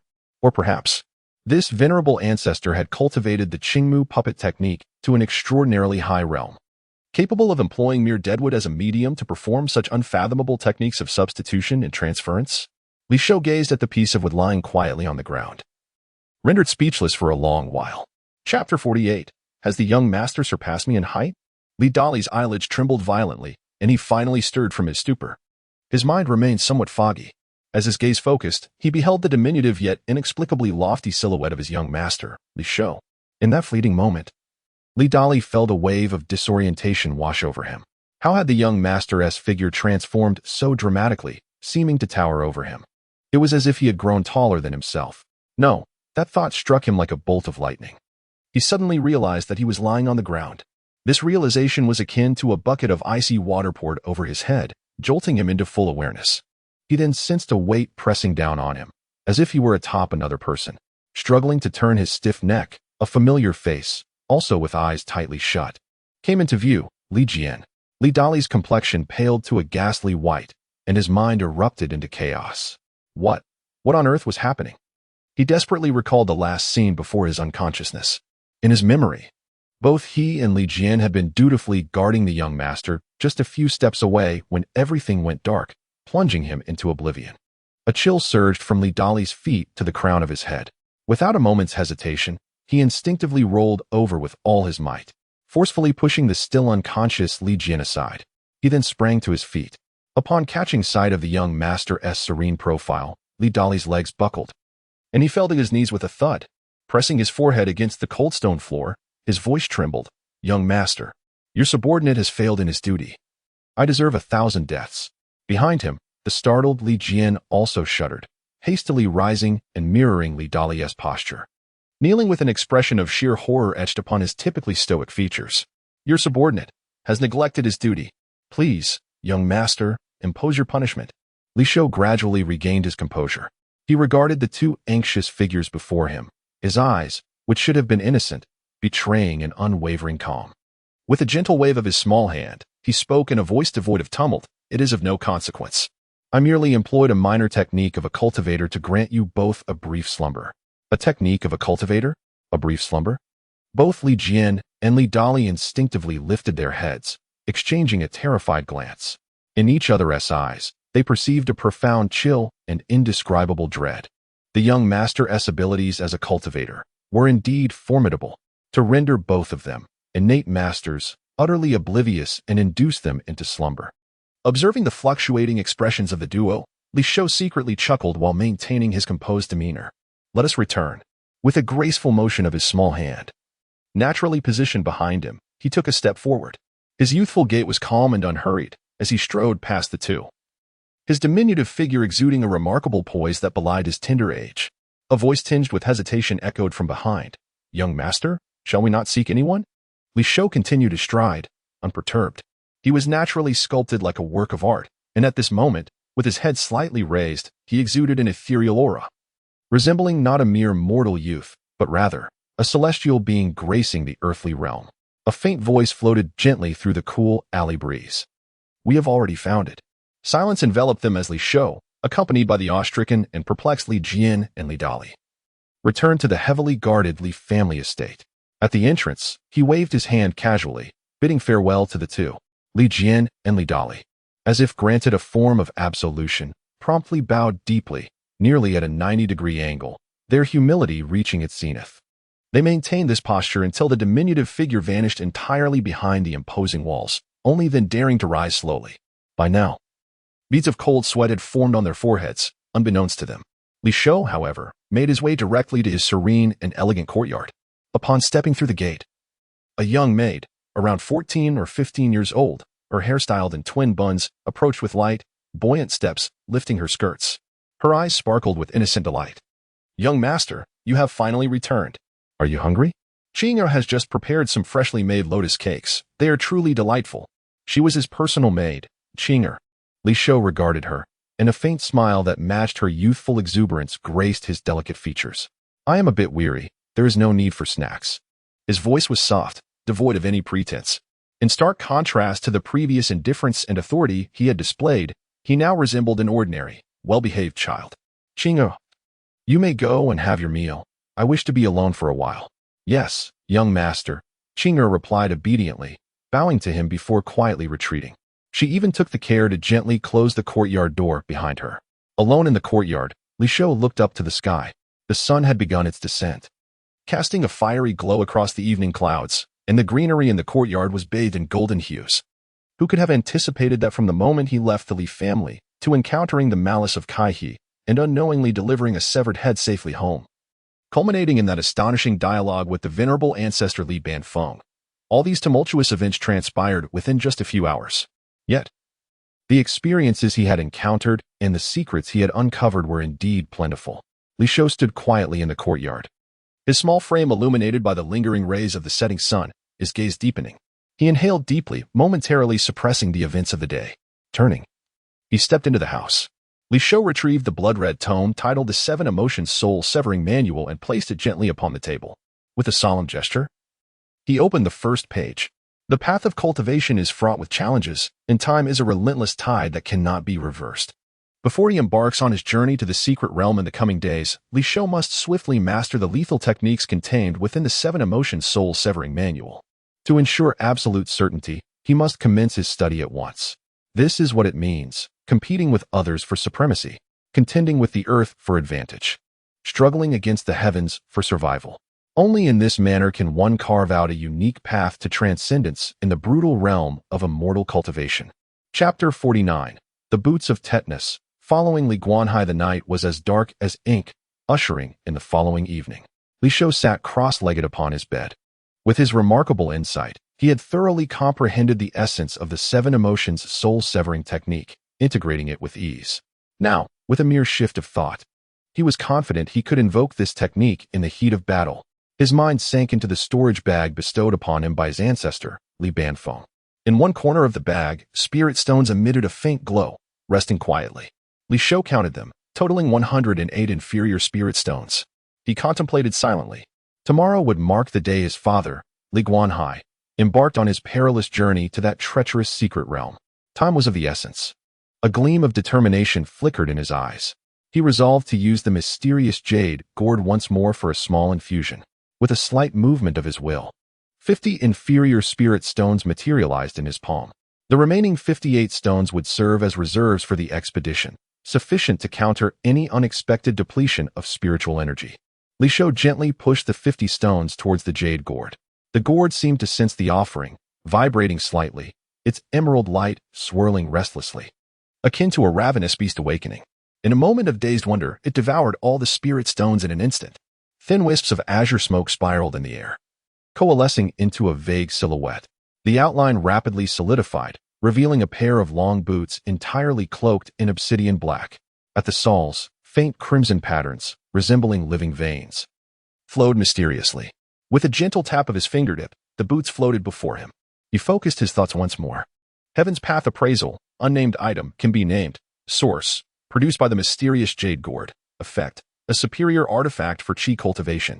When worn, these boots increase the movement speed of a qi refining practitioner by 50%, allowing for a brief suspension in midair for 5 breaths, and feature a hidden mechanism that can poison enemies upon contact. Prediction: no possibility for further advancement of the produced item. Note: a friendly reminder. After using these boots to poison an enemy, please distance yourself quickly from the scene to avoid being affected by their wails. Li Shou read through the appraisal, a flicker of satisfaction crossing his black and white eyes. Remarkable. The products of the mysterious jade gourd truly lived up to their worth, never failing to impress. A 50% boost in speed. The ability to momentarily suspend in midair for 5 breaths. These two attributes would undoubtedly be a tremendous boon for him. Now at the 9th layer of qi refinement, whether in pursuit or in evasion, they would prove extraordinarily effective. As for the hidden poison mechanism, a subtle smile crept onto Li Shou's lips, one that belied his youth. This could be used for treachery. Perhaps during this expedition, should he encounter threats, it might yield unexpected surprises. He retrieved the long boots from the air, examining them meticulously. The boots felt cool to the touch, composed of an unusual material. With a thought, Li Shou attempted to wear them. As the obsidian boots made contact with his small ankles, they seemed to possess a spirit of their own, expanding gently in response to the wind, and then, in an instant, resizing themselves to fit perfectly. Ultimately, it fit perfectly upon the delicate, fair little feet of his 3-year-old child, as light as a feather, almost intangible. He silently praised the craftsmanship of the cultivator's treasures, designed with such humanity that they could adjust their size autonomously. This spared him the embarrassment of mismatched shoe sizes and the difficulty of finding children's footwear. Li Shou savored the sensation. The blood-red patterns on the sole seemed to emit a faint warmth at that moment. A strange and subtle power was quietly circulating within, gathering strength for a forthcoming release. A flash of inspiration struck his mind, and he devised a plan. Cackling, such a treasure. I shall name you the Boots of Tetanus. Ding. The naming of the Boots of Tetanus has been successfully completed. The system's emotionless prompt resonated in his mind at an opportune moment. Li Shou glanced out the window. The night deepened, yet he felt no trace of sleepiness. The Boots of Tetanus remained steadfast upon his feet, their icy touch providing a refreshing clarity. With a thought, he donned the enigmatic robe that could shield him from spiritual probing. As for the mysterious jade gourd, he carefully returned it to the cultivation chamber, securely hiding it beneath the meditation mat. This item was of great significance, and Li Shou always exercised utmost caution. He feared that carrying it with him would invite unnecessary variables and troubles. Moreover, during this expedition into the secret realm, fraught with peril, the gourd might prove less useful and could instead become a burden. With all preparations complete, Li Shou quietly activated the concealment technique. His form shimmered, transforming into a wisp of green smoke as he stealthily approached the residence of his father, Li Guanhai. His spiritual sense expanded and contracted like rippling water. Within the courtyard, there emanated a steady aura belonging to a ninth-layer Qi practitioner, serene and enduring. It was indeed his father, Li Guanhai. Li Shou refrained from any unnecessary movement, transforming into a lifeless shadow, patiently awaiting the arrival of dawn. Time slipped away in silence, moment by moment, as the east began to brighten. The tranquility of the morning was broken by the soft creak of the courtyard door opening. At long last, Li Guanhai emerged. Perhaps mindful of the Li family's status as a lineage of cultivators, he avoided exposing himself to the mundane world. From the gates of the Li residence to the outskirts of Qingye City, Li Guanhai maintained a pedestrian pace, neither hurried nor slow, indistinguishable from an ordinary person. Li Shou comprehended this instinctively. He continued to operate the concealment technique to its fullest extent, with the enigmatic robe shielding him from spiritual detection. Even Li Guanhai, a fellow ninth-layer Qi practitioner, remained entirely unaware of the little tale, merely 3 years old, yet harboring ulterior motives, following him closely. They traversed the path out of Qingye City until the contours of the city faded completely behind them, leaving an expanse of desolation. Only then did Li Guanhai feel fully at ease. In the next moment, his spiritual energy surged dramatically. The speed of a ninth-layer Qi practitioner erupted in an instant. He transformed into a blurred afterimage, racing toward the depths of the wild. In the shadows, Li Shou's lips curled into a barely perceptible smile. The tattered boots of Tetanus at his feet suddenly glimmered with a faint crimson pattern. An exceedingly ethereal force surged forth. His diminutive figure trailed closely behind, shadowing him seamlessly. Remarkably, his speed was not at all diminished. Instead, he appeared remarkably composed, maintaining a distance from Li Guanhai that was neither too far nor too near. Steadfast as an old dog. Chapter 50. All of this is the doing of Kai Xian. What concern is it of mine, Li Shou? Like a wisp of light smoke. Li Shou swiftly followed behind Li Guanhai. The two moved with remarkable speed, weaving through treacherous terrain adorned with jagged rocks. Before long, they arrived at an inconspicuous patch of land, where Li Guanhai came to a halt beside an ordinary boulder. He extended his hand, gently pressing against the unremarkable stone. With a rumble, the ground before them began to crack open slowly, revealing a deep, dark entrance. Wisps of warm air, infused with rich spiritual energy, surged forth from the opening, suggesting an extraordinary realm within. Li Shou realized that this must be the concealed entrance to the Li family's spirit stone mine. Shortly after the entrance revealed itself, two figures emerged from the depths of the mine, both elderly practitioners of Qi refining, exuding a calm and steady aura. Li Shou's mind stirred with mild surprise. These two elders possessed the cultivation of the 7th layer of Qi refining. Clearly, the Li family held this spirit stone mine in high regard. Upon seeing Li Guanhai, the two elder cultivators respectfully bowed. We pay our respects to the clan leader. However, the ensuing dialogue startled Li Shou, who remained hidden in the shadows. He watched as his father, Li Guanhai, returned the gesture, addressing the two elders as Brother Guantian and Brother Guanshan. You have both worked diligently over the years. Li Guantian and Li Guanshan? Li Shou's mind raced. These names seemed to belong to his father's contemporaries. The elder cultivators, referred to as brothers, displayed no pretense of modesty. The more somber of the two, likely Li Guantian, sighed lightly, his voice tinged with melancholy. The clan leader's journey pertains to the future of the Li family. We are merely here to offer our humble assistance. There is no need to speak of hardship. The other elder, Li Guanshan, wore a distinct expression of concern.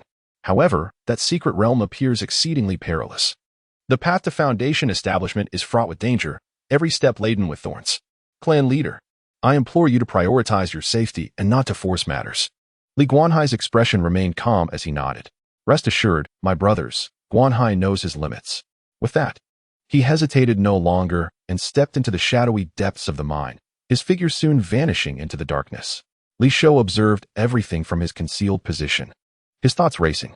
It seemed this was the only entrance to the Spirit Stone mine, and 2 7th-layer Qi refiners stood guard day and night. Although he was at the 9th layer of Qi refining and possessed the concealment technique, slipping past their watchful eyes would not be an easy feat. His father had previously mentioned that the entrance to the perilous secret realm lay deep within this Spirit Stone mine. Li Shou's mind whirled. Perhaps he could disguise himself as one of the reclusive elders of the clan whom they were not familiar with?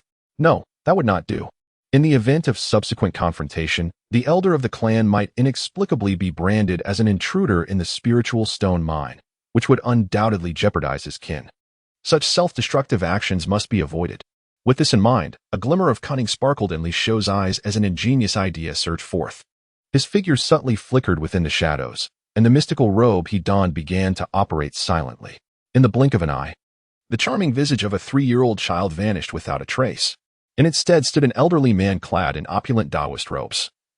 His gaunt face adorned with 3 flowing strands of beard that cascaded over his chest, embodying an ethereal and transcendent demeanor. This venerable figure bore an uncanny resemblance to the recently surprised national master of the Great Qi dynasty, Kai Xian. From this moment onward, I shall assume the identity of Kai Xian, the national master of the Great Qi dynasty, whose heart beats for the common people, accidentally passing through this region.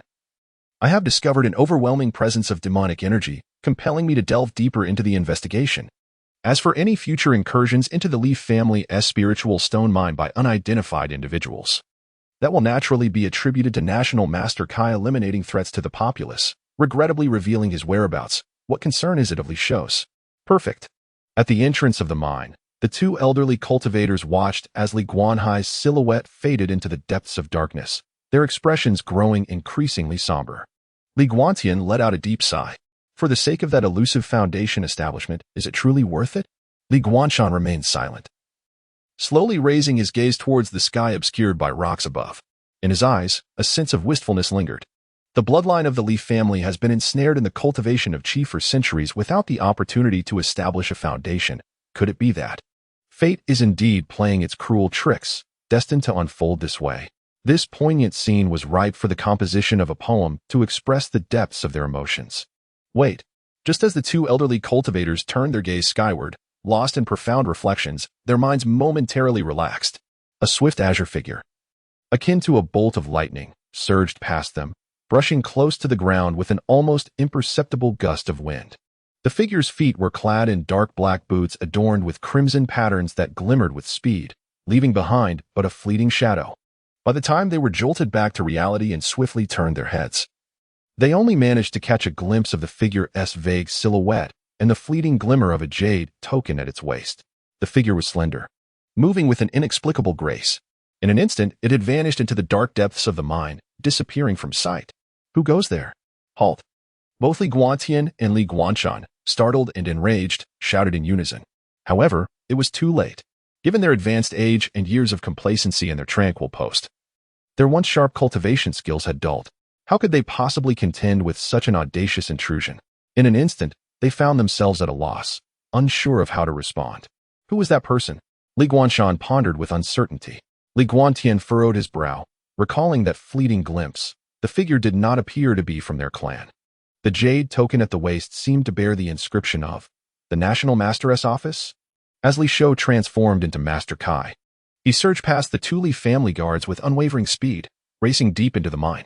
He understood that should those 2 elderly cultivators regain their wits and pursue him, it would undoubtedly hinder his plan to follow his father into the secret realm. The moment he had seized to capture their momentary lapse had already consumed some precious time. His father, Li Guanhai, might have already ventured into the depths of the mine, stepping into the perilous and unpredictable secret realm. After several breaths, Li Shou's figure abruptly halted in a shadowy recess of the mine. His eyes narrowed as he gazed ahead, where a twisted and uncertain light gate hung suspended, seemingly woven from pure darkness and enigmatic radiance. Merely observing from afar stirred a profound tremor within his soul, as though that portal delineated the boundary between life and death. Harboring unspeakable terror and grave peril, it seemed that his father had already crossed the threshold. In this moment, Li Shou's external manifestation retained the ethereal presence of Master Kai. The closer he approached that eerie light gate, the more intense the sensation of impending doom became. It felt as if a formless power threatened to engulf him entirely, scattering his very essence. Such a feeling would deter any cultivator of wavering resolve. Yet, Li Shou knew this was not reality. His father, Li Guanhai, had entered this secret realm within the simulation and emerged unscathed. The terrifying aura before him was likely a mere illusion, or perhaps a test infiltration for intruders at the entrance of the secret realm. Taking a deep breath, he quelled the tumult within his heart. No longer hesitating, he stepped forward with unwavering determination, resolutely crossing into the dark, enigmatic light gate that devoured all illumination. The instant his figure melded into the portal, an indescribable sensation of disintegration enveloped him. It was not the tearing of flesh, but rather a dissolution of existence itself. The surrounding darkness was not mere void, but viscous and alive, chilling to the bone. Whispers, low and frenzied, echoed in his ears, mingled with a grinding sound that threatened to shatter his sanity. Before him, the scenery began to shift dramatically, colors inverted, space warped, as if he had plunged into a chaotic vortex composed of pure malevolence. Beyond the light gate, an ancient and ineffable presence seemed to awaken in the endless dark, its indifferent and icy giant eye-opening. Countless unseen mouths whispered to one another, nearly in unison, uttering two bewildered syllables: change. Countless. Chapter 51. The Real World or the Illusory Prison. Young master, awaken. A gentle call resonated in his ears, as Li Shou struggled to lift his heavy eyelids. Before him appeared a delicate visage, adorned with twin braids and a hint of infantile roundness. Qing'er. This name flickered through his hazy consciousness. Upon seeing him open his eyes, the young maid's bright gaze transformed into crescent moons as she began to tenderly wipe his cheeks. The silk brushed against his skin, a subtle and ticklish sensation. Li Shou's gaze sluggishly scanned his surroundings. Above him loomed that familiar, intricately carved bed canopy. Around him were exquisite sandalwood furnishings, and the air was permeated with a faint, elusive fragrance. Gradually, his eyes widened in astonishment, filled with confusion. Wait, something was amiss. Had he not just stepped through that black portal, devouring all light? How could he abruptly find himself here? This was the very scene that greeted him upon awakening his innate wisdom and traversing into this world. Was it not? A chilling wave of panic surged through Li Shou's heart. Instinctively, he turned his focus inward to his dantian. It was utterly empty. Within the dantian, there lay a profound silence, devoid of any sign of spiritual energy. The once tumultuous flow of 9th-level qi had vanished without a trace. Techniques such as breath-concealing technique, greenwood puppet technique, 7 emotions soul-severing art, basic breathing technique, and eternal spring skill. All the profound methods he had thoroughly mastered seemed to have been ruthlessly erased by an invisible hand from his mind, leaving behind only the faintest remnants. No matter how hard he tried, he could not grasp a single critical detail. He was now entirely like an ordinary 3-year-old child, powerless and frail. Young master, today marks your 3rd birthday banquet. The master has prepared spiritual gifts in the front hall, eagerly waiting for you. Qing'er softly reminded him, her voice gentle and soothing. Every word she uttered, every inflection in her tone, mirrored precisely the day he had awakened his innate wisdom. Li Shou's pupils constricted. An absurd and terrifying hypothesis detonated in his mind like thunder. Could it be that he had been reborn? How could rebirth be possible? He was certain he had not died.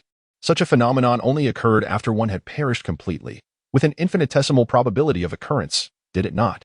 Moreover, that perilous secret realm had allowed his father, Li Guanhai, to enter during the 3rd simulation and return unscathed. How could he, a 9th-level qi practitioner with numerous life-preserving techniques, trigger a rebirth mechanism merely by stepping inside? It was utterly illogical. Countless questions and incomprehensible astonishments whirled chaotically in his mind. Li Shou felt as if his thoughts were a tangled mess. He allowed Qing'er to dress him in the familiar crimson brocade robe. His small body, at this moment, felt as rigid as a puppet, while disbelief and tumult raged within him. A life simulation? In the depths of his consciousness, Li Shou exerted all his mental strength, fervently calling out. Yet, there was no response. Like a stone sinking into the sea, there were no ripples. System. He attempted once more, but silence reigned. The expected cold, mechanical prompt failed to materialize. Why was it absent? Did it truly require him to grasp the mystic jade gourd and, deep within his heart, cultivate an intense yearning for immortality to reactivate it? Li Shou mechanically extended his chubby little hand, which was gently grasped by Qing Er's soft hand. His expression was one of confusion and helplessness. He was led forward to the main hall by Qing Er, step by step. In that moment, his eyes, which should have perceived the world with insight and hidden brilliance, truly reflected the helplessness and innocence of a 3-year-old child for the first time. Upon entering the main hall, the familiar cacophony unfolded before him, as if it were a scene from yesterday. At the head of the table, his father, Li Guanhai, exuded an extraordinary presence. Seated with a dignified smile, the hall was filled with guests, with cups clinking and laughter resounding, a lively atmosphere in full swing. Everything resonated perfectly with his memories from the moment he first awakened his innate wisdom, a convergence so breathtaking it took his breath away. Taking a deep breath, Li Shou forced his chaotic thoughts to settle swiftly. He began to adhere strictly to the memory trajectory from his first awakening, proceeding step by step. When he reached the long table adorned with red silk, his gaze appeared casual yet precisely bypassed the swords, gold, silver, and ink brushes. Finally, he extended his chubby little hand and grasped the entirely emerald mystic jade gourd. Its touch was still that slightly cool sensation, smooth as jade. He raised the gourd high, facing Li Guanhai at the head of the table, and endeavored to muster a smile that radiated childlike innocence, saying in a sweet, childish voice, "Father, the gourd." Seeing this, Li Guanhai burst into hearty laughter, his joy palpable. The elders nearby stroked their beards, praising his choice. A tide of various accolades and commendations from the surrounding relatives cascaded over him. Immortal path, longevity. I want to cultivate immortality. I desire eternal life. Li Shou fervently repeated these phrases in his mind, attempting to ignite the so-called intense yearning for immortality deep within his heart. Yet, the cold, emotionless mechanical prompt remained silent in his mind. Time passed mercilessly, second by second. The ceremonial proceedings continued methodically. The atmosphere in the hall remained warm and celebratory. However, Li Shou's heart sank deeper and deeper, growing colder and more desolate. Until the ceremony concluded and the clamor gradually dissipated, he still received no response from the life simulator. The familiar yet strange faces around him swayed in his vision, the expression of profound satisfaction on his father's face, the sincere and fervent blessings reflected in the eyes of his kin, the pure and untainted concern etched upon Qing Er's brow. All of these elements felt strikingly authentic, so authentic that it sent shivers down Li Shou's spine. They remained exactly as he remembered, each nuance of their voices, their smiles, unchanged in the slightest. They uttered words that were almost verbatim to those etched in his memory, each phrase identical to the last. Their actions mirrored precisely the movements he recalled, every subtle gesture replicated with uncanny accuracy. An unprecedented sense of alienation enveloped him, as if an invisible barrier had severed him from this seemingly genuine world. He did not belong here. Was everything he had previously endured the cultivation to the 9th level? The heart-stopping simulations, the thunderous conversations with the ancestor Li Banfeng, all merely an incredibly vivid dream of Nanku? No. As his father, Li Guanhai led him with measured steps toward the familiar training chamber, the heart that should have sunk to the depths instead found an inexplicable tranquility. He suddenly raised his head and, gazing at his father's robust silhouette, asked in a tone that was innocent yet remarkably clear, "Father, who was the elder with the white beard sitting first on your left during the ceremony?" The answer to this question undoubtedly transcended the boundaries of his memory. Li Guanhai, guiding him forward, did not falter or hesitate in the slightest, seemingly oblivious to the abruptness of his inquiry, as if it had not registered at all. He did not look back, nor did he respond, continuing his steady pace, step by step, leading Li Shou toward the tranquil chamber.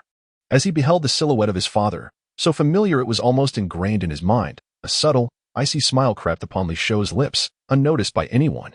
If everything before him was merely a perfect repetition of past events, if even the life simulation could not awaken him, if his deliberately posed inquiry, surpassing the confines of scripted memory, yielded no logical answer, then the truth was glaringly evident. Perhaps this seemingly authentic world he now traversed was, in fact, an illusion? A vast, intricate prison woven by some incomprehensible, formidable existence beyond that strange portal? Was the so-called secret realm yet to begin? No. Li Shou let out a cold scoff within his heart. The true trial of this secret realm, it seemed, had commenced the moment he awoke upon this bed. Chapter 52. Re-entering the light gate. The struggle between black and white. Illusion. As these two words surfaced in Li Shou's mind, the overwhelming terror and despair that had engulfed him mysteriously receded like a receding tide. In their place arose a profound tranquility, born from the realization of illusion. He began to contemplate a method to break the stalemate. Could it be that in the third simulation, his father, Li Guanhai's harrowing account of near-death experiences and countless trials also encompassed this strange illusion? If that were indeed the case, then his father at this moment was likely traversing a narrative script uniquely his own. Silently, Li Shou followed Li Guanhai into the secret chamber. Inquiries that deviated from the established narrative would be disregarded entirely. Thus, what if he were to act in a manner inconsistent with the script? Shou Er, do you know the origins of the Li family? The expression of Li Guanhai was solemn, his tone grave, just as it was in memory. I know. Our Li family is a family of cultivators. Li Shou promptly nodded, breaking the silence of the recollection while keenly observing Li Guanhai's reaction. This was a deliberate probe. Would it trigger the collapse of the illusion, or would his father before him shed his facade and reveal a monstrous visage? Alas, neither occurred. Li Guanhai seemed oblivious, continuing to speak to the predetermined direction, engrossed in his own recitation. Our Li family is a family of cultivators. Hundreds of years ago, as Li Shou listened to the words that matched his memory perfectly, the last vestige of hope within him vanished. Indeed, the figures within this illusion were but puppets acting according to a scripted narrative. He attempted to step away, wishing to leave the secret chamber. Yet, Li Guanhai remained oblivious, expounding upon the secrets of the family's cultivation, entirely unaware of Li Shou's actions. However, just as Li Shou was about to cross the threshold of the chamber, he halted. It was not that he desired to remain. Rather, an invisible barrier, akin to a wall of air, obstructed his path. He found himself unable to escape this chamber where the drama was unfolding. Could it be that within the current script of memory, there were no scenes beyond the chamber, thus forcing him to remain trapped? Today, Father will test your spiritual root aptitude. Li Guanhai meticulously concluded the family's secrets. He produced a piece of jade and gestured toward the seemingly empty space ahead. Li Shou stood at the entrance of the chamber, observing with cold detachment. He was eager to see how the play would continue if he, the actor, failed to perform his role adequately. In the next moment, Li Shou's pupils constricted. The jade, untouched by any hand, indeed emitted a faint glow, dim as a candle flickering in the wind. Low-grade spiritual root. Li Guanhai's eyes flickered with a peculiar nuance. And then, addressing the air, he affectionately patted an imaginary head, gently encouraging, having a spiritual root is good. What was this? It appeared that regardless of whether he, the actor, cooperated, this prearranged grand performance would unfold with unerring precision. The only thing he could do was remain ensnared within these perpetually replaying memories, rendered a silent spectator. Li Shou watched in astonishment as Li Guanhai retrieved a copy of fundamental breath control techniques from the bookshelf and solemnly handed it to the air. Immediately after, he found himself inexplicably in possession of the very same book. Upon returning to his room, Li Shou lay expressionless on his bed, still at a loss regarding the means to unravel this bizarre illusion. The figures from his memories remained impervious to his influence, regardless of the extraordinary actions he undertook. The script advanced as usual, as if he were merely a trivial backdrop. He even attempted to attack Li Guanhai in the secluded chamber. Yet all his efforts vanished without a trace, as if the latter existed in an entirely different dimension, engrossed in his performance. In the dead of night, a sudden influx of profound insights concerning breath control techniques surged into Li Shou's mind. The memories associated with it had returned, according to the timeline of the illusion. This coincided with the moment he had successfully recalled breath control techniques in reality. Could it be that as the temporal points in this illusion progressed, the memories and cultivation techniques he had lost would gradually return to him? However, the manner of this return seemed exceedingly abrupt, devoid of any semblance of logic. These insights appeared out of thin air, and at that moment, there was no life simulator available for him to utilize for regression. This illusion was merely a preordained script of memories, unalterable. In other words, everything from the past had become a fixed certainty, and Li Shou could not change a single detail, only passively follow the scripted steps. The following day, he underwent the teachings of Li Guanhai regarding fundamental breath control techniques. In the days that followed, despite doing nothing and allowing time to flow by, The surrounding scenes transformed before his eyes. On the 10th night after the return of breath control techniques, his cultivation at the first layer of qi had returned as anticipated. As he felt the resurgence of spiritual energy within him, his perplexity deepened. What was the ultimate purpose of this illusion?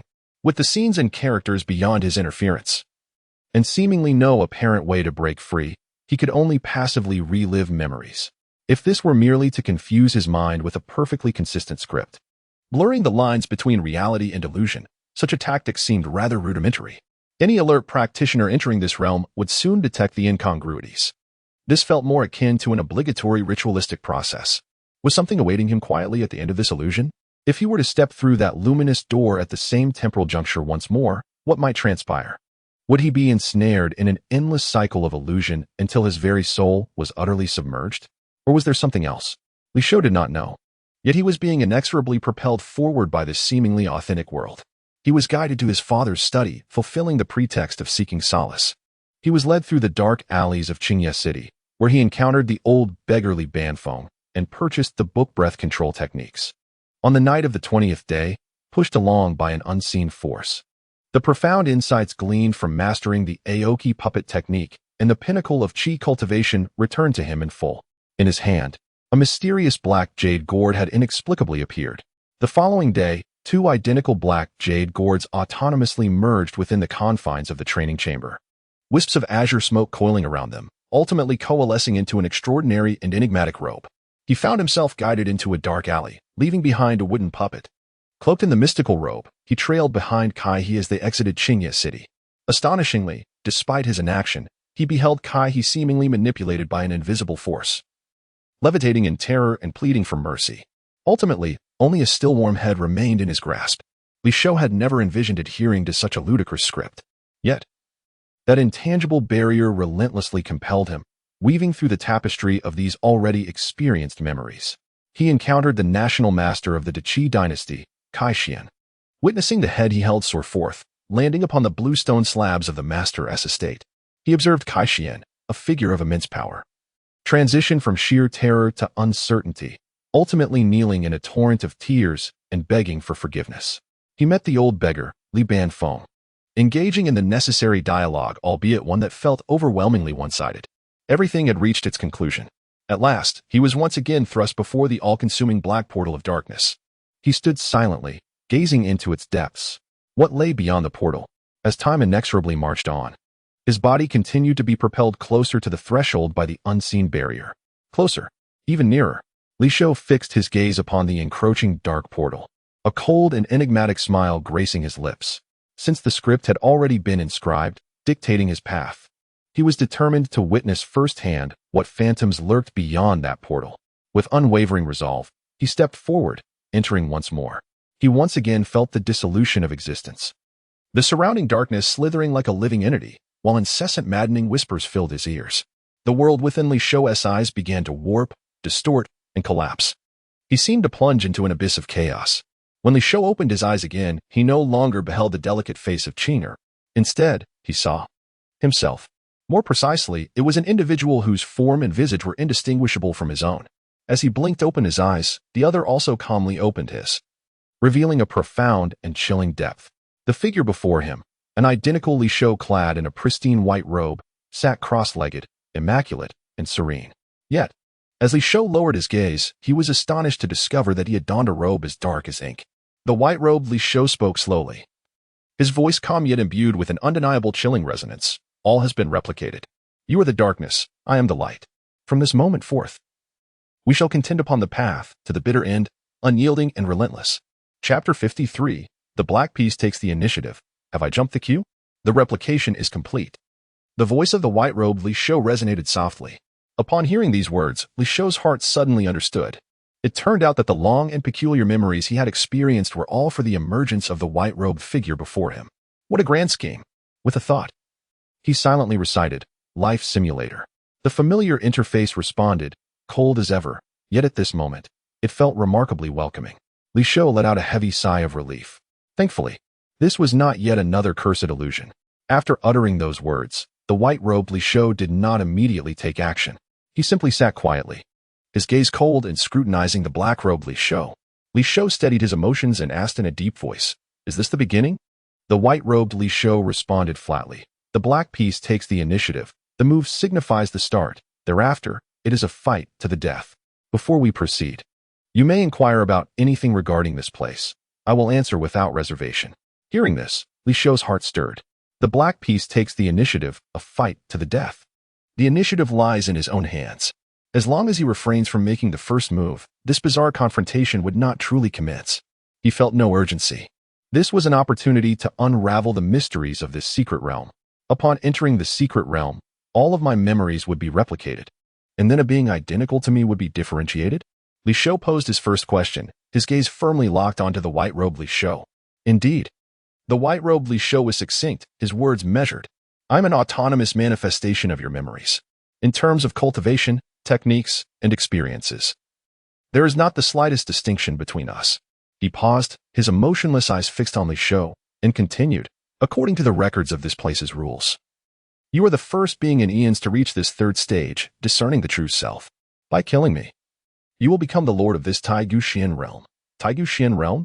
The third stage, discerning the true self? Li Shou raised an eyebrow, keenly grasping this pivotal terminology.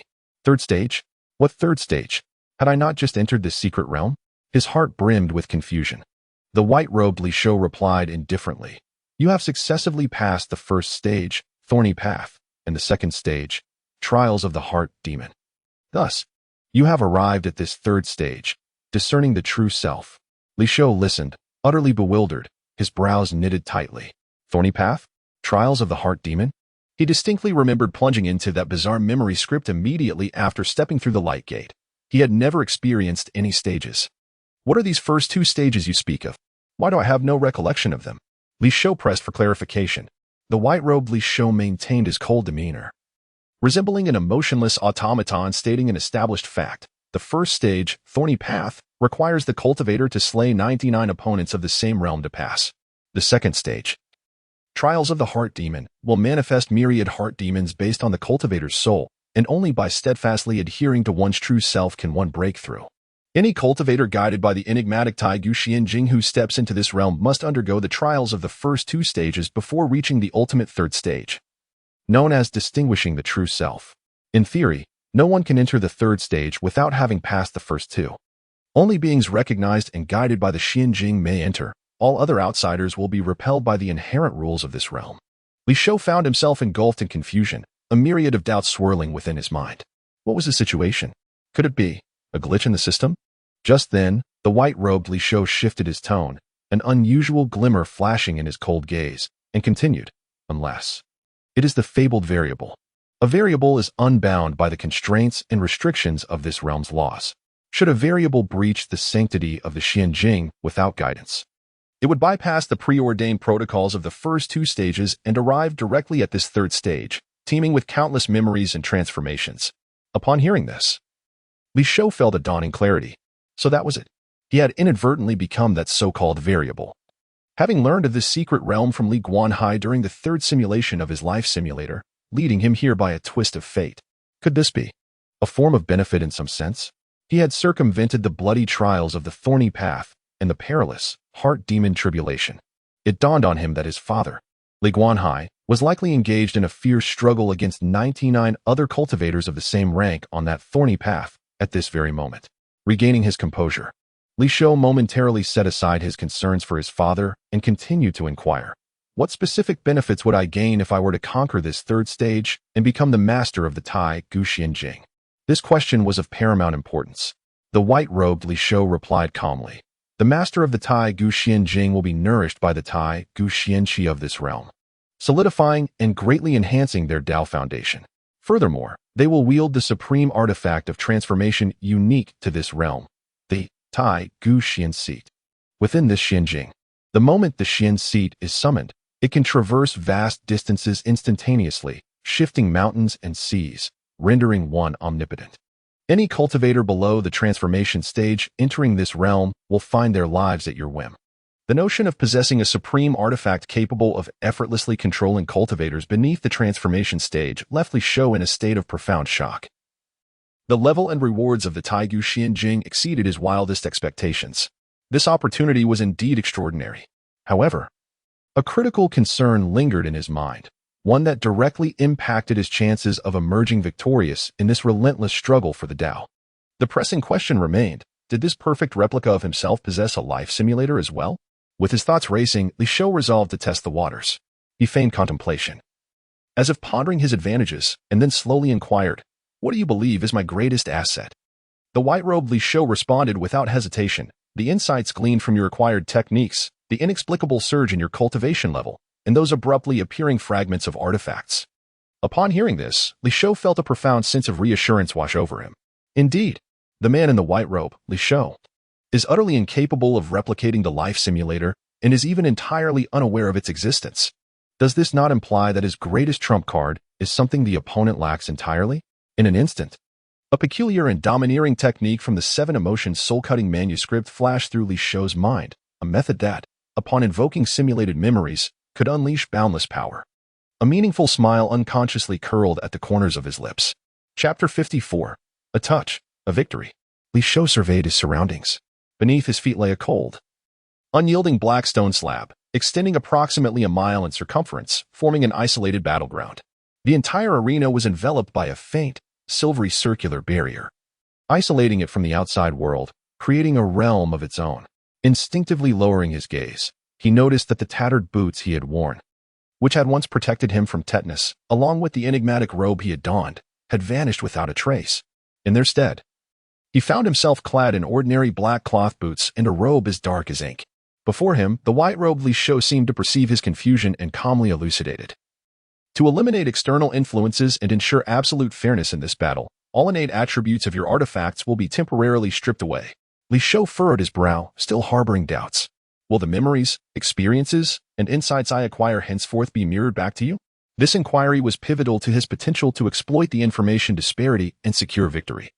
Not at all, the white-robed Li Shou replied indifferently, shaking his head.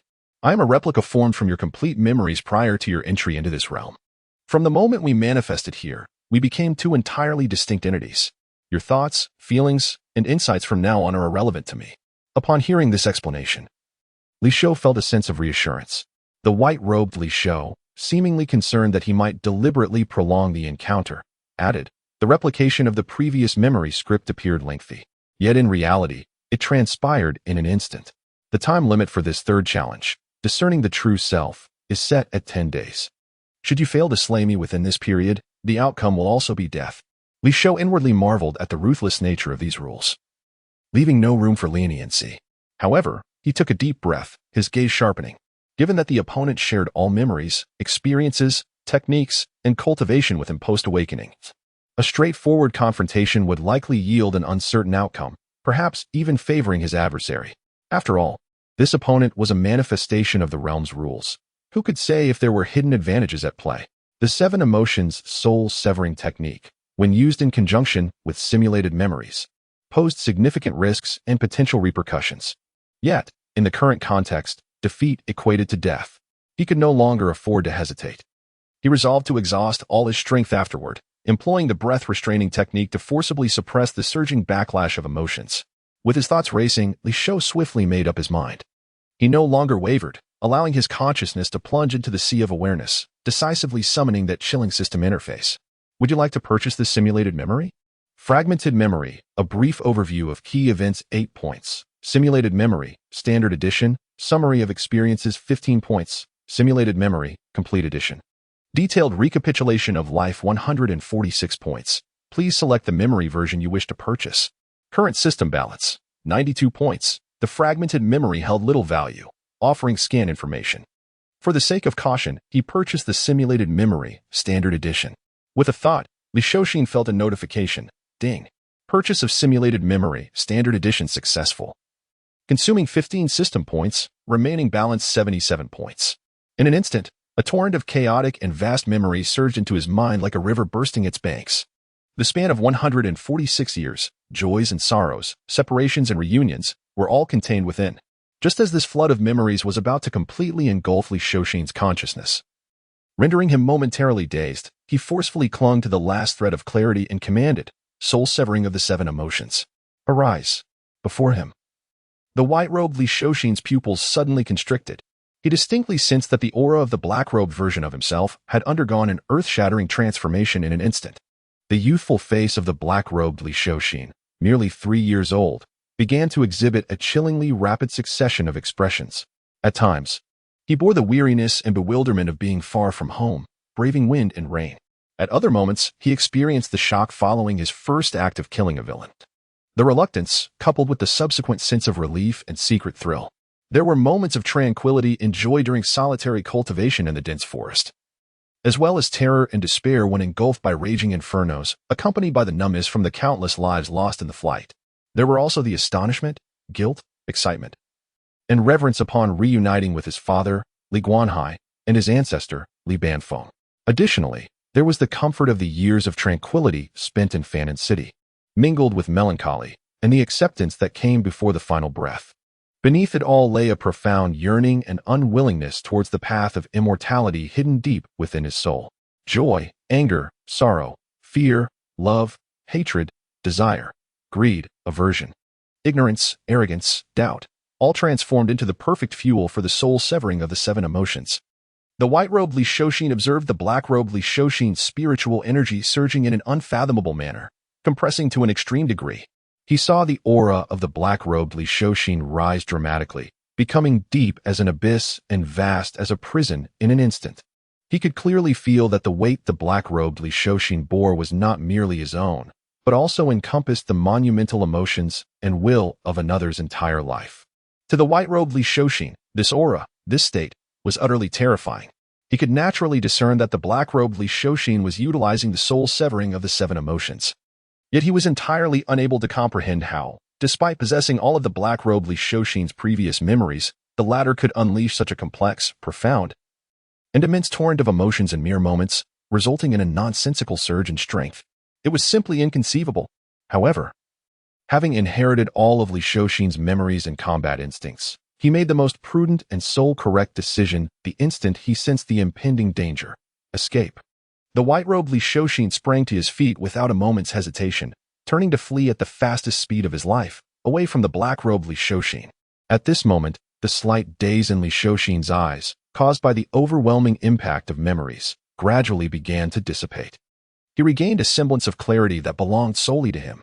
Yet, the grotesque and twisted expression on his face remained unaltered. The terrifying effects of the 7 emotions and soul-severing book, augmented by simulated memories, continuously bestowed upon him unimaginable power, causing his facial expressions to fluctuate incessantly between the 7 emotions and 6 desires. He quietly observed the fleeing figure of the white-robed Li Shou, his countenance reminiscent of a 3-year-old child, laden with an inscrutable and enigmatic demeanor. Gradually, he lifted a chubby little hand, the tips of his fingers shimmering with a faint azure light. There was no grandiose display nor dazzling techniques. He merely traced a casual arc with his spiritual energy, as he had done countless times before. Then, he gently sliced towards the panicked, retreating white silhouette. A barely perceptible sound of air being sliced echoed softly. The spiritual blade, released from his fingertip, was propelled by an overwhelming surge of densely compressed spiritual energy, accelerating with fervor. It carved a long and straight trajectory through the air, silent and stealthy. As it soared, its size did not expand in the least. Rather, it continually compressed and coalesced, becoming ever more refined and substantial. It appeared utterly ordinary, diminutive and inconspicuous, as if a mere breeze could disperse it. Yet, the destructive force it harbored was enough to chill the bones of any foundational cultivator. The seemingly innocuous spiritual blade unwaveringly locked onto the aura of the white-robed Li Shou. Within mere moments, that blade, condensed from a century of Li Shou's emotions, had pursued him closely. Li Shou's heart raced with dread. He sensed the palpable terror looming behind him. With a sudden turn, he was met with the sight of the seemingly insignificant azure blade, exuding an inexorable aura of destruction. In that instant, a flicker of confusion, fear, and profound despair surfaced for the first and last time on his typically indifferent, emotionless face. He was utterly unable to evade. The terrifying energy emanating from the blade had ensnared him completely. Desperately, he summoned all his spiritual power, attempting to form the thickest possible barrier of energy before him. However, in the next moment, crack! The ostensibly solid barrier crumbled before the azure blade, fragile as mere paper, instantly pierced and shattered. Following this, the blade, relentless in its momentum, swiftly engulfed and obliterated the figure of the white-robed Li Shou, rendering him as if he had never existed, dissolving into nothingness. This so-called contest of truth and path had been decisively won by the black piece, a mere touch leading to victory. Chapter 55, The Essence of Taigu. The pinnacle of Foundation establishment. In the fleeting moment of the demise of the white-robed Li Shou, he abruptly severed the operation of the seven emotion soul-severing technique. Yet, the tumultuous tide of emotions did not cease. It was a colossal surge of feelings, accumulated over 146 years of simulated life, now fervently rebelling, seeking to engulf his mind and assimilate his very essence. He exerted every ounce of strength to channel the breath-restraining technique. A gentle chill emanated from the ancestral aperture at his brow, striving to suppress this intricate and profound emotional tempest. These feelings were authentic, intense to the point of being inextricable. They surged back upon him, attempting to drag him into an endless abyss of emotion. Li Shou clenched his teeth, his eyes striving to maintain the last flicker of clarity. Deep within, he fervently reminded himself, over and over again, I am Li Shou. I am not any false version of myself from the simulation. The memories of the simulation are merely fodder for my growth. They should not, and cannot, bind me. Fortunately, this time it was merely the ordinary recollections that had been subjected to a degree of abstraction and diminishment, coupled with the formidable suppression of the breath-restraining technique. The terrifying emotional onslaught, which could have shattered an ordinary cultivator in an instant, ultimately failed to completely engulf him. However, it was far from quelled. The amalgamation of joy, anger, sorrow, fear, love, hatred, and desire, accumulated from his simulated existence, continued to surge restlessly in the depths of his heart, resembling an eternal undercurrent of unrest.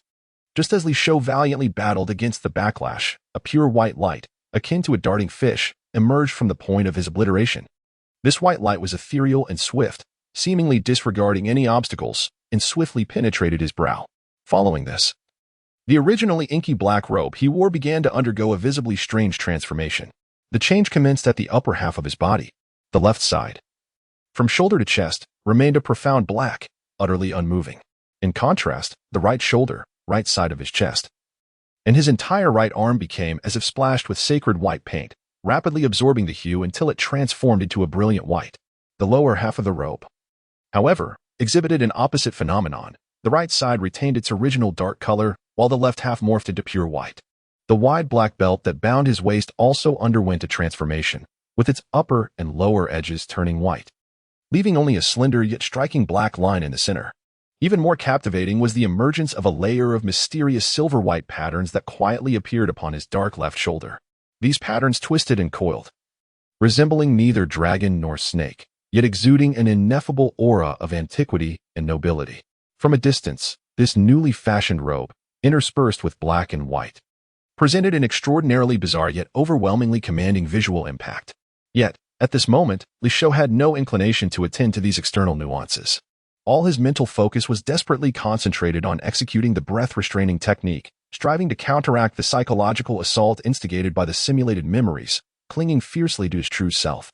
Enshrouded in a circular, pale silver barrier that enveloped the black slate battlefield, the ethereal shield shattered with the dissolution of the white-robed Li Shou, dissipating abruptly. The world beyond the barrier unveiled itself to Li Shou's gaze, revealing an infinite blood-red purgatory. Apart from the solitary black slate beneath his feet, the horizon stretched endlessly into a tumultuous sea of blood. Within this sanguine abyss, countless pale and twisted souls wailed in silence, while innumerable shattered bones floated aimlessly. These were the lamentable beings who had failed to conquer the initial two trials of the Taigu Xianjing over countless ages, those who had perished in the thorny road, and souls utterly consumed in the heart-demon calamity. As the true visage of this crimson realm emerged, the heavens above suddenly shifted ominously. A robust pillar of blood energy, seemingly connecting heaven and earth, descended with a magnificent force from the firmament. It struck with unerring precision, infusing itself into Li Shou's very being. This was the innate primordial power accompanying the Taigu Xianjing, Taigu Swanqi. Upon entering his body, the Taigu Swanqi transformed into a peculiar warm current, swiftly coursing through his limbs and bones, bringing an ineffable sense of comfort. What astonished Li Shou further was the perception of an inexplicable sentience within this energy. As if it had sensed the immense psychological pressure he was enduring at that moment, it willingly divided a portion of itself, flowing gently to soothe the turbulent emotions roiling within his heart. The overwhelming emotional tide from a century of illusory existence quickly dissipated under the purification of the Taigu Swanki, replaced by an unprecedented tranquility and serenity. His mind, once again clear and undisturbed, returned to a state of calm. Subsequently, the Taigu Swanki began to nourish his body and Dantian. Li Shou distinctly felt his cultivation, which had already reached the pinnacle of the 9th layer of qi refinement, being rapidly solidified, and soon the bottleneck loosened, allowing him to ascend further. This heralded the signs of a breakthrough to the foundation establishment stage. With no hindrances, the transition was seamless. Li Shou successfully advanced to the early stage of foundation establishment. Yet, this was merely the beginning. The Taigu Swanki continued to surge forth, propelling his aura and might at a staggering pace. Mid-foundation establishment, late foundation establishment, until he reached the great perfection of foundation establishment. An invisible force seemed to act as a bottleneck, restricting his further ascension and cultivation. Li Shou's heart tightened. This was the insidious influence of the curse. It appeared that every breakthrough in the Li bloodline's major realms required distinct and special opportunities to contend against and shatter this intangible fetter. Moreover, should he attempt to breach the golden elixir stage now, it would inevitably summon a heavenly tribulation. Given his current preparations and the terrifying might of the tribulation enhanced by the envy of heaven, he felt no confidence in weathering it unscathed. Perhaps, in the future, he could use the simulation of life to experiment and discover a more secure method of transcending the tribulation. The remaining Taigu Swanki was not squandered. Instead, it meticulously nurtured and solidified Li Shou's newly attained great perfection in foundation establishment. Time passed, and he remained in this state for an extended duration. The towering column of sanguine light gradually dissipated, leaving the surroundings enveloped in tranquility. Li Shou could distinctly sense that his foundational cultivation, tempered by the ethereal essence of the Taigu, had become immensely solid and unyielding. This astonishing degree of solidity was far beyond what ordinary practitioners of his level could achieve. Unbeknownst to him, this extraordinary foundation, acquired through a series of fortuitous events, would later serve as a tremendous boon and source of confidence in his transcendence into the unparalleled Golden Core stage, as well as in his resistance against the formidable heavenly tribulation that awaited him in subsequent realms. Li Shou slowly rose to his feet, quietly attuning himself to the profound and oceanic depth of his perfected foundational cultivation. A sense of elation washed over him, as if he had undergone a transformation. Suddenly, he noticed that his perspective seemed elevated by several centimeters. Had he grown taller? A flicker of astonishment crossed Li Shou's mind, prompting him to release his spiritual awareness and meticulously examine himself. He discovered that it was not merely his height that had changed. His visage, having been nourished by the essence of the Taigu, no longer bore the softness and roundness typical of a child of 3. Instead, his features had sharpened, becoming more defined and three-dimensional, exuding a striking beauty that transcended his youthful age. Moreover, his hair had grown wildly in this brief span, cascading like ink down his back, reaching well past his waist, coupled with his bizarre robe, half as dark as the night, half as pure as snow. Adorned with a mysterious silver dragon snake pattern on his left shoulder, his entire presence radiated a strikingly different aura, one that was both eerie and extraordinary, incongruent with his age. Surrounding him was a faint trace of sanguine energy, seemingly the lingering resonance of the Taigu's essence. Chapter 56. The Reverence of All Spirits. The Submission of the Blood Sea. Li Shou stood quietly at the center of the obsidian platform, faintly sensing an enigmatic connection with some deep recess of the boundless Blood Sea. A subtle thought flickered within him. Suddenly, the infinite Blood Sea before him erupted in a tumultuous frenzy. Countless broken bones and wailing souls, adrift within it, seemed to be drawn by an invisible force, stirring violently. The Blood Sea resembled a lake's surface disturbed by a colossal stone. No, it was more akin to a blood-red vortex, spiraling violently and stirring the very fabric of the heavens. The waves of blood surged high. The piercing cries of souls reverberated throughout the expanse. The outline of a massive entity gradually emerged at the center of the swirling crimson whirlpool. Viscous, scarlet blood flowed over its surface yet left it untainted. It appeared as though this throne itself was the source of countless impurities and the terminus of all malevolence. It simply hovered silently above the Blood Sea. From the depths of the Blood Sea, innumerable souls and skeletons seemed to sense its arrival, surging forth like a tidal wave. They no longer writhed in agony, nor did they emit silent wails. Instead, they prostrated themselves eagerly upon the ground, offering the deepest and most primal homage to the emerging silhouette. All spirits bowed in reverence. The Blood Sea submitted. Even Li Shou, with his tranquil disposition, was momentarily taken aback by the grandeur and enigma of the spectacle before him. He steadied his mind and gestured toward the newly revealed throne. The throne seemed to respond, vibrating with a low hum. In an instant, it transcended the barriers of space, appearing silently before Li Shou. The souls and bones that followed the throne also redirected their focus, bowing deeply toward Li Shou and the throne. Li Shou then scrutinized the throne before him. It was constructed entirely from an unknown, ghastly white bone. At the armrests were two grotesque and massive skulls, their hollow eye sockets glowing with a dim crimson light.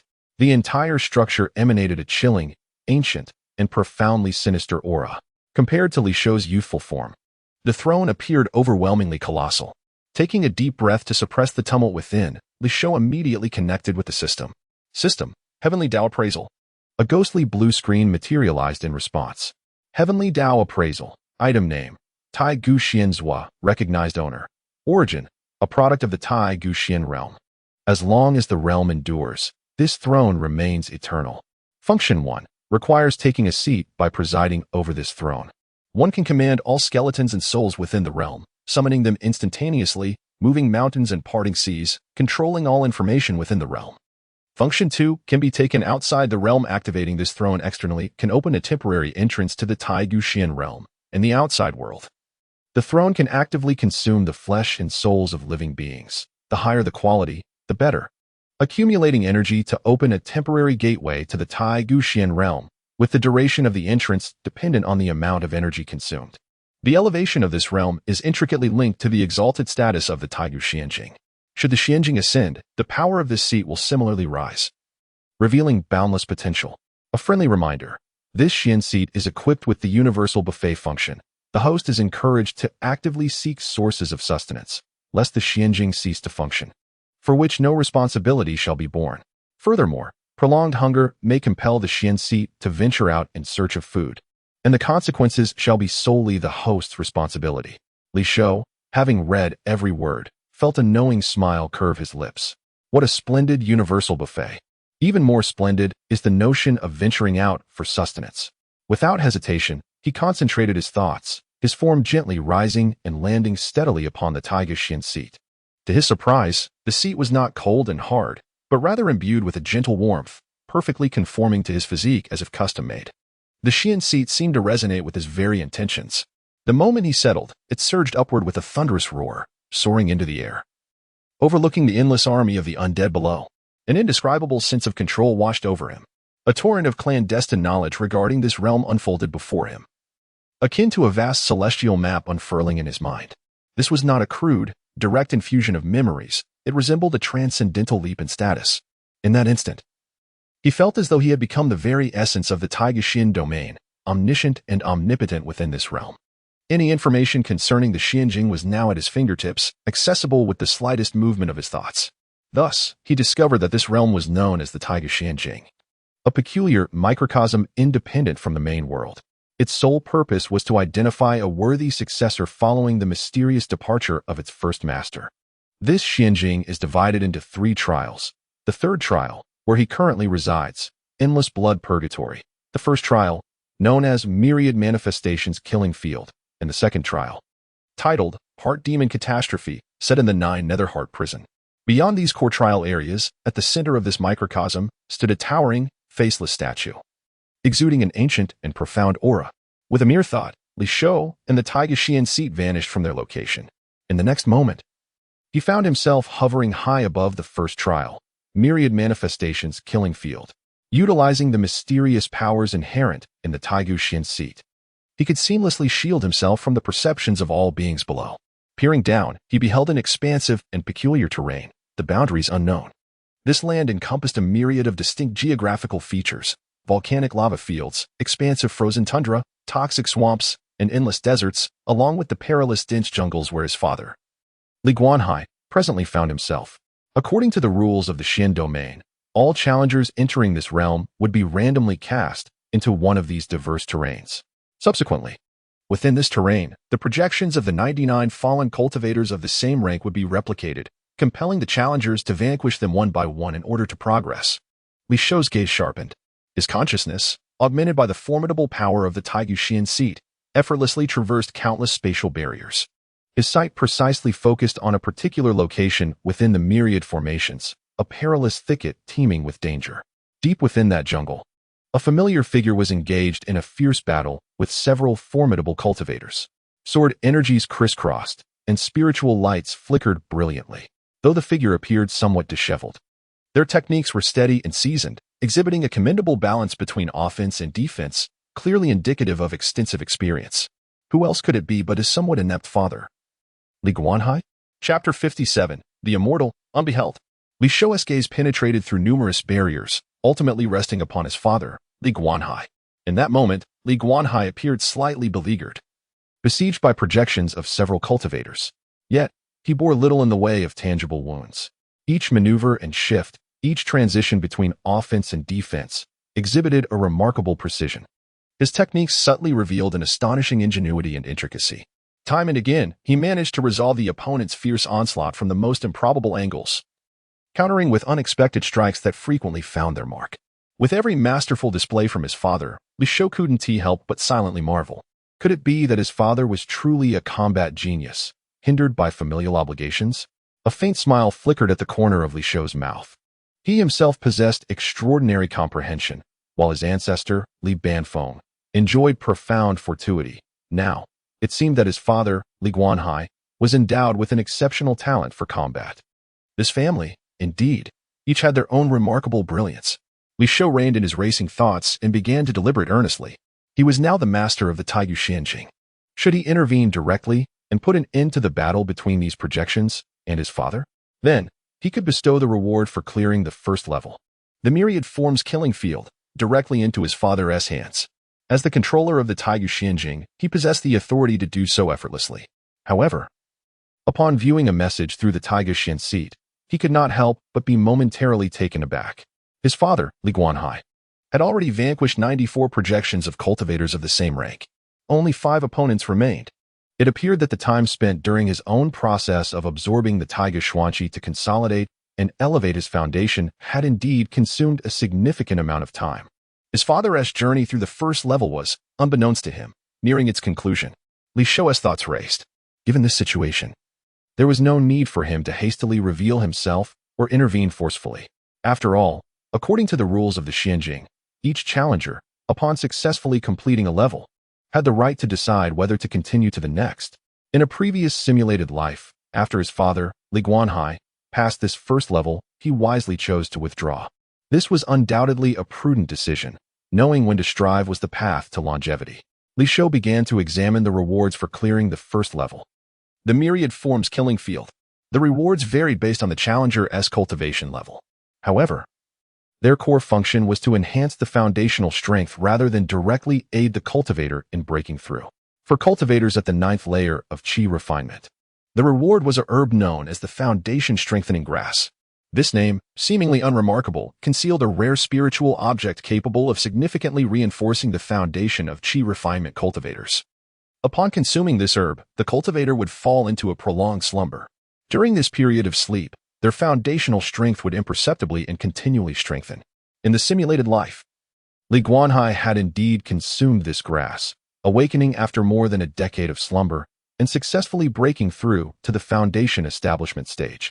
Could it be that as long as the foundation is sufficiently solid and profound, it can, to a certain extent, offset or even exempt the boundary constraints imposed by the bloodline curse of that day, thus allowing for a smooth breakthrough? A flicker of realization gradually blossomed within Li Shou's heart. This foundation-enhancing herb is indeed a remarkable treasure. Yet, a slumber of over a decade is still excessively prolonged. With a thought, Li Shou recalled that within the realm of the Taiguxian, there exists another herb akin to the foundation-enhancing herb, but of a higher grade and with swifter medicinal effects. Let us refer to it as the potent foundation-enhancing herb. This herb possesses the ability to achieve, within mere days, the results that would typically require over a decade of dormancy from the ordinary variant. Furthermore, its medicinal properties are gentle, devoid of any adverse effects. Thus, let this reward be substituted with that. With a subtle shift of thought, the rules of the Taiguxian quietly activated, completing the exchange of rewards. Below, amidst the dense forest, the fierce battle raged on. At last, Li Guanhai succeeded with a single stroke of his sword, vanquishing the last enemy projection. He let out a long sigh, his brow betraying a profound weariness. Indeed, it is far more comfortable and enjoyable to steadily manage family affairs than to engage in such life-and-death struggles. The relentless combat with these fearless cultivator projections was truly taxing on the spirit. As the final enemy dissipated, two portals radiating a gentle glow materialized before him. One bore the faint inscription of the second trial, while the other distinctly proclaimed the word return. Simultaneously, a verdant spirit herb, exuding an immense medicinal aura, gracefully descended from above, silently hovering before him. Li Guanhai reached out to grasp the herb, feeling the pure essence of foundational enhancement within it. A flicker of uncontainable excitement flashing in his eyes. However, this time, he refrained from consuming it immediately as he had in the simulation. He glanced at the two glowing portals, pondered momentarily, and ultimately stepped decisively into the one marked for return. In the heights above, Li Shou sat upon the Tai Guxian seat, observing the entirety of the unfolding events. Upon sensing that his father, Li Guanhai's presence, had completely vanished from the realm, evidently having safely returned to the Spirit Stone mine in the outside world, he could not help but release a sigh of relief. Thankfully, his father once again made a wise choice, avoiding the reckless temptation to confront the second trial, the Heart Demon Tribulation, within the Nine Nether Heart Prison. Otherwise, to be assailed by countless heart demons would truly yield unimaginable consequences. Li Shou contemplated briefly and began to meticulously research all the hidden information regarding the Tai Guxian. He discovered that aside from the 3 core trial locations, there were no detailed records concerning the colossal, faceless statue that towered in the very heart of the realm. Save for a vague name, this revelation left him somewhat astonished. With a thought, the Tai Guxian seat beneath him instantly traversed the boundless space.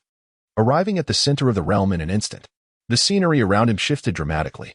In the next moment, a monumental statue, reaching skyward and earthward, came into view.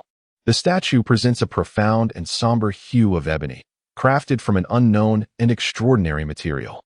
Its colossal form seems almost capable of shattering the very heavens of this small world. Li Shou slowly raised his gaze, looking upward. To his astonishment, he found himself unable to articulate a clear depiction of the statue's specific features. It was as if he had just grasped a fleeting outline, only for that tenuous impression to evaporate like mist from his mind, leaving no trace behind. Seated upon the exalted throne of Tai Gu, he continued to look up, only to suddenly realize that the statue's face had, unbeknownst to him, turned towards him. Silently, it was gazing down at him. Its visage was indistinct and murky, exuding an ineffable aura of the bizarre and unfathomable.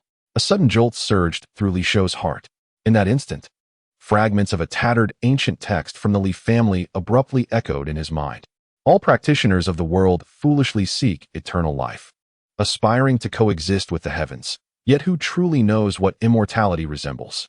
At the dawn of this realm, a great sage once proclaimed that any practitioner who pierces through the veils of illusion and successfully ascends to the immortal realm will have all traces left in this world. All records pertaining to them fade away. Their voice, visage, and laughter will become indistinct in the memories of all who knew them, drifting into obscurity and becoming hard to recall, simply because the immortal cannot be gazed upon directly. Chapter 58. While gazing at him, he gazes back at you. Li Shouxin's mind was overwhelmed with astonishment. In an instant, a sensation akin to a chill ran through his scalp, as if he were being scrutinized by an ancient and supreme celestial being. That gaze transcended time and pierced through illusions. The moment of terror was fleeting. He quickly regained his composure. Utilizing the profound perception granted by the Tai Guxian seat, he discerned that this statue was devoid of life.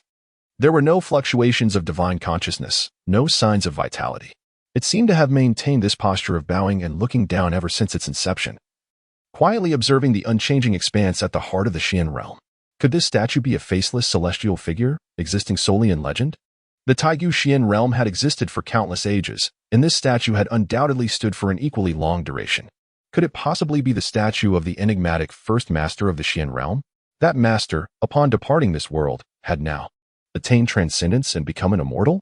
This conjecture sent a shiver down Li Shouxin's spine. If that were indeed the case, then the Tai Guxian realm would be a precious legacy left behind by a true immortal. With no time to waste, Li Shouxin's thoughts raced, and he immediately connected with the familiar cold interface in his mind. System, Heavenly Path Appraisal. A bluish light screen promptly materialized before his eyes. Heavenly Path Appraisal, item name, Faceless Celestial Statue origin, left behind by the first master of the Taigu Xian realm. Function, gaze upon him, and he shall gaze back at you. Inference, this object maintains a faint, tenuous connection with an indescribable existence in the upper realm. Through this object, one may vaguely locate its position, requires system points. Warning, the disparity in strength between the host and this existence is akin to heaven and earth. Forcibly attempting to infer its location carries unknown risks and costs, and the consequences are solely the host's responsibility. Remark, what are you staring at? Keep staring. And I wonder if he'll crawl through the network to have a chat with your real self? A friendly reminder, just knowing the name of certain existences could invite catastrophic doom. Indeed, it truly was a celestial statue. Li Shouxin's pupils contracted. The ominous implication of gaze upon him, and he shall gaze back at you sent a chill racing down his spine. Did this not imply that should he dare to look a moment longer, that true immortal in the upper realm could instantly sense his scrutiny? He could scarcely fathom the might of such a being. Startled, Li Shouxin instinctively averted his gaze, propelled by an instinct for survival. Simultaneously, he urged the Taigu Xian seat beneath him to swiftly retreat several miles. Previously, he had considered this statue merely a lifeless object. Now, it appeared that this entity was far more terrifying than any living creature. What if it suddenly came to life because he had gazed a moment too long? Anxiety coursed through Li Shouxin, yet upon discovering that the faceless celestial statue remained still, showing no signs of movement, it was as if everything that had transpired was merely a figment of his imagination. The small frame that appeared akin to that of a 3-year-old child subtly released a sigh of relief. It appears that one is merely frightening oneself. Perhaps the act of gazing is not as straightforward as it seems. Nonetheless, it would be wise to maintain a respectful distance from that celestial statue, avoiding it whenever possible. Li Shou has always been a meticulous thinker, carrying out his endeavors with calmness, yet he harbors an audacious spirit within. A rather constructive notion subtly emerged in his mind. Perhaps, should he ever encounter an insurmountable and terrifying adversary at the brink of life and death, he could summon this celestial statue as an unexpected alternative trump card, specifically intended for psychological intimidation and deterrence. Li Shou steadied his mind and began to reflect upon his journey through the Taigu Xuanzhong realm. His ascension to the position of Taigu Xianzhu was indeed a matter of serendipity. From the moment he first entered the Taigu Xuanzhong, inadvertently becoming the so-called variable, to bypassing the treacherous trials of the first 2 stages and entering the 3rd challenge, debating true self, he had relied heavily on the vast reservoir of memories and emotions accumulated during his simulated life. Had it not been for the intricate emotions from his 3rd simulation of life, spanning 146 years, which fueled the peculiar and sinister technique known as the 7 emotions soul-severing scripture, he could never have instantaneously vanquished the perfect replica of himself. The white-robed Li Shou. Of course, the subsequent emotional backlash was equally harrowing. The 7 emotions true monarch, who left behind the 7 emotions soul-severing scripture, had inscribed a disclaimer at the end of the tome, stating that he bore no responsibility for the consequences, a statement that was entirely devoid of embellishment. Merely the encapsulated memories and emotions from that 3rd simulation, which spanned 146 years, nearly caused Li Shou to lose himself. The power unleashed from this experience, conservatively estimated, propelled his strength to several hundred times its previous magnitude. It was utterly absurd. Fortunately, he later received an infusion of the primordial power of the Taigu Xuanzhong, Taigu Xuanqi. This pure and enigmatic energy not only soothed the turbulent emotional backlash within him, but also facilitated an unprecedented refinement and fortification of his foundation. As of now, he has attained a consummate stage of foundation establishment. Moreover, the solidity of his foundation is incomparable to that of ordinary foundation building practitioners. Li Shou quietly assessed that his current foundation is at least several times more formidable than that of his peers at the same level. If in the future he were to again employ simulated memories in conjunction with the 7 emotions soul-severing scripture against foes, there is no doubt that the power he could unleash would be significantly more terrifying than what he currently possesses. Indeed, the prerequisite for all of this is to perfectly suppress that terrifying emotional backlash, preventing it from assimilating his true self. Li Shou's gaze deepened, and his mind became crystal clear. It seems that mastering the breath-restraining technique to its pinnacle has become an urgent primary objective on his future path of cultivation. This seemingly ordinary technique, which he first simulated, has proven to have such a profound impact. How prescient of ancestor Li Banfeng. Li Shou mused inwardly. This kindness must be repaid. Otherwise, his thoughts will remain unfulfilled. He cast his gaze downward, scrutinizing the peculiar black and white robe adorning him. The garment was black on the left and white on the right, with the sleeves and hem intricately intertwined in reverse. It emanated an indescribable aura of both malevolence and dominance. A flicker of thought crossed his mind, and swiftly, he delved into the boundless stream of information from the Taiyu Xian realm, uncovering records pertaining to this robe. The third threshold of the Xian realm, distinguishing the true self. Should the black piece, representing the true self, emerge victorious, the white piece, symbolizing the mirrored self, would transmute into pure primordial energy, merging with the black robe. Ultimately, it would coalesce into this unparalleled garment of contention in the world. This robe possessed no fixed grade. Rather, its rank would evolve in tandem with Li Shou's cultivation advancement, brimming with untapped potential. Should he attain the golden core, birth an infant spirit, or ascend to even loftier realms of cultivation, this garment would likewise upgrade, never becoming obsolete. It was truly the pinnacle of growth-oriented equipment. With Li Shou's current perfected foundation, this robe was undeniably a genuine top-tier treasure of the foundation establishment stage. Its resilience and protective power far surpassed that of the enigmatic robe he previously owned. What further ignited Li Shou's gaze was the emergence of a mysterious silver-white dragon snake pattern on the black left shoulder of his robe, a symbol of his triumph. This pattern was not merely a decorative embellishment devoid of function. Upon activation through his focused intent, it could summon a formidable energy apparition of equal rank, aiding him in his endeavors. It was akin to carrying a diligent and powerful ally of the same tier, without the need to compensate for their services. How splendid! The grades of treasures are categorized as low grade, mid grade, high grade, top grade, and likewise for spiritual roots. Chapter 59, The Essence of Spirituality. Packed and taken away, Li Shou inhaled deeply, suppressing the myriad thoughts swirling within his mind. With a flicker of intent, the enigmatic robe, the boots of tetanus, and the storage pouch materialized in his hands.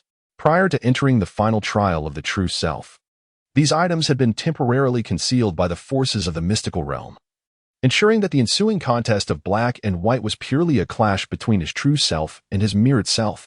Li Shou weighed the robe and boots in his hands, a smile escaping his lips despite his efforts to contain it. With his current mastery at the pinnacle of foundation establishment, these two qi refining artifacts appeared somewhat out of sync with his pace.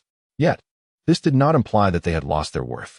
He had never contemplated discarding them carelessly. Firstly, the robe still possessed the remarkable ability to alter appearances when donned. Secondly, these seemingly outdated qi refining artifacts, when employed wisely, could serve to confuse foes, leading them to misjudge their opponent. The essence of deception and cunning strategy was their true value. As his thoughts flowed, Li Shou devised a plan.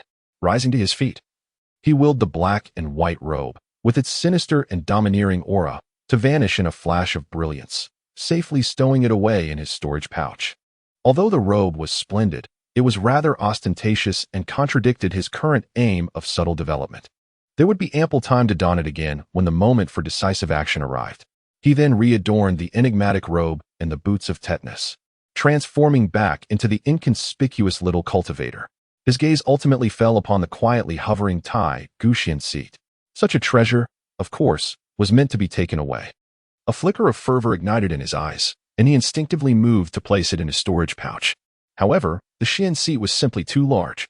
His storage pouch, with its limited cubic space, could only lament its inadequacy in the face of this colossal artifact, just as a twinge of regret surfaced in Li Shou's heart. The Taiyu Xian seat seemed to sense its new owner's predicament. A soft hum resonated through the air. To Li Shou's astonishment, the massive seat began to shrink autonomously, diminishing in size. In a matter of moments, it transformed from its formidable and imposing form into a palm-sized, exquisitely crafted piece, reminiscent of a delicate bone sculpture. Intriguing indeed. The corners of Li Shou's mouth lifted as he grasped the now diminutive Tai Guxian seat, admiring its craftsmanship, as he felt the immense yet restrained power it contained. He couldn't help but commend its quality. Truly, as a top-tier companion artifact for transformation, its spirit was exceptional. Satisfied, he secured it within his storage pouch. At this moment, his father, Li Guanhai, was surely on his way back to the family. Li Shou silently deliberated. He needed to return swiftly lest his father exuberantly arrive home, only to find his beloved son mysteriously missing. a scenario that would undoubtedly lead to great commotion. As for the Tai Guxian realm, he could always return quietly after some time. With his current cultivation at the pinnacle of foundational mastery, combined with the perfected technique of breath concealment, the two elders of the Li family, both at the 7th level of Qi refinement, would be utterly oblivious to his presence at the entrance of the mine. The sole predicament lay in the fact that accessing the mine's entrance seemingly required someone to trigger the massive stone mechanism from the outside. The means to open it from within remained shrouded in mystery. It was impractical to rely on clan members to fortuitously come and go, acting as his doorman each time. To gain unrestricted access, Li Shou stroked his chin, a glimmer of cunning flashing in his eyes. Unless, in the future, I were to enter while assuming the identity of the Grand Master of the Great Qi Dynasty, Kai Xian, boldly breaking in, he nodded to himself, finding this notion quite feasible. As for the method of utilizing living beings' blood, flesh, and souls to unlock a temporary entrance to the Supreme Bone Profound realm, he had yet to find a suitable offering. There was no rush. He could seek one out gradually in due time. Now that he presided over this Supreme Bone Profound realm, he certainly could not allow the Profound Throne to remain unfed. With a firm resolve, he hesitated no longer. With a mere thought, a gentle portal inscribed with the word return gradually unfurled before him. As the master of this Supreme Bone Profound realm, even without seated upon the Profound Throne, he retained the supreme authority to summon this teleportation portal at will. As the light shimmered, Li Shou's figure and appearance subtly transformed. In an instant, he reverted to the guise of the ethereal and benevolent Grand Master Kai Xian of the Great Qi, burdened with the concerns of the nation. He calmly adjusted the luxurious robe that had temporarily materialized and stepped into the portal. This time, there was none of the spine-tingling madness that accompanied his initial passage through the portal to the Profound realm. Instead, it felt as though he was enveloped in a warm and gentle holy light, his entire being at ease, an indescribable comfort washing over him. Li Shou regained his senses, finding himself once again within the shadowy depths of the mine, standing before the dark and enigmatic portal that devoured all light. Upon closer inspection of this portal, he felt an inexplicable sense of familiarity. Scanning his surroundings with his spiritual sense, he detected no sign of the two Li family guards.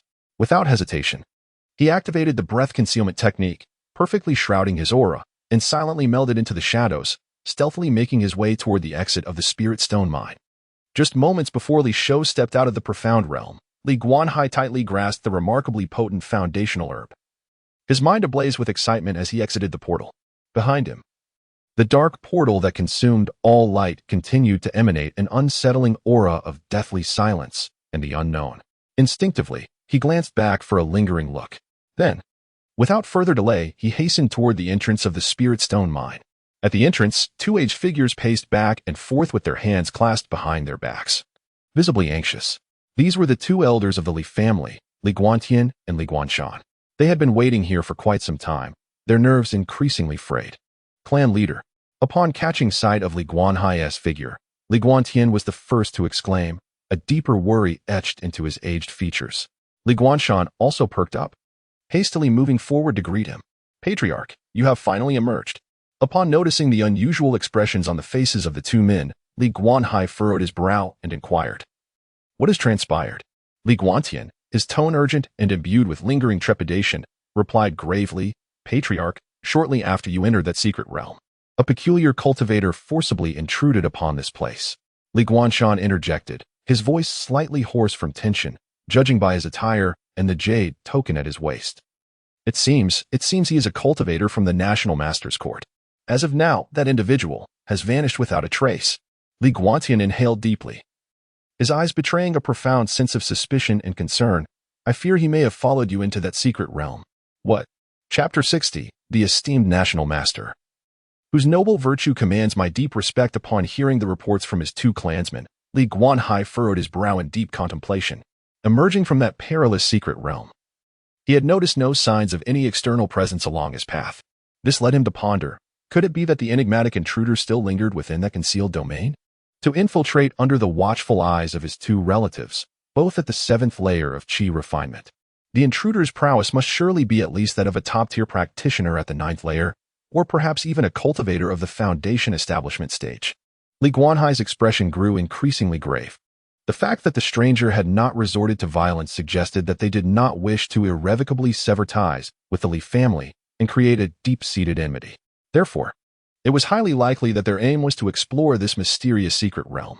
Yet, the existence and precise location of this realm were known only to a select few core elders within the Li family. How then had the intruder come by such confidential information?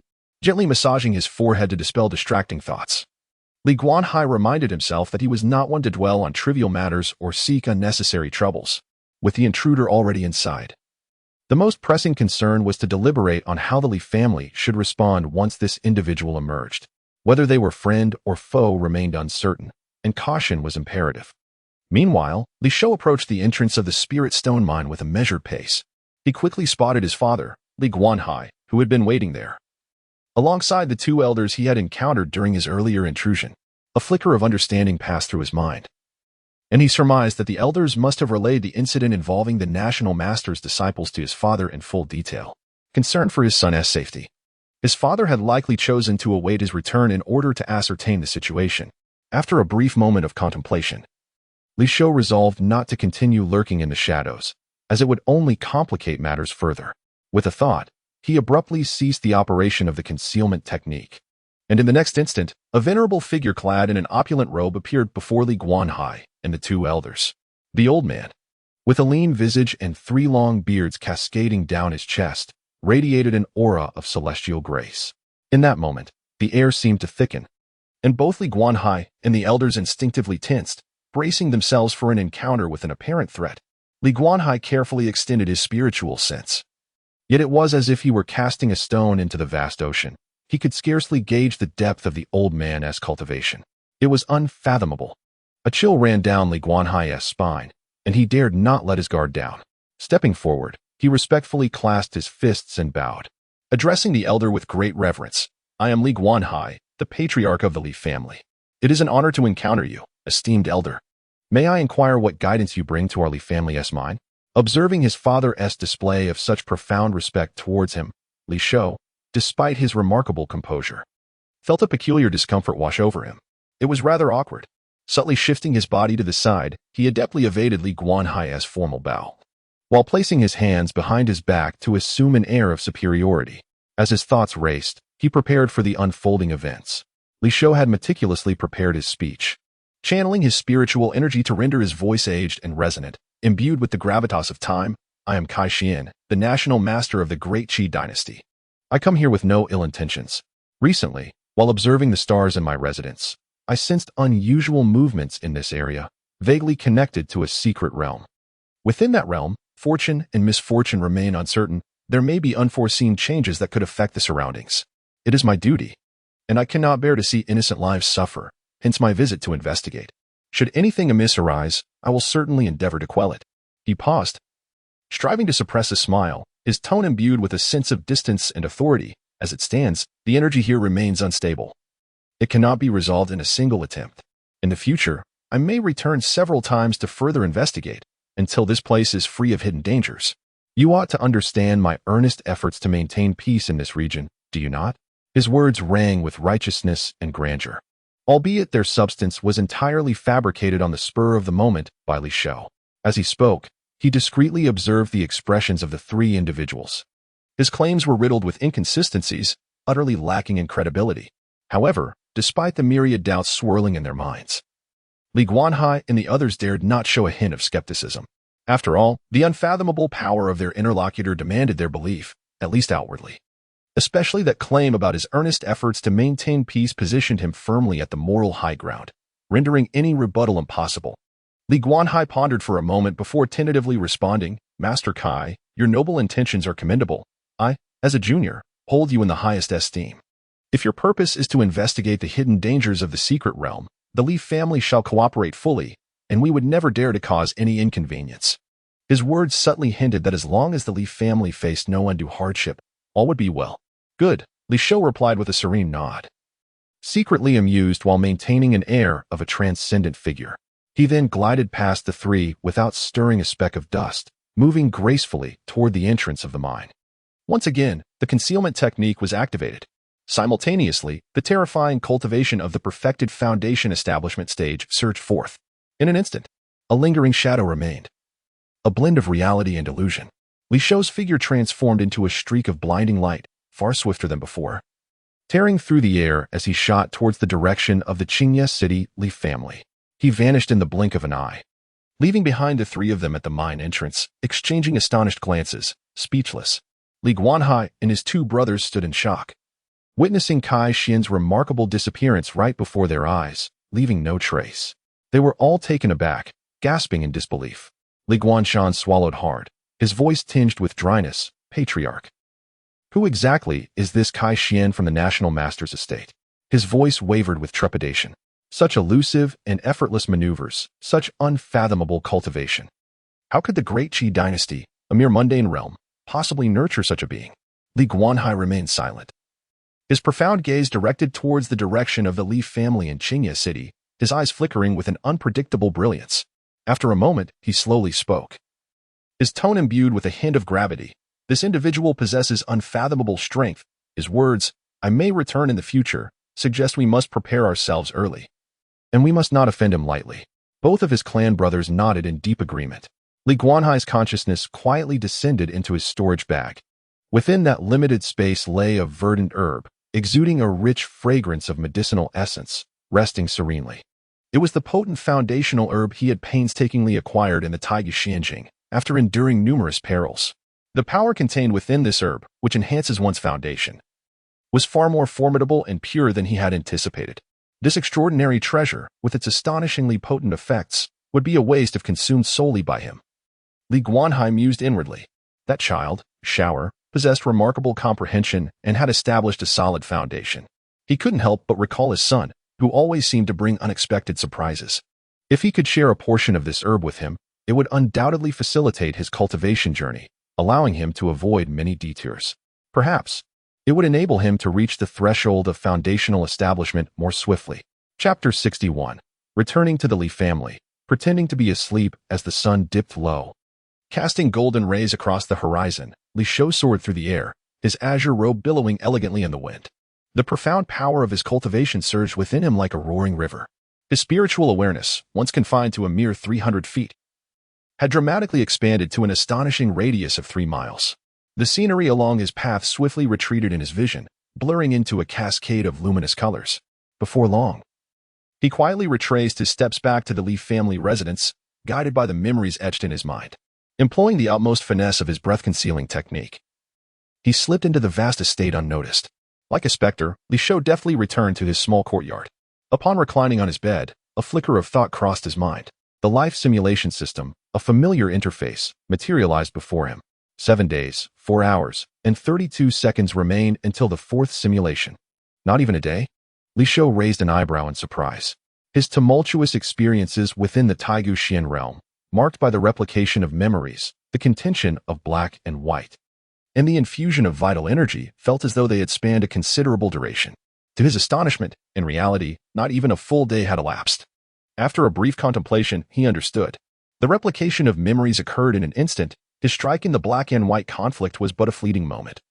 And only the infusion of vital energy consumed a bit more time.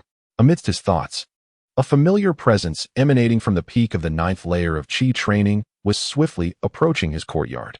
It was his father, Li Guanhai. A stir of emotions welled within Li Shou. Arriving so late, could it be that he bore good news? At this moment, his appearance had undergone a profound transformation compared to just a day prior. His long, flowing hair surpassed its previous length, while his facial features had shed the childish roundness of a mere 3-year-old, becoming sharply defined and striking. There was an aura of uncanny sophistication and handsome vigor that belied his age. Li Shou's thoughts raced. If his father were to see him in this guise, it would surely startle him. It would be prudent to revert to his former appearance. With a subtle shimmer from his enigmatic robe, he seamlessly transformed back into the delicate, innocent visage of a harmless child from a day ago. Knock, knock, knock. At that moment, a knock resounded at the door. Li Shou stepped forward to open it, feigning surprise as he tilted his small face upward. "Father, you have returned from the secret realm? Is there something urgent at this late hour?" Li Guanhai stood at the threshold, his expression brimming with barely contained excitement and joy. a stark contrast to his usual composed demeanor as the head of the family. His gaze was intense as he looked at Li Shou, quickly entering the room and shutting the door behind him. My dear Shou'er, this journey to the secret realm has yielded remarkable rewards. Li Guanhai lowered his voice, his tone laced with uncontainable enthusiasm. He recounted the perils encountered within the secret realm before revealing his palm. In his hand appeared a vibrant green spiritual herb, exuding a rich medicinal fragrance. I fortuitously acquired this precious herb during my journey, Li Guanhai declared, his eyes fixed on Li Shou. Its medicinal properties are exceptionally potent, specifically designed to enhance the foundation of qi training. To use it solely for myself would be a waste. Your perceptiveness is astonishing, and your foundation is remarkably solid. If I could impart some of this to you, it would undoubtedly benefit your future cultivation. Upon hearing this, Li Shou felt genuinely surprised. Cultivators are typically self-serving, prioritizing their own interests. His father's unexpected gesture left him somewhat taken aback, stirring within him an inexplicable emotion. He gazed into Li Guanhai's compelling eyes, and his thoughts raced. With a hint of innocence, Li Shou blinked his large, expressive eyes and said, "Father, this precious item is so valuable. I only need a small portion to bask in its glory." Seeing his son's understanding, Li Guanhai's smile deepened, and he felt a surge of pride. He carefully extracted a small segment from the spiritual herb and handed it to Li Shou. Without hesitation, Li Shou accepted the fragment and, before Li Guanhai could utter another word, promptly placed it into his mouth. The herb dissolved instantly, and a warm, soothing flow coursed through his limbs. He immediately sat cross-legged, feigning the operation of spiritual energy to begin the refining process.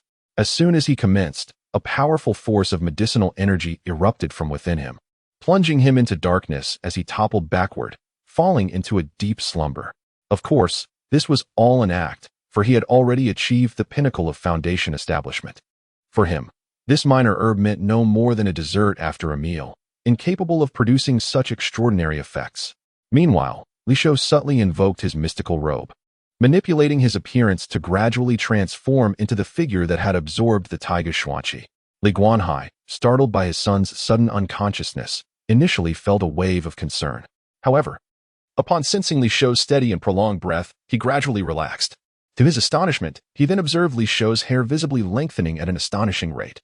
His face began to lose its youthful roundness, swiftly adopting a more mature and strikingly handsome demeanor. His stature seemed to increase slightly as well. The potency of this herb was indeed remarkable. Li Guanhai was both astonished and delighted, attributing the extraordinary efficacy of the enhancement herb to the promotion of his son's growth and development. He gently placed Li Shou back onto the bed using his control over objects, carefully covering him with blankets. After confirming through his spiritual perception that Li Shou's energy was flowing smoothly and without any issues, he felt completely reassured. He then summoned Qing'er, instructing her to take good care of Li Shou and to report any unusual occurrences immediately. Having completed these tasks, Li Guanhai departed, content with the remaining potent enhancement herb, preparing to enter seclusion for refinement once Li Shou was well. Once he sensed his father's presence had faded away, Qing'er remained steadfastly by the bedside. Li Shou continued to feign sleep, remaining completely still. Initially, Qing'er was quite worried, nervously gripping her clothing while occasionally checking Li Shou's breath. Upon noticing his steady and prolonged breathing, she sensed that he was likely unharmed. Moreover, she observed his transformed appearance, now devoid of childishness, exuding an air of elegance and valor. At such a tender age, she possesses an extraordinary grace that captivates the beholder. She quietly leans over the edge of the bed, resting her small head on her arms, gradually succumbing to drowsiness. Eventually, unable to resist any longer, she drifts into a peaceful slumber. Li Shou, sensing the rhythmic sound of Qing'er's breathing, slowly opens his eyes, observing the innocent and unguarded demeanor of the young maid in her sleep. A barely perceptible smile graces his lips. His fingertips stir gently, and a soft stream of spiritual energy cradles Qing'er, adjusting her into a more comfortable sleeping position. Having accomplished this, Li Shou's spirit gradually descends into the depths of his Dantian's energy sea. Chapter 62. Indeed, I have committed numerous sins. Let my descendants bear the brunt of my actions. Before dawn breaks, the night remains shrouded in darkness. Within the chambers of the National Master's residence, Kai Xian is deeply immersed in slumber, cradling in his arms the fragrant and delicate beauty, a lovely concubine who has just enjoyed his favor last night. In his dreams, He seems to be indulging in some exquisite pleasure, a satisfied smile gracing his lips. Suddenly, an unearthly chill permeates the air without warning. Kai Xian jolts awake from his dream, instinctively clutching the silk quilt tighter, only to find that the chill penetrates through the heavy fabric, reaching his very bones. Beyond the bed curtains, a tall shadow stands silently, its outline appearing particularly eerie in the dim light. Just then, a ghastly flash of lightning cleaves through the night sky. Boom! Thunder roars like a drum in the heavens. Illuminated by the electric flash, the figure's face flickers momentarily. It is a visage devoid of color, resembling a woman's face caked in powder. Her long hair cascades down, and her eyes are hollow. A ghost. Kai Xian's soul nearly escapes him, and with a shriek, he pushes aside the concubine in his arms, scrambling desperately to the furthest corner of the bed, wishing he could curl into a tiny ball. Yet, the ghostly figure remains motionless behind the bed curtains, seemingly devoid of any intent to take his life, instead appearing to wait for something. Kai Xian, having once roamed the world as a rogue Taoist, is not merely a fool.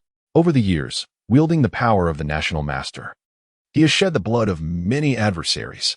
After the initial panic, a flicker of ferocity flashes in his eyes.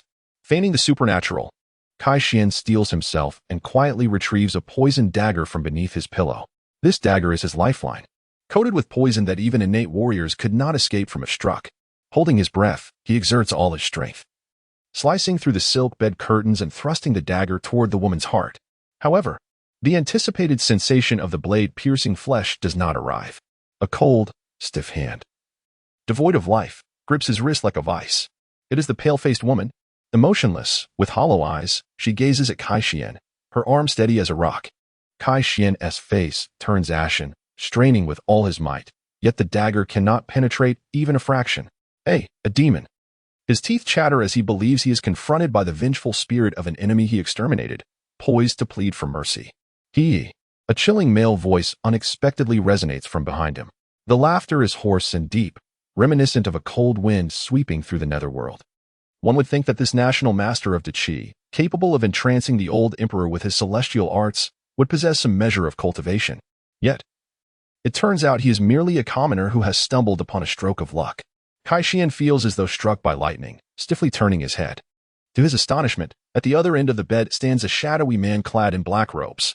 The man's complexion bears an unnatural bluish-black hue, as if he were a corpse long deprived of sunlight, and a cruel smirk lingers at the corners of his lips. What struck him most profoundly was the sight of that man, his hand clutching a still-twitching heart, dripping with fresh blood. Each droplet fell slowly, a macabre testament to the horror at hand. On the bed lay the newly-wed concubine, her eyes wide open, her breath extinguished. A gaping, blood-soaked wound marred her chest, a sight that was nothing short of harrowing. Kai Xian was utterly shattered. Just days prior, his most cherished son, Kai Heron, had met a gruesome fate. His head severed, suspected to be the doing of celestial beings. He had managed to console himself, thinking he could simply press his concubines to bear him 100 sons. But now, these two vengeful spirits were clearly targeting him directly. Kai Xian, despite his myriad misdeeds, pondered why they would come for his frail, aging form instead of his wayward progeny. In that moment, he could hardly articulate a plea for mercy. Instead, he found himself prostrating in incoherence, muttering, "Ghost, celestial master, spare me. Please, great one, show mercy." The shadowy figure cast a glance at the pale-faced woman hiding behind the bed curtains and commanded coolly, "Linger, release him." At her master's bidding, she mechanically loosened her grip, moving as if she were a marionette. Kai Xian, feeling as if he had been granted a reprieve, prepared to invoke his ancestral secret technique, the grand prostration of supplication. Silence. The shadowy man interjected coldly, a glint of murderous intent flashing in his eyes. "I have no time for the prattling of mere insects. Let me inquire, within the great Qi dynasty, over the years, have you encountered any existence akin to mine?" As he spoke, an invisible pressure enveloped the entire chamber, rendering Kai Xian's breathing labored. The ominous expression on the man's face, filled with lethal intent, quelled any thoughts of trickery in Kai Xian's mind. The mention of a being akin to a celestial entity sent a jolt through his seasoned mind, instantly recalling the sight of Kai Heron's lifeless head, its neck severed with a precision reminiscent of divine intervention. Should he reveal this? Kai Xian found himself in a tumultuous inner conflict. The shadowy man appeared, more likely than not, intent on confronting that celestial being. Yet, if that being were to discover it was he who divulged such information, would he still have a path to survival? A shiver coursed through Kai Xian's spine, weighing the consequences. He was about to grit his teeth and deny any knowledge when a cruel smile curled at the corners of the shadowy man's lips. In a flash, he seized Kai Xian by the throat, his complexion darkening, eyes glinting with predatory ferocity. Do you think your trivial emotional fluctuations can evade a cultivator's perception? He scoffed. I had intended to grant you a few more moments of life, but since you were so ungrateful, it seems a direct soul search will be far more satisfying. Endless terror flooded Kai Xian's eyes. He struggled desperately, wishing to plead, but found himself unable to produce a sound. An eerie force began to invade his mind, and his gaze quickly dulled, becoming vacant. It felt as though an invisible hand was forcibly extracting his soul from its corporeal vessel. Moments later, a sharp crack echoed through the chamber. The shadowy figure casually crushed the neck of the now-dazed national master, Kai Xian, as if discarding refuse. A flicker of understanding crossed his eyes. So it is.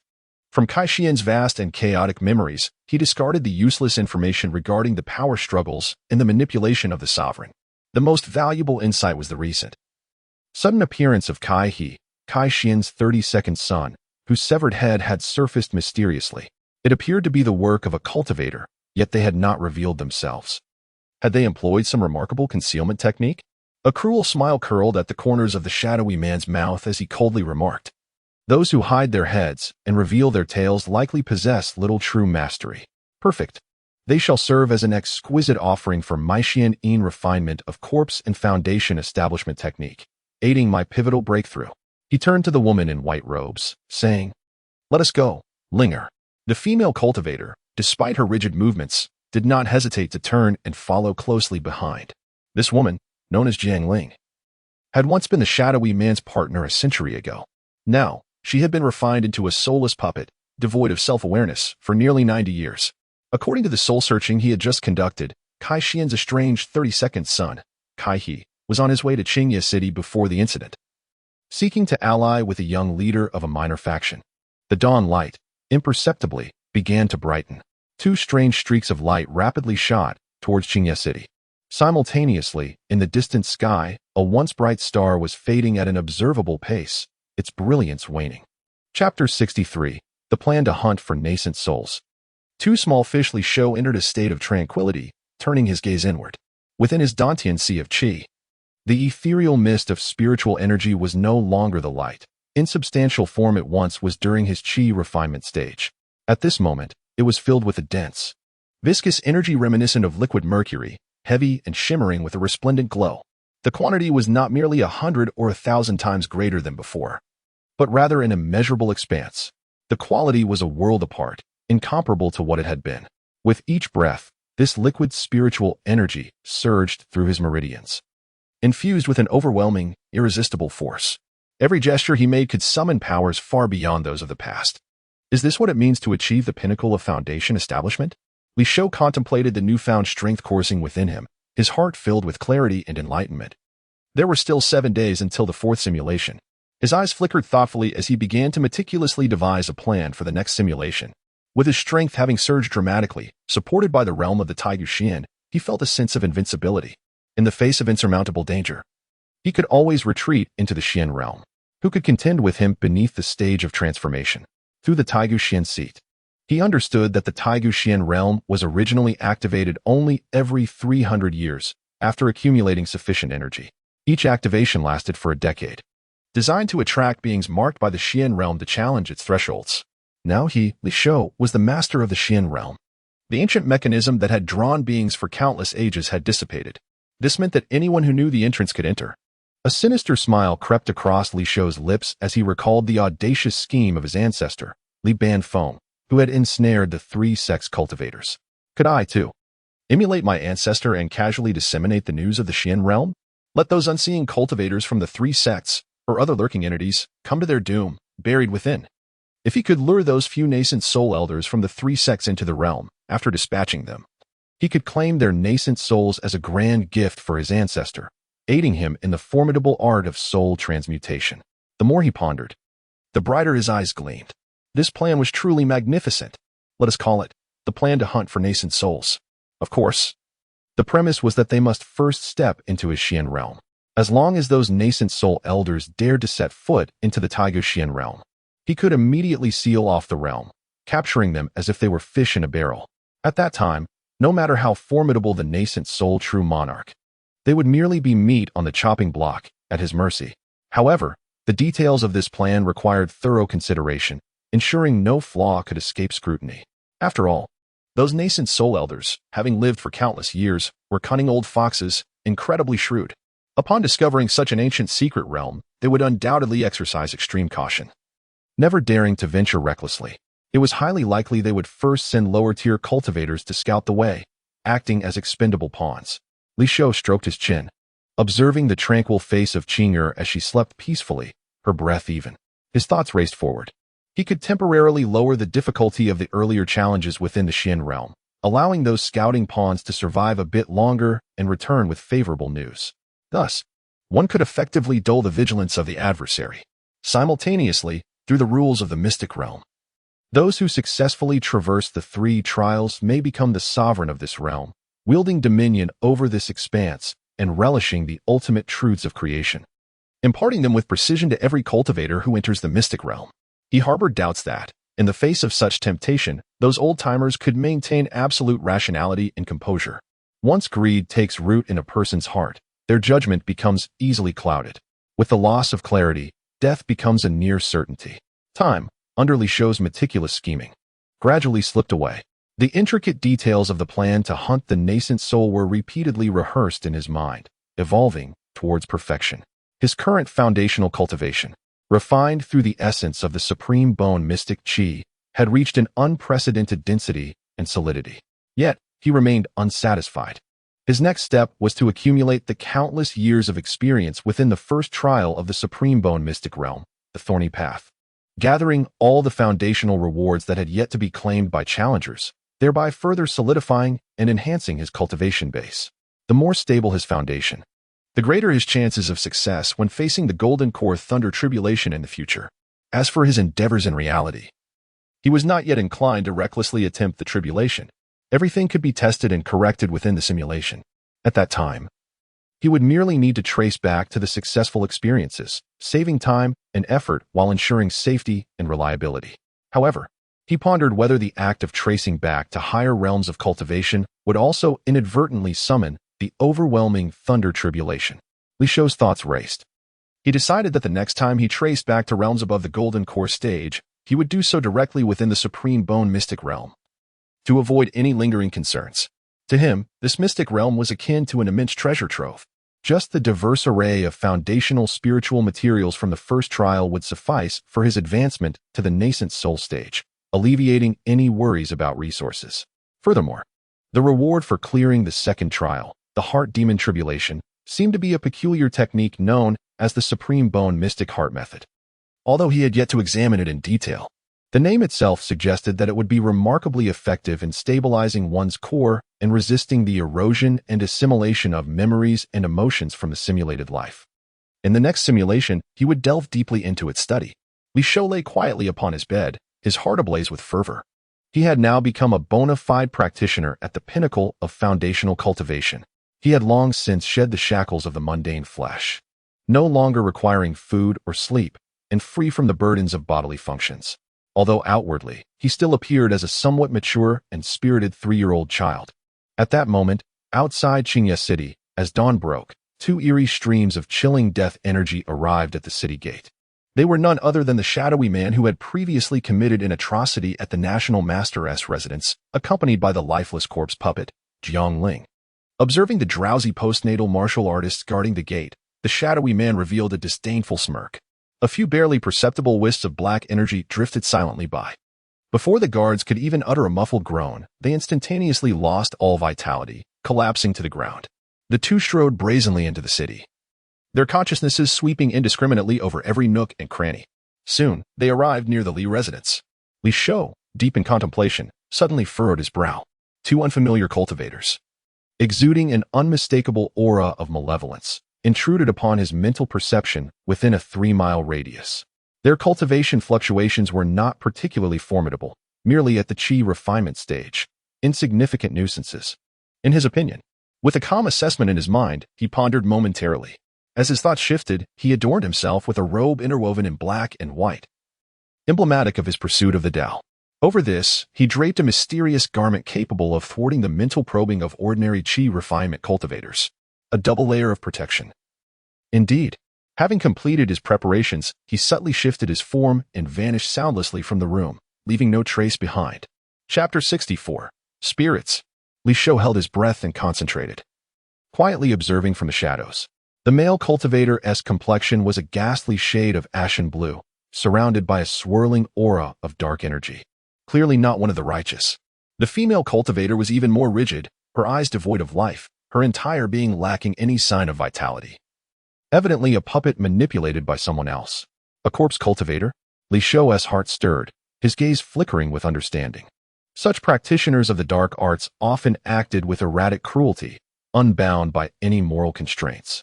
In his leisure, he had perused the dusty remnants of ancient texts from the Li family and had caught a glimpse of records concerning such individuals. However, the intentions of this pair remained unclear. Li Shou was not in a hurry to reveal himself. What if they were merely passing through the Li residence? To leap forth rashly would be to render himself unnecessary. Outside the Li manor, the shadowy male cultivator swept his luminous gaze over the estate. His 9th-level Qi training allowed his spiritual awareness to extend, barely covering a radius of 300 feet, for the vast expanse of the Li family estate. Such a limited range of investigation was evidently insufficient. Humph, it seems I must enter and search thoroughly. A cruel smile curled at the corners of the shadowy cultivator's lips as he prepared to infiltrate the Li residence with the corpse puppet in tow. Suddenly, just as he lifted his foot to move, a figure clad in azure robes materialized before him without warning. It was as though this person had been standing there all along, previously concealed by some arcane force. The shadowy man's pupils constricted in terror, his soul nearly fleeing as he instinctively retreated several steps. At the same time, he reflexively shoved the corpse puppet, Jiangling, forcefully in front of him as a makeshift shield. Through the disheveled hair of the puppet, he peered with uncertainty at the elder who had suddenly appeared. The azure robes billowed, exuding an aura of ethereal grace. This figure, this demeanor, why did it seem oddly familiar? Had he seen this person recently? Before he could ponder further, the elder in azure gently stroked his long beard and spoke. His voice was gentle, yet imbued with an indescribable air of otherworldliness. Ah, I am Kai Xian, the national master of the great Qi dynasty. It is a pleasure to encounter a young friend here in the depths of night. I observe that your bones are quite extraordinary, suggesting a fateful connection between us. May I inquire as to the purpose of your visit to this secluded little town at such an hour? Kai Xian. Boom. The sound of that name. That self-identification. The shadowy male cultivator felt as if struck by lightning, his mind instantly blank. He abruptly lifted his gaze, eyes wide open, fixating on the countenance of the serene and smiling elder, who radiated an aura of greatness. Ethereal grace, 3 strands of long beard. This image.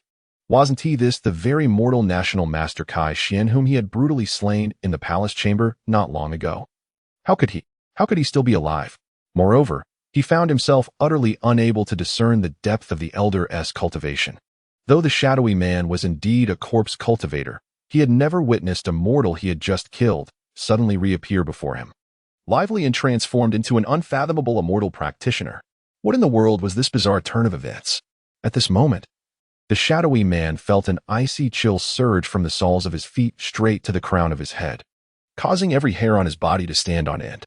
His face, originally a deep shade of blackish green, now drained of color, taking on an eerie pallor. Ghost. A ghost. His mind was a blank, buzzing with a singular thought, escape. Without hesitation, he forcefully pushed the corpse puppet Jiangling in front of him, roaring with all his might, "Linger, come to my aid." He then turned to flee, channeling every ounce of his life's cultivation into a desperate, frantic dash. A wretched streak of light racing away into the distance without a backward glance. Li Shou observed this scene, raising an eyebrow slightly, almost imperceptibly. Was it truly necessary? He had merely made a sudden appearance, politely greeted the man, and inquired about his intentions. The psychological fortitude of this corpse cultivator was painfully lacking. In a realm rife with peril and constant danger, such a reaction was hardly significant. To be so frightened as to abandon one's own puppet without a second thought was indeed pitiable. Li Shou silently derided him, yet his actions remained swift and decisive. He casually extended a hand, releasing a faint pulse of spiritual energy. The brazen, undead female cultivator charging forward was seized by an unseen force around her neck and suspended in midair. No matter how she bared her teeth and emitted low, beast-like growls, she was utterly immobilized. Li Shou even leisurely unleashed a modicum of terrifying pressure, characteristic of a fully realized Foundation establishment practitioner, upon her. The corpse puppet, equivalent to a third-tier Qi refinement warrior, was rendered entirely powerless, as if all its bones had been extracted. Then, with a flick of his finger, Li Shou unleashed a more profound wave of spiritual energy, swiftly pursuing the fleeing shadowy man. The latter felt an irresistible, horrifying pull surging from behind him. Regardless of how he strained to muster his meager spiritual energy in defense, it was futile. His form was yanked backward uncontrollably, at a speed several times faster than his own frantic flight. Terror gripped his heart. What an overwhelming disparity in cultivation. Ordinary cultivators, even those of a significantly higher realm, could never so effortlessly dominate a fellow practitioner merely through basic control techniques. All cultivators possess protective spiritual energy, creating a natural repulsion between them. Unless the opponent's spiritual energy, in both purity and quantity, formed an insurmountable chasm. As the shadowy male cultivator flailed in the air, he quickly assessed his situation, his heart sinking in dread. The spiritual energy of an average Foundation establishment cultivator could not possibly wield such terrifying power. This had to be a Golden Core Master. Had he inadvertently provoked a Golden Core Master?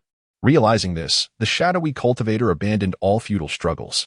He surrendered to the terrifying force that lifted him into the air, and then, as if he were mere refuse, he was unceremoniously dropped before the blue-robed National Master. Li Shou, with a thud, dust billowed around him. He clumsily raised his head, gazing at the face that matched his memories precisely, now adorned with an even greater air of ethereal grace. A terrifying conjecture, one that sent chills down his spine and left him trembling, suddenly arose within him. Could it be that the being he had just slain was, in fact, a mere mortal avatar painstakingly crafted by this venerable Golden Core Master? It was over. This time, it was utterly finished. The shadowy male cultivator felt darkness encroaching upon his vision, his heart sinking into despair, his lips quivering uncontrollably. Li Shou observed his ghastly demeanor, reminiscent of a soul lost in mourning, and found it increasingly amusing. The corpse cultivator's theatrics were indeed overly exaggerated.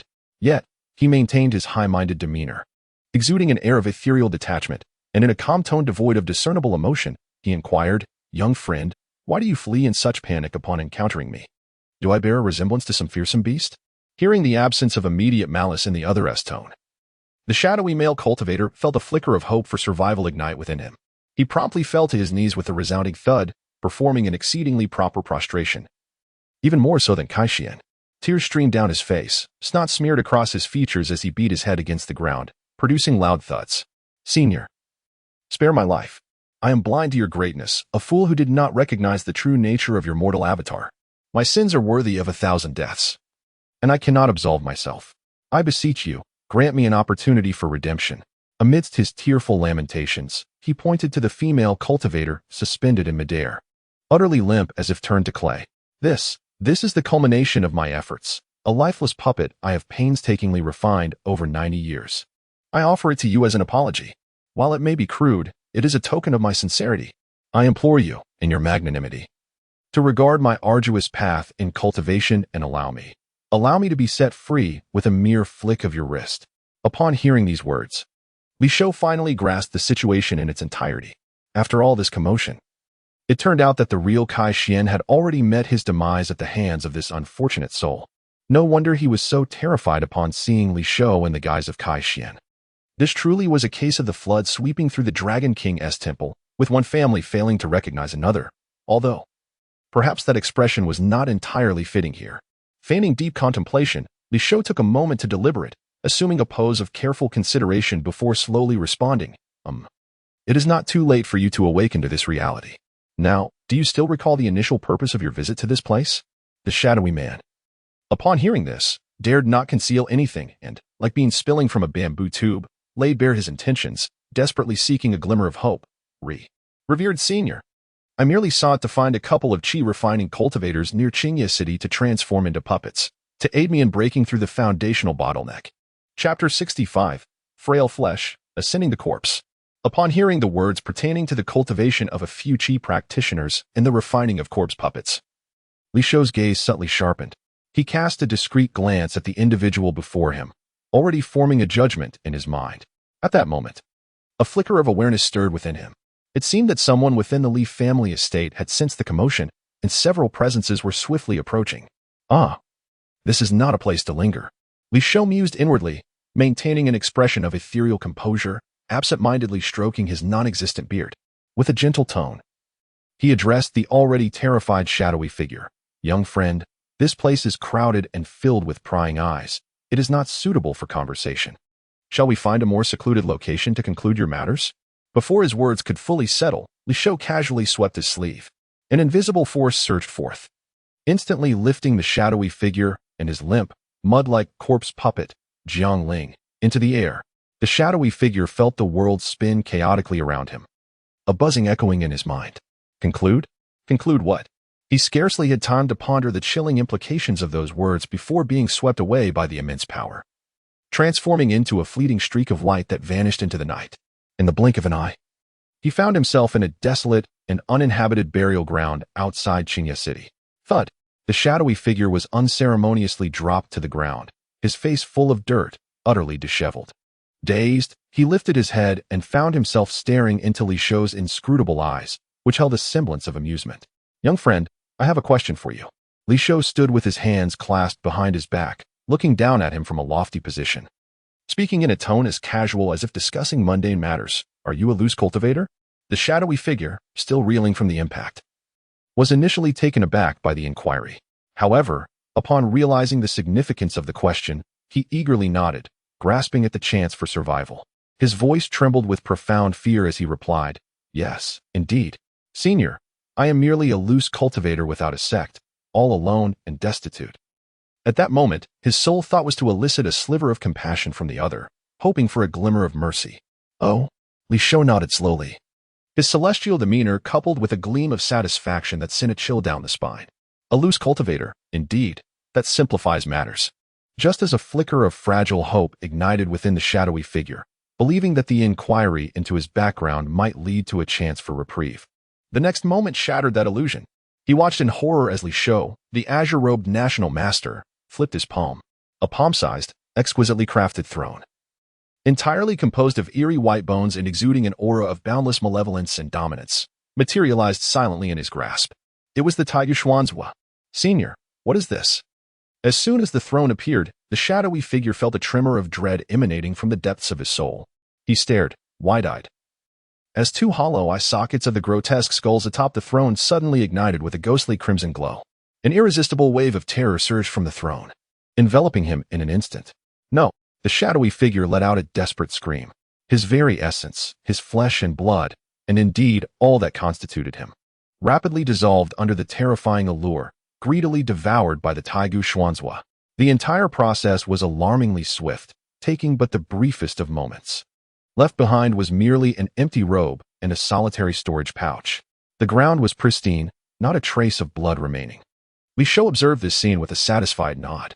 The Taigu Xuanzhua, employed for the purpose of obliterating corpses, was remarkably efficient, leaving no trace whatsoever.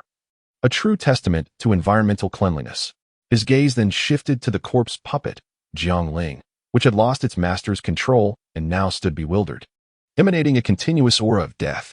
This too must be dealt with. With a mere thought, Li Shou intended to activate the Taigu Xuanzhua once more. However, the Taigu Xuanzhua merely quivered slightly, conveying an exceedingly subtle yet unmistakable disdain. It silently expressed its disinclination, as if to say, such crude and inferior fare is utterly unpalatable to me. Li Shou. The corner of his mouth twitched imperceptibly. This contraption had even developed a sense of discernment. Very well. He gently shook his head, and with a flicker of azure light from his fingertips, a sharp blade of spiritual energy silently sliced through, reducing the corpse puppet to ash, completely dissipating in the morning breeze. This served as a final release for her. With a casual gesture, the storage pouch abandoned by the shadowy figure floated gracefully into his hand. As his consciousness probed within, he raised an eyebrow ever so slightly. Within the pouch lay a meager collection of just over 50 low-grade spirit stones. TSK. Even in these times, an evil cultivator with such paltry resources is rather disappointing. Li Shou mentally scoffed, feeling somewhat disheartened. Aside from the pitiful 50 spirit stones, the pouch contained a manual exuding a faintly chilling aura, along with a tattered, unnamed booklet. He manifested the manual in his hands. The cover displayed 7 flamboyant characters, Xian Yin Lian Shizhu Daozhang. Li Shou pinched the manual, feeling its cold aura. The pages were yellowed, the text infused with a twisted malevolence. He casually flipped to the first page. What greeted his eyes was a lengthy preface. Beginning with audacious proclamations that shattered conventional wisdom, the flesh and blood form, merely a warm prison, shackles of emotions, burdened with decay and affliction. Ultimately returning to dust, how tragic, how feeble. What does the cultivator seek in defiance of heaven? Immortality? Eternal life? Mere illusions. One must understand that the cycle of life and death is but a fallacy of the cosmos, a jest of the Tao. Only by embracing the eternal silence of death can one glimpse the true essence of eternity. In just a few phrases, this manual established a chilling tone, embodying an exceptionally sinister essence. Li Shou remained unfazed, continuing to read further. Transform this decaying vessel into an immortal corpse. Transmute this fleeting spirit into an eternal corpse elixir. Let the universe serve as a graveyard, entombing myriad souls into corrupt earth, nourishing the supreme master of the profound Yin.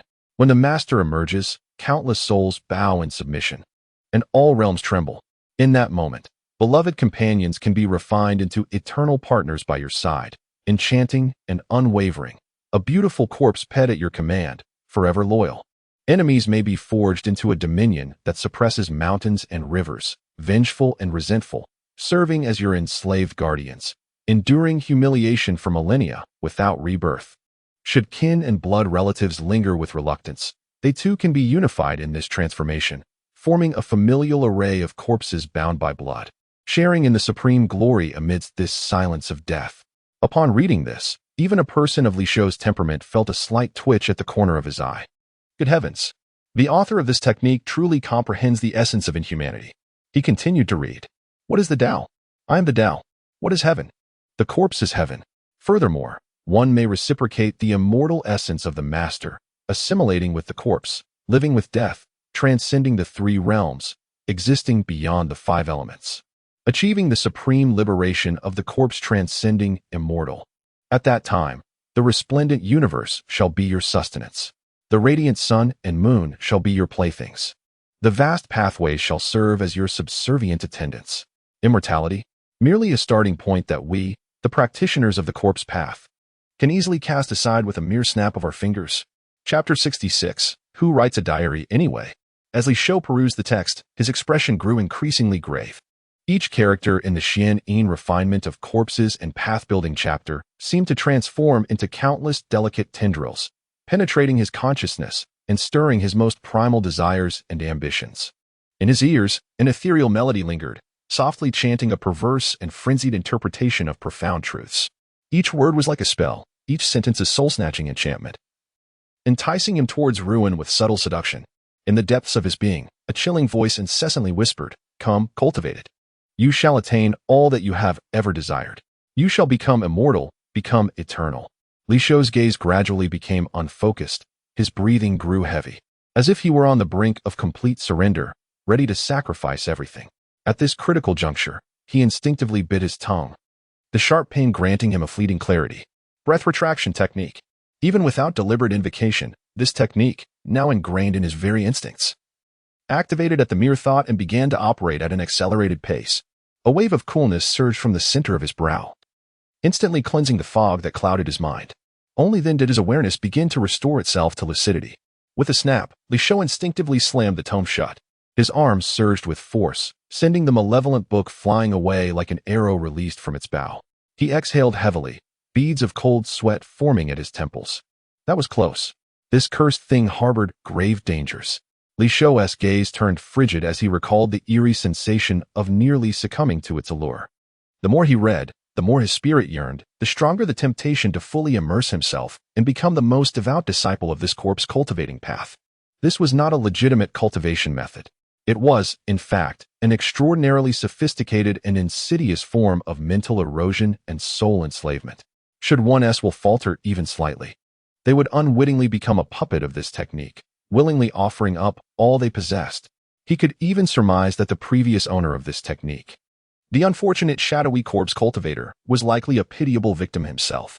Had he not been prematurely sent to meet the King of Hell, his ultimate fate would have been all too clear. Practicing such nefarious arts would not lead to enlightenment or longevity. Rather, it would only guide one step by step into the abyss of self-destruction, ultimately becoming the sacrificial offering for the creator of this malevolent method. Li Shou suddenly grasped the true essence of this malevolent technique. In comparison to this insidious and vile creation, the side effects of the 7 emotions soul-slashing scroll appeared as gentle as a harmless kitten. It seemed prudent that in the future, he should not recklessly delve into any mysterious techniques without caution. He would first need to find a few unfortunate souls willing to test them for safety, ensuring there were no hidden dangers before proceeding. As for the Xianyin refinement of corpses and path-building chapter, Li Shou's eyes flickered with resolve. Deciding against carrying it with him, he pondered whether keeping this object nearby might insidiously continue to taint his mind and lead him astray. With a mere thought, a gentle surge of spiritual energy enveloped the sinister tome. The earth beneath him shifted, as though an invisible maw had opened wide. The book silently descended, burrowing itself amidst the countless nameless graves of this chaotic burial ground, entombed within the cold, damp soil. Perhaps, in the next simulation of life, this artifact might prove unexpectedly useful, he mused, deciding that retrieving it later would not pose a problem. Having completed this, he extracted another tattered, unnamed booklet from the shadowy man's storage pouch. Could it be? Alarm bells rang in Li Shou's mind. Could it be another perilous item? This time, he had learned his lesson and refrained from recklessly flipping through its pages. Instead, he cautiously enveloped it with spiritual energy, meticulously probing its surface. The material was mundane, composed of common paper and thread, lacking any extraordinary qualities. He tentatively infused a faint trace of his consciousness, carefully attuning to the booklet. Li Shou's expression shifted to one of bemusement. It appeared to be a cultivation diary? Who, in their right mind, would write a diary? He couldn't help but scoff inwardly. However, since it did not seem to contain any nefarious techniques, he decided it would be harmless to take a look. Sighing in relief, he opened the seemingly unremarkable diary. What greeted his eyes was a somewhat juvenile yet remarkably neat handwriting. Year 8 of Qianyuan, March, Awakening of Insects. My name is Wang Ji. I am but a humble disciple sweeping the grounds of the Lanqiao Temple. Today, while cleaning the Great Buddha Hall, I inadvertently discovered 2 ancient texts on cultivation beneath the seat of the Buddha. One is titled Fundamental Breath Control Technique, and the other, the chapter on refining corpses and establishing the path. The term refining corpses carries a sinister air. I dared not open it. I shall first practice the fundamental breath control technique. To my astonishment, I possess a spiritual root. Though I know not its grade, I am elated. There is hope for the path of immortality. Year 12 of Qianyuan, May, grain full. After 4 years of arduous training, through wind and rain, I have finally entered the first layer of Qi refinement. The path of immortality is vast. We cultivators must strive diligently, not to squander our youth. Today, I have returned to secular life, wishing to forge my heart amidst the mortal realm. Year 13 of Qianyuan, September, White Dew. I was careless. Having made slight progress in my cultivation, I unwittingly displayed some arrogance, using a bit of spiritual power to punish a few bullies in the marketplace, only to be discovered by a passing disciple of the Qi refinement stage. The Jiang family even wishes to take me as a son-in-law. As a lone wanderer, unencumbered by ties, I may as well accept. If this grants me some resources for cultivation, it would indeed be a fortunate turn of events. Upon reading this, Li Shou's brows furrowed slightly, an inkling of unease creeping in as he sensed an unusual turn in the narrative. Year 16 of Qianyuan, November, heavy snow. Having been wedded to the Jiang family for 3 years, nothing has gone well. My aptitude is inherently low, and my spiritual root is a chaotic amalgamation. After years of hardship, I have barely reached the 3rd layer of Qi refinement. The Taoist companion, Jiang Ling, hails from a prestigious lineage of cultivators, possessing an air of superiority that renders her indifferent to my plight, often treating me with disdain and scorn, akin to that of a mere beast. My in-laws, too, regard me with cold disdain, casting blame upon me without mercy. The invaluable resources for cultivation within their family remain forever out of my reach. How lamentable, how tragic. Night after night, I seek solace in inebriation, washing my face with tears. Today, emboldened by alcohol, I could no longer suppress my curiosity. I finally dared to open that tome. The chapter of Dark Yin, Refining Corpses and Cultivating the Path. Chapter 67, A Tale of Sorrow, Regret, and Resentment. Li Shou delicately turned the pages of the diary, his gaze descending further. The handwriting within, once neat and orderly, gradually evolved into a scrawl, tinged with an imperceptible impatience. The Xianyin Corpse Refining and Path-Building Scripture is indeed a remarkable treasure. This method of cultivation far surpasses the ordinary trials of hardship by 100-fold. What need have I for spiritual roots or comprehension? What need have I for painstaking effort? All that is required is a superior corpse of a practitioner, refined into my life-bound corpse puppet, which shall ceaselessly nourish me and propel my cultivation to astonishing heights. But where to find such a practitioner-esque corpse? Though the Jiang family is a lineage of cultivators, their deceased are interred in secret locations. How could I, a mere son-in-law, dare to intrude? By day, I remain the submissive and scorned Wang Ji, beaten and berated. By night, however, I immerse myself under the flickering oil lamp, repeatedly studying the Xianyin Corpse Refining and Path-Building Scripture, absorbing the supreme power it harbors. I can feel its call. In the year of Qianyuan, the 17th year, in the second month of spring, amidst the rains. Still, I remain at an impasse. The Jiang family grows ever more harsh towards me. That wretched Jiang Ling, yesterday, kicked me to the ground over a trivial dispute, scalding my face with boiling tea. I endure. I must persevere until the very end. The Xianyin Corpse Refining and Path-Building Scripture states that the first life-bound corpse puppet should ideally be one with whom I share a profound bond. For only then can our hearts resonate and our wills align. A profound bond. In the year of Qianyuan, the 18th year, in the 6th month of summer, during the Grain and Ear Festival, I have attained the 4th level of Qi refinement. That wretched Jiang Ling remains at the 2nd level, preoccupied with her vanity and socializing, neglecting her cultivation. Very well. In the year of Qianyuan, the 20th year, in the 8th month of autumn, during the End of Heat Festival, it seems an opportunity has arisen.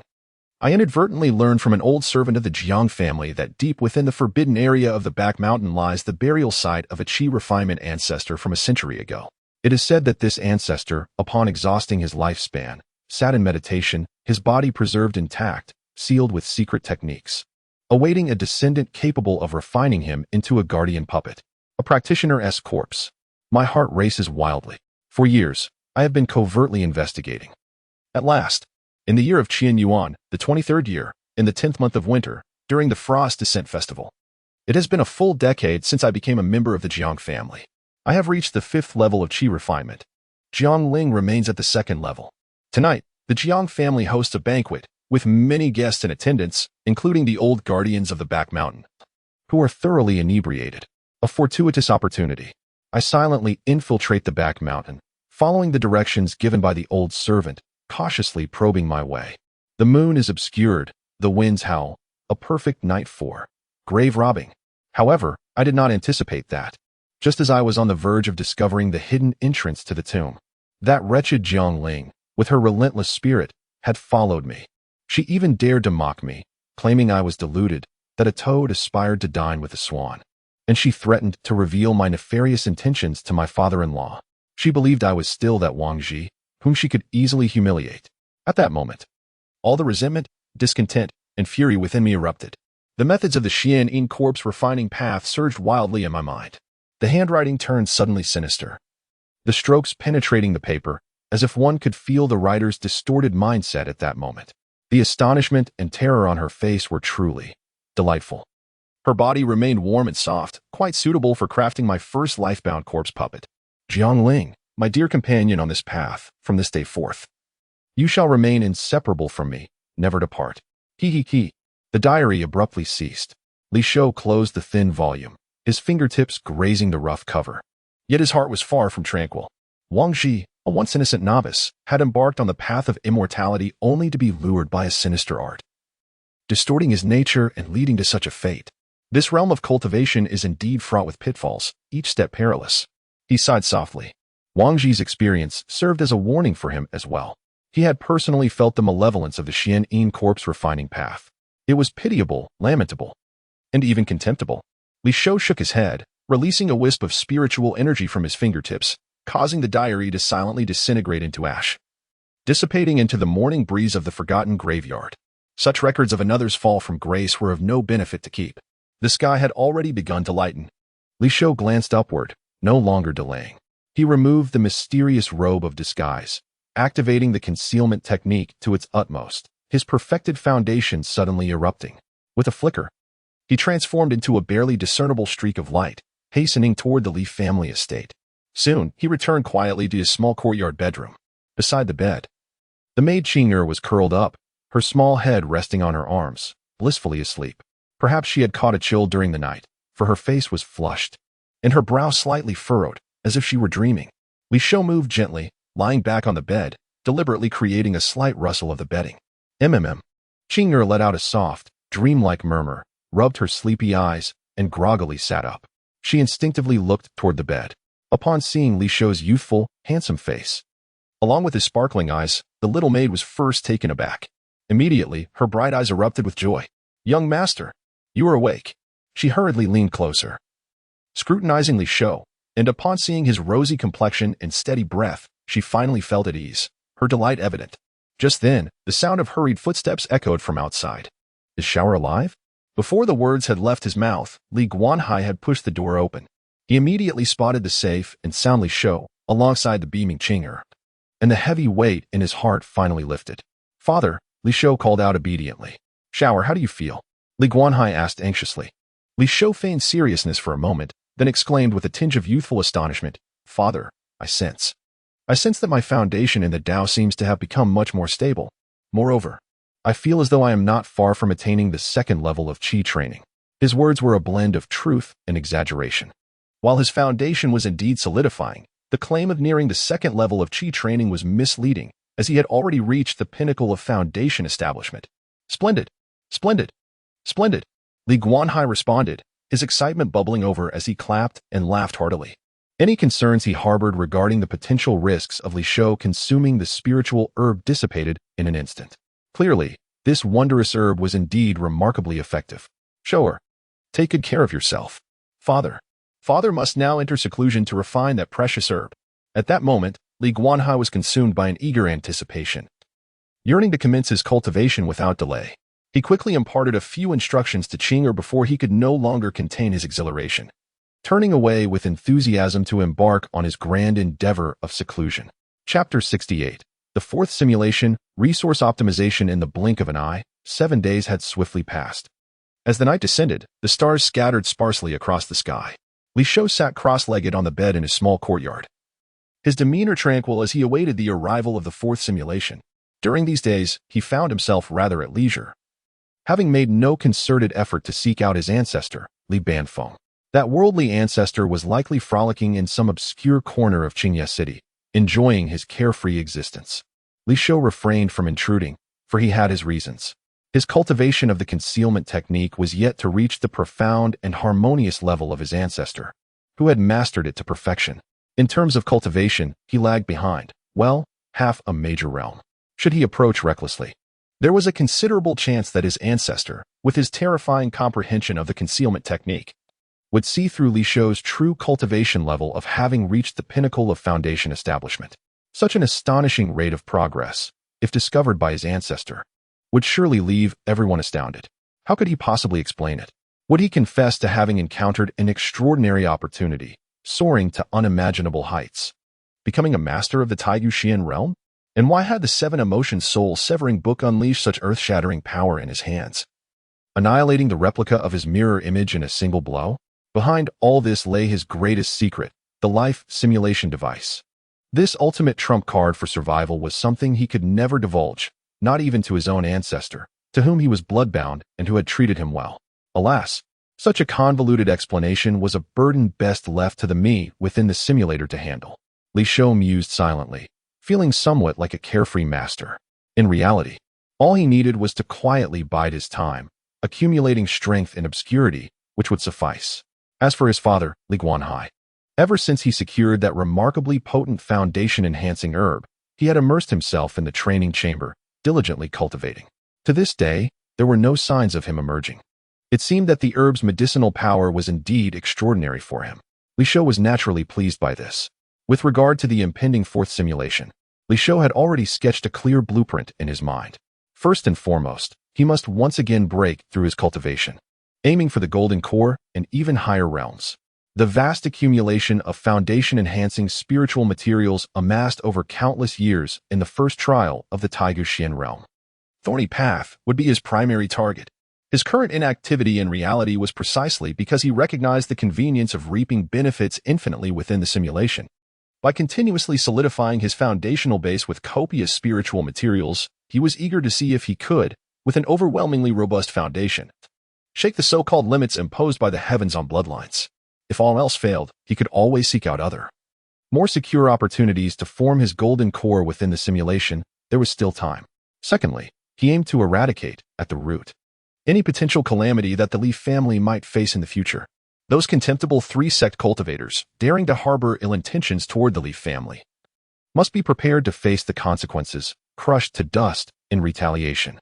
He planned to emulate the astounding feats of his ancestor, Li Banfeng, and ensnare every single one of those myopic individuals, ensuring their downfall within the Taigu Xian realm. To extract the essence of the primordial infant is to present a profound act of filial piety to the venerable ancestor Li Banfeng, aiding in the completion of the audacious technique of borrowing an infant's spirit. In this manner, not only will the family crisis be resolved once and for all, but it is also likely to yield a higher simulation evaluation, thereby triggering more hidden achievements. At that moment, with a plethora of system points at one's disposal, one would be able to reclaim more precious items, further benefiting oneself in reality, thus establishing a virtuous cycle. Naturally, there are numerous intricate details within the plan that require refinement. For instance, one must cultivate the breath-concealing technique to its utmost perfection to counteract the aftereffects of the seven emotions soul-severing scripture. Additionally, a deeper exploration of the enigmatic Taiga Xian heart method is essential to mitigate the risks of assimilation presented by the memories and emotions of simulated lives. Li Shou has meticulously committed all such matters to memory, eagerly awaiting the commencement of the simulation to implement them one by one. As the countdown numbers flicker before his eyes, each second slipping away, Li Shou's state of mind becomes increasingly clear and serene, undisturbed by tumult. After undergoing the baptism of 3 simulated lives, his perspective towards the simulated Li Shou has evolved beyond the initial playful demeanor of a mere game or the detached stance of an observer who critiques from the sidelines. He has gradually come to view it as an extension of his own will, a vibrant self within an alternate dimension, equally yearning for the pursuit of the grand path. After all, the simulated character is fundamentally based on him, embodying his memories and certain emotions rather than being a cold, unfeeling puppet. Previously, Li Shou had wielded an omniscient perspective to hastily judge a life, an act that in itself represented a profound arrogance and subjective bias. At last, 0 hours, 00 minutes, and 0 seconds remained until the 4th simulation. The chilling system notification reverberates in his mind punctually. Life simulation device activated. The river of fate stirs once more, beginning to capture fragments of the future, constructing parallel dimensions based on the host. The deduction begins. May your journey be smooth and free of worries. Based on the host's current thoughts, this simulation plan has been generated. This simulation plan: elevate cultivation to above the golden core stage, outsmart the 3-sect cultivators, assist ancestor Li Banfeng in achieving the primordial infant, and completely resolve the family crisis. Note: the simulation plan serves merely as a guide. The actions of the simulated character may deviate. Please be aware. At the age of 3, as you sit cross-legged on the bed, your consciousness clears, and you notice that the familiar system panel has vanished. The simulation has begun. In response, your heart harbors no regret.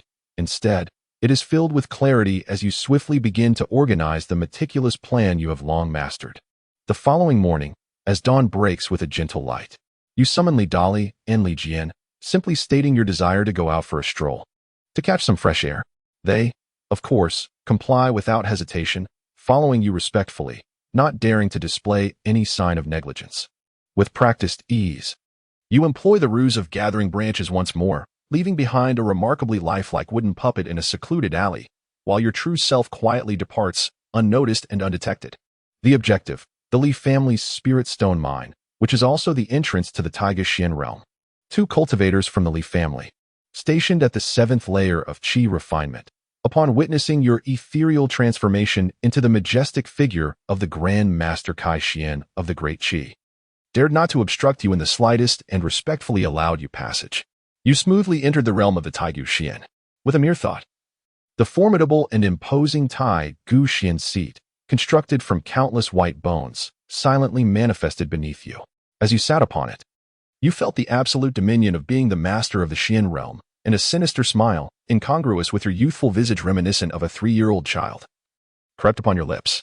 You had long since resolved to gather the majority of the foundational spiritual materials accumulated over countless years in the first trial of the Xian realm, the Thorn's Path, to solidify your already profound Dao foundation. As for the remaining scraps, while they may appear mundane in your eyes, they would suffice as bait. After all, even the remnants produced within the Xian realm, despite being mere trifles, are treasures beyond measure in the outside world. You mused to yourself. Perhaps this is what resource optimization truly entails. Chapter 69. The Safety House's Frenzied Consumption of Elixirs, Eightfold Foundation. However, moderation is key. Adhering to the principles of gradual progress and prioritizing safety, you did not rush towards immediate results on this day. You meticulously selected several strains of relatively mild foundational enhancement herbs from a myriad of spiritual plants and cautiously ingested them. Even though your foundation had already been fortified to an astonishing degree, far surpassing the ordinary foundational practitioners under the supreme power of the Taigu Xian Qi, you could still distinctly sense a slight enhancement in your foundation, rendering it more solid and substantial due to the nurturing effects of these herbs. A sense of joy welled within you, yet a trace of apprehension regarding the unknown lingered. After a day of quiet contemplation, and having observed no subtle side effects from the consumption of the enhancement herbs, you finally set your mind at ease. For the entire following month, each morning, you would roam the streets of Qingye City with Li Dali and Li Jian before substituting yourself with a Qingmu puppet, executing a clever deception. Your true self quietly infiltrated the Taigu Xian realm, single-mindedly devouring an immense quantity of foundational enhancement herbs, relentlessly solidifying your foundation. In this realm, you reigned as the sole sovereign, free from the disturbances of unforeseen circumstances. This place had become your most secure and discreet sanctuary. As days turned into weeks, your foundation visibly grew more robust through this frenzied consumption. Although the repeated intake of similar herbs led to a slight resistance forming within you, diminishing the subsequent effects, the sheer volume compensated for this diminishing return. You had already surpassed the terrifying foundations of your peers by several folds, and through this reckless accumulation, your strength soared by at least 3 times. However, as time progressed, the pace of your advancement became increasingly sluggish. During this period, a momentous event shook the Li family. Your father, Li Guanhai, successfully emerged from his seclusion. He had astonishingly become a foundational practitioner. The entire Li estate erupted in jubilation, with relatives possessing spiritual roots eagerly sharing the joyous news. Everyone believed that under the leadership of Li Guanhai, a man of extraordinary talent and the current clan leader, the long-dormant Li family would finally ascend to glory, reclaiming their place in the grand tapestry of the cultivation world. Only you remained unperturbed, smiling faintly, fully aware of the underlying dangers. The family had formidable enemies, with a nascent sole, true monarch stationed against them. If the Li family were to rashly return to the cultivation world with merely a newly initiated foundational practitioner, it would be tantamount to leading the entire clan into the jaws of a tiger, setting the stage for a devastating tragedy. Of course, your knowledge of this information stemmed from the prophetic advantage of the simulator. Fundamentally, you were no different from the rest of the Li family, and thus held no contempt for them. With Li Guanhai stepping into the foundational realm, the burdens of managing the clan's intricate affairs naturally fell upon the shoulders of the esteemed elder, Li Xiantian. After all, since Li Guanhai has established his foundation, the immediate priority is undoubtedly to solidify his realm and immerse himself in cultivation. Thus he cannot afford to be distracted by mundane affairs. Upon his emergence from seclusion, he learned that you had been meandering through Qingye City almost daily for the past month. However, noticing that despite your tender age of merely 3 years, you have already displayed a remarkable proficiency in the first layer of qi cultivation with a foundation that is exceptionally solid and robust, coupled with his recent breakthrough, he felt quite pleased and did not overly chastise your mischievous behavior. 3 months swiftly passed. The quantity of foundational enhancement spiritual items you consumed daily had multiplied several times, nearly recklessly exhausting the reserves of the Taigu Xian realm. Their efficacy in enhancing your Dao foundation had diminished significantly. Eventually, one day, Gazing at the now considerably sparser spiritual herbs and medicines before you, you sighed softly and abandoned the notion of further consuming enhancement items. Firstly, the remaining foundational enhancement items of decent quality within the mysterious realm had dwindled to less than 1/10 of their original amount. One cannot truly drain the swamp without leaving some bait for future endeavors. Secondly, even if you were to consume the remaining scraps for your current formidable Tao foundation, there was little room for further enhancement. At this moment, the robustness of your Tao foundation was at least eightfold compared to before your simulation began. Nevertheless, an unsettling feeling lingered within you, suggesting that this was still far from your true limit. With such foundations, attempting to confront the perilous golden core tribulation would undoubtedly be akin to courting death. Conventional breathing and cultivation methods had become utterly insufficient for your extraordinarily dense foundation. Serving merely as a drop in the ocean, almost ineffective, you found yourself at a standstill, unable to consume any more medicinal substances, and were in urgent need of discovering alternative pathways and methods to continue enhancing your Tao foundation. With no clear direction, you could only bury yourself daily in the dusty ancient texts of the Li family, voraciously absorbing the cultivation experiences and knowledge left behind by predecessors. During these 3 months, you hardly caught a glimpse of your father, Li Guanhai. It seemed he had rekindled the fervor and obsession for cultivation he had decades ago, devoting nearly all his time to seclusion and practice. Each time you chanced upon Li Guanhai, you would discreetly sense his cultivation progress with your own perfected foundation. To your astonishment, you discovered that your father's cultivation advancements were remarkably swift, far surpassing the ordinary foundational practitioners documented in the texts. It appeared to be what the ancestor referred to as heavenly favor. You understood this well. Although you had directly attained the consummation of foundation establishment and had not personally experienced the wonders of this so-called heavenly favor, it was somewhat regrettable. However, your father, Li Guanhai, had perfectly validated the ancestor's conjecture through his own actions. Chapter 70, The Profound Heart of Taigu, Self-Strategy Speculation in these 4 months. Apart from diligently solidifying your foundational skills, you have also utilized the Taigu Xian seat to acquire the reward for passing the second challenge. The Heart Demon Tribulation, the Taigu Xian Heart Method.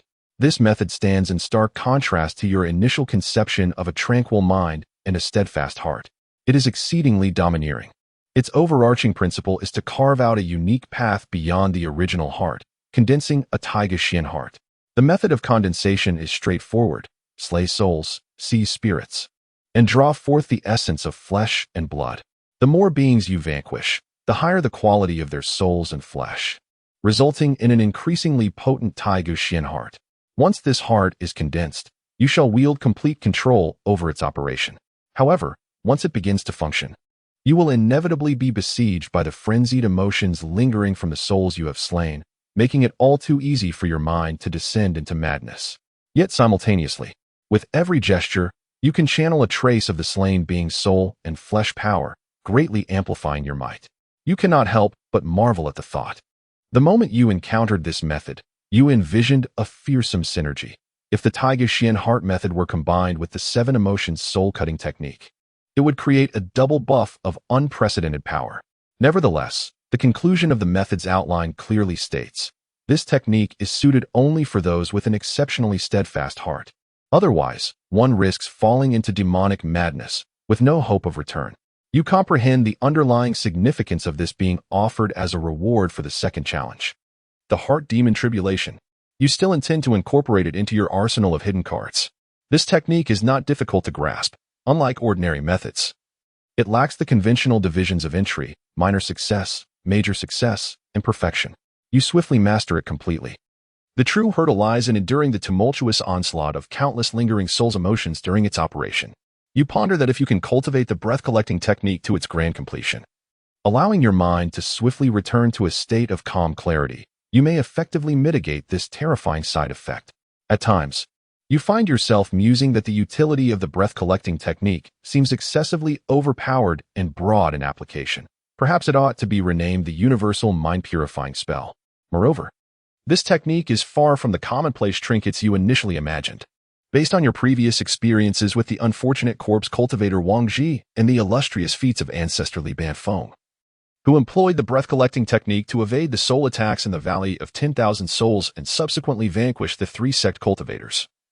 It is likely that this technique is exceedingly rare and precious.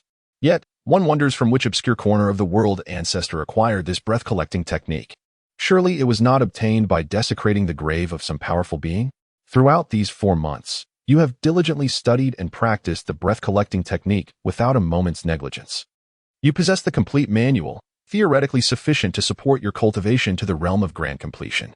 But therein lies the peculiarity. Despite your remarkable aptitude for comprehension, you remain utterly at a loss regarding how to break through to the grand completion stage. The essence of the martial arts you believe you have thoroughly mastered. Each character dissected and understood countless times. You surmise that this is not a matter of your own comprehension being inadequate, much like during the third simulation, where you devoted decades, even centuries, in a relentless pursuit of enlightenment, yet still failed to grasp the threshold of mastery. Perhaps you all have overlooked a crucial opportunity. Yet, what could this opportunity possibly be? You find yourself perplexed. The breath concealment technique can mask one's presence and calm the mind, yet the key to its essence remains elusive. The simulation has already unfolded for 4 months. You resolve to no longer remain idle but to take initiative, seeking out the venerable ancestor, Li Banfeng, in hopes of obtaining guidance and clarity from him. Within the confines of this simulation, you are unrestrained, no longer burdened by the fear of exposing your cultivation level and thus revealing the greatest secret of the life simulator. At this moment, you possess nothing but the Tai Gu Xian realm, making you fearless, for the barefoot are unafraid of the shot.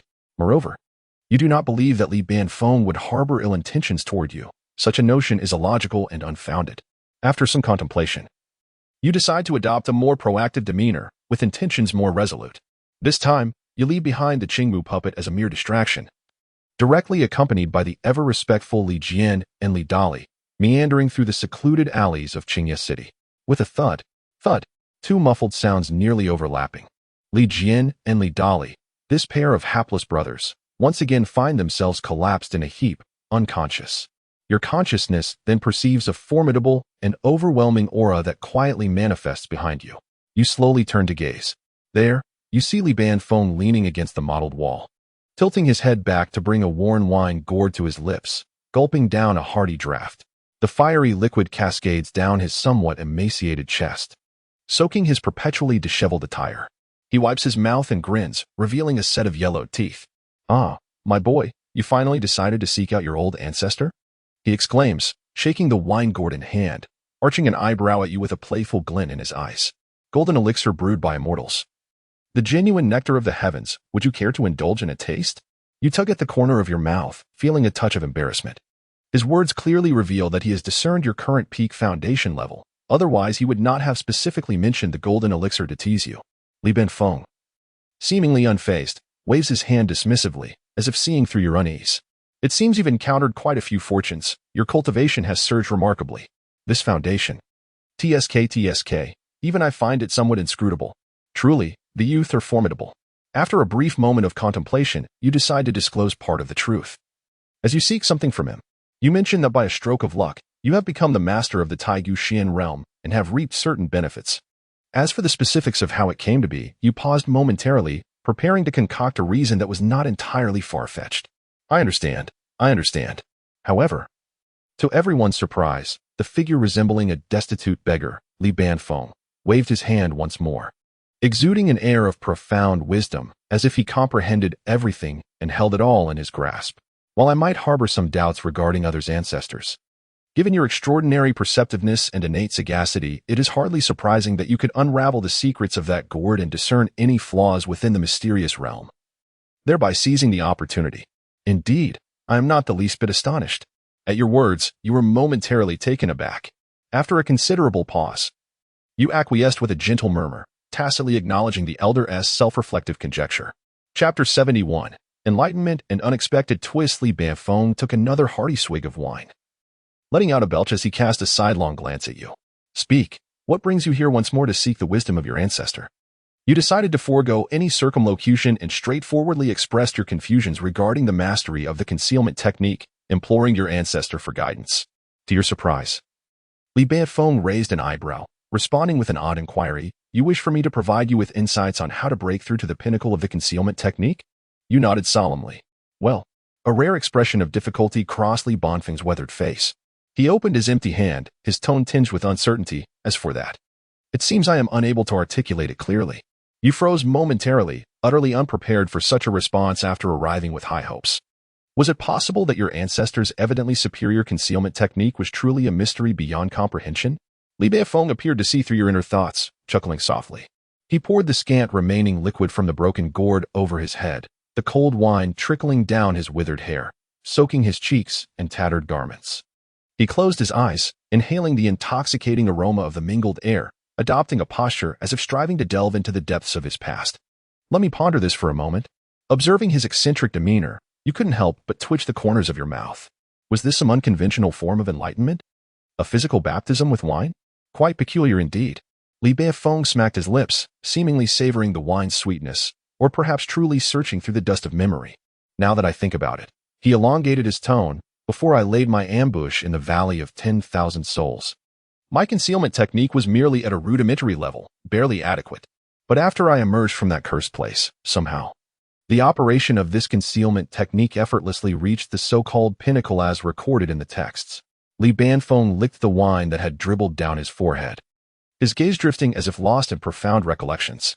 To describe what it was like at that time, my mind was too preoccupied with survival to contemplate anything else. My sole thought was to live, to collect their souls and fortify my famed Tao foundation. In the Valley of 10,000 Souls, peril lurked from every direction. Countless restless souls, and those shameless scoundrels from the three sects, a chaotic swarm akin to a locust plague. I had no choice but to cling steadfastly to the concealment technique, not daring to relax even for a moment. Not only did I need to hide, I had to kill. If I did not kill, I would perish. If I did not conceal, death would come even swifter. The foundation-building cultivator has slain countless foes. I can scarcely recall the exact number. During that period, my existence revolved around either taking lives or preparing to do so, or evading those who sought to end mine. He paused, his gaze drifting into a haze of bewilderment, tinged with an indescribable madness and profound emptiness. Perhaps the act of killing had rendered me numb, and hiding had become instinctual. In the end, I could scarcely feel whether I was in hiding or engaged in slaughter. It was as if the concealment technique was not wielded by me. It existed independently, and I seemed to have become part of the Valley of Souls. Akin to a gust of wind, a wisp of smoke, or an inconspicuous stone. And so, it simply became? Li Beifeng scratched his grease-stained scalp, looking at you with a perplexed expression, as if seeking your affirmation. Isn't it written in novels that between life and death, there exists great terror and immense opportunity, and one might inadvertently break through? Listening to the old ancestors' rambling, which paradoxically seemed to hold profound truths, you couldn't help but internally scoff. Others transcend their cultivation realms through life and death, yet here you are, honing your techniques through the very same dichotomy. Moreover, your breakthrough pertains to the concealment technique. This approach does not appear to align with the direct confrontation of slaughter, does it? As you observe the reminiscence fade from Li Bonfing's features, replaced by his usual nonchalant demeanor, it was evident that his memories of how he achieved his breakthrough were indeed vague. You understood this and found yourself believing at least half of it. Perhaps, as the old ancestor suggested, the mastery of the concealment technique is intrinsically linked to the ultimate life and death struggles, where the technique is ingrained in one's very being, becoming instinctual. In the depths of tumult, one seeks the essence of tranquility. In the midst of slaughter, one comprehends the pinnacle of concealment. Your gaze flickered, lost in thought. Noticing your contemplative demeanor, Li Bonfing's murky old eyes gleamed with mischief as he feigned an intention to depart. Young one, do you have any further matters to discuss? He inquired. If not, I shall truly take my leave. The sun is languidly warm, and it feels as though it might soften my bones. You were well aware of his teasing intent, but could only respond with reluctant urgency. Old ancestor, wait. Li Beifeng indeed halted his steps, twirling his characteristic broken wine gourd. A knowing smile gracing his face as if to say, I knew you had more to say. Taking a deep breath, you solemnly posed the question that had lingered in your mind for so long. Old ancestor, after the events in the Valley of Souls, for hundreds of years, have the three sections any chance of returning to seek out my Li family? This question was of utmost importance. It is directly linked to the three simulations. Why would the Li family, who have remained tranquil for 3 centuries, suddenly be pinpointed, with nascent soul cultivators unhesitatingly setting up that nefarious world-destroying fire array. Upon hearing this, Li Banfeng casually shook his head. Those trifling sects? They would not seek us out willingly. He scoffed, took a sip of his drink, and his tone dripped with disdain. In my past, when I feigned death to escape, they found nothing of monumental significance on the corpse I left behind. Do you think they would expend such effort? Tirelessly searching the world for hundreds of years over a mere insignificant chi refining family? Upon hearing these words, your heart sank heavily. What? If what the ancestor said were true, then those three sects would not actively seek vengeance. How was the Li family accurately located and tragically exterminated in the simulation? What hidden variables lie beneath this enigma? Seemingly perceiving your confusion, Li Banfeng shifted his discourse. However, he chuckled ominously. When I feigned death to escape from the Valley of 10,000 Souls, indeed, there was a slight, inconsequential oversight. Chapter 72. A minor mistake. The cause of annihilation. Li Banfeng took a hearty gulp of wine, narrowing his murky old eyes as he drifted into distant memories. The events surrounding the Valley of 10,000 Souls were a testament to his survival. A feat achieved through a secret technique he had acquired in his youth, the Blood Shadow Transposition. This technique was notably formidable, requiring the cultivator's own vital essence, painstakingly refined over an extended period. Only then could one manifest a Blood Shadow doppelganger, indistinguishable in aura from the original. What was even more remarkable was the ability for the original and the Blood Shadow to instantaneously exchange positions within a certain range at the mere thought of the practitioner. Before taking action, the venerable Li Banfeng had left behind a meticulously cultivated Blood Shadow doppelganger several dozen miles outside the Valley of 10,000 Souls. When the returning disciples of the three sects arrived, they discovered Li Banfeng's corpse, failing to perceive any anomalies, and thus, they uncovered no opportunities. They merely presumed that Li Banfeng had been slain by another, with the chances of fortune snatched away in secrecy, inciting their ire. Moreover, the technique Li Banfeng had recently employed, the Greenwood puppet technique, transforming flora into substitutes, was a brilliant fusion of the Blood Shadow Transposition and the Greenwood puppet technique. A unique and exquisite method he had ingeniously crafted. However, Li Banfeng shifted his tone, a peculiar expression flickering across his face. When he had executed the substitution technique to escape the Valley of 10,000 Souls, a small error had occurred. It turned out that as he used the Blood Shadow Transposition to successfully relocate to the preordained Blood Shadow, he inadvertently collided with another cultivator, a mid-stage Golden Elixir family elder. Not one of the three sects' disciples. Li Banfeng had met him once in the past, but they were hardly acquaintances. This elder appeared to have been lurking in the vicinity for several dozen miles, perhaps hoping to stumble upon some fortuitous opportunity. An even stranger occurrence unfolded.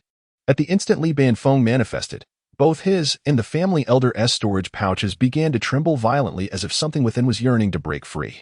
Both men stood momentarily dumbfounded.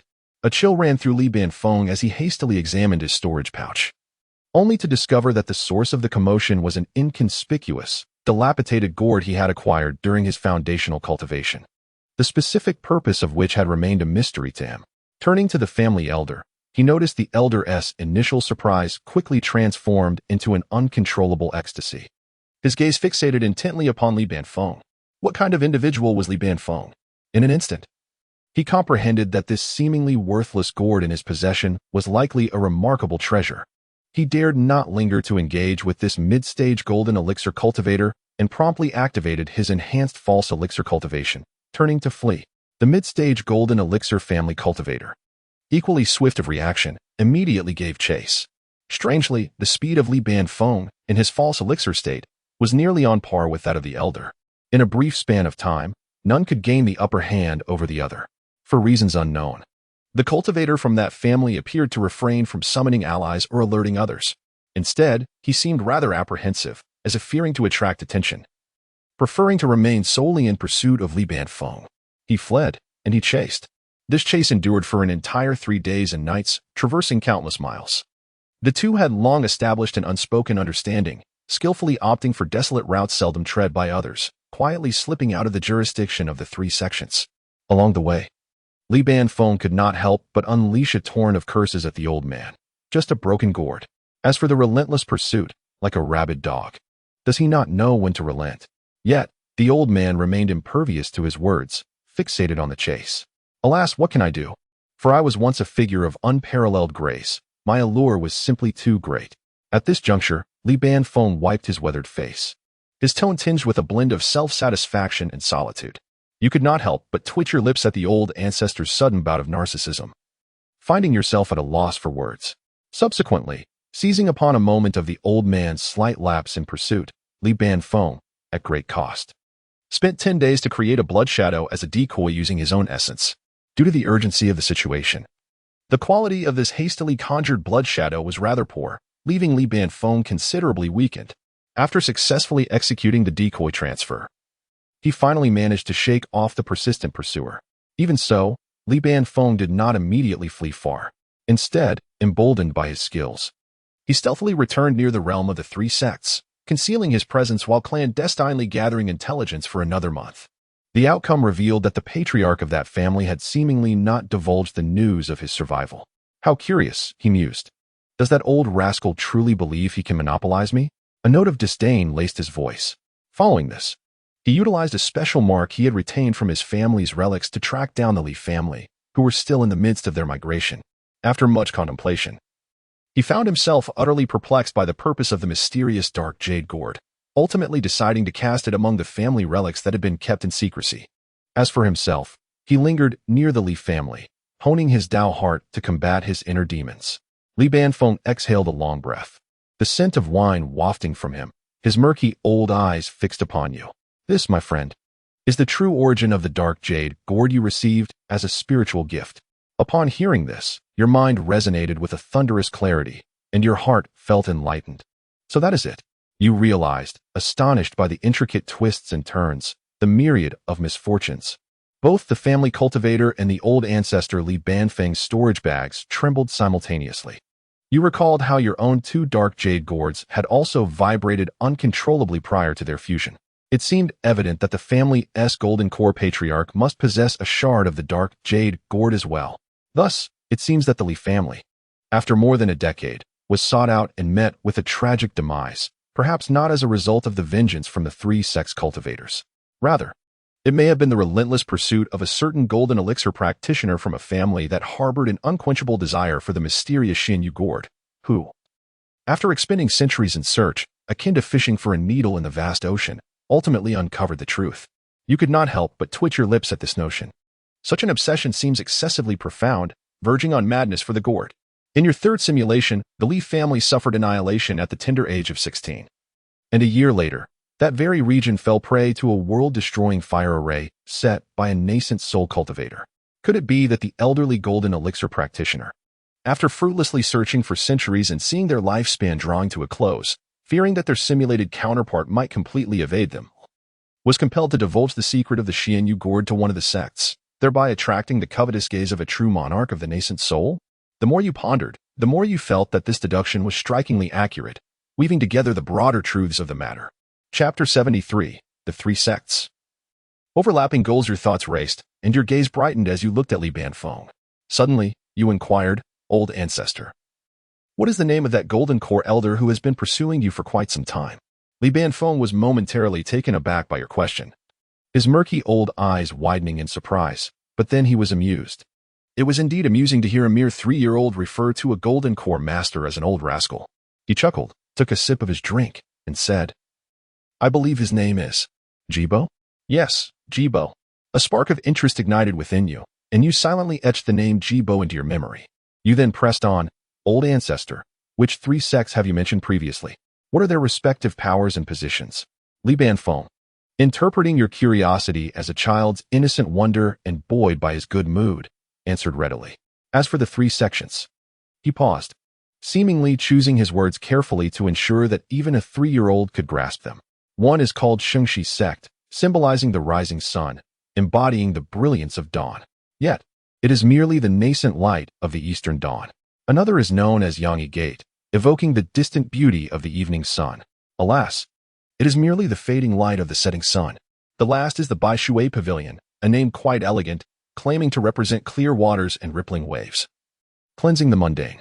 But, within, it is a murky pool, harboring filth and deceit, the height of hypocrisy. You felt a tremor in your heart as you matched the names of these three sects with the old ancestors' piercing critiques, deeply imprinting them in your mind. To forget them would be a formidable challenge. Subsequently, Li Banfeng provided a rough indication of the sect's locations, recalling that they lay to the southwest, countless miles away, though he couldn't be bothered to remember the exact details. However, shifting his tone to one of mockery, he added, "In my lifetime, I have only encountered practitioners from these three sects, all clad in their uniform sect attire. If you happen to meet them in the future, it is highly likely they are from one of those sections." As you listened to Li Banfeng's response, your animosity towards the three sects remained undiminished. Undeterred by the possibility that the true perpetrators of the Li family massacre might be different. Even if the immediate cause of the Li family's demise was not the three sects, their threatening presence in the third simulation, coupled with their deep-seated enmity with the old ancestor, ensured that they must be eradicated from this world. For the sake of self-preservation and in gratitude for the old ancestor's teachings and gifts, the three sects must be eliminated. Li Banfeng scrutinized your youthful yet profound gaze for a moment before breaking into a grin. "Little one, do you wish to ask the old ancestor if there are other methods, aside from consuming foundational enhancement substances, to further advance your extraordinary Dao foundation and break through the golden core shackles?" You were taken aback, astonished at how perceptive the old ancestor was in reading your thoughts. You nodded and replied candidly, "Indeed." Li Banfeng, however, raised his hands in a gesture of helplessness. Wearing an expression of profound inability, as a cultivator hailing from a family of Qi practitioners, how could I possibly comprehend such profound mysteries? You, with your remarkably solid foundation, seem to have ascended to this point through the consumption of spiritual entities, and yet you expect me to be omnipotent? Nevertheless, he shifted his tone. If your foundation is indeed as formidable as it appears, perhaps you could transcend the boundaries of the heavenly jealousy bloodline and achieve a transcendent golden core far surpassing that of ordinary cultivators. Li Banfeng pondered for a moment and offered a direction. The three sects, after all, boast a long lineage with deep roots and exceptional heritage. Perhaps within their ranks lies some secret method or rare treasure capable of further enhancing one's Dao foundation. However, he cast a glance in your direction, the meaning in his gaze unmistakable. With your current accomplishment of completing the foundation establishment, even if your foundation were extraordinarily robust, to contend directly with the three major sects, each presided over by a nascent soul, true monarch, would still be but a delusion. As for adopting a pseudonym and joining one of the three sects, gradually working towards your goals, that path has long been sealed off for you. At your tender age of 3, having already reached the pinnacle of foundation establishment, should your abilities be revealed, those ancient nascent soul beings, who have lived for centuries, would likely be eager to capture you for their studies. Yet, within, you felt no trace of regret. Rather, your thoughts became increasingly lucid. It appeared that the two objectives outlined in your simulation plan, enhancing your Dao foundation to break through to the golden core and annihilating the three sects, strangely overlapped. Li Banfeng was unaware of the immense potential of your status as the master of the supreme Bone Profound realm. Nor did he know of the meticulous plan you had already devised to bring ruin to the three sections. For the time being, you had no intention of revealing these astonishing ideas to your ancestor. Some surprises are best unveiled at the last moment for maximum impact. You nodded with an inscrutable expression and then withdrew a jade slip, which had long been inscribed, from your storage bag, presenting it with both hands. It was the Supreme Bone Profound method. Li Banfeng received the jade slip with some surprise, yet he did not inquire about its origin. Instead, he raised an eyebrow and jested, "What is this, young one? Are you attempting to bribe your old ancestor?" You responded earnestly, "The ancestor has bestowed upon me the grace of imparting knowledge and resolving my doubts. Thus, it is only fitting for me to offer this small token of gratitude. This method is unparalleled in its dominance, and I believe it may inspire you in your ongoing endeavor with the fall stand to nascent soul technique, particularly the second step, 2 hearts contending for the Dao." Upon hearing this, Li Banfeng, though skeptical, probed the jade slip with his consciousness and skimmed through its contents. In the next moment, an astonishing brilliance ignited in his murky old eyes. "Excellent," he exclaimed, his voice tinged with uncontrollable excitement. "To confront the stubborn inner demons that lie hidden deep within, armed with the tumultuous emotions of countless souls. To combat poison with poison, to transform malevolence into virtue. Brilliant. Truly brilliant." You were taken aback by the unexpected reaction of the elder, not anticipating that he could discern such an extraordinary insight from this peculiar technique. You hastily added, "Elder, this heart method demands an exceptionally steadfast resolve. A moment's carelessness could lead to perilous consequences. Even if one masters the breath-concealing technique to perfection, it would be challenging to entirely evade its adverse effects. However, Li Beifeng nonchalantly waved his hand, interrupting your words. He slowly straightened his posture, and in that moment, his once stooped figure appeared unexpectedly majestic. As his eyes opened and closed, brilliance surged forth, fixating upon you. "Do you consider me?" he remarked, a smile gracing his lips, his tone unassuming yet imbued with an undeniable confidence. "Someone with a wavering heart." This declaration resonated like a thunderous bell, stirring your spirit and leaving you in a state of turmoil. When you regained your composure, the spot where elderly Beifeng had stood was already vacant, leaving behind but an unremarkable piece of withered wood, quietly resting upon the cold stone slab. In the depths of the alley, Li Dali and Li Jian, entangled together, had slowly begun to awaken, their murmurs filling the air. Chapter 74. The Bitter Cold of the Immortal Path. Embracing each other for warmth upon witnessing the awakening of Li Jian and Li Dali, you casually offered an explanation, attributing their faintness to a recent slight advancement in your cultivation that inadvertently left them stunned. Naturally, both Li Jian and Li Dali acquiesced without a hint of complaint. There were no further discussions or inquiries. Such restraint was the duty of the Li family's death warriors and the foundation of their continued loyalty. Days passed, akin to the usual routine. During daylight, you feigned meditation within the Li family's secret chamber, while in truth, your consciousness was immersed in the urgent pursuit of the ancient texts that had long been sealed away by the Li family. Drawing upon the extraordinary senses and memory of a perfected foundational stage cultivator, you swiftly absorbed the myriad of esoteric knowledge from the realm of cultivation. Sensing that the time had come, you pushed open the stone door, only to find your gaze momentarily arrested. A slender booklet lay quietly on the blue stone slab before you. Its cover was hastily crafted, adorned with the 4 characters Blood Shadow Transformation, still glistening as if newly inked. Astonished, you recognized the handiwork of your ancestor. Yet, you could not help but wonder why such favors seemed to multiply. Picking up the booklet, you turned to the first page, where 6 prominent characters caught your eye. Preserve your life. A warmth spread through your heart, and you silently expressed your gratitude. With the Blood Shadow Transformation secret technique in your possession, the ability to condense a blood shadow as a substitute for death lent your plan to eliminate the 3-section aura of confidence and assurance. Your strategy was never to passively await your 16th year for the arrival of the aging and meddlesome Jibo. Such a passive approach was fraught with uncertainty. You intended to take the initiative before that time, first locating the general positions of the 3 sects and gathering intelligence, followed by the dissemination of bait, patiently awaiting the unsuspecting to take the hook. The Celestial Bone Mystic Seat could be temporarily opened to access the mysterious realm from the outside world. You resolved to find a hidden location on the periphery of the 3 sects' territory to establish a fixed temporary entrance, which would open periodically, enticing those greedy individuals from the 3 sects to their demise.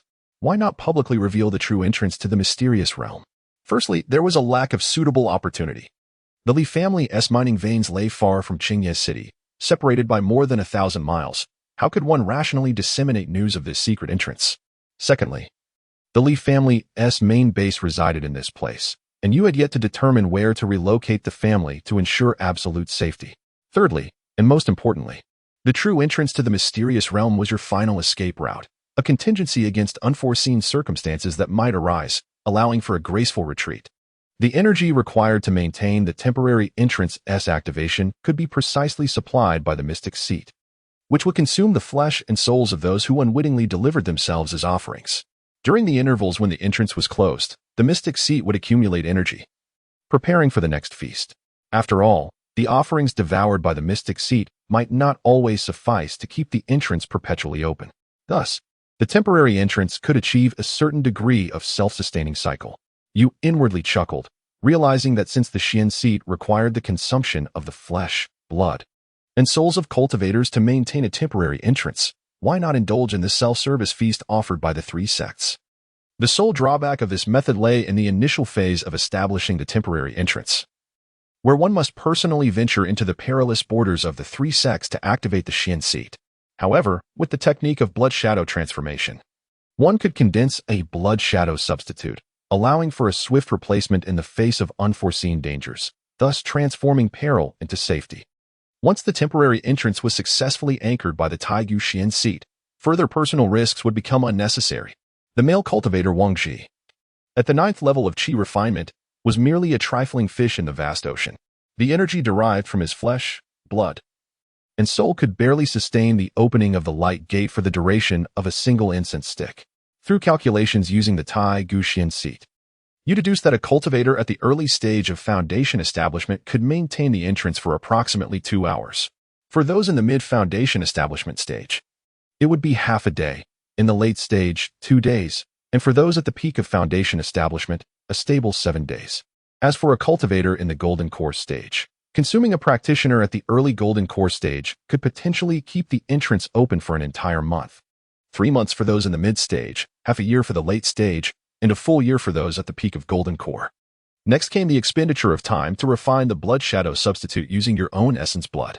With a clear thought process in your mind, you no longer hesitated and immediately began to diligently practice blood shadow transformation. This technique was a secret art, lacking the complex realm division's characteristic of ordinary practices. The previously acquired techniques of Qingmu puppet art and Taigu Xian method also belonged to this category. However, blood shadow transformation proved to be more challenging than the other two. After all, to condense a blood shadow clone that mirrored the essence and spirit of your own being was no simple task. This required an exquisite mastery and understanding of one's own vital essence and even spirit. Months slipped by quietly as you immersed yourself in research. By the end of that year, you were 4 years old. One day, you seized an opportune moment to inadvertently reveal your second level of qi refinement in front of your father, Li Guanhai. Upon witnessing this, Li Guanhai was filled with both joy and astonishment, praising you endlessly, declaring that his child was indeed a prodigious talent. You merely smiled faintly, saying little.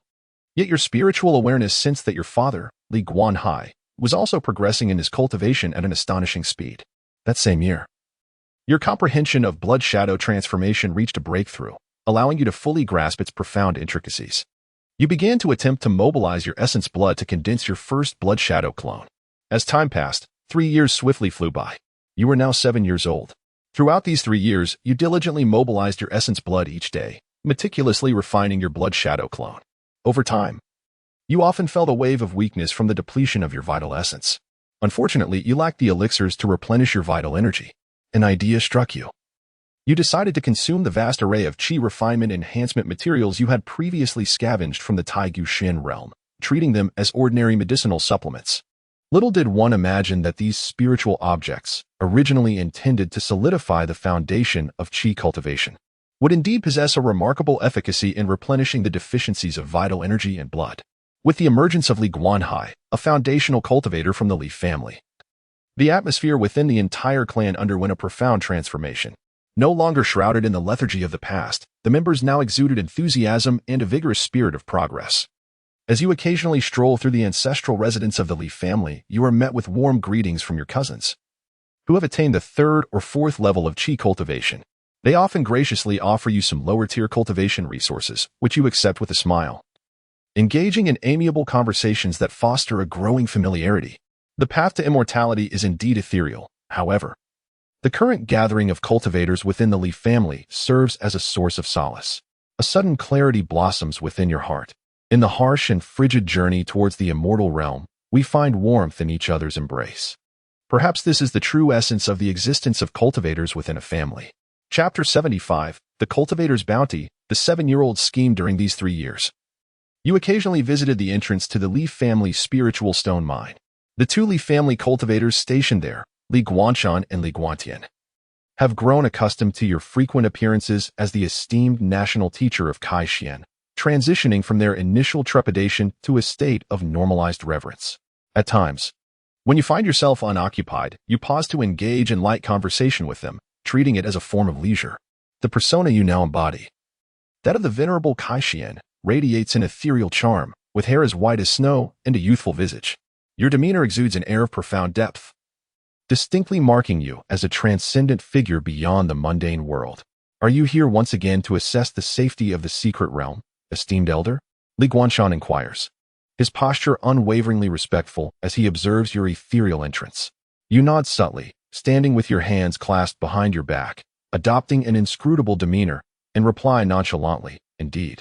This realm harbors many uncertainties, and its cleansing is no simple task. Yet, for the tranquility of this land, it is imperative that someone bears the burden of responsibility. Is it not? A quiet mirth stirs within you, for it is indeed fraught with uncertainties.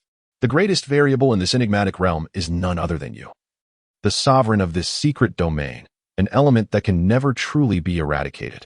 Meanwhile, Li Guantian, shedding his previous despondency, gazes at you with a flicker of hope and yearning, ultimately daring to ask, "Esteemed elder, may I be so bold as to inquire what the true world of cultivation is like?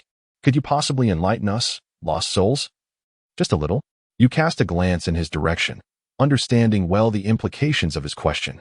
The successful foundation establishment of his father, Li Guanhai, undoubtedly served as a potent tonic for these clan members, who were trapped in the stage of qi cultivation with limited lifespans.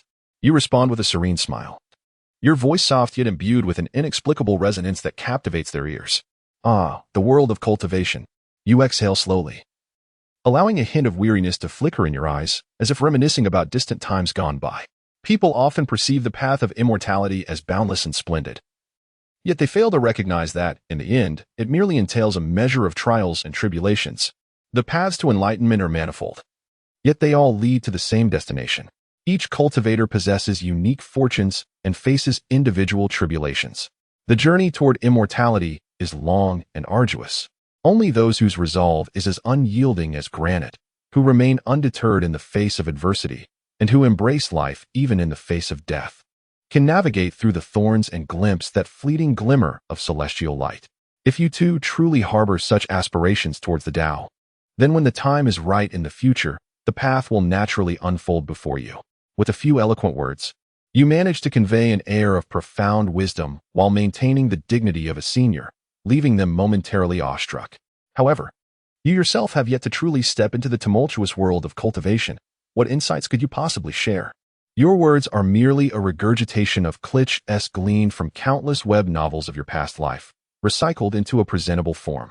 In these 3 years, aside from condensing blood shadows, you have not forgotten the other remarkable utility of the Taigu Xian seat, commanding the countless restless souls and skeletal remains within the mysterious realm to serve your purposes. Among them are countless remnants of ordinary qi cultivators, as well as a handful of formidable Yuan cultivators' bones radiating an aura of terror, all entirely under your dominion. You have undoubtedly contemplated the prospect of unleashing this formidable army of the undead to burst forth from the realm of Xin and sweep across the vast wilderness, obliterating those so-called 3 sects. Alas, reality often proves to be more unforgiving than our imaginings. Within the confines of the great bone Xin realm, these restless souls and skeletal remains exist much like the countless remnants in the Valley of 10,000 Souls, bound by the peculiar rules of this domain. The great bone Xian realm bestows upon them a semblance of vitality, yet mercilessly constrains their range of movement. Should they venture beyond the realm, they would dissipate like driftwood without roots. However, through the vast information transmitted by the great bone Xian seat, you have discovered a method that allows them to depart the realm without losing their essence. That method is the seizing of a new vessel. By seeking out corpses of practitioners of equal rank to their former selves, you can enable these souls, ravaged by countless inner demons, to inhabit those bodies. Yet, a vessel of superior strength would be beyond their control, while one of inferior strength would be shattered by their overwhelming spiritual might, reducing it to mere dust. Moreover, these souls, serving as the core of control, can continually refine and compress the essence of multiple skeletal remains of the same rank, merging them into a single body, thus repeatedly tempering and enhancing it. In this manner, not only can these newly forged flesh puppets be made to obey your every command, but they can also wield a terrifying power far surpassing that of their former selves at full strength. This revelation leads you to a profound understanding. The utility of the 3 sect practitioners, aside from serving as sacrifices for the temporary opening of the great bone Xian seat for those of lesser strength, is that those of considerable power can become perfect vessels for these formidable undead, transforming into an unstoppable army of blood puppets at your command. Indeed, the practitioners of the 3 sects are treasures in themselves, replete with potential, representing a sustainable resource of unparalleled quality. A cold smile spreads across your face as you gain a deeper insight into their value. Over the past few years, you have tirelessly refined your blood shadow clones using your own essence, their aura now indistinguishable from your own. Were it not for a careful examination through spiritual perception, one would find it nearly impossible to detect any flaws. With this, the weight upon your heart has finally lifted. It is time to embark on the long-anticipated plan. Your great bone Xian heart is ravenous, yearning for endless slaughter and souls to coalesce. The mastery of the breath concealment technique also seeks to break through its bottleneck through the fleeting tranquility found amidst the ultimate life and death struggles. Once the practitioners of the three sects enter the realm, you may secretly leave a few fortunate ones behind to serve as sharpening stones. This dual purpose would not only hone their combat awareness but also elevate the realm of the breath concealment technique, an endeavor that yields benefits on both fronts. Why not seize the opportunity? Your father, Li Guanhai, is currently in seclusion. Before his retreat, he mentioned that it could last anywhere from several months to several years, indicating his intention to make a concerted effort to reach the mid-stage of foundation establishment. Your blood shadow has now been successfully refined, making it an opportune moment to set your plans into motion. However, this time, you do not intend to leave a wooden puppet in your stead. With your current cultivation level, the puppets you create are incapable of bearing any profound abilities, merely taking on the form of mere mortals. Such clumsy disguises would be effortlessly discerned by any true practitioner with a mere sweep of their spiritual awareness. You have resolved to embark on an impulsive journey of departure from home. Perhaps the day of your return will coincide with the downfall of the three sects, a river of blood flowing in their wake. It may also mark the day you present a grand gift of ascension to your ancestor, a moment of consummate achievement. Time flows gently, with flowers blooming and withering in the courtyard through the seasons. The eastern wind brings forth a revitalized aura to the Li family, flourishing and thriving. This year, you are but a child, a mere 7 years of age. Yet, you aspire to harness the culmination of foundational cultivation. Harboring grand schemes to enact a massacre of sects and annihilate their lineages, delivering devastation upon those of the nascent soul stage. Chapter 76, The Mundane World. The Taoist priest of the temple, as the night still clung to the sky before your departure, the dawn began to gently break. You remained at the desk, leaving a succinct note and a neatly folded letter for Qing'er. This act was not born of excessive sentimentality, but was rather a precaution to spare the young maid from any unwarranted misfortune or blame upon your absence. After all, while it may seem carefree to depart without a word, one cannot allow those who care for you to encounter any troubles. The note conveyed your message with simplicity, departing for several years. All is well, do not worry. You instructed that the letter be given to your father upon his return from seclusion. In the letter addressed to your esteemed father, Li Guanhai, you wrote, "Dear Father, my journey is intended for worldly experience and to seek opportunities for transcendence. It will span no less than 2 to 3 years, and possibly 7 to 8. I shall surely achieve something worthwhile and return home. Do not fret." With all arrangements in place, you focused your thoughts, scanning your storage pouch to take stock of its contents. The foundational spiritual materials from your Qi training period, along with the Qi pills and talismans gifted by your ancestor, had long been organized and stored away in a dusty corner of the Taigu Xianqing. Now, the pouch contained only the Taigu Xuanzhua, the Xuanyu gourd, and a robe of contention that had been set aside due to its ostentation. Additionally, there were nearly 5,000 low-grade spirit stones, shimmering faintly. This collection of spirit stones, aside from the 30 allocated monthly by your family over the past 4 years, was primarily amassed through discreetly appropriating from the Li family's spirit stone mines during your inspections. You had achieved peak foundation establishment with an extraordinarily solid Dao foundation, and had encountered no sign of stagnation. These spirit stones served little purpose in your daily cultivation. They remained solely for rapid replenishment of spiritual energy during combat. At the age of 7, infused with the essence of Taigu Xuanqi, your physique bore little difference from that of a young man in the mundane world. You appeared even more handsome and spirited, with a tall and upright stature, clad in your mystical robe suitable for Qi training and wearing tattered boots. You swaggered out of the Li family estate, making your way through the city of Qingye. Outside the city, the morning breeze was refreshingly cool. Standing by the roadside, you cast a final glance back at the walls of Qingye City. This city, where you had lived for 4 years, had not left a profound longing in your heart. It felt akin to the transient discomfort of changing residences in a past life, merely an abrupt shift in environment, nothing more. This journey differed vastly from the third simulation, where you faced threats with a hasty retreat, severing ties with your past in a state of panic. This time, you were determined to confront and eliminate those latent dangers, nipping potential crises in the bud. With no trace of hesitation, you set forth. As you ventured 10 miles away, the population began to thin. Channeling your spiritual energy, you surged forward, racing southwestward.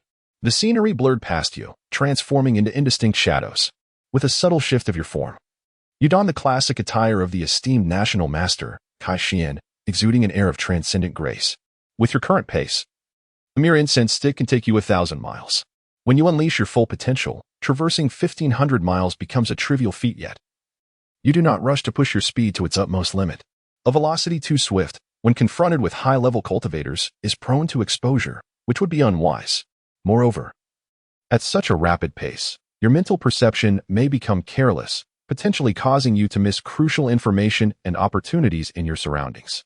You have ample time and do not expect to locate the domains of the three sects within mere days. Furthermore, seizing this opportunity to experience the myriad facets of the mortal world may greatly benefit your inner cultivation. Thus, you maintain a steady pace of 100 miles per incense stick, neither hurried nor slow. Occasionally, if you encounter a mundane city, you may pause, disguising yourself as a wandering Taoist to observe the sentiments of the people. Clad in a blue robe, exuding an ethereal demeanor, you walk through the marketplace, often attracting the reverent gazes of passers-by. In a bustling state capital, you are even halted by several youthful aristocrats adorned in fine garments, who mistakenly take you for a wandering sorcerer upon seeing your Taoist attire. They insist on offering you some coins, eager for you to divine their fortunes and romantic destinies. What could you do? You certainly cannot strike these mortals down, can you? Faced with these overly enthusiastic patrons, you can only reluctantly accept their money and utter a few nonsensical phrases about their remarkable potential and auspicious unions. Surprisingly, this charade leaves the unlearned young men in awe, prompting them to express their gratitude profusely, utterly convinced of your words. Seizing the opportunity, you swiftly depart, concealing your accomplishments and name. Of course, the journey is not without its share of mishaps. During one of your travels, you find yourself at a tea house named Wangzhong Tower, where you order a pot of coarse tea and leisurely savor it while listening to the storyteller within. The storyteller, animated and eloquent, recounts the bizarre tale of the sudden demise of the Grand Master of the Qi dynasty, Kai Xian, for years prior. The narrative is filled with dramatic twists and intricate details, eliciting gasps and murmurs of lamentation from the assembled tea patrons. At a neighboring table, a man in official garb casually glances your way, only to be taken aback. His teacup nearly slips from his grasp as his eyes widen in disbelief, seemingly ready to pop from their sockets. Suddenly, he raises a trembling finger towards you, his voice warped by sheer terror as he lets out a shriek. The Grand Master has risen from the dead. Instantly, the tea house falls into a profound silence, the sound of a pin dropping audible. All gazes converge upon you, and then chaos erupts. Screams, the clattering of tables and chairs, a tumultuous frenzy ensues. The man in official attire pales to a ghostly white, scrambling towards the exit, shouting, "Quick! Alert the authorities! The Grand Master has manifested! No, it's a haunting! Catch the ghost!" You remain seated, bemused by the absurdity of it all. The ramifications of Kai Xian's identity arrive rather swiftly. Shaking your head, you rise calmly from your seat. Leaving a few copper coins as a token for tea, you leisurely approach the city gate. The passers-by on the street, upon hearing the news of the National Master's resurrection, were visibly alarmed, avoiding you as if you were a venomous serpent. The official who had exclaimed about the resurrection was now accompanied by a dozen soldiers armed with crude sabers, trailing you from a distance, both fearful and curious. The guards at the city gate had already heard of the incident, upon seeing the master, who had been dead for 4 years, strolling towards them. None dared to step forward and inquire, each silenced by trepidation. With an unperturbed demeanor, you walked several miles beyond the city gate. Then, with a flick of your sleeve, the profound energy of your perfected foundational cultivation erupted.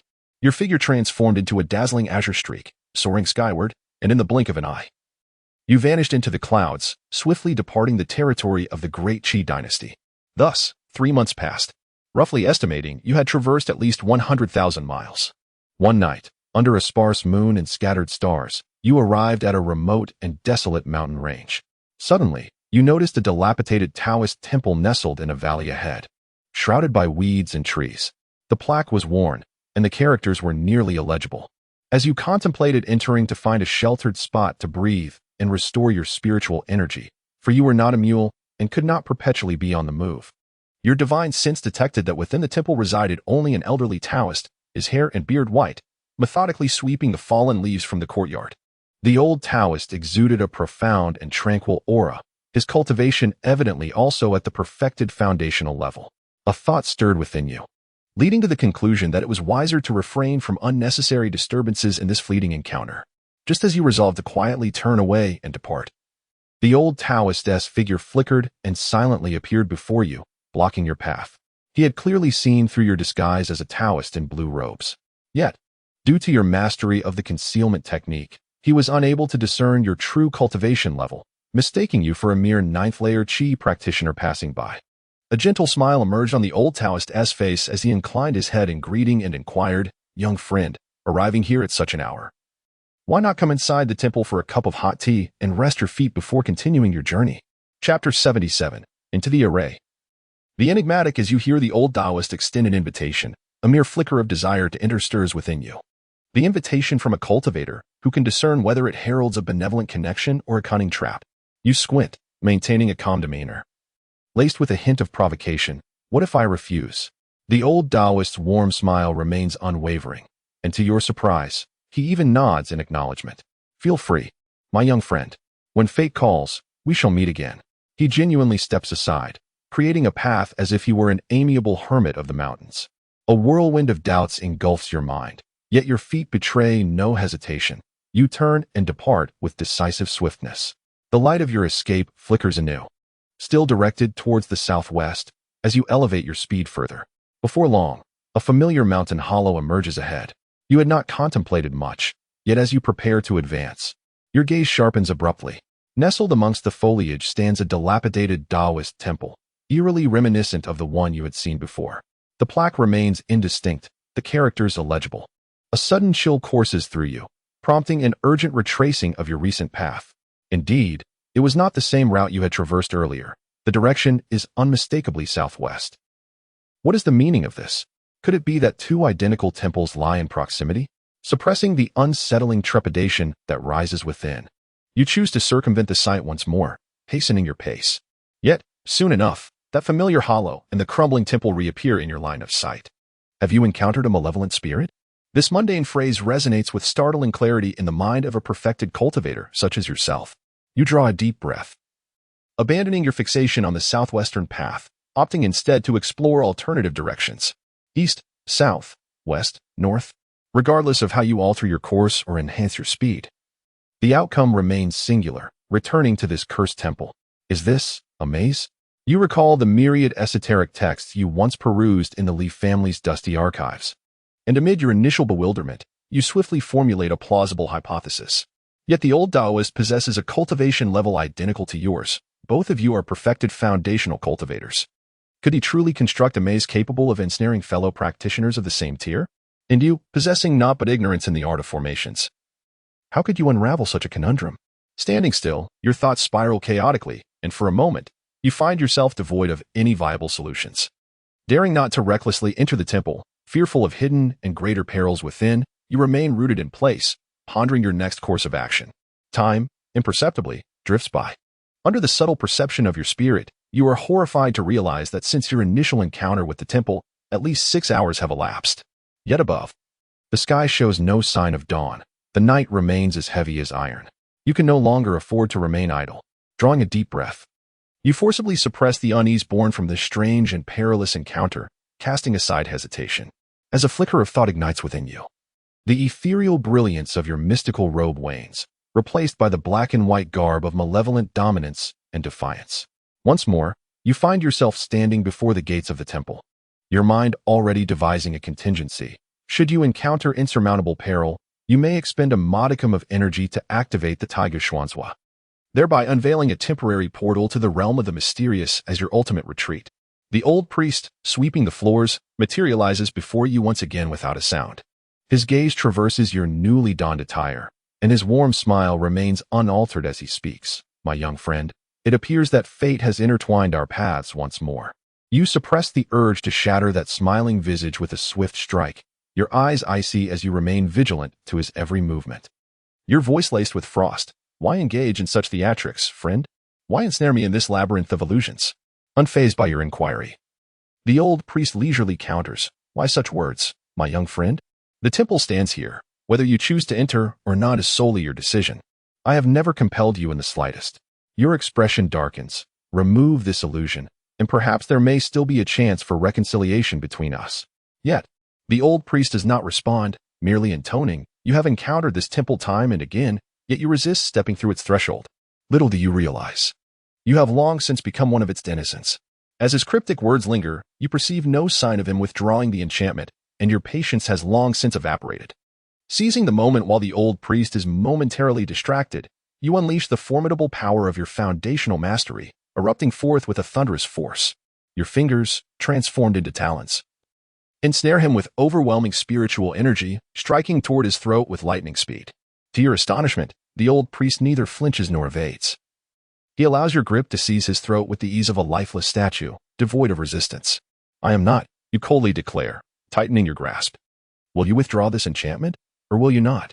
I do not believe you possess the capacity to survive in my hold." Despite your relentless grip on his neck, the serene smile upon the old priest's face remains unchanged, as he repeats that unsettling phrase which sends a shiver down your spine. "You have long since become one of the temple's denizens." Before his words can fully dissipate, the old priest's figure begins to take on a bizarre, ethereal quality, slowly dissolving like mist under the sun's embrace. Your fingers grasp at emptiness. The surreal scene before you fills you with dread and confusion, leaving you unable to comprehend its meaning. As the old priest's form vanishes entirely, you attempt to make your escape once again. Yet, your efforts prove futile. No matter the direction you choose, you always find yourself returning to the temple's location, and the enigmatic old priest never reappears. Why is this so? You can discern no rationale. Within the confines of your consciousness, 3 full days have now elapsed. Throughout this time, you have not crossed the threshold of the temple even once. The peculiar and enigmatic manner in which the elder dissipated previously instilled a profound sense of trepidation within you regarding this temple that serves as his lair, rendering you hesitant to take any risks. You sit cross-legged outside the temple, contemplating deeply, a glimmer of resolve flickering in your eyes. With a flick of your hand, the small yet formidable Taiguxian seat, constructed from ominous white bones, quietly materializes in your palm. "If I cannot depart, then I shall return to my own domain." However, as you attempt to activate the Taiguxian seat, it astonishingly remains utterly unresponsive. The entrance to the mystical realm does not open as you had anticipated. A sudden jolt of alarm courses through you, and an unsettling conjecture rises uncontrollably from the depths of your heart. You fear that, from the very beginning, you have not been ensnared in any maze. Rather, unbeknownst to you, you have already plunged into an illusory array. Chapter 78, The One Within the Temple. The one within the coffin, the ethereal seat, could not be activated. Could it be that the mind had been ensnared by illusions? Was the body, perhaps, still situated in some realm outside this place? This scenario bore a resemblance to the previous memory replication, yet the current peril remained shrouded in uncertainty. Your thoughts raced like lightning as you swiftly employed the technique of breath restraint, compelling yourself to regain composure. The utmost priority now was to devise an escape. No matter the attempts, you inevitably returned to this enigmatic temple. Thus, the key to unraveling this predicament must lie within its confines. The peculiar old Taoist had incessantly muttered that you were already one of the temple's inhabitants. Was he so certain that you would inevitably enter this sanctum? Remaining here in silent contemplation would yield no results. Instead, it was wiser to seek the truth. With determination in your gaze, you directed your attention toward the temple shrouded in mist, the inscription on its plaque still indistinct. Taking a deep breath, you stepped into the temple. The moment you crossed the threshold, an ineffable sensation enveloped your spirit. This feeling seemed poised to distort your perception, obscure your existence, and wholly assimilate you. Your eyes began to glaze over, becoming distant. Who are you? You are Li Shou, and you are. In a daze, the once obscure plaque of the temple suddenly became strikingly clear. It boldly displayed 3 characters, Li Shou Temple. The entire edifice underwent a remarkable transformation, the previous desolation vanishing entirely. You were now one among the inhabitants of this Li Shou Temple. Your form, attire, and even visage underwent a rapid and astonishing metamorphosis. Your once lustrous hair turned to a stark white, your smooth skin became laden with wrinkles, growing loose and aged. You transformed into an elderly Taoist, hair and beard completely white. In mere moments, this bizarre alteration was complete. The only constant was the profound cultivation within you, achieving the pinnacle of foundational mastery. You stood momentarily in stunned silence. Then, as if guided by instinct, you retrieved a broom from a corner and began to silently sweep the fallen leaves in the courtyard. Time flowed by. It felt as though only a day had passed, Yet it also seemed as if a century had turned in the cycle of life. The temple's plaque gradually became hazy once more, and the temple itself reverted to its former state of decay and silence. You continuously gathered the fallen leaves only to disperse them again. This endless cycle seemed to stretch into infinity. What purpose did this serve? You did not know. All you understood was that you appeared to be waiting for someone, a person of considerable importance, perhaps. He should be, like you, one of the inhabitants of the temple. Suddenly, within your consciousness, a young man appeared around the temple. His presence felt inexplicably familiar. It had been far too long since you had last encountered a living soul. A trace of inexplicable joy blossomed within your heart. You resolved to extend a warm welcome to him. With a subtle sway, you silently appeared before the youth. Obstructing his path, the newcomer was strikingly handsome, exuding an extraordinary aura. You bowed respectfully, a gentle smile gracing your features, and inquired, "Dear young friend, having arrived at this hour, why not step inside and enjoy a warm cup of tea to rest your weary feet before continuing your journey?" The youth, his tone guarded, declined your invitation. Though a hint of regret lingered in your heart, you did not press him further and graciously stepped aside. In the following days, you encountered the young man several times lingering outside the temple, yet he remained unwilling to cross the threshold. Until now, he stood once more before the temple. And you felt a surge of joy, believing there was a profound connection between you and this boy. Perhaps he was indeed the one you had been waiting for. You could not fathom the labyrinth he spoke of, nor why he was so resolutely averse to entering. Was this temple not a welcoming place? After all, he was as much a part of it as you were. Suddenly, he struck, gripping your throat with a vice-like hold, persistently questioning the enigmatic maze. Yet, all you wished was to convey a simple truth. You had long since become a part of this temple.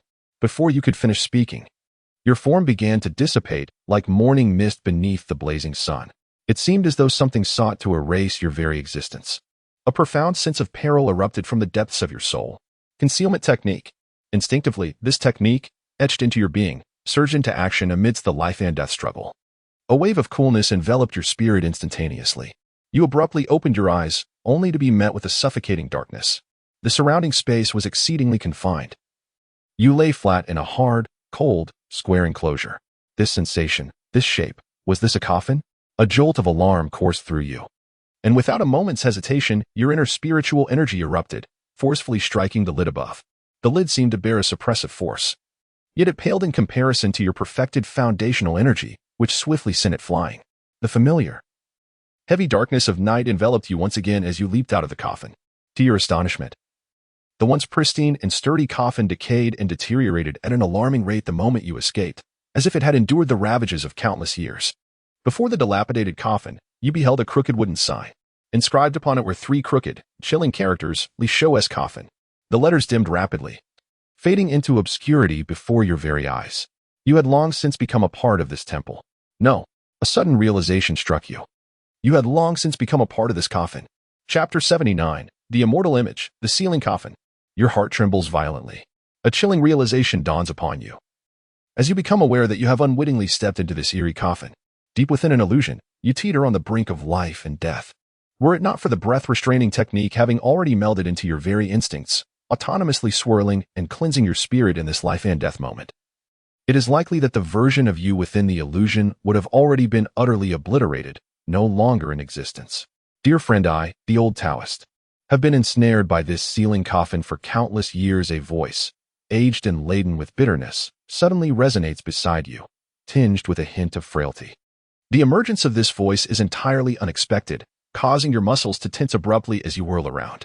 Before your gaze, the once ethereal elder, adorned with white hair and a demeanor of celestial grace, now sits cross-legged not far away. His expression is somber, his aura weakened to the utmost. A stark contrast to the one who once lured you into the vision. A sudden chill envelopes your heart. As your consciousness sweeps across the surroundings, you realize you had not discerned the presence of others here.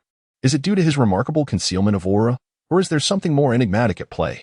Initially, you believed you could leverage your variable form to extricate him from his plight, to allow him to transform into you, thereby erasing his existence and transforming you into the new guardian of the coffin. The old Taoist's voice falters, revealing an undertone of reluctance. Yet unexpectedly, I, the old Taoist, have still fallen short of my aspirations. Upon closer inspection, the figure of the old Taoist appears to be gradually becoming ethereal, fading before your very eyes. This is not a mere dissolution of spirit. Rather, it resembles the obliteration of an existence, being meticulously erased from this realm. He seems unperturbed by your wariness and latent hostility, continuing to speak to himself. Do not be alarmed, dear friend. Now that you have broken free from the constraints of the sealing coffin, I, the old Taoist, can no longer exert any influence over you. He gently gestures with his increasingly insubstantial hand, indicating that he poses no threat. What he speaks now is but a whisper at the twilight of his existence.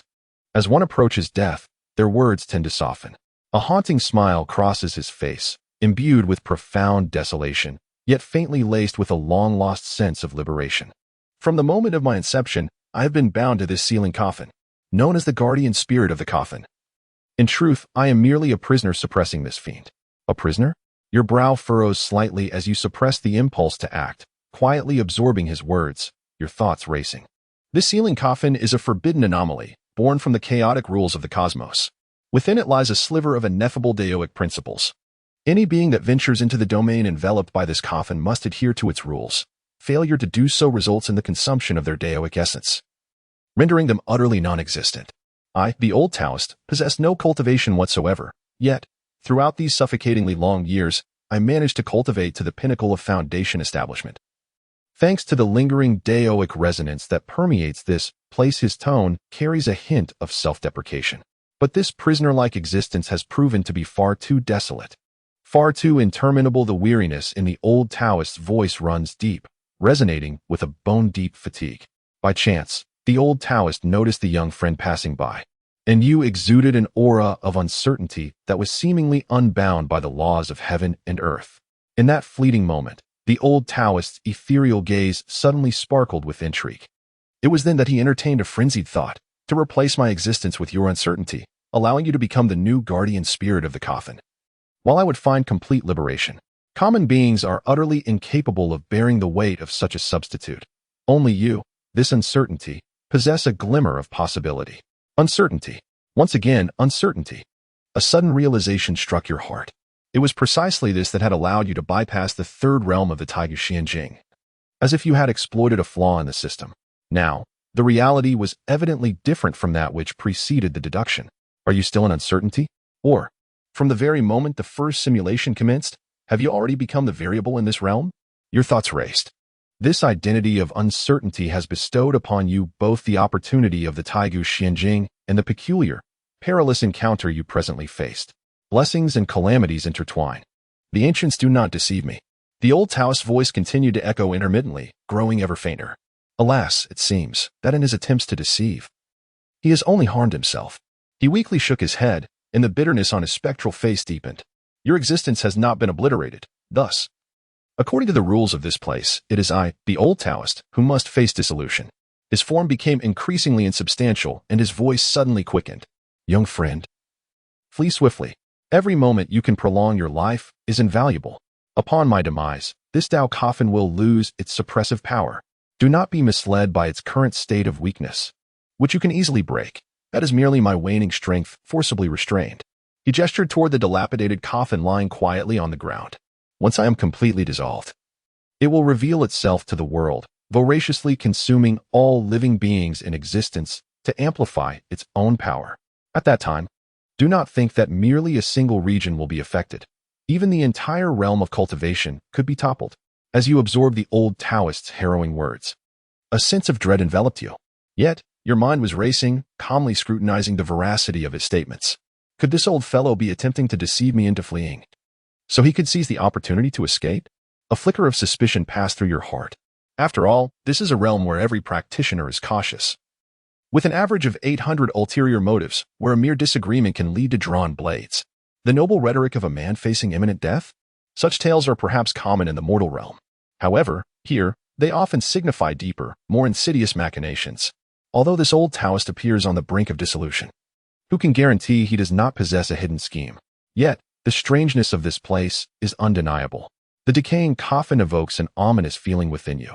If what the old Taoist has said is true, then this indeed portends a calamity capable of engulfing the entire realm of cultivation. Even if one were to flee at this very moment, where could one possibly escape to? Ultimately, it seems one cannot evade death. You fix your gaze upon the gradually translucent visage of the old Taoist and solemnly inquire, "Is there no method to suppress this Tao coffin?" Upon hearing your words, a faint smile of bitterness graces the old man's ethereal face. Suppress? Unless it is a true immortal artifact. Imbued with the principles of the celestial path, it would be impossible to quell this coffin. Young friend, your ability to break free from the rules of the Tao coffin suggests that the techniques you practice or the treasures you possess have indeed touched upon the realm of the immortals. The realm of the immortals? You were taken aback in astonishment. Could it be that this breath-restraining technique harbors such extraordinary origins? It is far more astonishing than you previously imagined. Yet, there is no time to ponder these thoughts. Only those of immortal caliber can suppress it? Suddenly, a flash of inspiration strikes your mind. You recall the faceless immortal statue that stands in the heart of the Taiyu Xianjing, seemingly eternal, gazing down upon all beings. Without hesitation, you flip your palm. The palm-sized, entirely constructed of eerie white bones, Taiyu Xian seat suddenly materializes in your grasp. Urgency fills your thoughts. From within the hollow eye sockets of the two skulls atop the seat, a ghostly crimson glow erupts. A temporary entrance, imbued with the stench of blood and the aura of death, opens thunderously before you, leading into the Taiyu Xianjing. Behind the blood-red portal lies the familiar essence of the Xianjing. In the next moment, you hesitate no longer. Time is of the essence, and it seems the old Taoist is on the brink of complete dissolution. You unleash your immense spiritual power, sweeping up the restless Tao coffin, which is on the verge of revival. With a single step, you stride into the crimson portal. Your aim is clear, directly beneath the faceless immortal statue at the center of the Taiyu Xianjing. To subdue the Tao coffin with the immortal statue. Chapter 80, Celestial Might. Provocation. As the Tao coffin was drawn into the mysterious realm, your thoughts stirred, and with a flick of your wrist, you ensnared it. Along with it, the frail elder, whose breath seemed to falter, was also pulled into the ethereal domain. After all, one could never ascertain whether this old trickster was merely feigning weakness to escape his predicament. The Grand Taiyu Xian seat surged in resonance, transforming into a majestic throne. You seated yourself upon it, fully embodying the authority of the realm's sovereign. Gazing down upon the restless Tao coffin beneath you, as well as the nearly translucent elder beside it, you felt a surge of resolve. With a mere thought, the temporary entrance sealed shut, and the surroundings shifted in an instant. In the next moment, you found yourself before the imposing faceless celestial statue that towered above all beings. The statue remained with its head bowed, its posture eternally unchanged, in stark contrast to the colossal figure that seemed to support the heavens and the earth.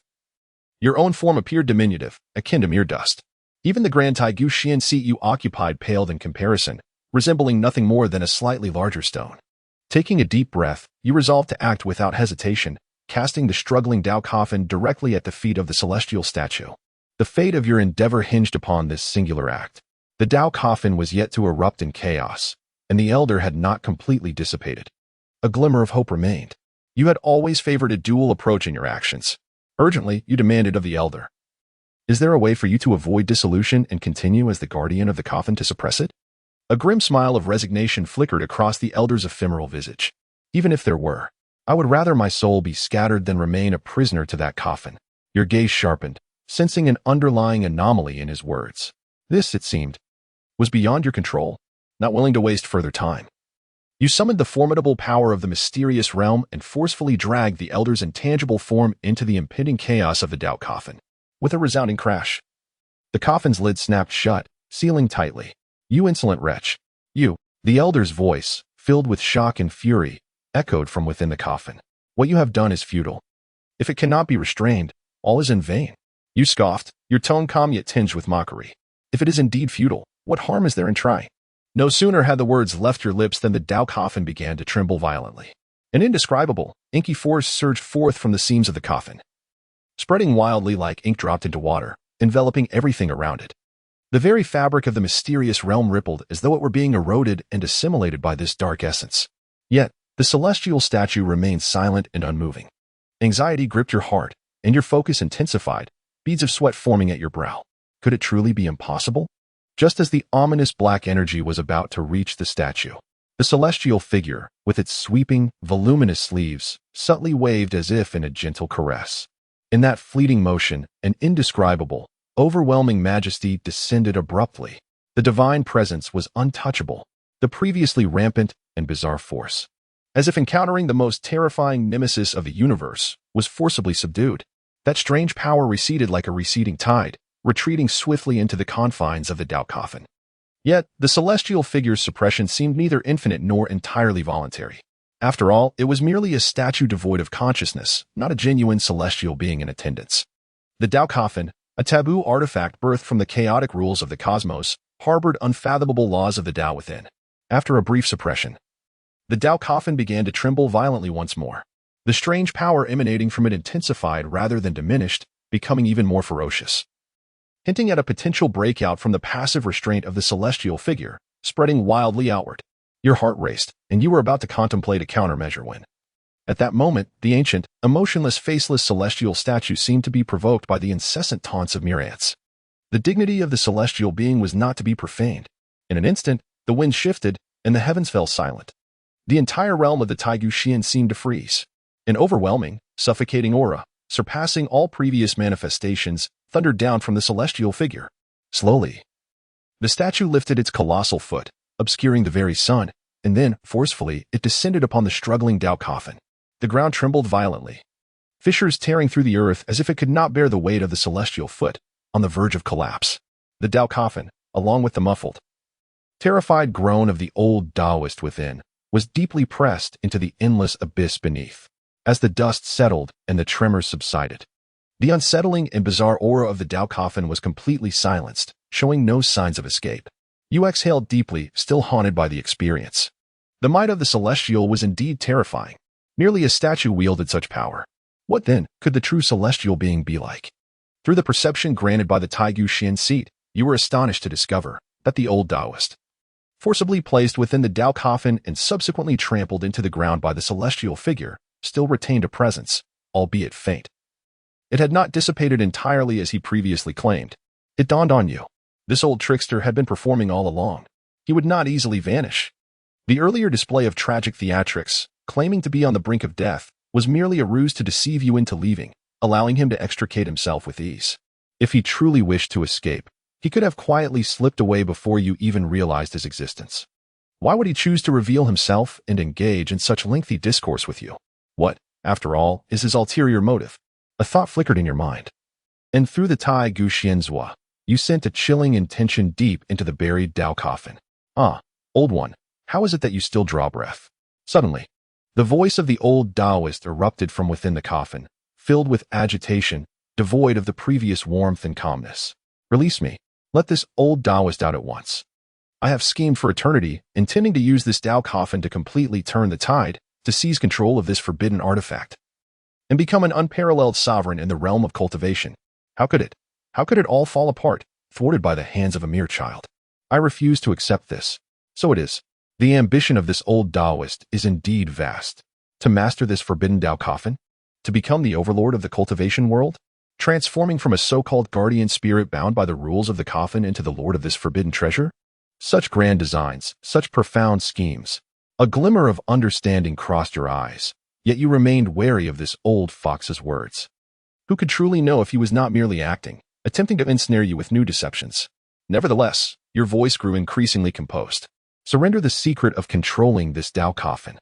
I might consider granting you a swifter death, rather than allowing you to languish in this lightless abyss, eternally suppressed by celestial might, unable to live or die. Chapter 81. Remain below, for the dawn approaches. You sit gracefully upon the Taigu Xian seat, gazing down at the colossal foot of the celestial figure, where the Dao coffin lies firmly suppressed. Within it, an ancient consciousness rises in desperation. Do you think you can grasp the secrets of the Dao coffin? The old Taoist's voice drips with scorn and a frenzied, dying struggle. You foolish child. Do you consider me a mere infant, easily persuaded to divulge such knowledge? Such a forbidden artifact is far beyond your reach. Release me. If you set me free, I shall assist you in mastering this Dao coffin. What say you? You remain motionless upon the Taigu Xian seat. Do you truly believe you possess any bargaining power at this moment? The old Taoist, trapped here for countless eons, claims a profound connection with the Dao coffin. No one else shall ever hope to control it. His voice is rife with bitterness. Your fingertips gently tap the grotesque skull armrest of the Taigu Xian seat, the hollow eye sockets flickering with a ghostly crimson light. It seems you may still possess some worth. Naturally, the old man's voice rises in pitch. My young friend, Let us strike a deal. If we swear a heavenly oath, we can join forces to command the Dao Coffin. In that moment, the realm of cultivation shall be at your fingertips. You recall having seen references to the heavenly oath in the dusty tomes of the Li family. It is the most stringent form of binding agreement among cultivators, overseen by the laws of this realm. Breaching it could result in severe consequences, from the severance of one's path to annihilation of both body and spirit. Yet, there lies a crucial prerequisite. The oath-taker must be a genuine cultivator. This old Taoist. As the guardian of the coffin, what is his true essence? Can he truly be considered a cultivator in the truest sense? You harbor grave doubts that this old fellow is merely playing a game of words, attempting to lead you into a pitfall. My young friend, have you considered my proposal? The old man, sensing your silence, cannot help but urge you. There is nothing to consider. You should remain below and reflect calmly. At your words, the old Taoist erupts into a torrent of curses from within the coffin, his vile language prompting you to contemplate a silencing spell for him. Alas, the Taiga Xian seat seems devoid of such a thoughtful feature. You analyze in silence. This old Taoist, having been confined to guard the coffin for countless ages, has undoubtedly twisted into an unrecognizable state. His previous facade of ethereal grace and benevolence was but a meticulously crafted mask. Now, with his true nature laid bare and firmly suppressed by you, he is a pitiful sight, his desperation evident. As for the secrets of the Dao Coffin, you surmise he likely possesses some crucial knowledge. Yet, compelling him to divulge it may prove more challenging than scaling the heavens. This cunning old fox clings to an unrealistic hope, believing he still has a chance to turn the tide. You shall wait. I, the old Taoist, will eventually find my way out. His impotent roar emanates from within the coffin. You merely smirk. I await your arrival. Once you emerge, kindly notify me in advance so that I may prepare some sunflower seeds and snacks, eager to witness your performance. You have unceremoniously severed the one-sided communication with the Dao Coffin. This old fellow is impervious to reason. Further discourse is futile.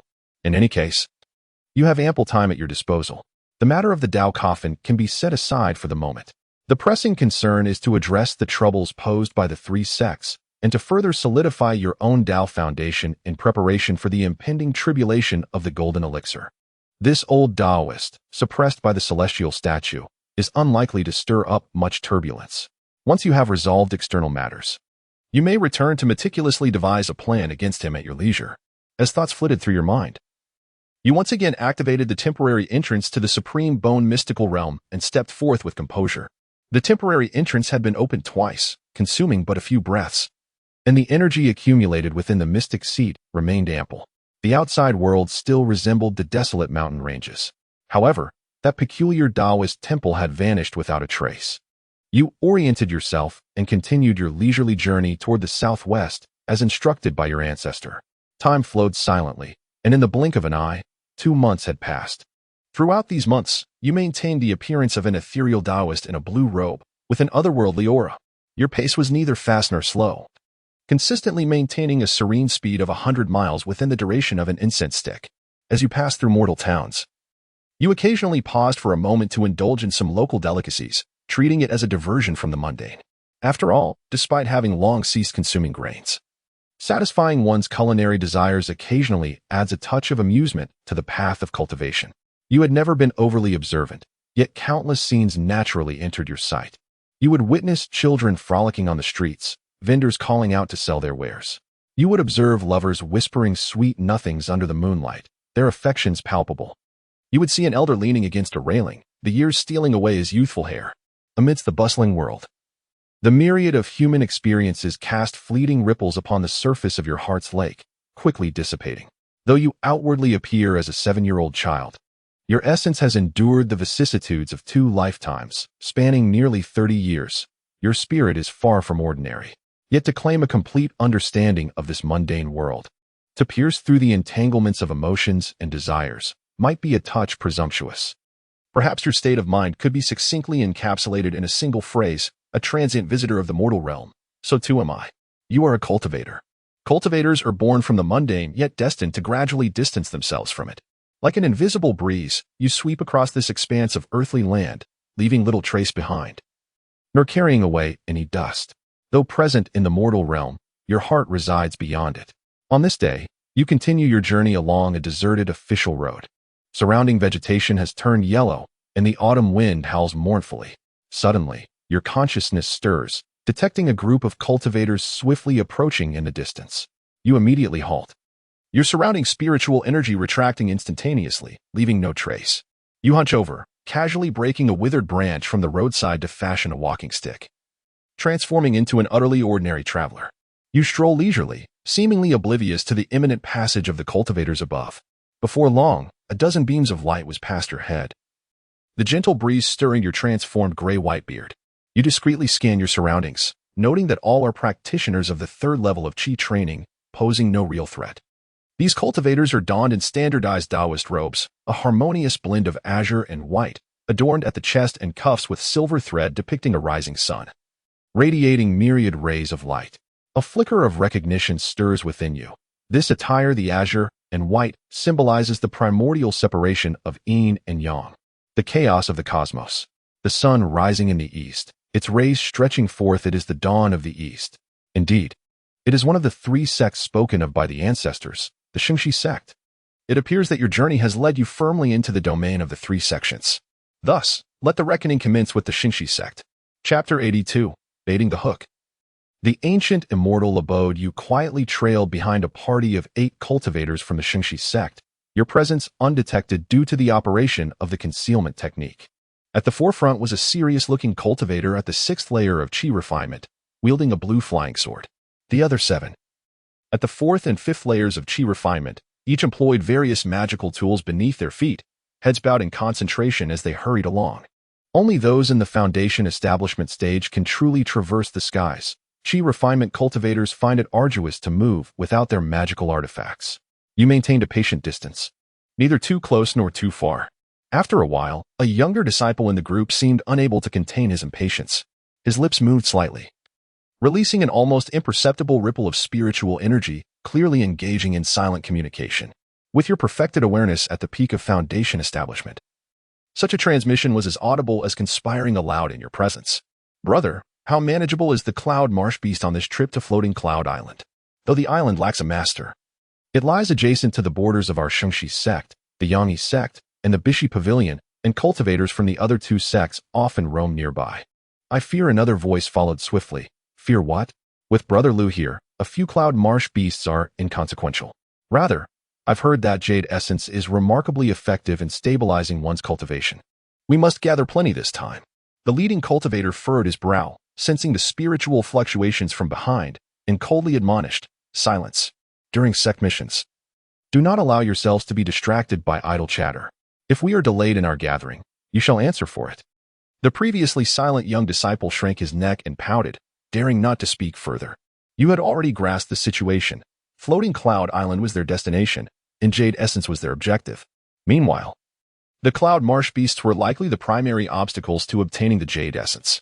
This island, not belonging to any single sect, cleverly lies at the intersection of the 3 sects' territories, boasting an advantageous geographical position. This indeed was an excellent opportunity to execute your plan. After following them for approximately half a day, the clouds ahead began to roil, revealing the outline of a massive island. Suspended in the high sky, it loomed over an endless sea of clouds below. Its lush green expanse radiated abundant spiritual energy. This must be the Floating Cloud Island they sought. The island's vastness exceeded your expectations. Even your keen sight could not discern its boundaries. As the Shengshi sect cultivators approached their destination, a thought crossed your mind. A blood shadow clone, honed over many years, silently separated from the shadow beneath your feet, stealthily burrowing into the earth. This way, you could seamlessly switch places if necessary, ensuring absolute safety. The disciples of Shengshi sect skillfully descended in altitude, seeking a gentle slope to land upon. Upon their descent, the disciples dispersed around the periphery, maintaining a short distance from one another, each extracting their jade spades and medicinal hoes to commence the search for the so-called jade essence upon the island. You silently infiltrated the depths of the island like a whispering breeze, leaving no trace upon the flora. Your figure moved cautiously along the outskirts, and as your consciousness swept across the surroundings, it revealed nothing more than common spiritual plants and extraordinary beasts in the Qi refining stage, allowing you to finally relax. Soon, in a valley rich with spiritual energy, you discovered a naturally formed colossal stone platform. Weathered by time, its surface was adorned with moss, exuding an air of ancient and profound history. Ah, this indeed is a splendid locale for your arrangement, you mused inwardly. With a mere thought, The palm-sized Taigu Xian's will materialized silently in your hand. A faint crimson light flickered, coalescing into a white portal in the center of the stone platform. Radiating a pure, serene, and even somewhat sacred aura. This portal had been deliberately embellished by you. Arcane runes subtly flowed upon its surface, devoid of the previous ominous malevolence. Resembling instead the entrance to a secret realm left behind by an ancient celestial being. You concealed your form, refraining from any unnecessary arrangements. Excess can often lead to deficiency. Sometimes, the simplest of traps can evoke the greatest greed within the human heart. You subtly activated the portal, inducing a barely perceptible yet precisely directed spatial tremor. Then awaited patiently for the unsuspecting to take the bait. Before long, as you had anticipated, a slight spatial disturbance emanated from the depths of the valley. Accompanied by a surge of spiritual energy, the disciples of Xinshi sect, who were nearby gathering jade essence, instinctively sensed this sudden anomaly. They quickly convened, and after a brief discussion, concluded that this fluctuation was not a harbinger of misfortune, but rather a sign of some fortuitous opportunity emerging. They decided to send someone to investigate. The young disciple who had previously conveyed messages within the group volunteered, cautiously making his way deeper into the valley. Following the peculiar energy, before long, he arrived at the threshold of the valley you had prepared. At first glance, he beheld the ancient stone platform and the alluring white portal atop it. "What is this?" the young disciple exclaimed, his voice trembling with excitement. The other Xingshi sect cultivators, who had been monitoring the situation, rushed over upon hearing his astonishment. Upon seeing the white portal, astonishment and greed illuminated their faces. A secret realm. This is undoubtedly the entrance to an ancient secret realm. Brother Lu, their leader, gasped, his breath growing heavy as his eyes fixated upon the portal. "Brother Lu, should we venture inside?" One disciple licked his lips, eyes brimming with desire. Another disciple, slightly older and more cautious, furrowed his brow. The emergence of such anomalies is no trifling matter. It is prudent to report to the sect without delay. This island lies at the intersection of 3 sects. Should the members of the Yangyi sect or the BU Pavilion discover this, such an opportunity would undoubtedly incite conflict among the 3 sects, leaving us unable even to sip broth. The previously greedy disciple scoffed at this notion. Disdain etched across his features. Report to the sect? By the time the elders send someone, the opportunity will have withered. Such a monumental chance. Can it still include us? He continued, the bold may feast, while the timid starve. Wealth and glory are found in peril. Brother Lu, I suggest we venture forth and explore. If there truly are great benefits, we should seize the initiative. Instantly, the group divided into 2 factions, one advocating for cautious reporting, the other championing the thrill of risk. Tensions escalated as arguments ensued, the atmosphere charged with palpable intensity. You remained hidden in the shadows, observing this scene with keen interest. Humanity, indeed, proves to be the most fragile of entities when faced with temptation, particularly in the presence of immense profit. Ultimately, under the tacit approval of Brother Lu, a disciple of the 6th layer of Qi refinement, for disciples, their minds clouded by greed, resolved to step through the luminous gate and uncover the truth. The remaining 4 disciples would gather sufficient Qingyu Xian before returning to the sect to report this matter. As the 4 disciples of the Xingshi sect crossed the threshold of the white light, a magnificent and imposing voice, as if descending from the heavens, thundered in their minds. The ancient immortal abode awaits those destined to enter. This abode is a trial left by the ancient immortals, divided into 3 challenges, designed for those chosen by fate. The first challenge, the battlefield of 10,000 forms, conquer countless thorns to establish the supreme path. The second challenge, the heart prison of the 9 hells, slay the formless inner demons to solidify the immortal heart. The third challenge, the endless blood domain, discern the true self amidst chaos to attest to the eternal path. Those who conquer all 3 challenges shall obtain the legacy of the immortal abode, achieving everlasting immortality, wielding dominion over this abode, and even glimpsing the profound truths of the immortal way. Chapter 83, The Fish Bites the Hook, the 3 sects' first disciple with the power of the ancient bone profound seat. You fabricated a grand promise out of thin air. The 4 disciples of the Ascending Dawn sect were initially taken aback, only to be swiftly consumed by overwhelming joy. Trembling with excitement, the leader, Brother Lu, at the 6th level of Qi refinement, found himself lost in the rapture conjured by the Lord of the Immortal Estate. Ancient Immortal Estate, Lord of the Immortal Estate, Supreme Immortal Tao. He mumbled in a daze, his eyes ablaze with unprecedented fervor. In the next moment, the scenery before the 4 shifted dramatically, as they were thrust into different regions of the Myriad Manifestations killing field. The difficulty of the Myriad Manifestations killing field had been secretly reduced by several levels. The projection of the cultivators had chosen the weakest opponents. Their numbers drastically diminished from 99 to merely 3. This was done solely to ensure they could return with favorable news, enticing even greater rewards. Nonetheless, amidst the fierce combat, 2 disciples at the 5th level of Qi refinement fell, meeting their tragic end on the spot. Seizing this opportunity, you quietly infiltrated the mysterious realm. After utilizing the ancient bone profound seat to absorb the souls and the essence of the flesh and blood from the 2 recently deceased disciples, you returned to the outside world. This meager sustenance extended the opening time of the temporary portal by a fraction of an incense stick.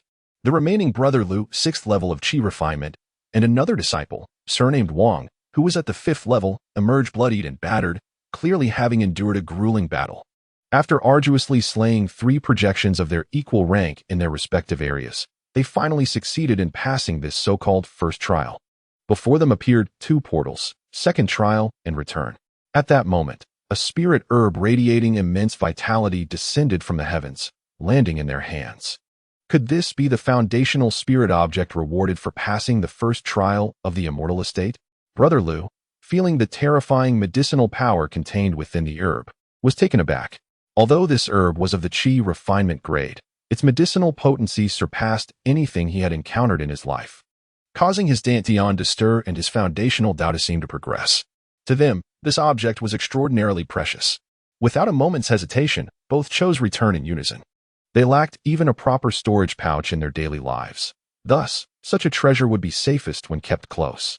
As the 2 stumbled out of the white light portal, they fortuitously encountered each other before the stone platform, both momentarily stunned. Brother Lu, you, gasped the disciple surnamed Wang.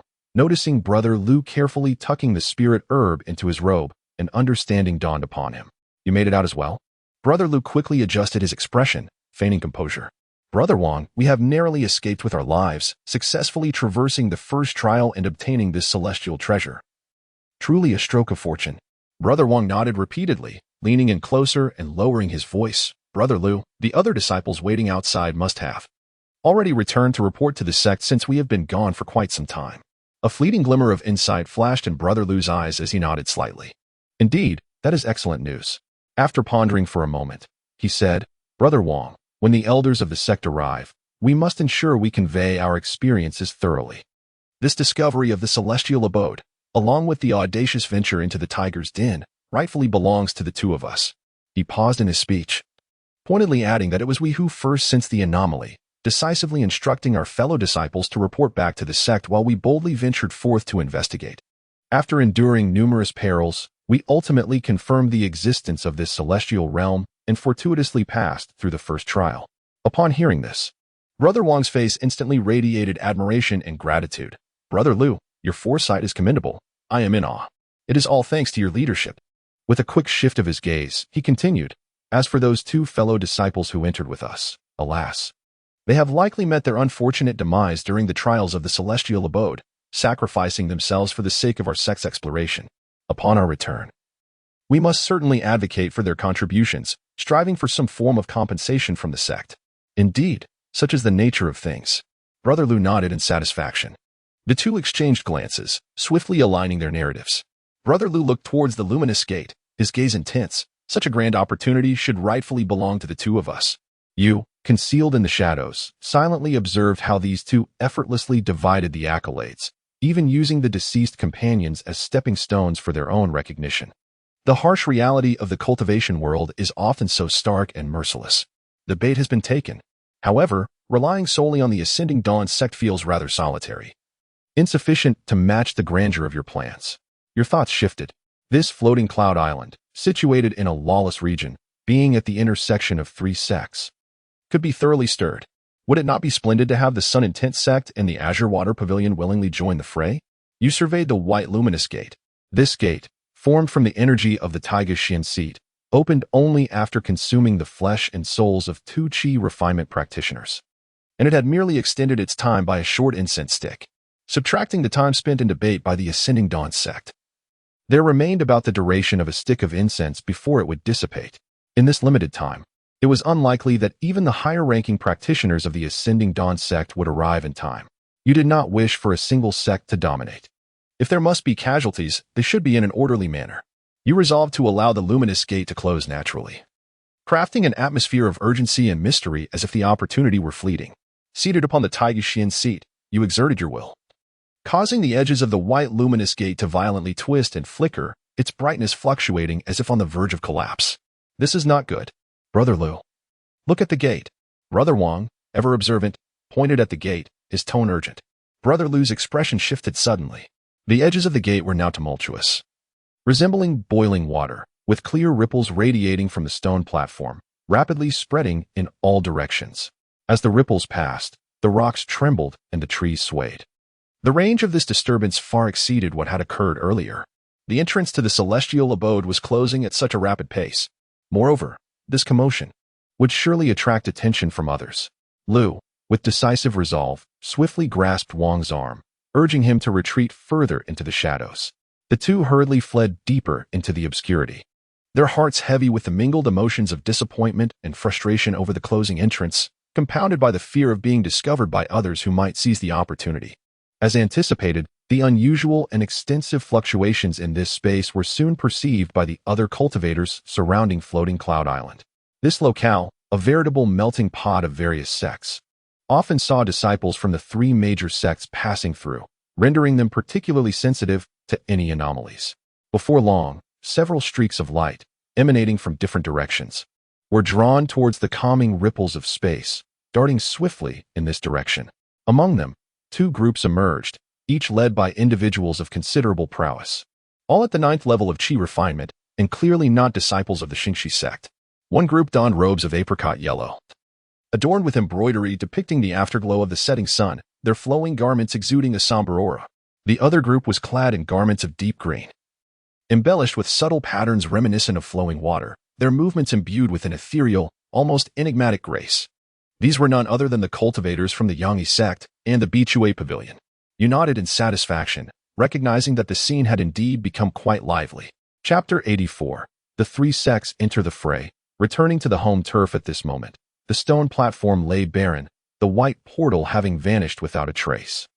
Only the remnants of spatial fluctuations remained, hinting at the extraordinary events that had transpired here. You concealed yourself in the shadows, feeling quite satisfied with the unfolding situation. Before long, two groups of individuals hastened towards one another from different directions, eventually meeting at the outskirts of the valley. Leading one faction was a middle-aged cultivator from the Yangyi sect. The other was headed by a youthful figure, whose features were somewhat delicate, representing the Bichue Pavilion. Upon their initial encounter, both parties exhibited a degree of wariness and scrutiny. The middle-aged cultivator, surnamed Huang, a practitioner at the 9th level of Qi refinement, spoke first. Ah, it is junior brother Qi from the Bichue Pavilion. I trust you have been well. The young man, also at the 9th level of Qi refinement, responded with a slight movement of his lips. You are too kind, senior brother Huang. Given the evident spatial disturbances here, I presume you have come for the same reason? Indeed, senior brother Huang nodded, surveying the valley. Yet, I wonder which fellow cultivator was swift enough to arrive first and claim the opportunities present here. Junior brother Qi let out a light chuckle. What do you mean, senior brother Huang? Perhaps the opportunities have yet to fully manifest, and our arrival is perfectly timed? Listening to their exchange, you found their reactions rather predictable. Beneath their seemingly calm demeanor lay a subtle tension, each remaining vigilant of the other. With their levels of cultivation, they quickly sensed deeper within the valley the two deliberately concealed yet somewhat flustered energies. Oh, it seems there are others within the valley. Junior brother Qi raised his brow, his figure flickering as he darted into the valley. Senior brother Huang's brow twitched slightly, and he followed closely behind. Hidden deep within, senior brother Lu and junior brother Huang, realizing their presence had been exposed, had no choice but to reveal themselves with a show of bravado. Faced with the intimidation of two 9th level Qi refinement cultivators, their own meager abilities seemed exceedingly inadequate. Senior brother Huang scrutinized their disheveled appearances, his tone turning unfriendly. Fellow cultivators from the Xingshi sect? Did the recent disturbances here involve the two of you? Senior brother Lu, inwardly lamenting, forced a semblance of a smile on his face. Esteemed cultivators, we came at the behest of our sect to gather spiritual herbs when we encountered this unexpected phenomenon. A white portal appeared out of thin air, seemingly the entrance to an ancient immortal's abode. He hesitated, a note of regret in his voice. Unfortunately, our cultivation is rather shallow. Before we could approach, the portal closed on its own, vanishing completely. We were lamenting our missed opportunity when we inadvertently drew your attention. Junior Brother Huang nodded vigorously in agreement. Indeed, indeed. The portal appeared so suddenly and vanished just as swiftly, we scarcely had a chance to discern its appearance. Junior Brother Qi from the Bishui Pavilion scoffed, his sharp gaze sweeping over the two. Oh, is that truly the case? His nostrils flared slightly, and a more pronounced smile graced his lips. Why do I sense that both of you carry a rather unusual fragrance of herbs? The aura emanating from this place is unlike that of an ordinary elixir. It resembles a rare treasure that can enhance one's foundation in the Tao. Upon hearing this, both Brother Lu and Junior Brother Huang turned pale, secretly realizing the gravity of the situation. The potent essence of the enhancing herbs rewarded by the celestial abode is exceedingly domineering. Even the slightest trace of its fragrance, merely by being in proximity, is extraordinary enough to be detected by Junior Brother Qi.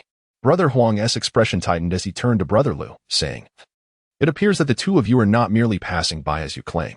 It would be prudent to disclose the truth, lest misunderstandings arise among us."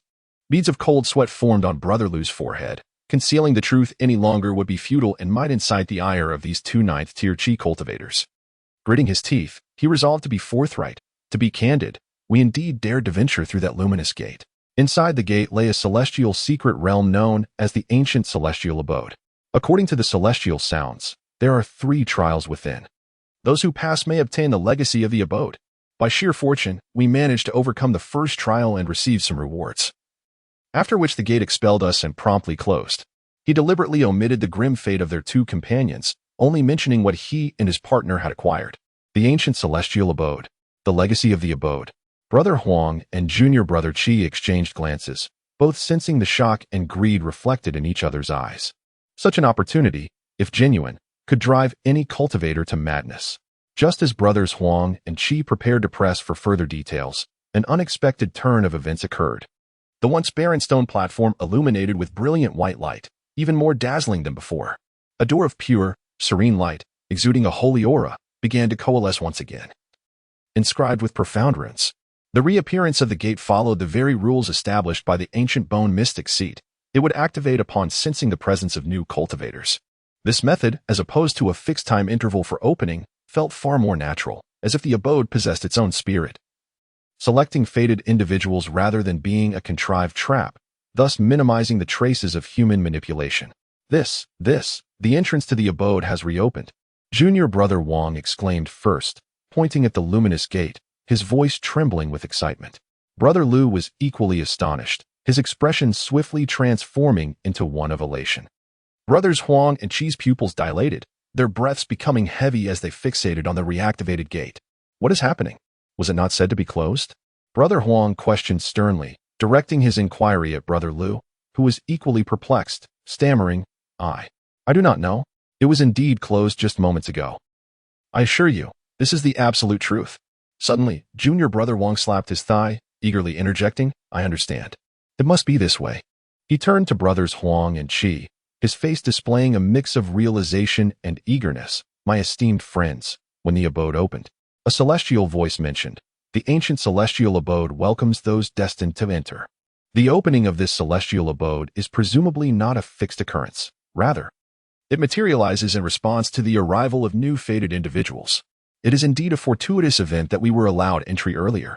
Now, with the arrival of 2 esteemed friends, the celestial abode reopens, indicating that they are also individuals blessed with great fortune. No, it is not just the 2 of them. All who have arrived here are fated beings. Listening to Junior Brother Huang's conjecture, you understand the unfolding narrative is progressing smoothly. Although Senior Brother Huang and Junior Brother Qi were not entirely convinced, their avarice and yearning were ignited fervently. Those who are destined may enter. Only when newcomers arrive does it open. Senior Brother Huang murmured, his emotions fluctuating intensely. Junior Brother Qi licked his lips, his gaze fixed upon the luminous portal. It seems today we are destined to forge a connection with this celestial abode. Senior Brother Huang, I propose that each of our sects send forth a few disciples to explore first, suggested Junior Brother Qi. Senior Brother Huang calmly surveyed Senior Brother Lu and Junior Brother Huang. His tone, though not harsh, carried an undeniable sense of authority. Very well. However, The two friends from the Shengshi sect have already explored once and likely possess some insight into the internal circumstances. Senior brother Liu and junior brother Wang exchanged glances, both sensing a mutual resignation and acquiescence in each other's expressions. Given the numerical superiority of the Yangyi sect and the Bichue Pavilion, their own Shengshi sect was outnumbered with merely 2 representatives, and resisting would yield no advantage. Senior brother Liu forced a smile, clasping his hands in greeting. Friend Huang, esteemed friend Qi, as we have fortuitously gained some knowledge, we shall certainly share our humble insights. He paused to gather his thoughts before continuing. Indeed, within the celestial abode, there are 3 trials. Our cultivation is modest, yet we managed to pass the first trial. Known as the 10,000 Forms Killing Field, within, it replicates 3 projections of cultivators of similar strength based on the intruder's cultivation. One must slay all 3 projections to pass through. He hesitated briefly before adding, upon passing, one may obtain rare treasures for enhancing one's cultivation at the same level given this. Senior brother Huang turned to his 3 disciples, offering a subtle gesture. You 3, proceed to scout ahead. Junior brother Qi also instructed his own disciples. The Yangyi sect and the Bichue Pavilion each designated 3 disciples at the 7th or 8th level of Qi refining. Their expressions varied as they slowly approached the grand portal that had reappeared. Concealed in the shadows, you observed this scene with a barely perceptible smirk. The 3 sects have entered the fray. The white portal, as per your design, opens automatically upon sensing the arrival of newcomers, eliminating the need for your direct intervention. There is no longer a necessity for external exploration. It is time to return to your own main stage. Your thoughts stirred slightly. Once more, you activated the Taiyu Xian seat, and a dim, blood-red portal quietly emerged before you. This temporary entrance can be opened without limit by the Xian seat. As you step through the crimson portal, your figure swiftly vanishes, and the blood-red gateway silently closes behind you. Chapter 85. The Celestial Mansion's Subtle Schemes. Reverence for the celestial statues, you return to the realm of the ancient bones, seated majestically upon the throne of white bones. In the external world, upon the stone platform of Floating Cloud Island, disciples from both the Yangyi sect and the Bichuen Pavilion, totaling 6, stepped through the meticulously disguised white portal you had crafted. Those destined for the ancient celestial mansion shall enter. The grand promise resonated once more within their minds. They were swiftly divided and cast into various zones of the Wansho killing grounds. A fierce battle was inevitable. You deliberately manipulated the difficulty to ensure that at least one individual from each sect could emerge alive, preventing them from abandoning the endeavor due to overwhelming peril. After a brief moment, shadows flickered. A disciple of the Yangyi sect and another of the Bichuen Pavilion, drenched in blood, emerged as the final fortunate survivors. The remaining 4 had already transformed into sustenance for the throne of ancient bones, thus prolonging the temporary entrance for another incense stick's worth of time. These 2 survivors, much like the previous disciple from the Shengshi sect, chose not to proceed into the second challenge. Instead, they clutched the remarkably potent growth spirit herb in their hands and opted to return. You stood aloft in the realm, maintaining vigilant oversight of the fluctuations surrounding the portal on the stone platform through the profound connection of the throne of ancient bones. Gradually, more Qi refinement practitioners were drawn in, repeating the fates of those before them, be it life or death. It appeared that the surviving bait had begun to yield results. This did not surprise you. The avarice inherent in human nature often serves as the finest catalyst. After approximately half a day, the white portal on the stone platform trembled, and several figures stumbled through. They were practitioners from the Shengshi sect, but this time, the leader possessed the early-stage foundation establishment cultivation. Oh, the Shengshi sect has reacted swiftly, sending foundation establishment disciples to test the waters. You felt a flicker of surprise within, quickly replaced by understanding. This behavior aligned perfectly with the customary tactics of major sects, initially sending lower-tier disciples to probe the situation, exercising caution and advancing step by step. The outcome was not significantly different. Of the 5 foundation establishment disciples who entered, 3 perished, while the remaining 2, ecstatic, chose to return, clutching the reasonably high-quality growth spirit herbs you had deliberately left behind, although the potency of these herbs paled in comparison to those you had previously utilized. They were considered rare treasures among the external practitioners. In the ensuing hours, foundation establishment practitioners from both the Yangyi sect and Bichuen Pavilion arrived successively. It seemed as though the 3 sects had reached an unspoken understanding, as the numbers and cultivation levels of the disciples sent in were remarkably consistent, seemingly striving to maintain a delicate balance. This was to prevent any one faction from suffering excessive losses or reaping disproportionate rewards, thus shattering the stalemate. Time flowed inexorably onward. 2 days had elapsed since you opened this temporary entrance to the ancient celestial mansion. During this span, practitioners entering the realm had been ceaseless, and the energy accumulated for the throne of ancient bones was now sufficient to sustain the temporary entrance for over a month. However, no cultivators at the Golden Core stage have entered. The arrivals are all merely Qi refinement and foundation establishment disciples, and without exception. They all chose to return immediately after passing the first trial and receiving their rewards, not daring to venture a step further. You furrow your brow. Could it be that these cunning old foxes consider this mysterious realm merely a place to exploit the lower-tier disciples for their benefits? You ponder to yourself. Or is it that those Golden Core and nascent soul elders are genuinely so fearful of death that they dare not take even the slightest risk? Although the mortality rate in the 10,000 forms killing field remains above 50%, the enticing rewards of foundation-enhancing spiritual items are irresistible to any cultivator of the same rank. You realize that you can no longer languish in this gradual approach. It seems the time has come to ignite their spirits, to make them acutely aware that opportunities must not be missed, and time does not wait for anyone. You focus your thoughts.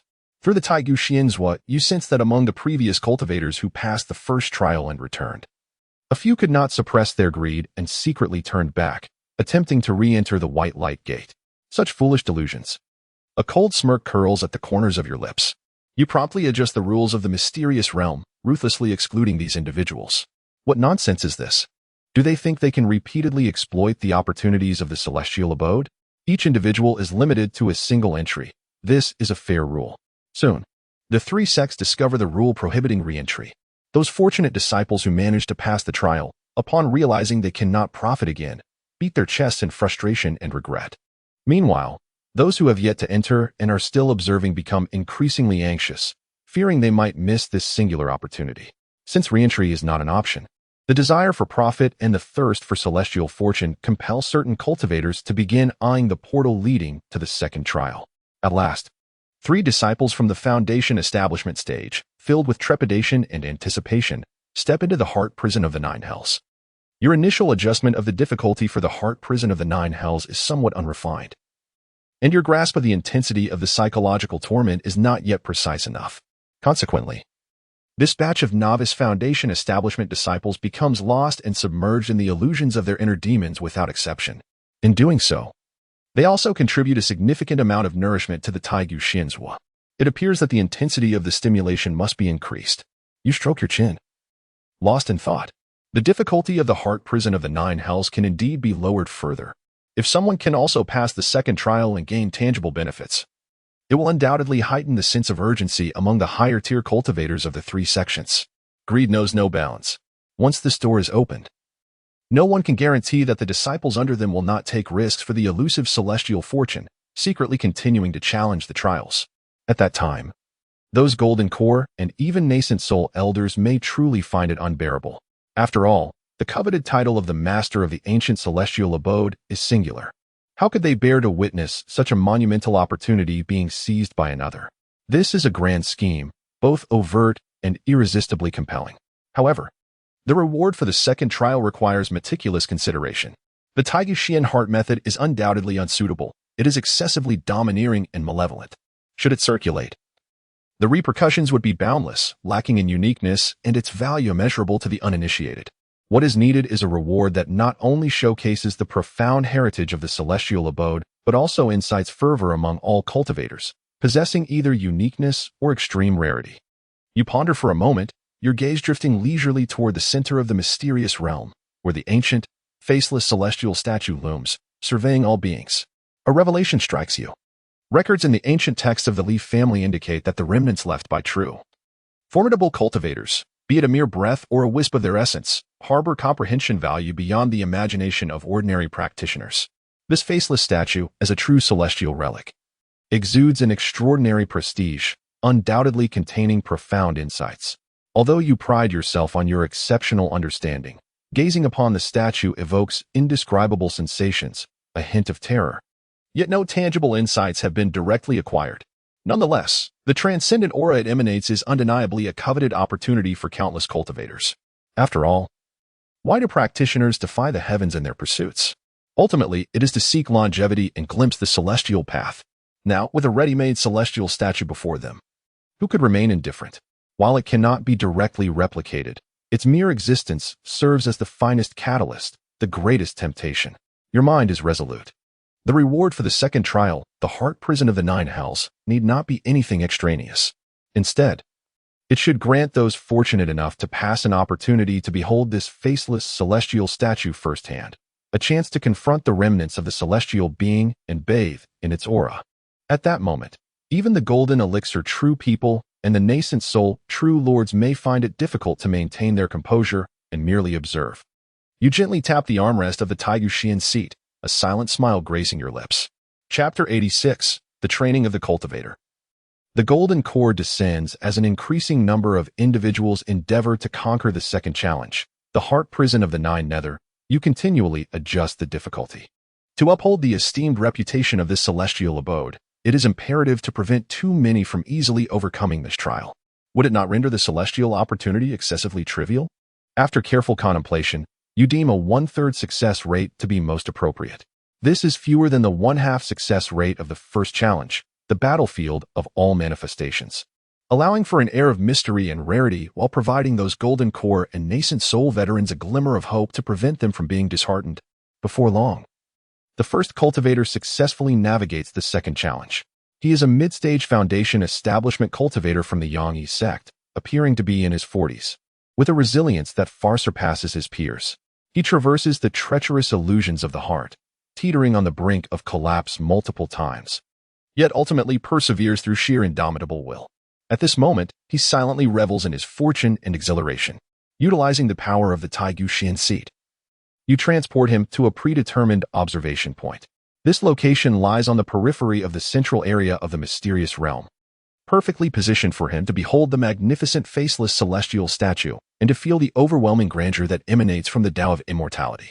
Simultaneously, you have imposed restrictions upon this area, preventing those within from departing, while their spiritual senses are confined to a minuscule range, with a viewing time limited to merely the duration of half a stick of incense. Upon arriving at this location, the cultivator from the Yangyi sect is initially bewildered, cautiously surveying his surroundings. The moment his gaze lands upon the faceless celestial statue, he is struck as if by lightning, standing frozen in place. Could this be the legendary visage of a true immortal? He murmurs, his voice trembling with profound astonishment. The scene before him surpasses the confines of his meager imagination. The indescribable statue, whose mere outline causes one's soul to tremble, radiates an ancient aura that transcends this realm. The name Ancient Celestial Abode indeed holds true. This is truly a relic left by ancient true immortals. His eyes widen as he attempts to capture something from the indistinct features and to glean wisdom from the timeless posture. Yet, as half a stick of incense passes, he finds himself devoid of any tangible insights, save for an indescribable sense of majesty and his own insignificance. Nevertheless, this does not diminish the boundless admiration and fervor he feels for the statue. Celestial opportunity. This is the epitome of celestial fortune. When the time elapses, you transport the cultivator back to the heart prison of the 9 nether. Before him stand 2 luminous gates, one leading to the third challenge and the other to return. You anticipate he would unhesitatingly choose to return, for having encountered such a celestial fortune, it would be wise to withdraw at the peak of success. To your astonishment, however, the earlier shock and greed have completely clouded his judgment. Fortune favors the bold, since he has successfully navigated the first and second trials. Why not conquer the third and ascend as the master of this celestial abode? He truly chose the path leading to the third trial, the endless blood domain. As you sit upon your exalted throne, you observe the unfolding scene with a hint of incredulity. This celestial realm was established by you, and the rules were crafted by your own hand. Does he genuinely believe himself to be the chosen one, given his reckless pursuit of demise? You shall not extend any courtesy.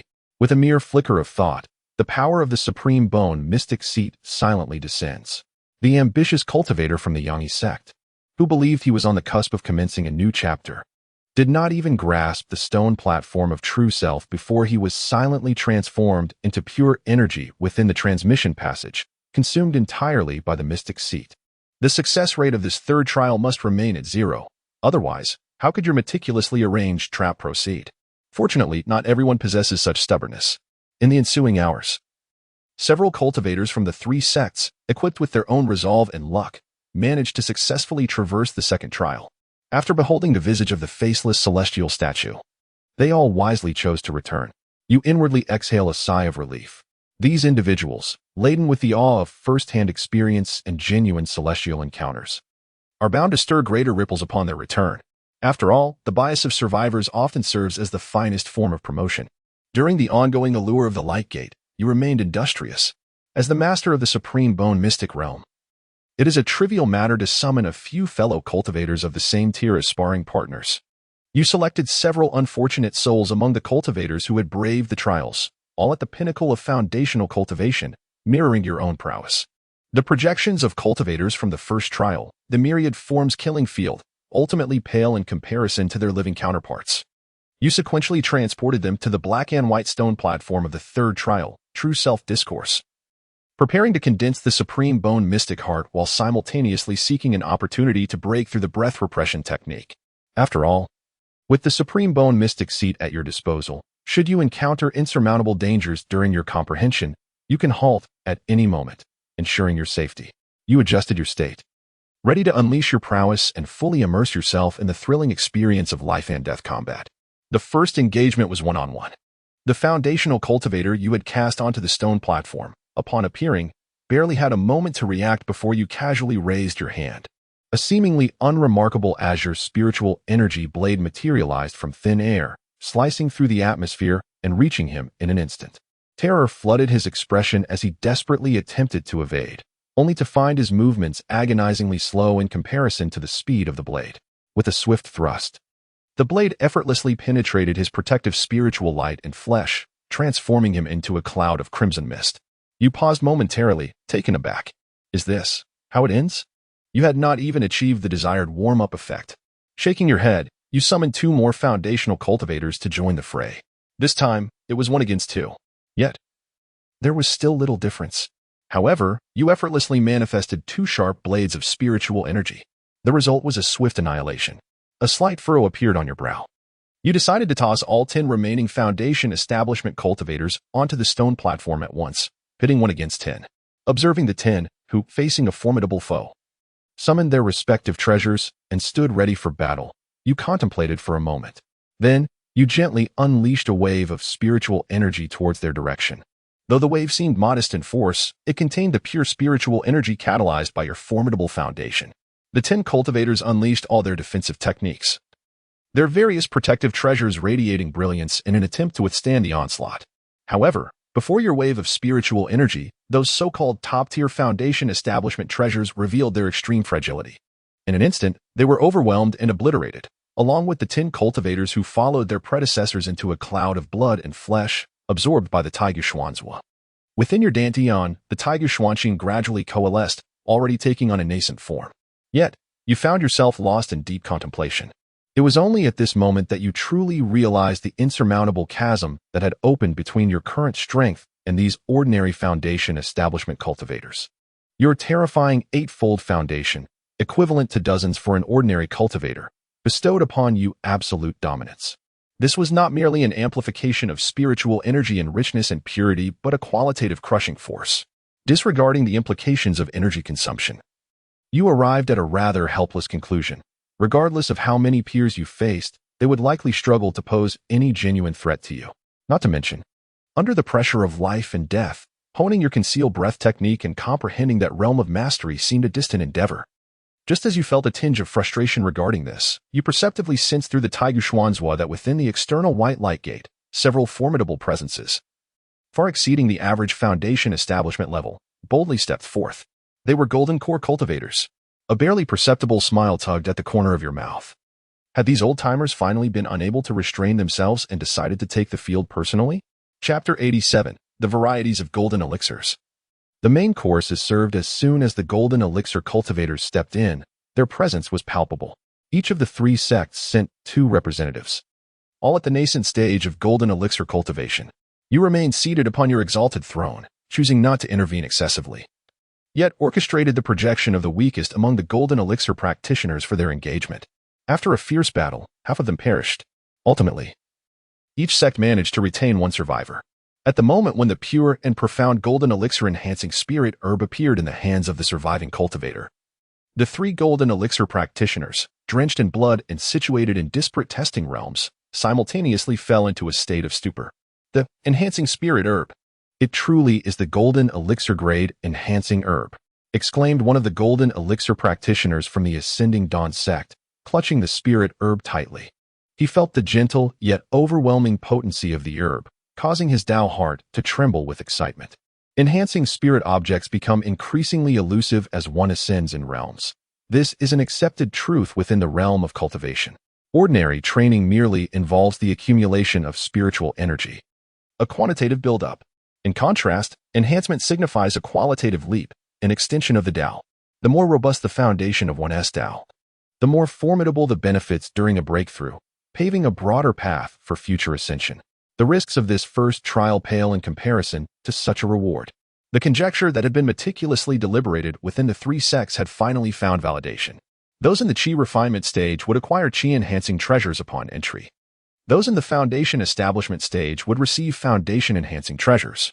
Now, as golden elixir cultivators enter, they obtain this extraordinary golden elixir treasure. Then, if the nascent soul true monarch were to enter, would they not also receive a supreme treasure for refining the nascent soul? This speculation stirred a tremendous wave within their hearts. Although the three did not exchange a word, they arrived at a unanimous decision. Return. The gravity of this matter was far beyond what these nascent golden elixir cultivators could manage alone. It was imperative, and indeed their only option, to report this astonishing secret to the true decision-makers of their sects, the exalted nascent soul true monarchs. Before long, the white light gate began to ripple once more. Wave after wave of golden elixir cultivators commenced to surge in. You gazed down upon this bustling scene, akin to a fisherman perched atop the clouds, leisurely reaping the fish that leapt from the water. The fallen golden elixir cultivators had their souls wholly consumed by the supreme bone mystic throne, their golden elixirs subsequently disintegrating into pure energy that nourished the temporary entrance. Their warm corporeal forms were neatly arranged in the corners of the mystic realm, preserved as exquisite vessels for the future blood puppet army. With each sacrifice made by these golden elixir cultivators, the energy accumulated within the supreme bone mystic throne grew increasingly vast, and the temporary entrance could now remain open for an entire year. Some, satisfied after passing the first trial, chose to depart. Others, blinded by avarice, hesitated before stepping into the luminous gate leading to the second trial, the Nine Hells Heart Prison. Among the fortunate few who have endured the trials of the Nine Nether Heart Prison, a select group has emerged victorious. Thus, they beheld the revered faceless celestial statue in all its enigmatic glory. Before the statue, a series of grotesque spectacles unfolded, captivating the onlookers. Some cultivators, upon gazing at the statue, widened their eyes in astonishment, striving to etch every contour and essence of the celestial being into their memory. The result was a painful spectacle. As blood streamed from their eyes, their souls tormented. Others, with eyes shut and legs crossed, chanted incantations, seemingly attempting to grasp the ethereal aura of the statue through some secretive means. Yet, this led to a disquieted mind, nearly spiraling into madness.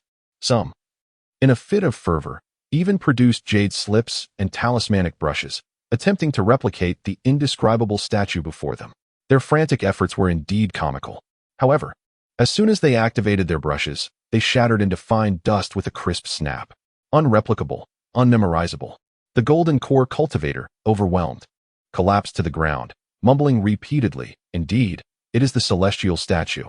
It truly is the celestial statue." You could not suppress a chuckle. After all, this was a wizened individual, having lived for centuries, full of tricks and schemes. Alas, such efforts were futile. These fortunate golden core practitioners, after witnessing the divine spectacle, harbored no doubts regarding the authenticity of this ancient celestial abode. Among them, a rare few, blinded by greed, dared to challenge the third trial. The outcome was inevitable. They were, of course, consumed by the Grand Bone Xian seat during the transport, their screams silenced before they could escape their lips. It is noteworthy that, following the influx of these golden core cultivators, the younger practitioners of the Qi refining and foundation establishment stages gradually vanished from before the white light gate. You understood well. It seemed the golden core elders had recognized the significance of the celestial abode, fearing that such a grand opportunity might be seized by others, particularly the lowly juniors. Consequently, They secretly imposed restrictions, forbidding lower-tier disciples from approaching. You merely smiled in amusement, your fingers lightly tapping the armrest of the Xian seat. The bounty should not flow to outsiders, let alone the lesser beings. The golden core cultivators present were merely appetizers. The true catch, the Yuaning elders, could not be restrained much longer. Yet, a curiosity lingered within you. Would these so-called celestial inheritance truly allow a junior practitioner, even one from their own sect, to claim it? Especially amidst the competitive and wary atmosphere among the three sections. The answer was clearly negative. This grand feast would ultimately belong to those few who stood at the pinnacle. And you, the orchestrator of the banquet, were also responsible for collecting the remnants. You awaited the arrival of the true prize catch, biding your time until that moment arrived. The white portal, which had been aglow for several days, suddenly ceased to admit any more cultivators. The clamor came to an abrupt halt. A flicker of thought stirred within you. The banquet had been cleared. You gradually straightened your posture. The main course is about to be served. Chapter 88, Suppression of the Nascent Soul, The Prisoner's Dilemma. You did not wait long. The luminous gate swayed, rippling like water. Three formidable presences, far surpassing the golden core stage, entered almost simultaneously. A silent smile graced your lips. The banquet had commenced. The bait had been fully consumed, and it was time to cast the net. The arrivals, a man and woman from the Shengshi sect and Yangyi sect, were all at the initial stage of the nascent soul. The male cultivators exuded a profound aura, their gazes disdainful. The female cultivator from the Bishi pavilion, clad in azure, possessed striking beauty, her gaze flowing with an inherent dignity. Upon their entrance, their consciousnesses sought to sweep outward, attempting to discern the reality of this so-called celestial abode. However, in the next instant, an unimaginable and irresistible will descended abruptly. The entire world seemed to be pressed on pause at that moment. What? The expressions of the three nascent soul true monarchs shifted